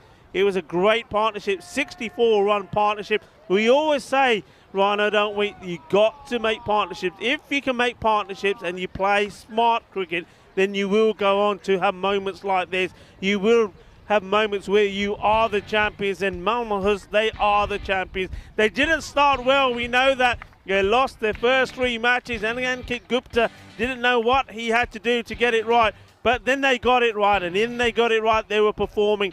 We said they had the depth, they had the players in the side, the players had to believe, and they certainly had to believe in this one, especially when the chips were down, and they came out well. Sharon Nord, who would have thought, though, when you look...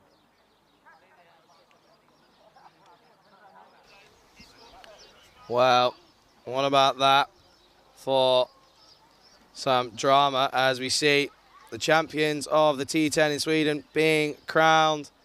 And again, what has been an absolutely outstanding tournament from the last 2 weeks.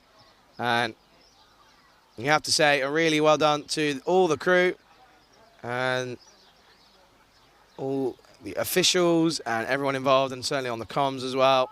They've done really well, and there's also more cricket coming, not just tomorrow, but for the rest of next week as we head to Stockholm.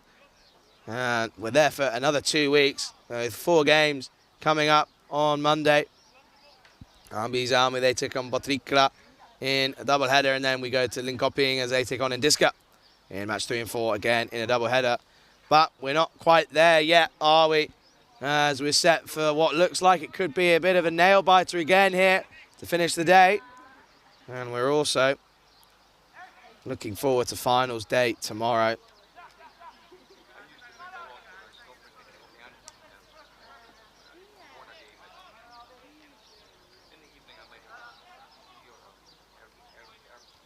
And we're going to see the man who saved 5 runs earlier, Jacob Albin. He's coming into the attack. This is short and placed into the offside, but there's a man there, Chris Lakov. It's just going to be the 1 run. Duracell Bunny 2.0 out there.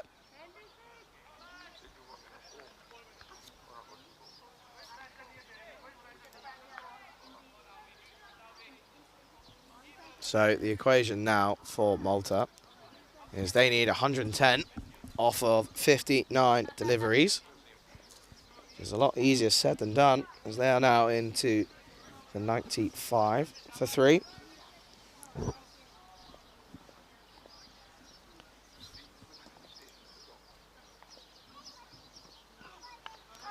Well, that's short, and that's going to run away. I think that's going to go all the way. 6 runs from Aftab Khan. Doesn't quite get all of this, but it sails over the infield, and that's going to be a boom, boom maximum for Malta.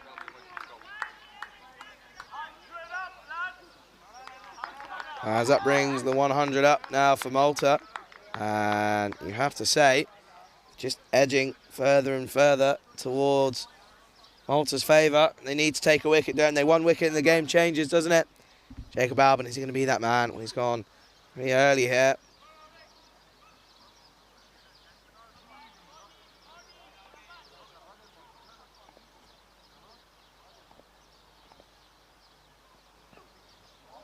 As that one stays low, Aftab Khan does well. Ends up just letting that one go.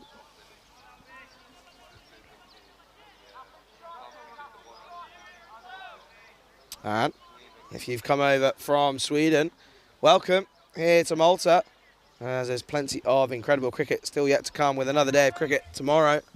But is still on for a nail-biting chase here from Malta as they chase 205 for victory. That's wide outside the off stump, and Chris Lackman's going to come around and collect that one, and it's just going to be a 1 run.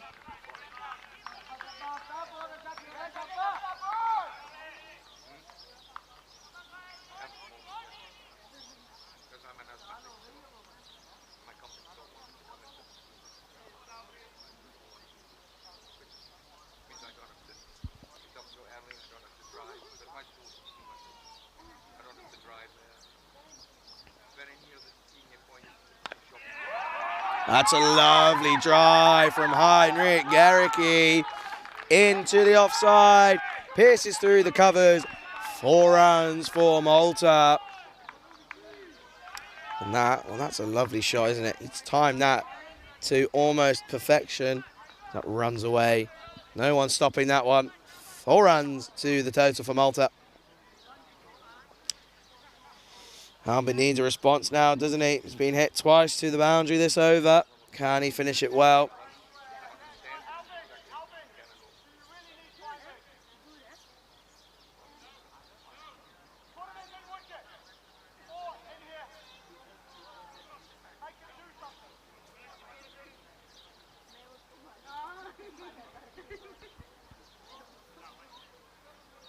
there's a bit of a field change going on.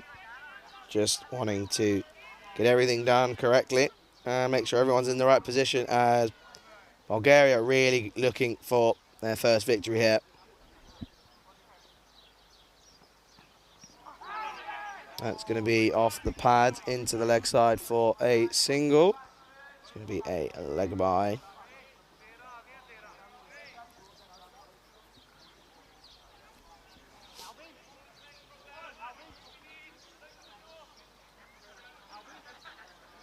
And that brings us to the end of the 11th. And Malta, they're 107 for 3. If you have just come across, do let us know where you're watching from in the YouTube chat, as there's plenty still going on.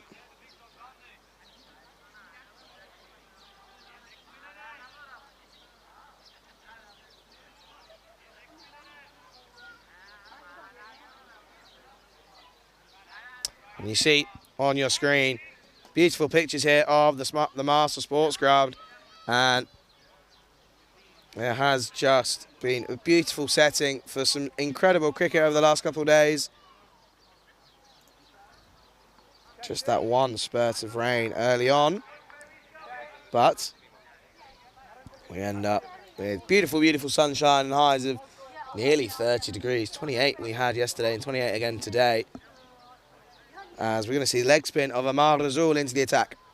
Well, this is going to be a no ball to Sirius Loosener, and you have to remember that this man is nursing a little bit of an injury on that shoulder as they come back through for the 2. So he's going to have to bowl this one again, and this time it's going to be a no ball to Sirius Loosener.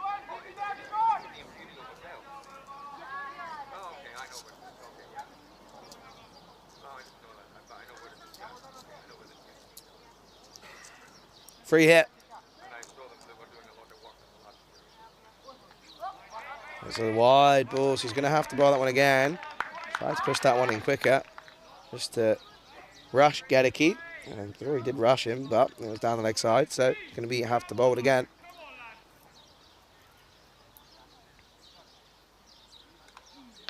And into the leg side, and it's a man there, but it's not going to be cut off. That's going to go all the way for 4 runs for Malta. Ivaila Kotarski couldn't quite do enough.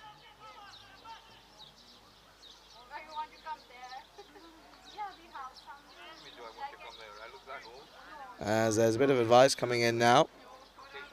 And the field still getting changed. It's not right for the skipper, Prakash Mishra.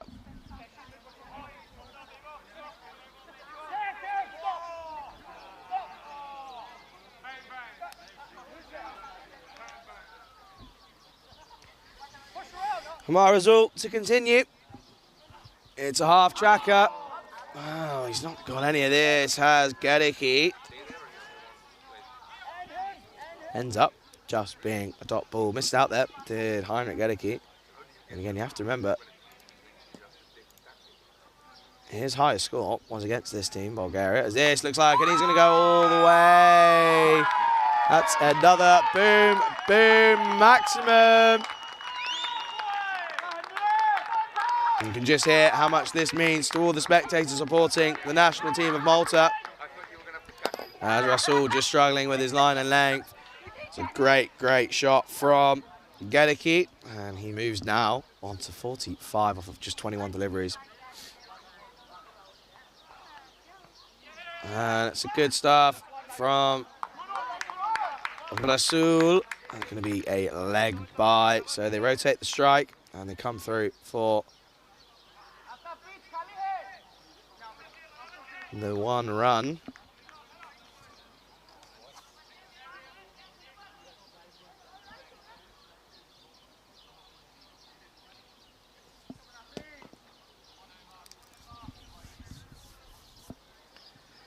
So Amar Rasul, 2 overs left in his over. That's going to be swept, and that's going to go all the way along the ground. 4 runs for Malta. And they're racing away now, aren't they? This is looking like could be an interesting chase, but you do feel that Bulgaria, they just need that one wicket, don't they? And they're going to be right back in this game.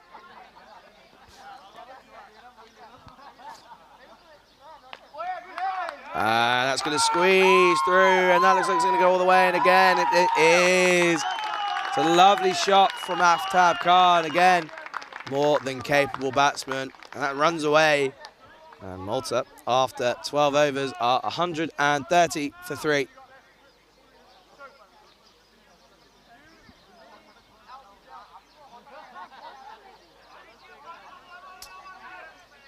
So we're going to see Marsa, he went a bit wrong, didn't it, for him there. I'm going to see here. You can see Malta and Bulgaria top and bottom, respectively, of the table so far. But that is going to be the table set, whatever the outcome here. Which means that tomorrow we're going to have some incredible matchups as Malta, they're going to take on Romania in the final. That's going to be the last game of the tournament. And then the penultimate will be Czech Republic as they take on Hungary in the battle for 3rd. And then in the battle for 5th, it will be Bulgaria as they take on Gibraltar.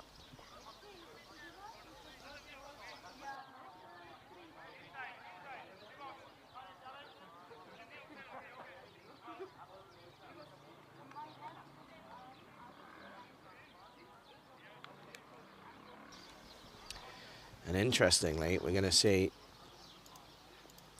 Jacob Albin continue after he went for 12 of his first over. And Gericke hits this well. And they're going to come around. It's going to be cut off, so it's a good bit of fielding. They're going to come back for 2 as Gericke, he moves into 47 now.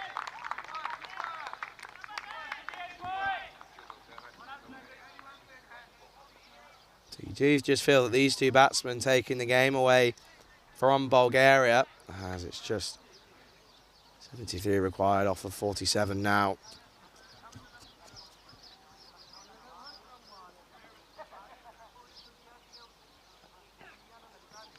And that's going to be given a wide from the umpire.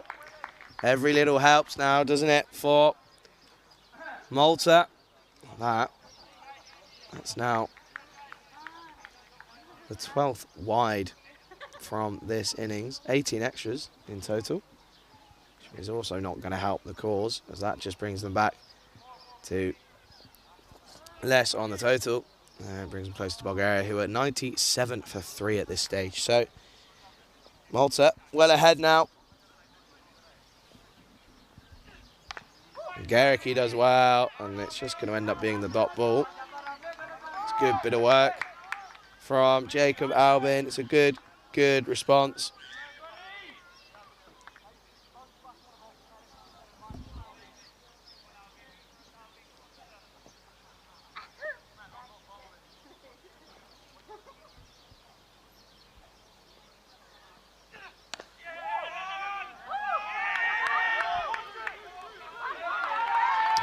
That's really good running as he just hits this into the offside. And once again, really good running from these 2. As Heinrich Gericke, well, he's made a start and he's built on it now, hasn't he? As he now moves on to 49 off of just 25 deliveries. So 1 needed for him. And that Sun is really in a difficult position for some of the fielders now on the leg side. It has been pretty much the entire innings so far.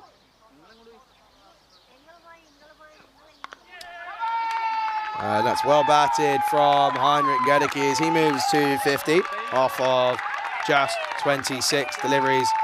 To a huge applause from his team and the Malta spectators. Plenty of fans in today. Throughout the day, we've had a lot, obviously, with the weekend on us here, and Heinrich Gericke, he knows the job's not done.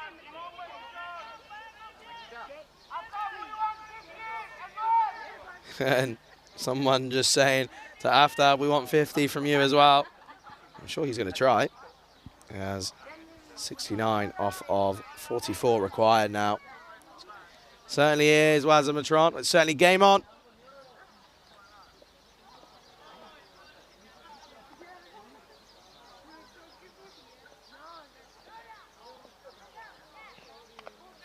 As that's play down to third man. Chris Lakov gives chase, and it's going to go 4 runs for Malta. Chris Lakov does a good dive from him, doesn't quite get that, and that means it's another boundary to the total. And getting ever so much closer, aren't they? Just the 65 required. As Alvin, well, he's going to need a response.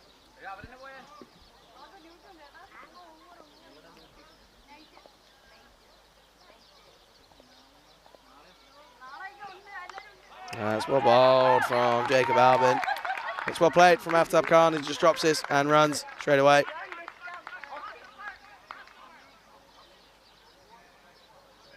And that's going to be the end of the 13th over. Malta 141 for 3.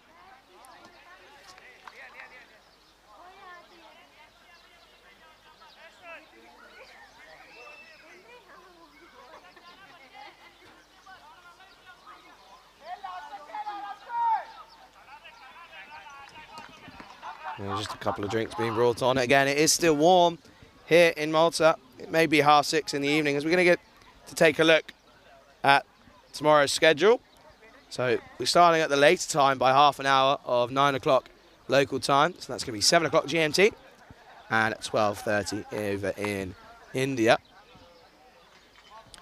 And we're going to start off with the 5th place playoff. Well, that's going to be between Bulgaria and Gibraltar. Moving on to the 3rd place playoff, which will be the Czech Republic and Hungary. After the Czech Republic, they got that victory, but Romania, well, they made the final as they defeated Gibraltar in quick time. And they're going to end up going through to the final on net run rate.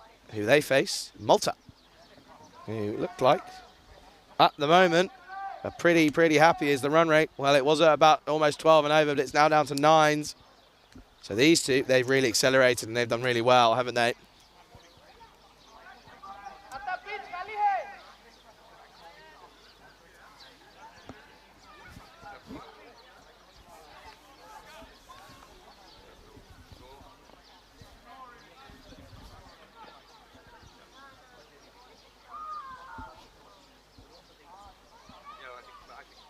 Prakash Mishra back into the attack. And that's good batting from Khan. And he drops it in. And he runs straight away. Which brings Heinrich Gedicke on strike 50 off of just 26 deliveries.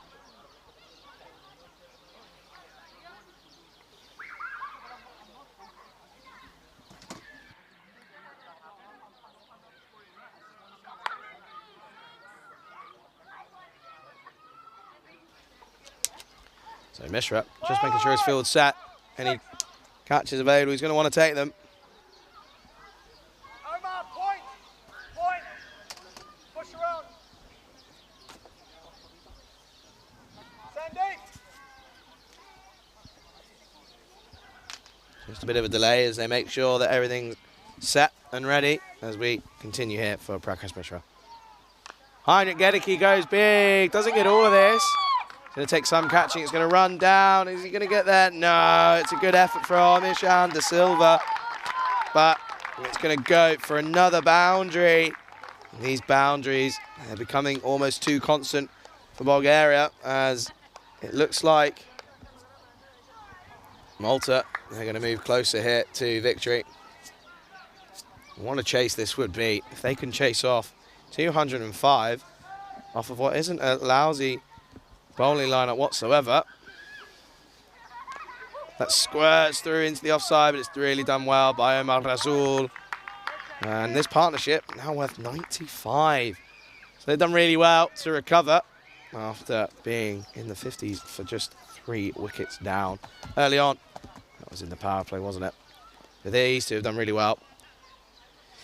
95 off of 49 deliveries. Aftab Khan, that's gone all the way. That's a boom, boom, maximum, baby.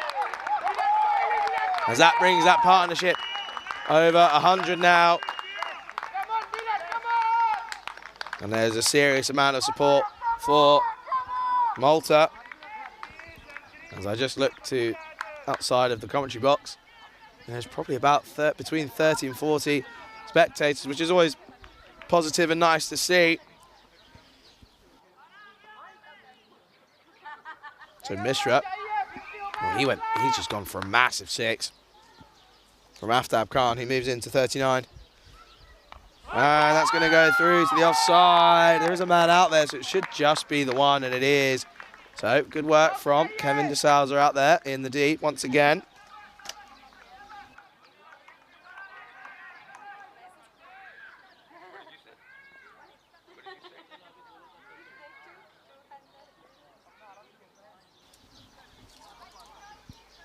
Mishra continues, and Gadicki just drops this into the leg side. There's going to be an early call of 2. I don't think it's going to happen. Wow, there's a misfield. And it's really good work from these 2 batsmen as Aftab Khan. Looks like he might be struggling a little bit in these conditions now.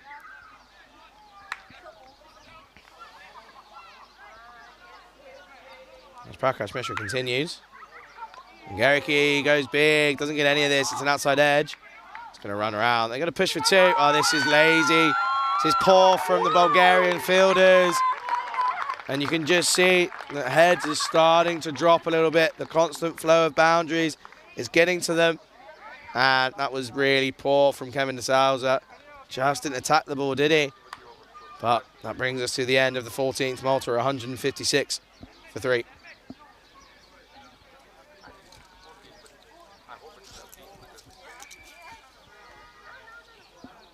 As it looks like we're going to see the opening bowler of Chris Lakov back into the attack.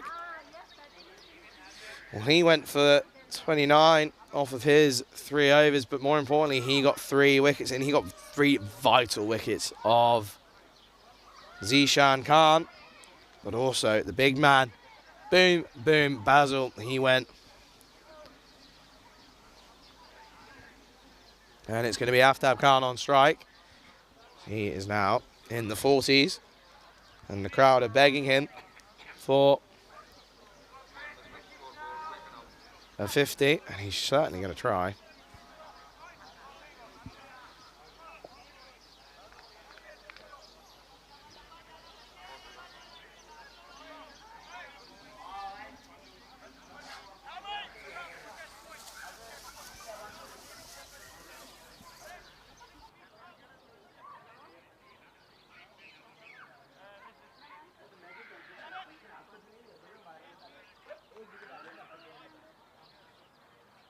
So that man on your screen, Chris Lakov, is back into the attack.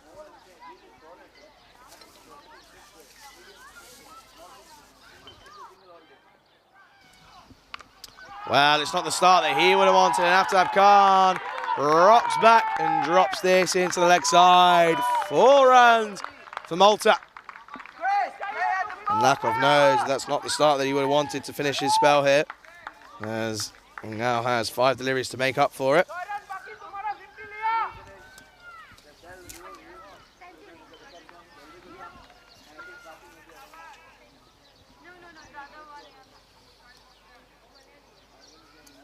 And Charlie Nolan in the chat saying that Bulgaria needed a good spinner. I have to agree. Just Amar Azul just struggling. He isn't a talented player, but that leg spin just struggling when you've got a bit of an injured shoulder, which I know he is carrying at the moment. Can't. Wow, that's a lovely shot as he just plays that into the offside. And I just wanted to let you just appreciate the support for the Maltese national team at this point. And that, when you see shots played against you like that, you almost just sort of go, well, fair play, it's a lovely shot. Chris Lakov needs to dig deep now, doesn't he? And he doesn't want to go to what he did the other day. He just went short. He's got a bowl in a really good area. He goes length.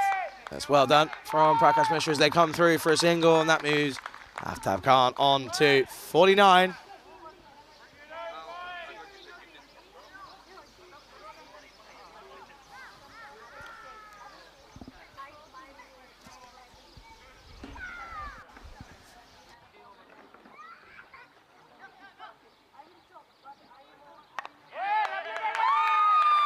That's a lovely shot again from Heinrich Gedicke as he pierces through the infield on the offside. And once again, it's going to go for a boundary. So Chris Lakov not starting well here, short and wide.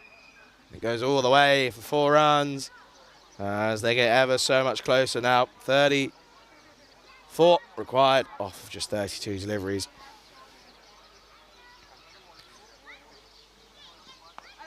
And once again, to Jacob Albin up there. He does well. That's going to be the 1 run. So, Aftab Khan, he's on strike, 1 needed, and you just feel that if he gets a 50, the crowd might erupt. I'm just going to take a step outside my box, see if there's going to be a good reaction. Zlakov, he's in. And he just drops this.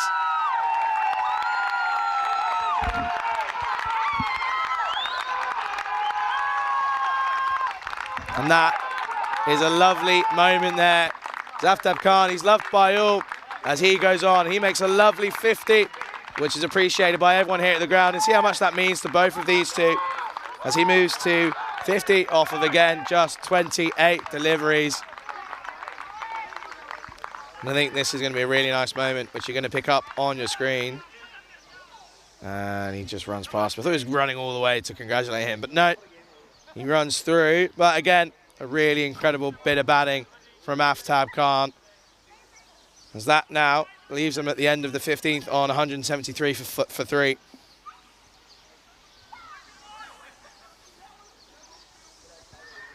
As we just take a look here. Zishan Khan going early for Golden Duck for him. Vikram Aurora just couldn't get going. Basil George, 22 of 15. However, these two,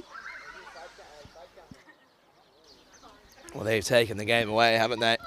From Bulgaria. You feel that this is almost the nail in the coffin now.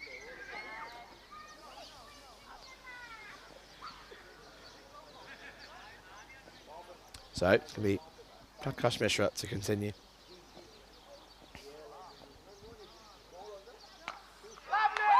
He's hit that well, but that's again a really good bit of fielding by Amar Razul in the covers. And again, even with a bit of an injured shoulder, he does well there.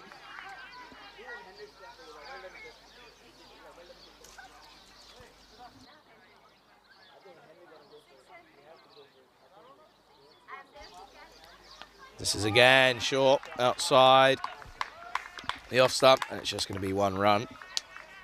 As Gedicke, he moves to 65.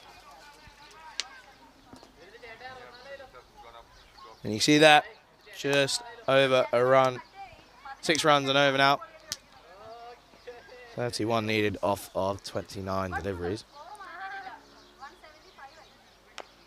As Khan looks to go down the ground, doesn't quite get enough on this. It's going to end up being the 1 run to the total. And they can do this in singles now, can't they? As they look to make the most of this opportunity for these two. Well, that's a good ball from Mishra. And I think his hair's looking like it's just dropped. It's understandable. 29 now off of just 27. But you never know, a wicket might change this. Bit of magic from someone out there.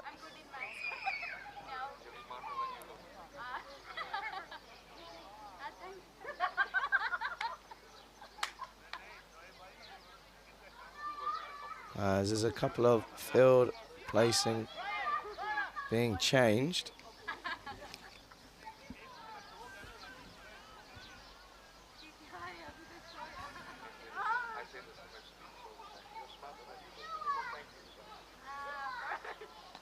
There's an edge, and this races away. Kevin de Souza gives chase. I think he's going to get that. And they're going to come back through for the 2. Again, good batting from these two.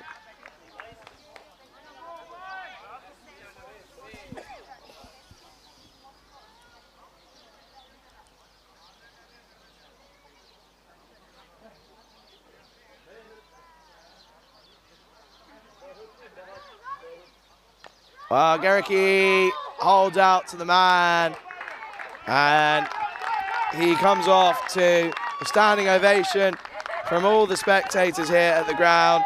Prakash Mishra gets the wicket. It's a good catch from Marazul, straight at him, doesn't really have to do much, but the ball is definitely spinning as he comes off to ovations from everyone.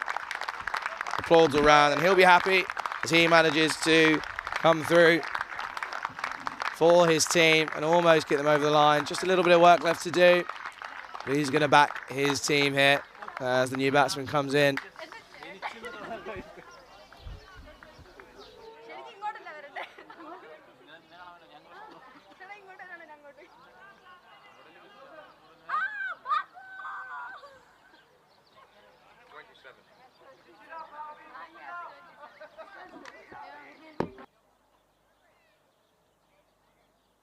Well, it's a great innings from Heinrich Gedekes. He has to go 67 off of just 36 deliveries, 5 fours, 3 maximum, strike rate of 186. And there's lots of twos in there and plenty of singles as well. It's a really good innings from that man as it brings to the crease. I believe this time it is Imran Amir.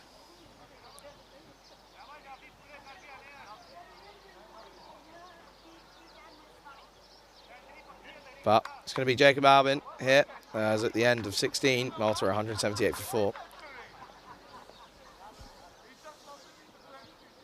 4. As they just need 27 now in just 24. It's a big swing, but it's a wide ball from Albin. And it's not the start that he would have wanted.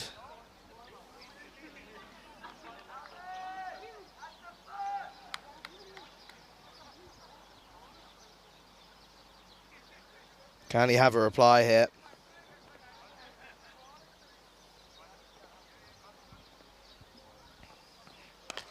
Aftab Khan hits that into the offside, and there is a man out there, so it should just be one.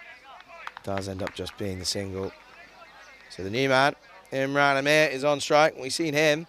He can hit some shots. We have seen him do it before.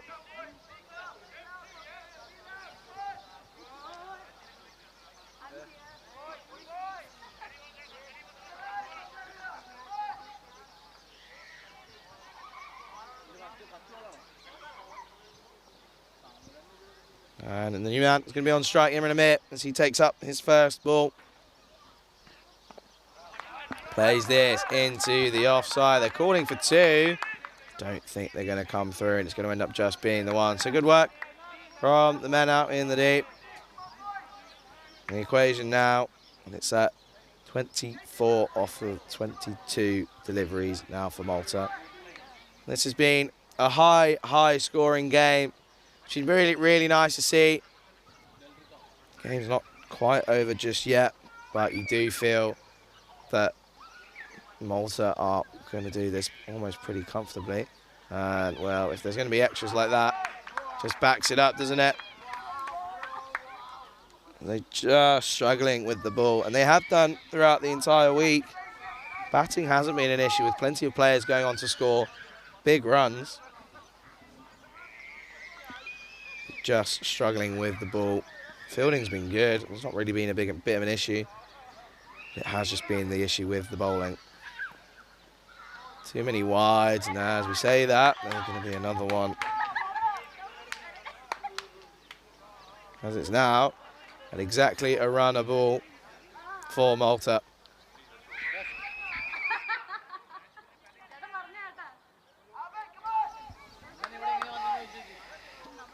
You do have to feel for Bulgaria, because they would have been confident, sending a really good target. But you have to say that their bowling's just let them down, hasn't it? Well, it's right on the Q end of the bat. And it should just be the 1. It is at the Q end of the cricket bat. And they're going to come through for the 1 run. As Khan moves on to 54 now, off of just 32 deliveries. 6 fours and 2 massive maximums. Well, he's got a hand on that, but I don't think he really wanted to, as That's going to hurt. A bit of a limp finger on that one. I think he's okay. Here's Jacob Albin. Would have been a great catch. But Amir, sorry. Just comes through for the single.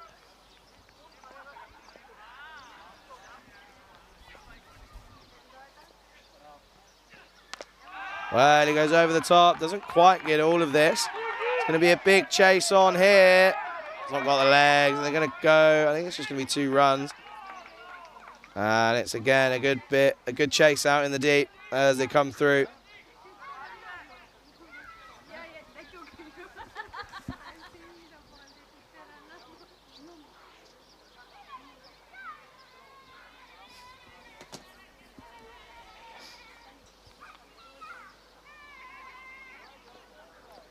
So it's Aftab Khan on strike. Just 18 needed now. 3 hits away. Well, you might say that there's one of them. I don't think he's got all of this. And it's going to drop short, and Kevin DeSales is going to bring up, but they could be close here. There's that coming back pretty comfortably. It's good work from DeSales up there. As Aftab Khan looks to finish this quickly. Well, that's going to bring us to the end of the over, as you just see here. Good bit of running between the wickets, and it has been all day by both teams.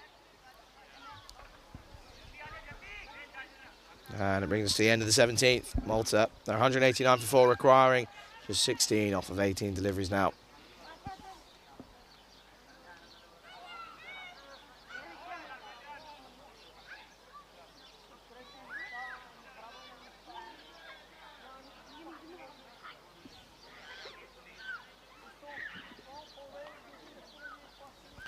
So, brings us now into the 18th over.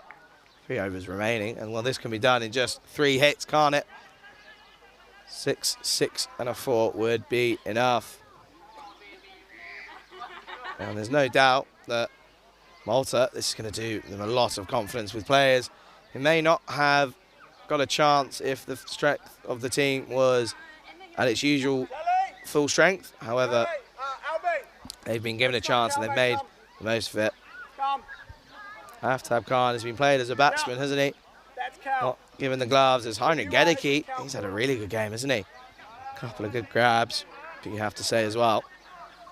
The wicketkeeper for Bulgaria, Saim Hussain, an incredible century and an incredible grab to remove, I believe it was Basil George.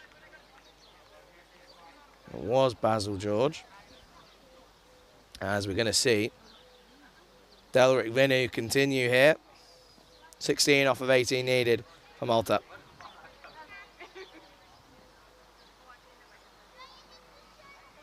Well, that's going to be... Oh, it's an almost incredible catch from Chris Lakov. It's a good attempt from him. And you just know that stopping the boundary isn't going to be enough, and he tries to go for the catch. But he does eventually stop the boundary, so it's a good attempt from Lakov in the deep as it brings the main man, Aftab Khan, back on strike.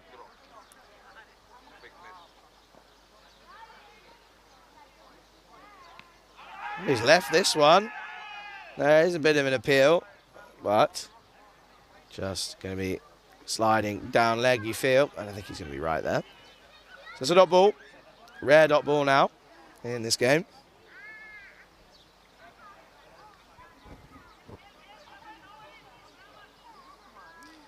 But once again, what a day we've had.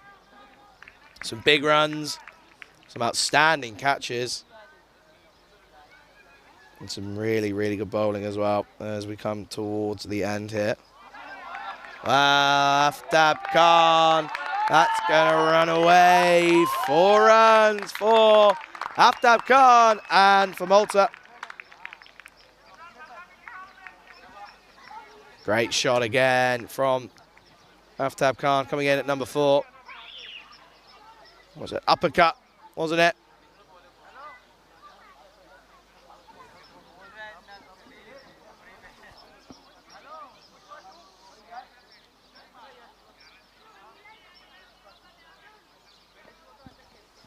So, Delric Vinu here, continuing.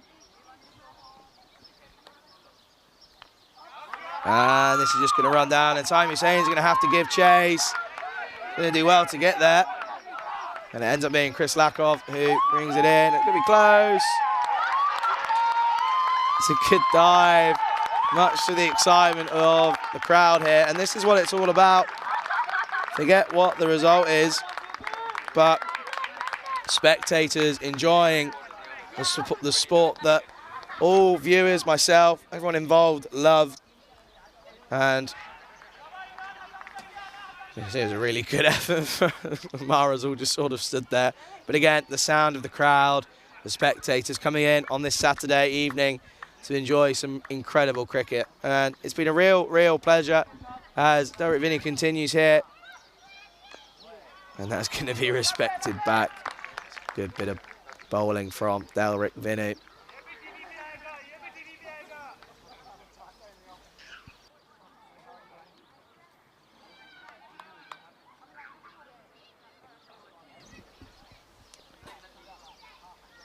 Derek Vinny to finish off his spell. And it's up. There is a man coming in. I don't think he's going to get there. So they're going to end with just the one run. And you have to say that that's a really good spell from Derek Vinny. We got the wicket of Bikram Aurora with an incredible caught and bowled. And he's going to end with figures of 1 for 34 off of his 4 overs. As we just see here, always looked ahead from that 11th over. They've really accelerated, have Malta. And you have to say that was down to the partnership of Heinrich Gedicke and Aftab Khan. And again, this just gives me a quick chance to thank all the crew here, the ECN crew. Maxie and Samir and myself, Charlie Hunt, bringing you the coverage. But also the crew at Spring Productions. And you have to say, without them, we wouldn't have be seeing any of this international cricket this week. Martins, Khalils and Elvida. Incredible job from those three throughout this entire week. I know they've enjoyed some of this incredible cricket, as have I. As the equation now is just 7 off of 2 overs.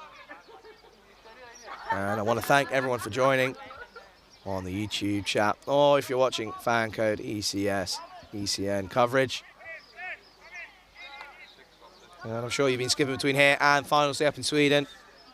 So I hope you've enjoyed the coverage as we're just getting ready to start the final 2 overs of the group stage here at the Valletta Cup. And it's going to be Albin to continue. This is flicked into leg side. He hasn't quite timed it, so it should just be the one. And it's now just 1 hit away for Malta. And it's that man, Aftab Khan, on strike. Well, he'd love to be able to finish it with the maximum, wouldn't he? He's already hit 2 in his innings. I'm sure he'd love to make it a 3rd. Aftab Khan, 6 to win. And he's done it. That's going to go all the way. 6 runs. And you can hear just how much that result means to the Malta fan base and the Malta team as they make it 5 from 5 here in the group stage of the Valletta Cup 2022. Well, what a hit that was to finish the game. As Malta, they chased the target of 205 and they beat Bulgaria by 6 wickets. And Bulgaria, well, they've played well here this game. They've batted superb. Again, you just have to say, let's take a look at the highlights here. Just have to say that their bowling wasn't enough in the middle overs as Chris Lakov got Dishan Khan with a golden duck. And then boom, boom, Basil, he went, didn't he? As he ended up scoring 22 off of just 15 as he got out to an absolutely incredible grab from Saeem Hussain. He just missed that one. He didn't miss this one. Not this one, as it's probably going to be the next one on the highlights package. As that one ran away, just see here, could have been close, wasn't it? It was boundaries after boundaries after boundary. Just see here, there we go, what a grab that was. And you thought that might have been the moment that the game swung towards Bulgaria, but it wasn't to be. as Malta, well, they ended up with taking the victory. But again, it could catch with Derek Villiers, who was the pick of the bowlers for me. Most economical from his 4 overs. This one here wasn't given. Just feel that it should have been given. What a difference that could have made as Aftab Khan. Well, he went on to make a huge amounts of runs. And he ended on 71 off of just 38 deliveries. 7 fours, 3 maximums. But you can't forget Heinrich Gedicke. Well, he came in 67 off of just 36. Those two on your screen now. 2 50s for them. 67 off of 36 deliveries. As Gedicke was eventually caught by Omar Rasul. And for Gedicke, 5 fours, 3 6s for him. As he struck at 166.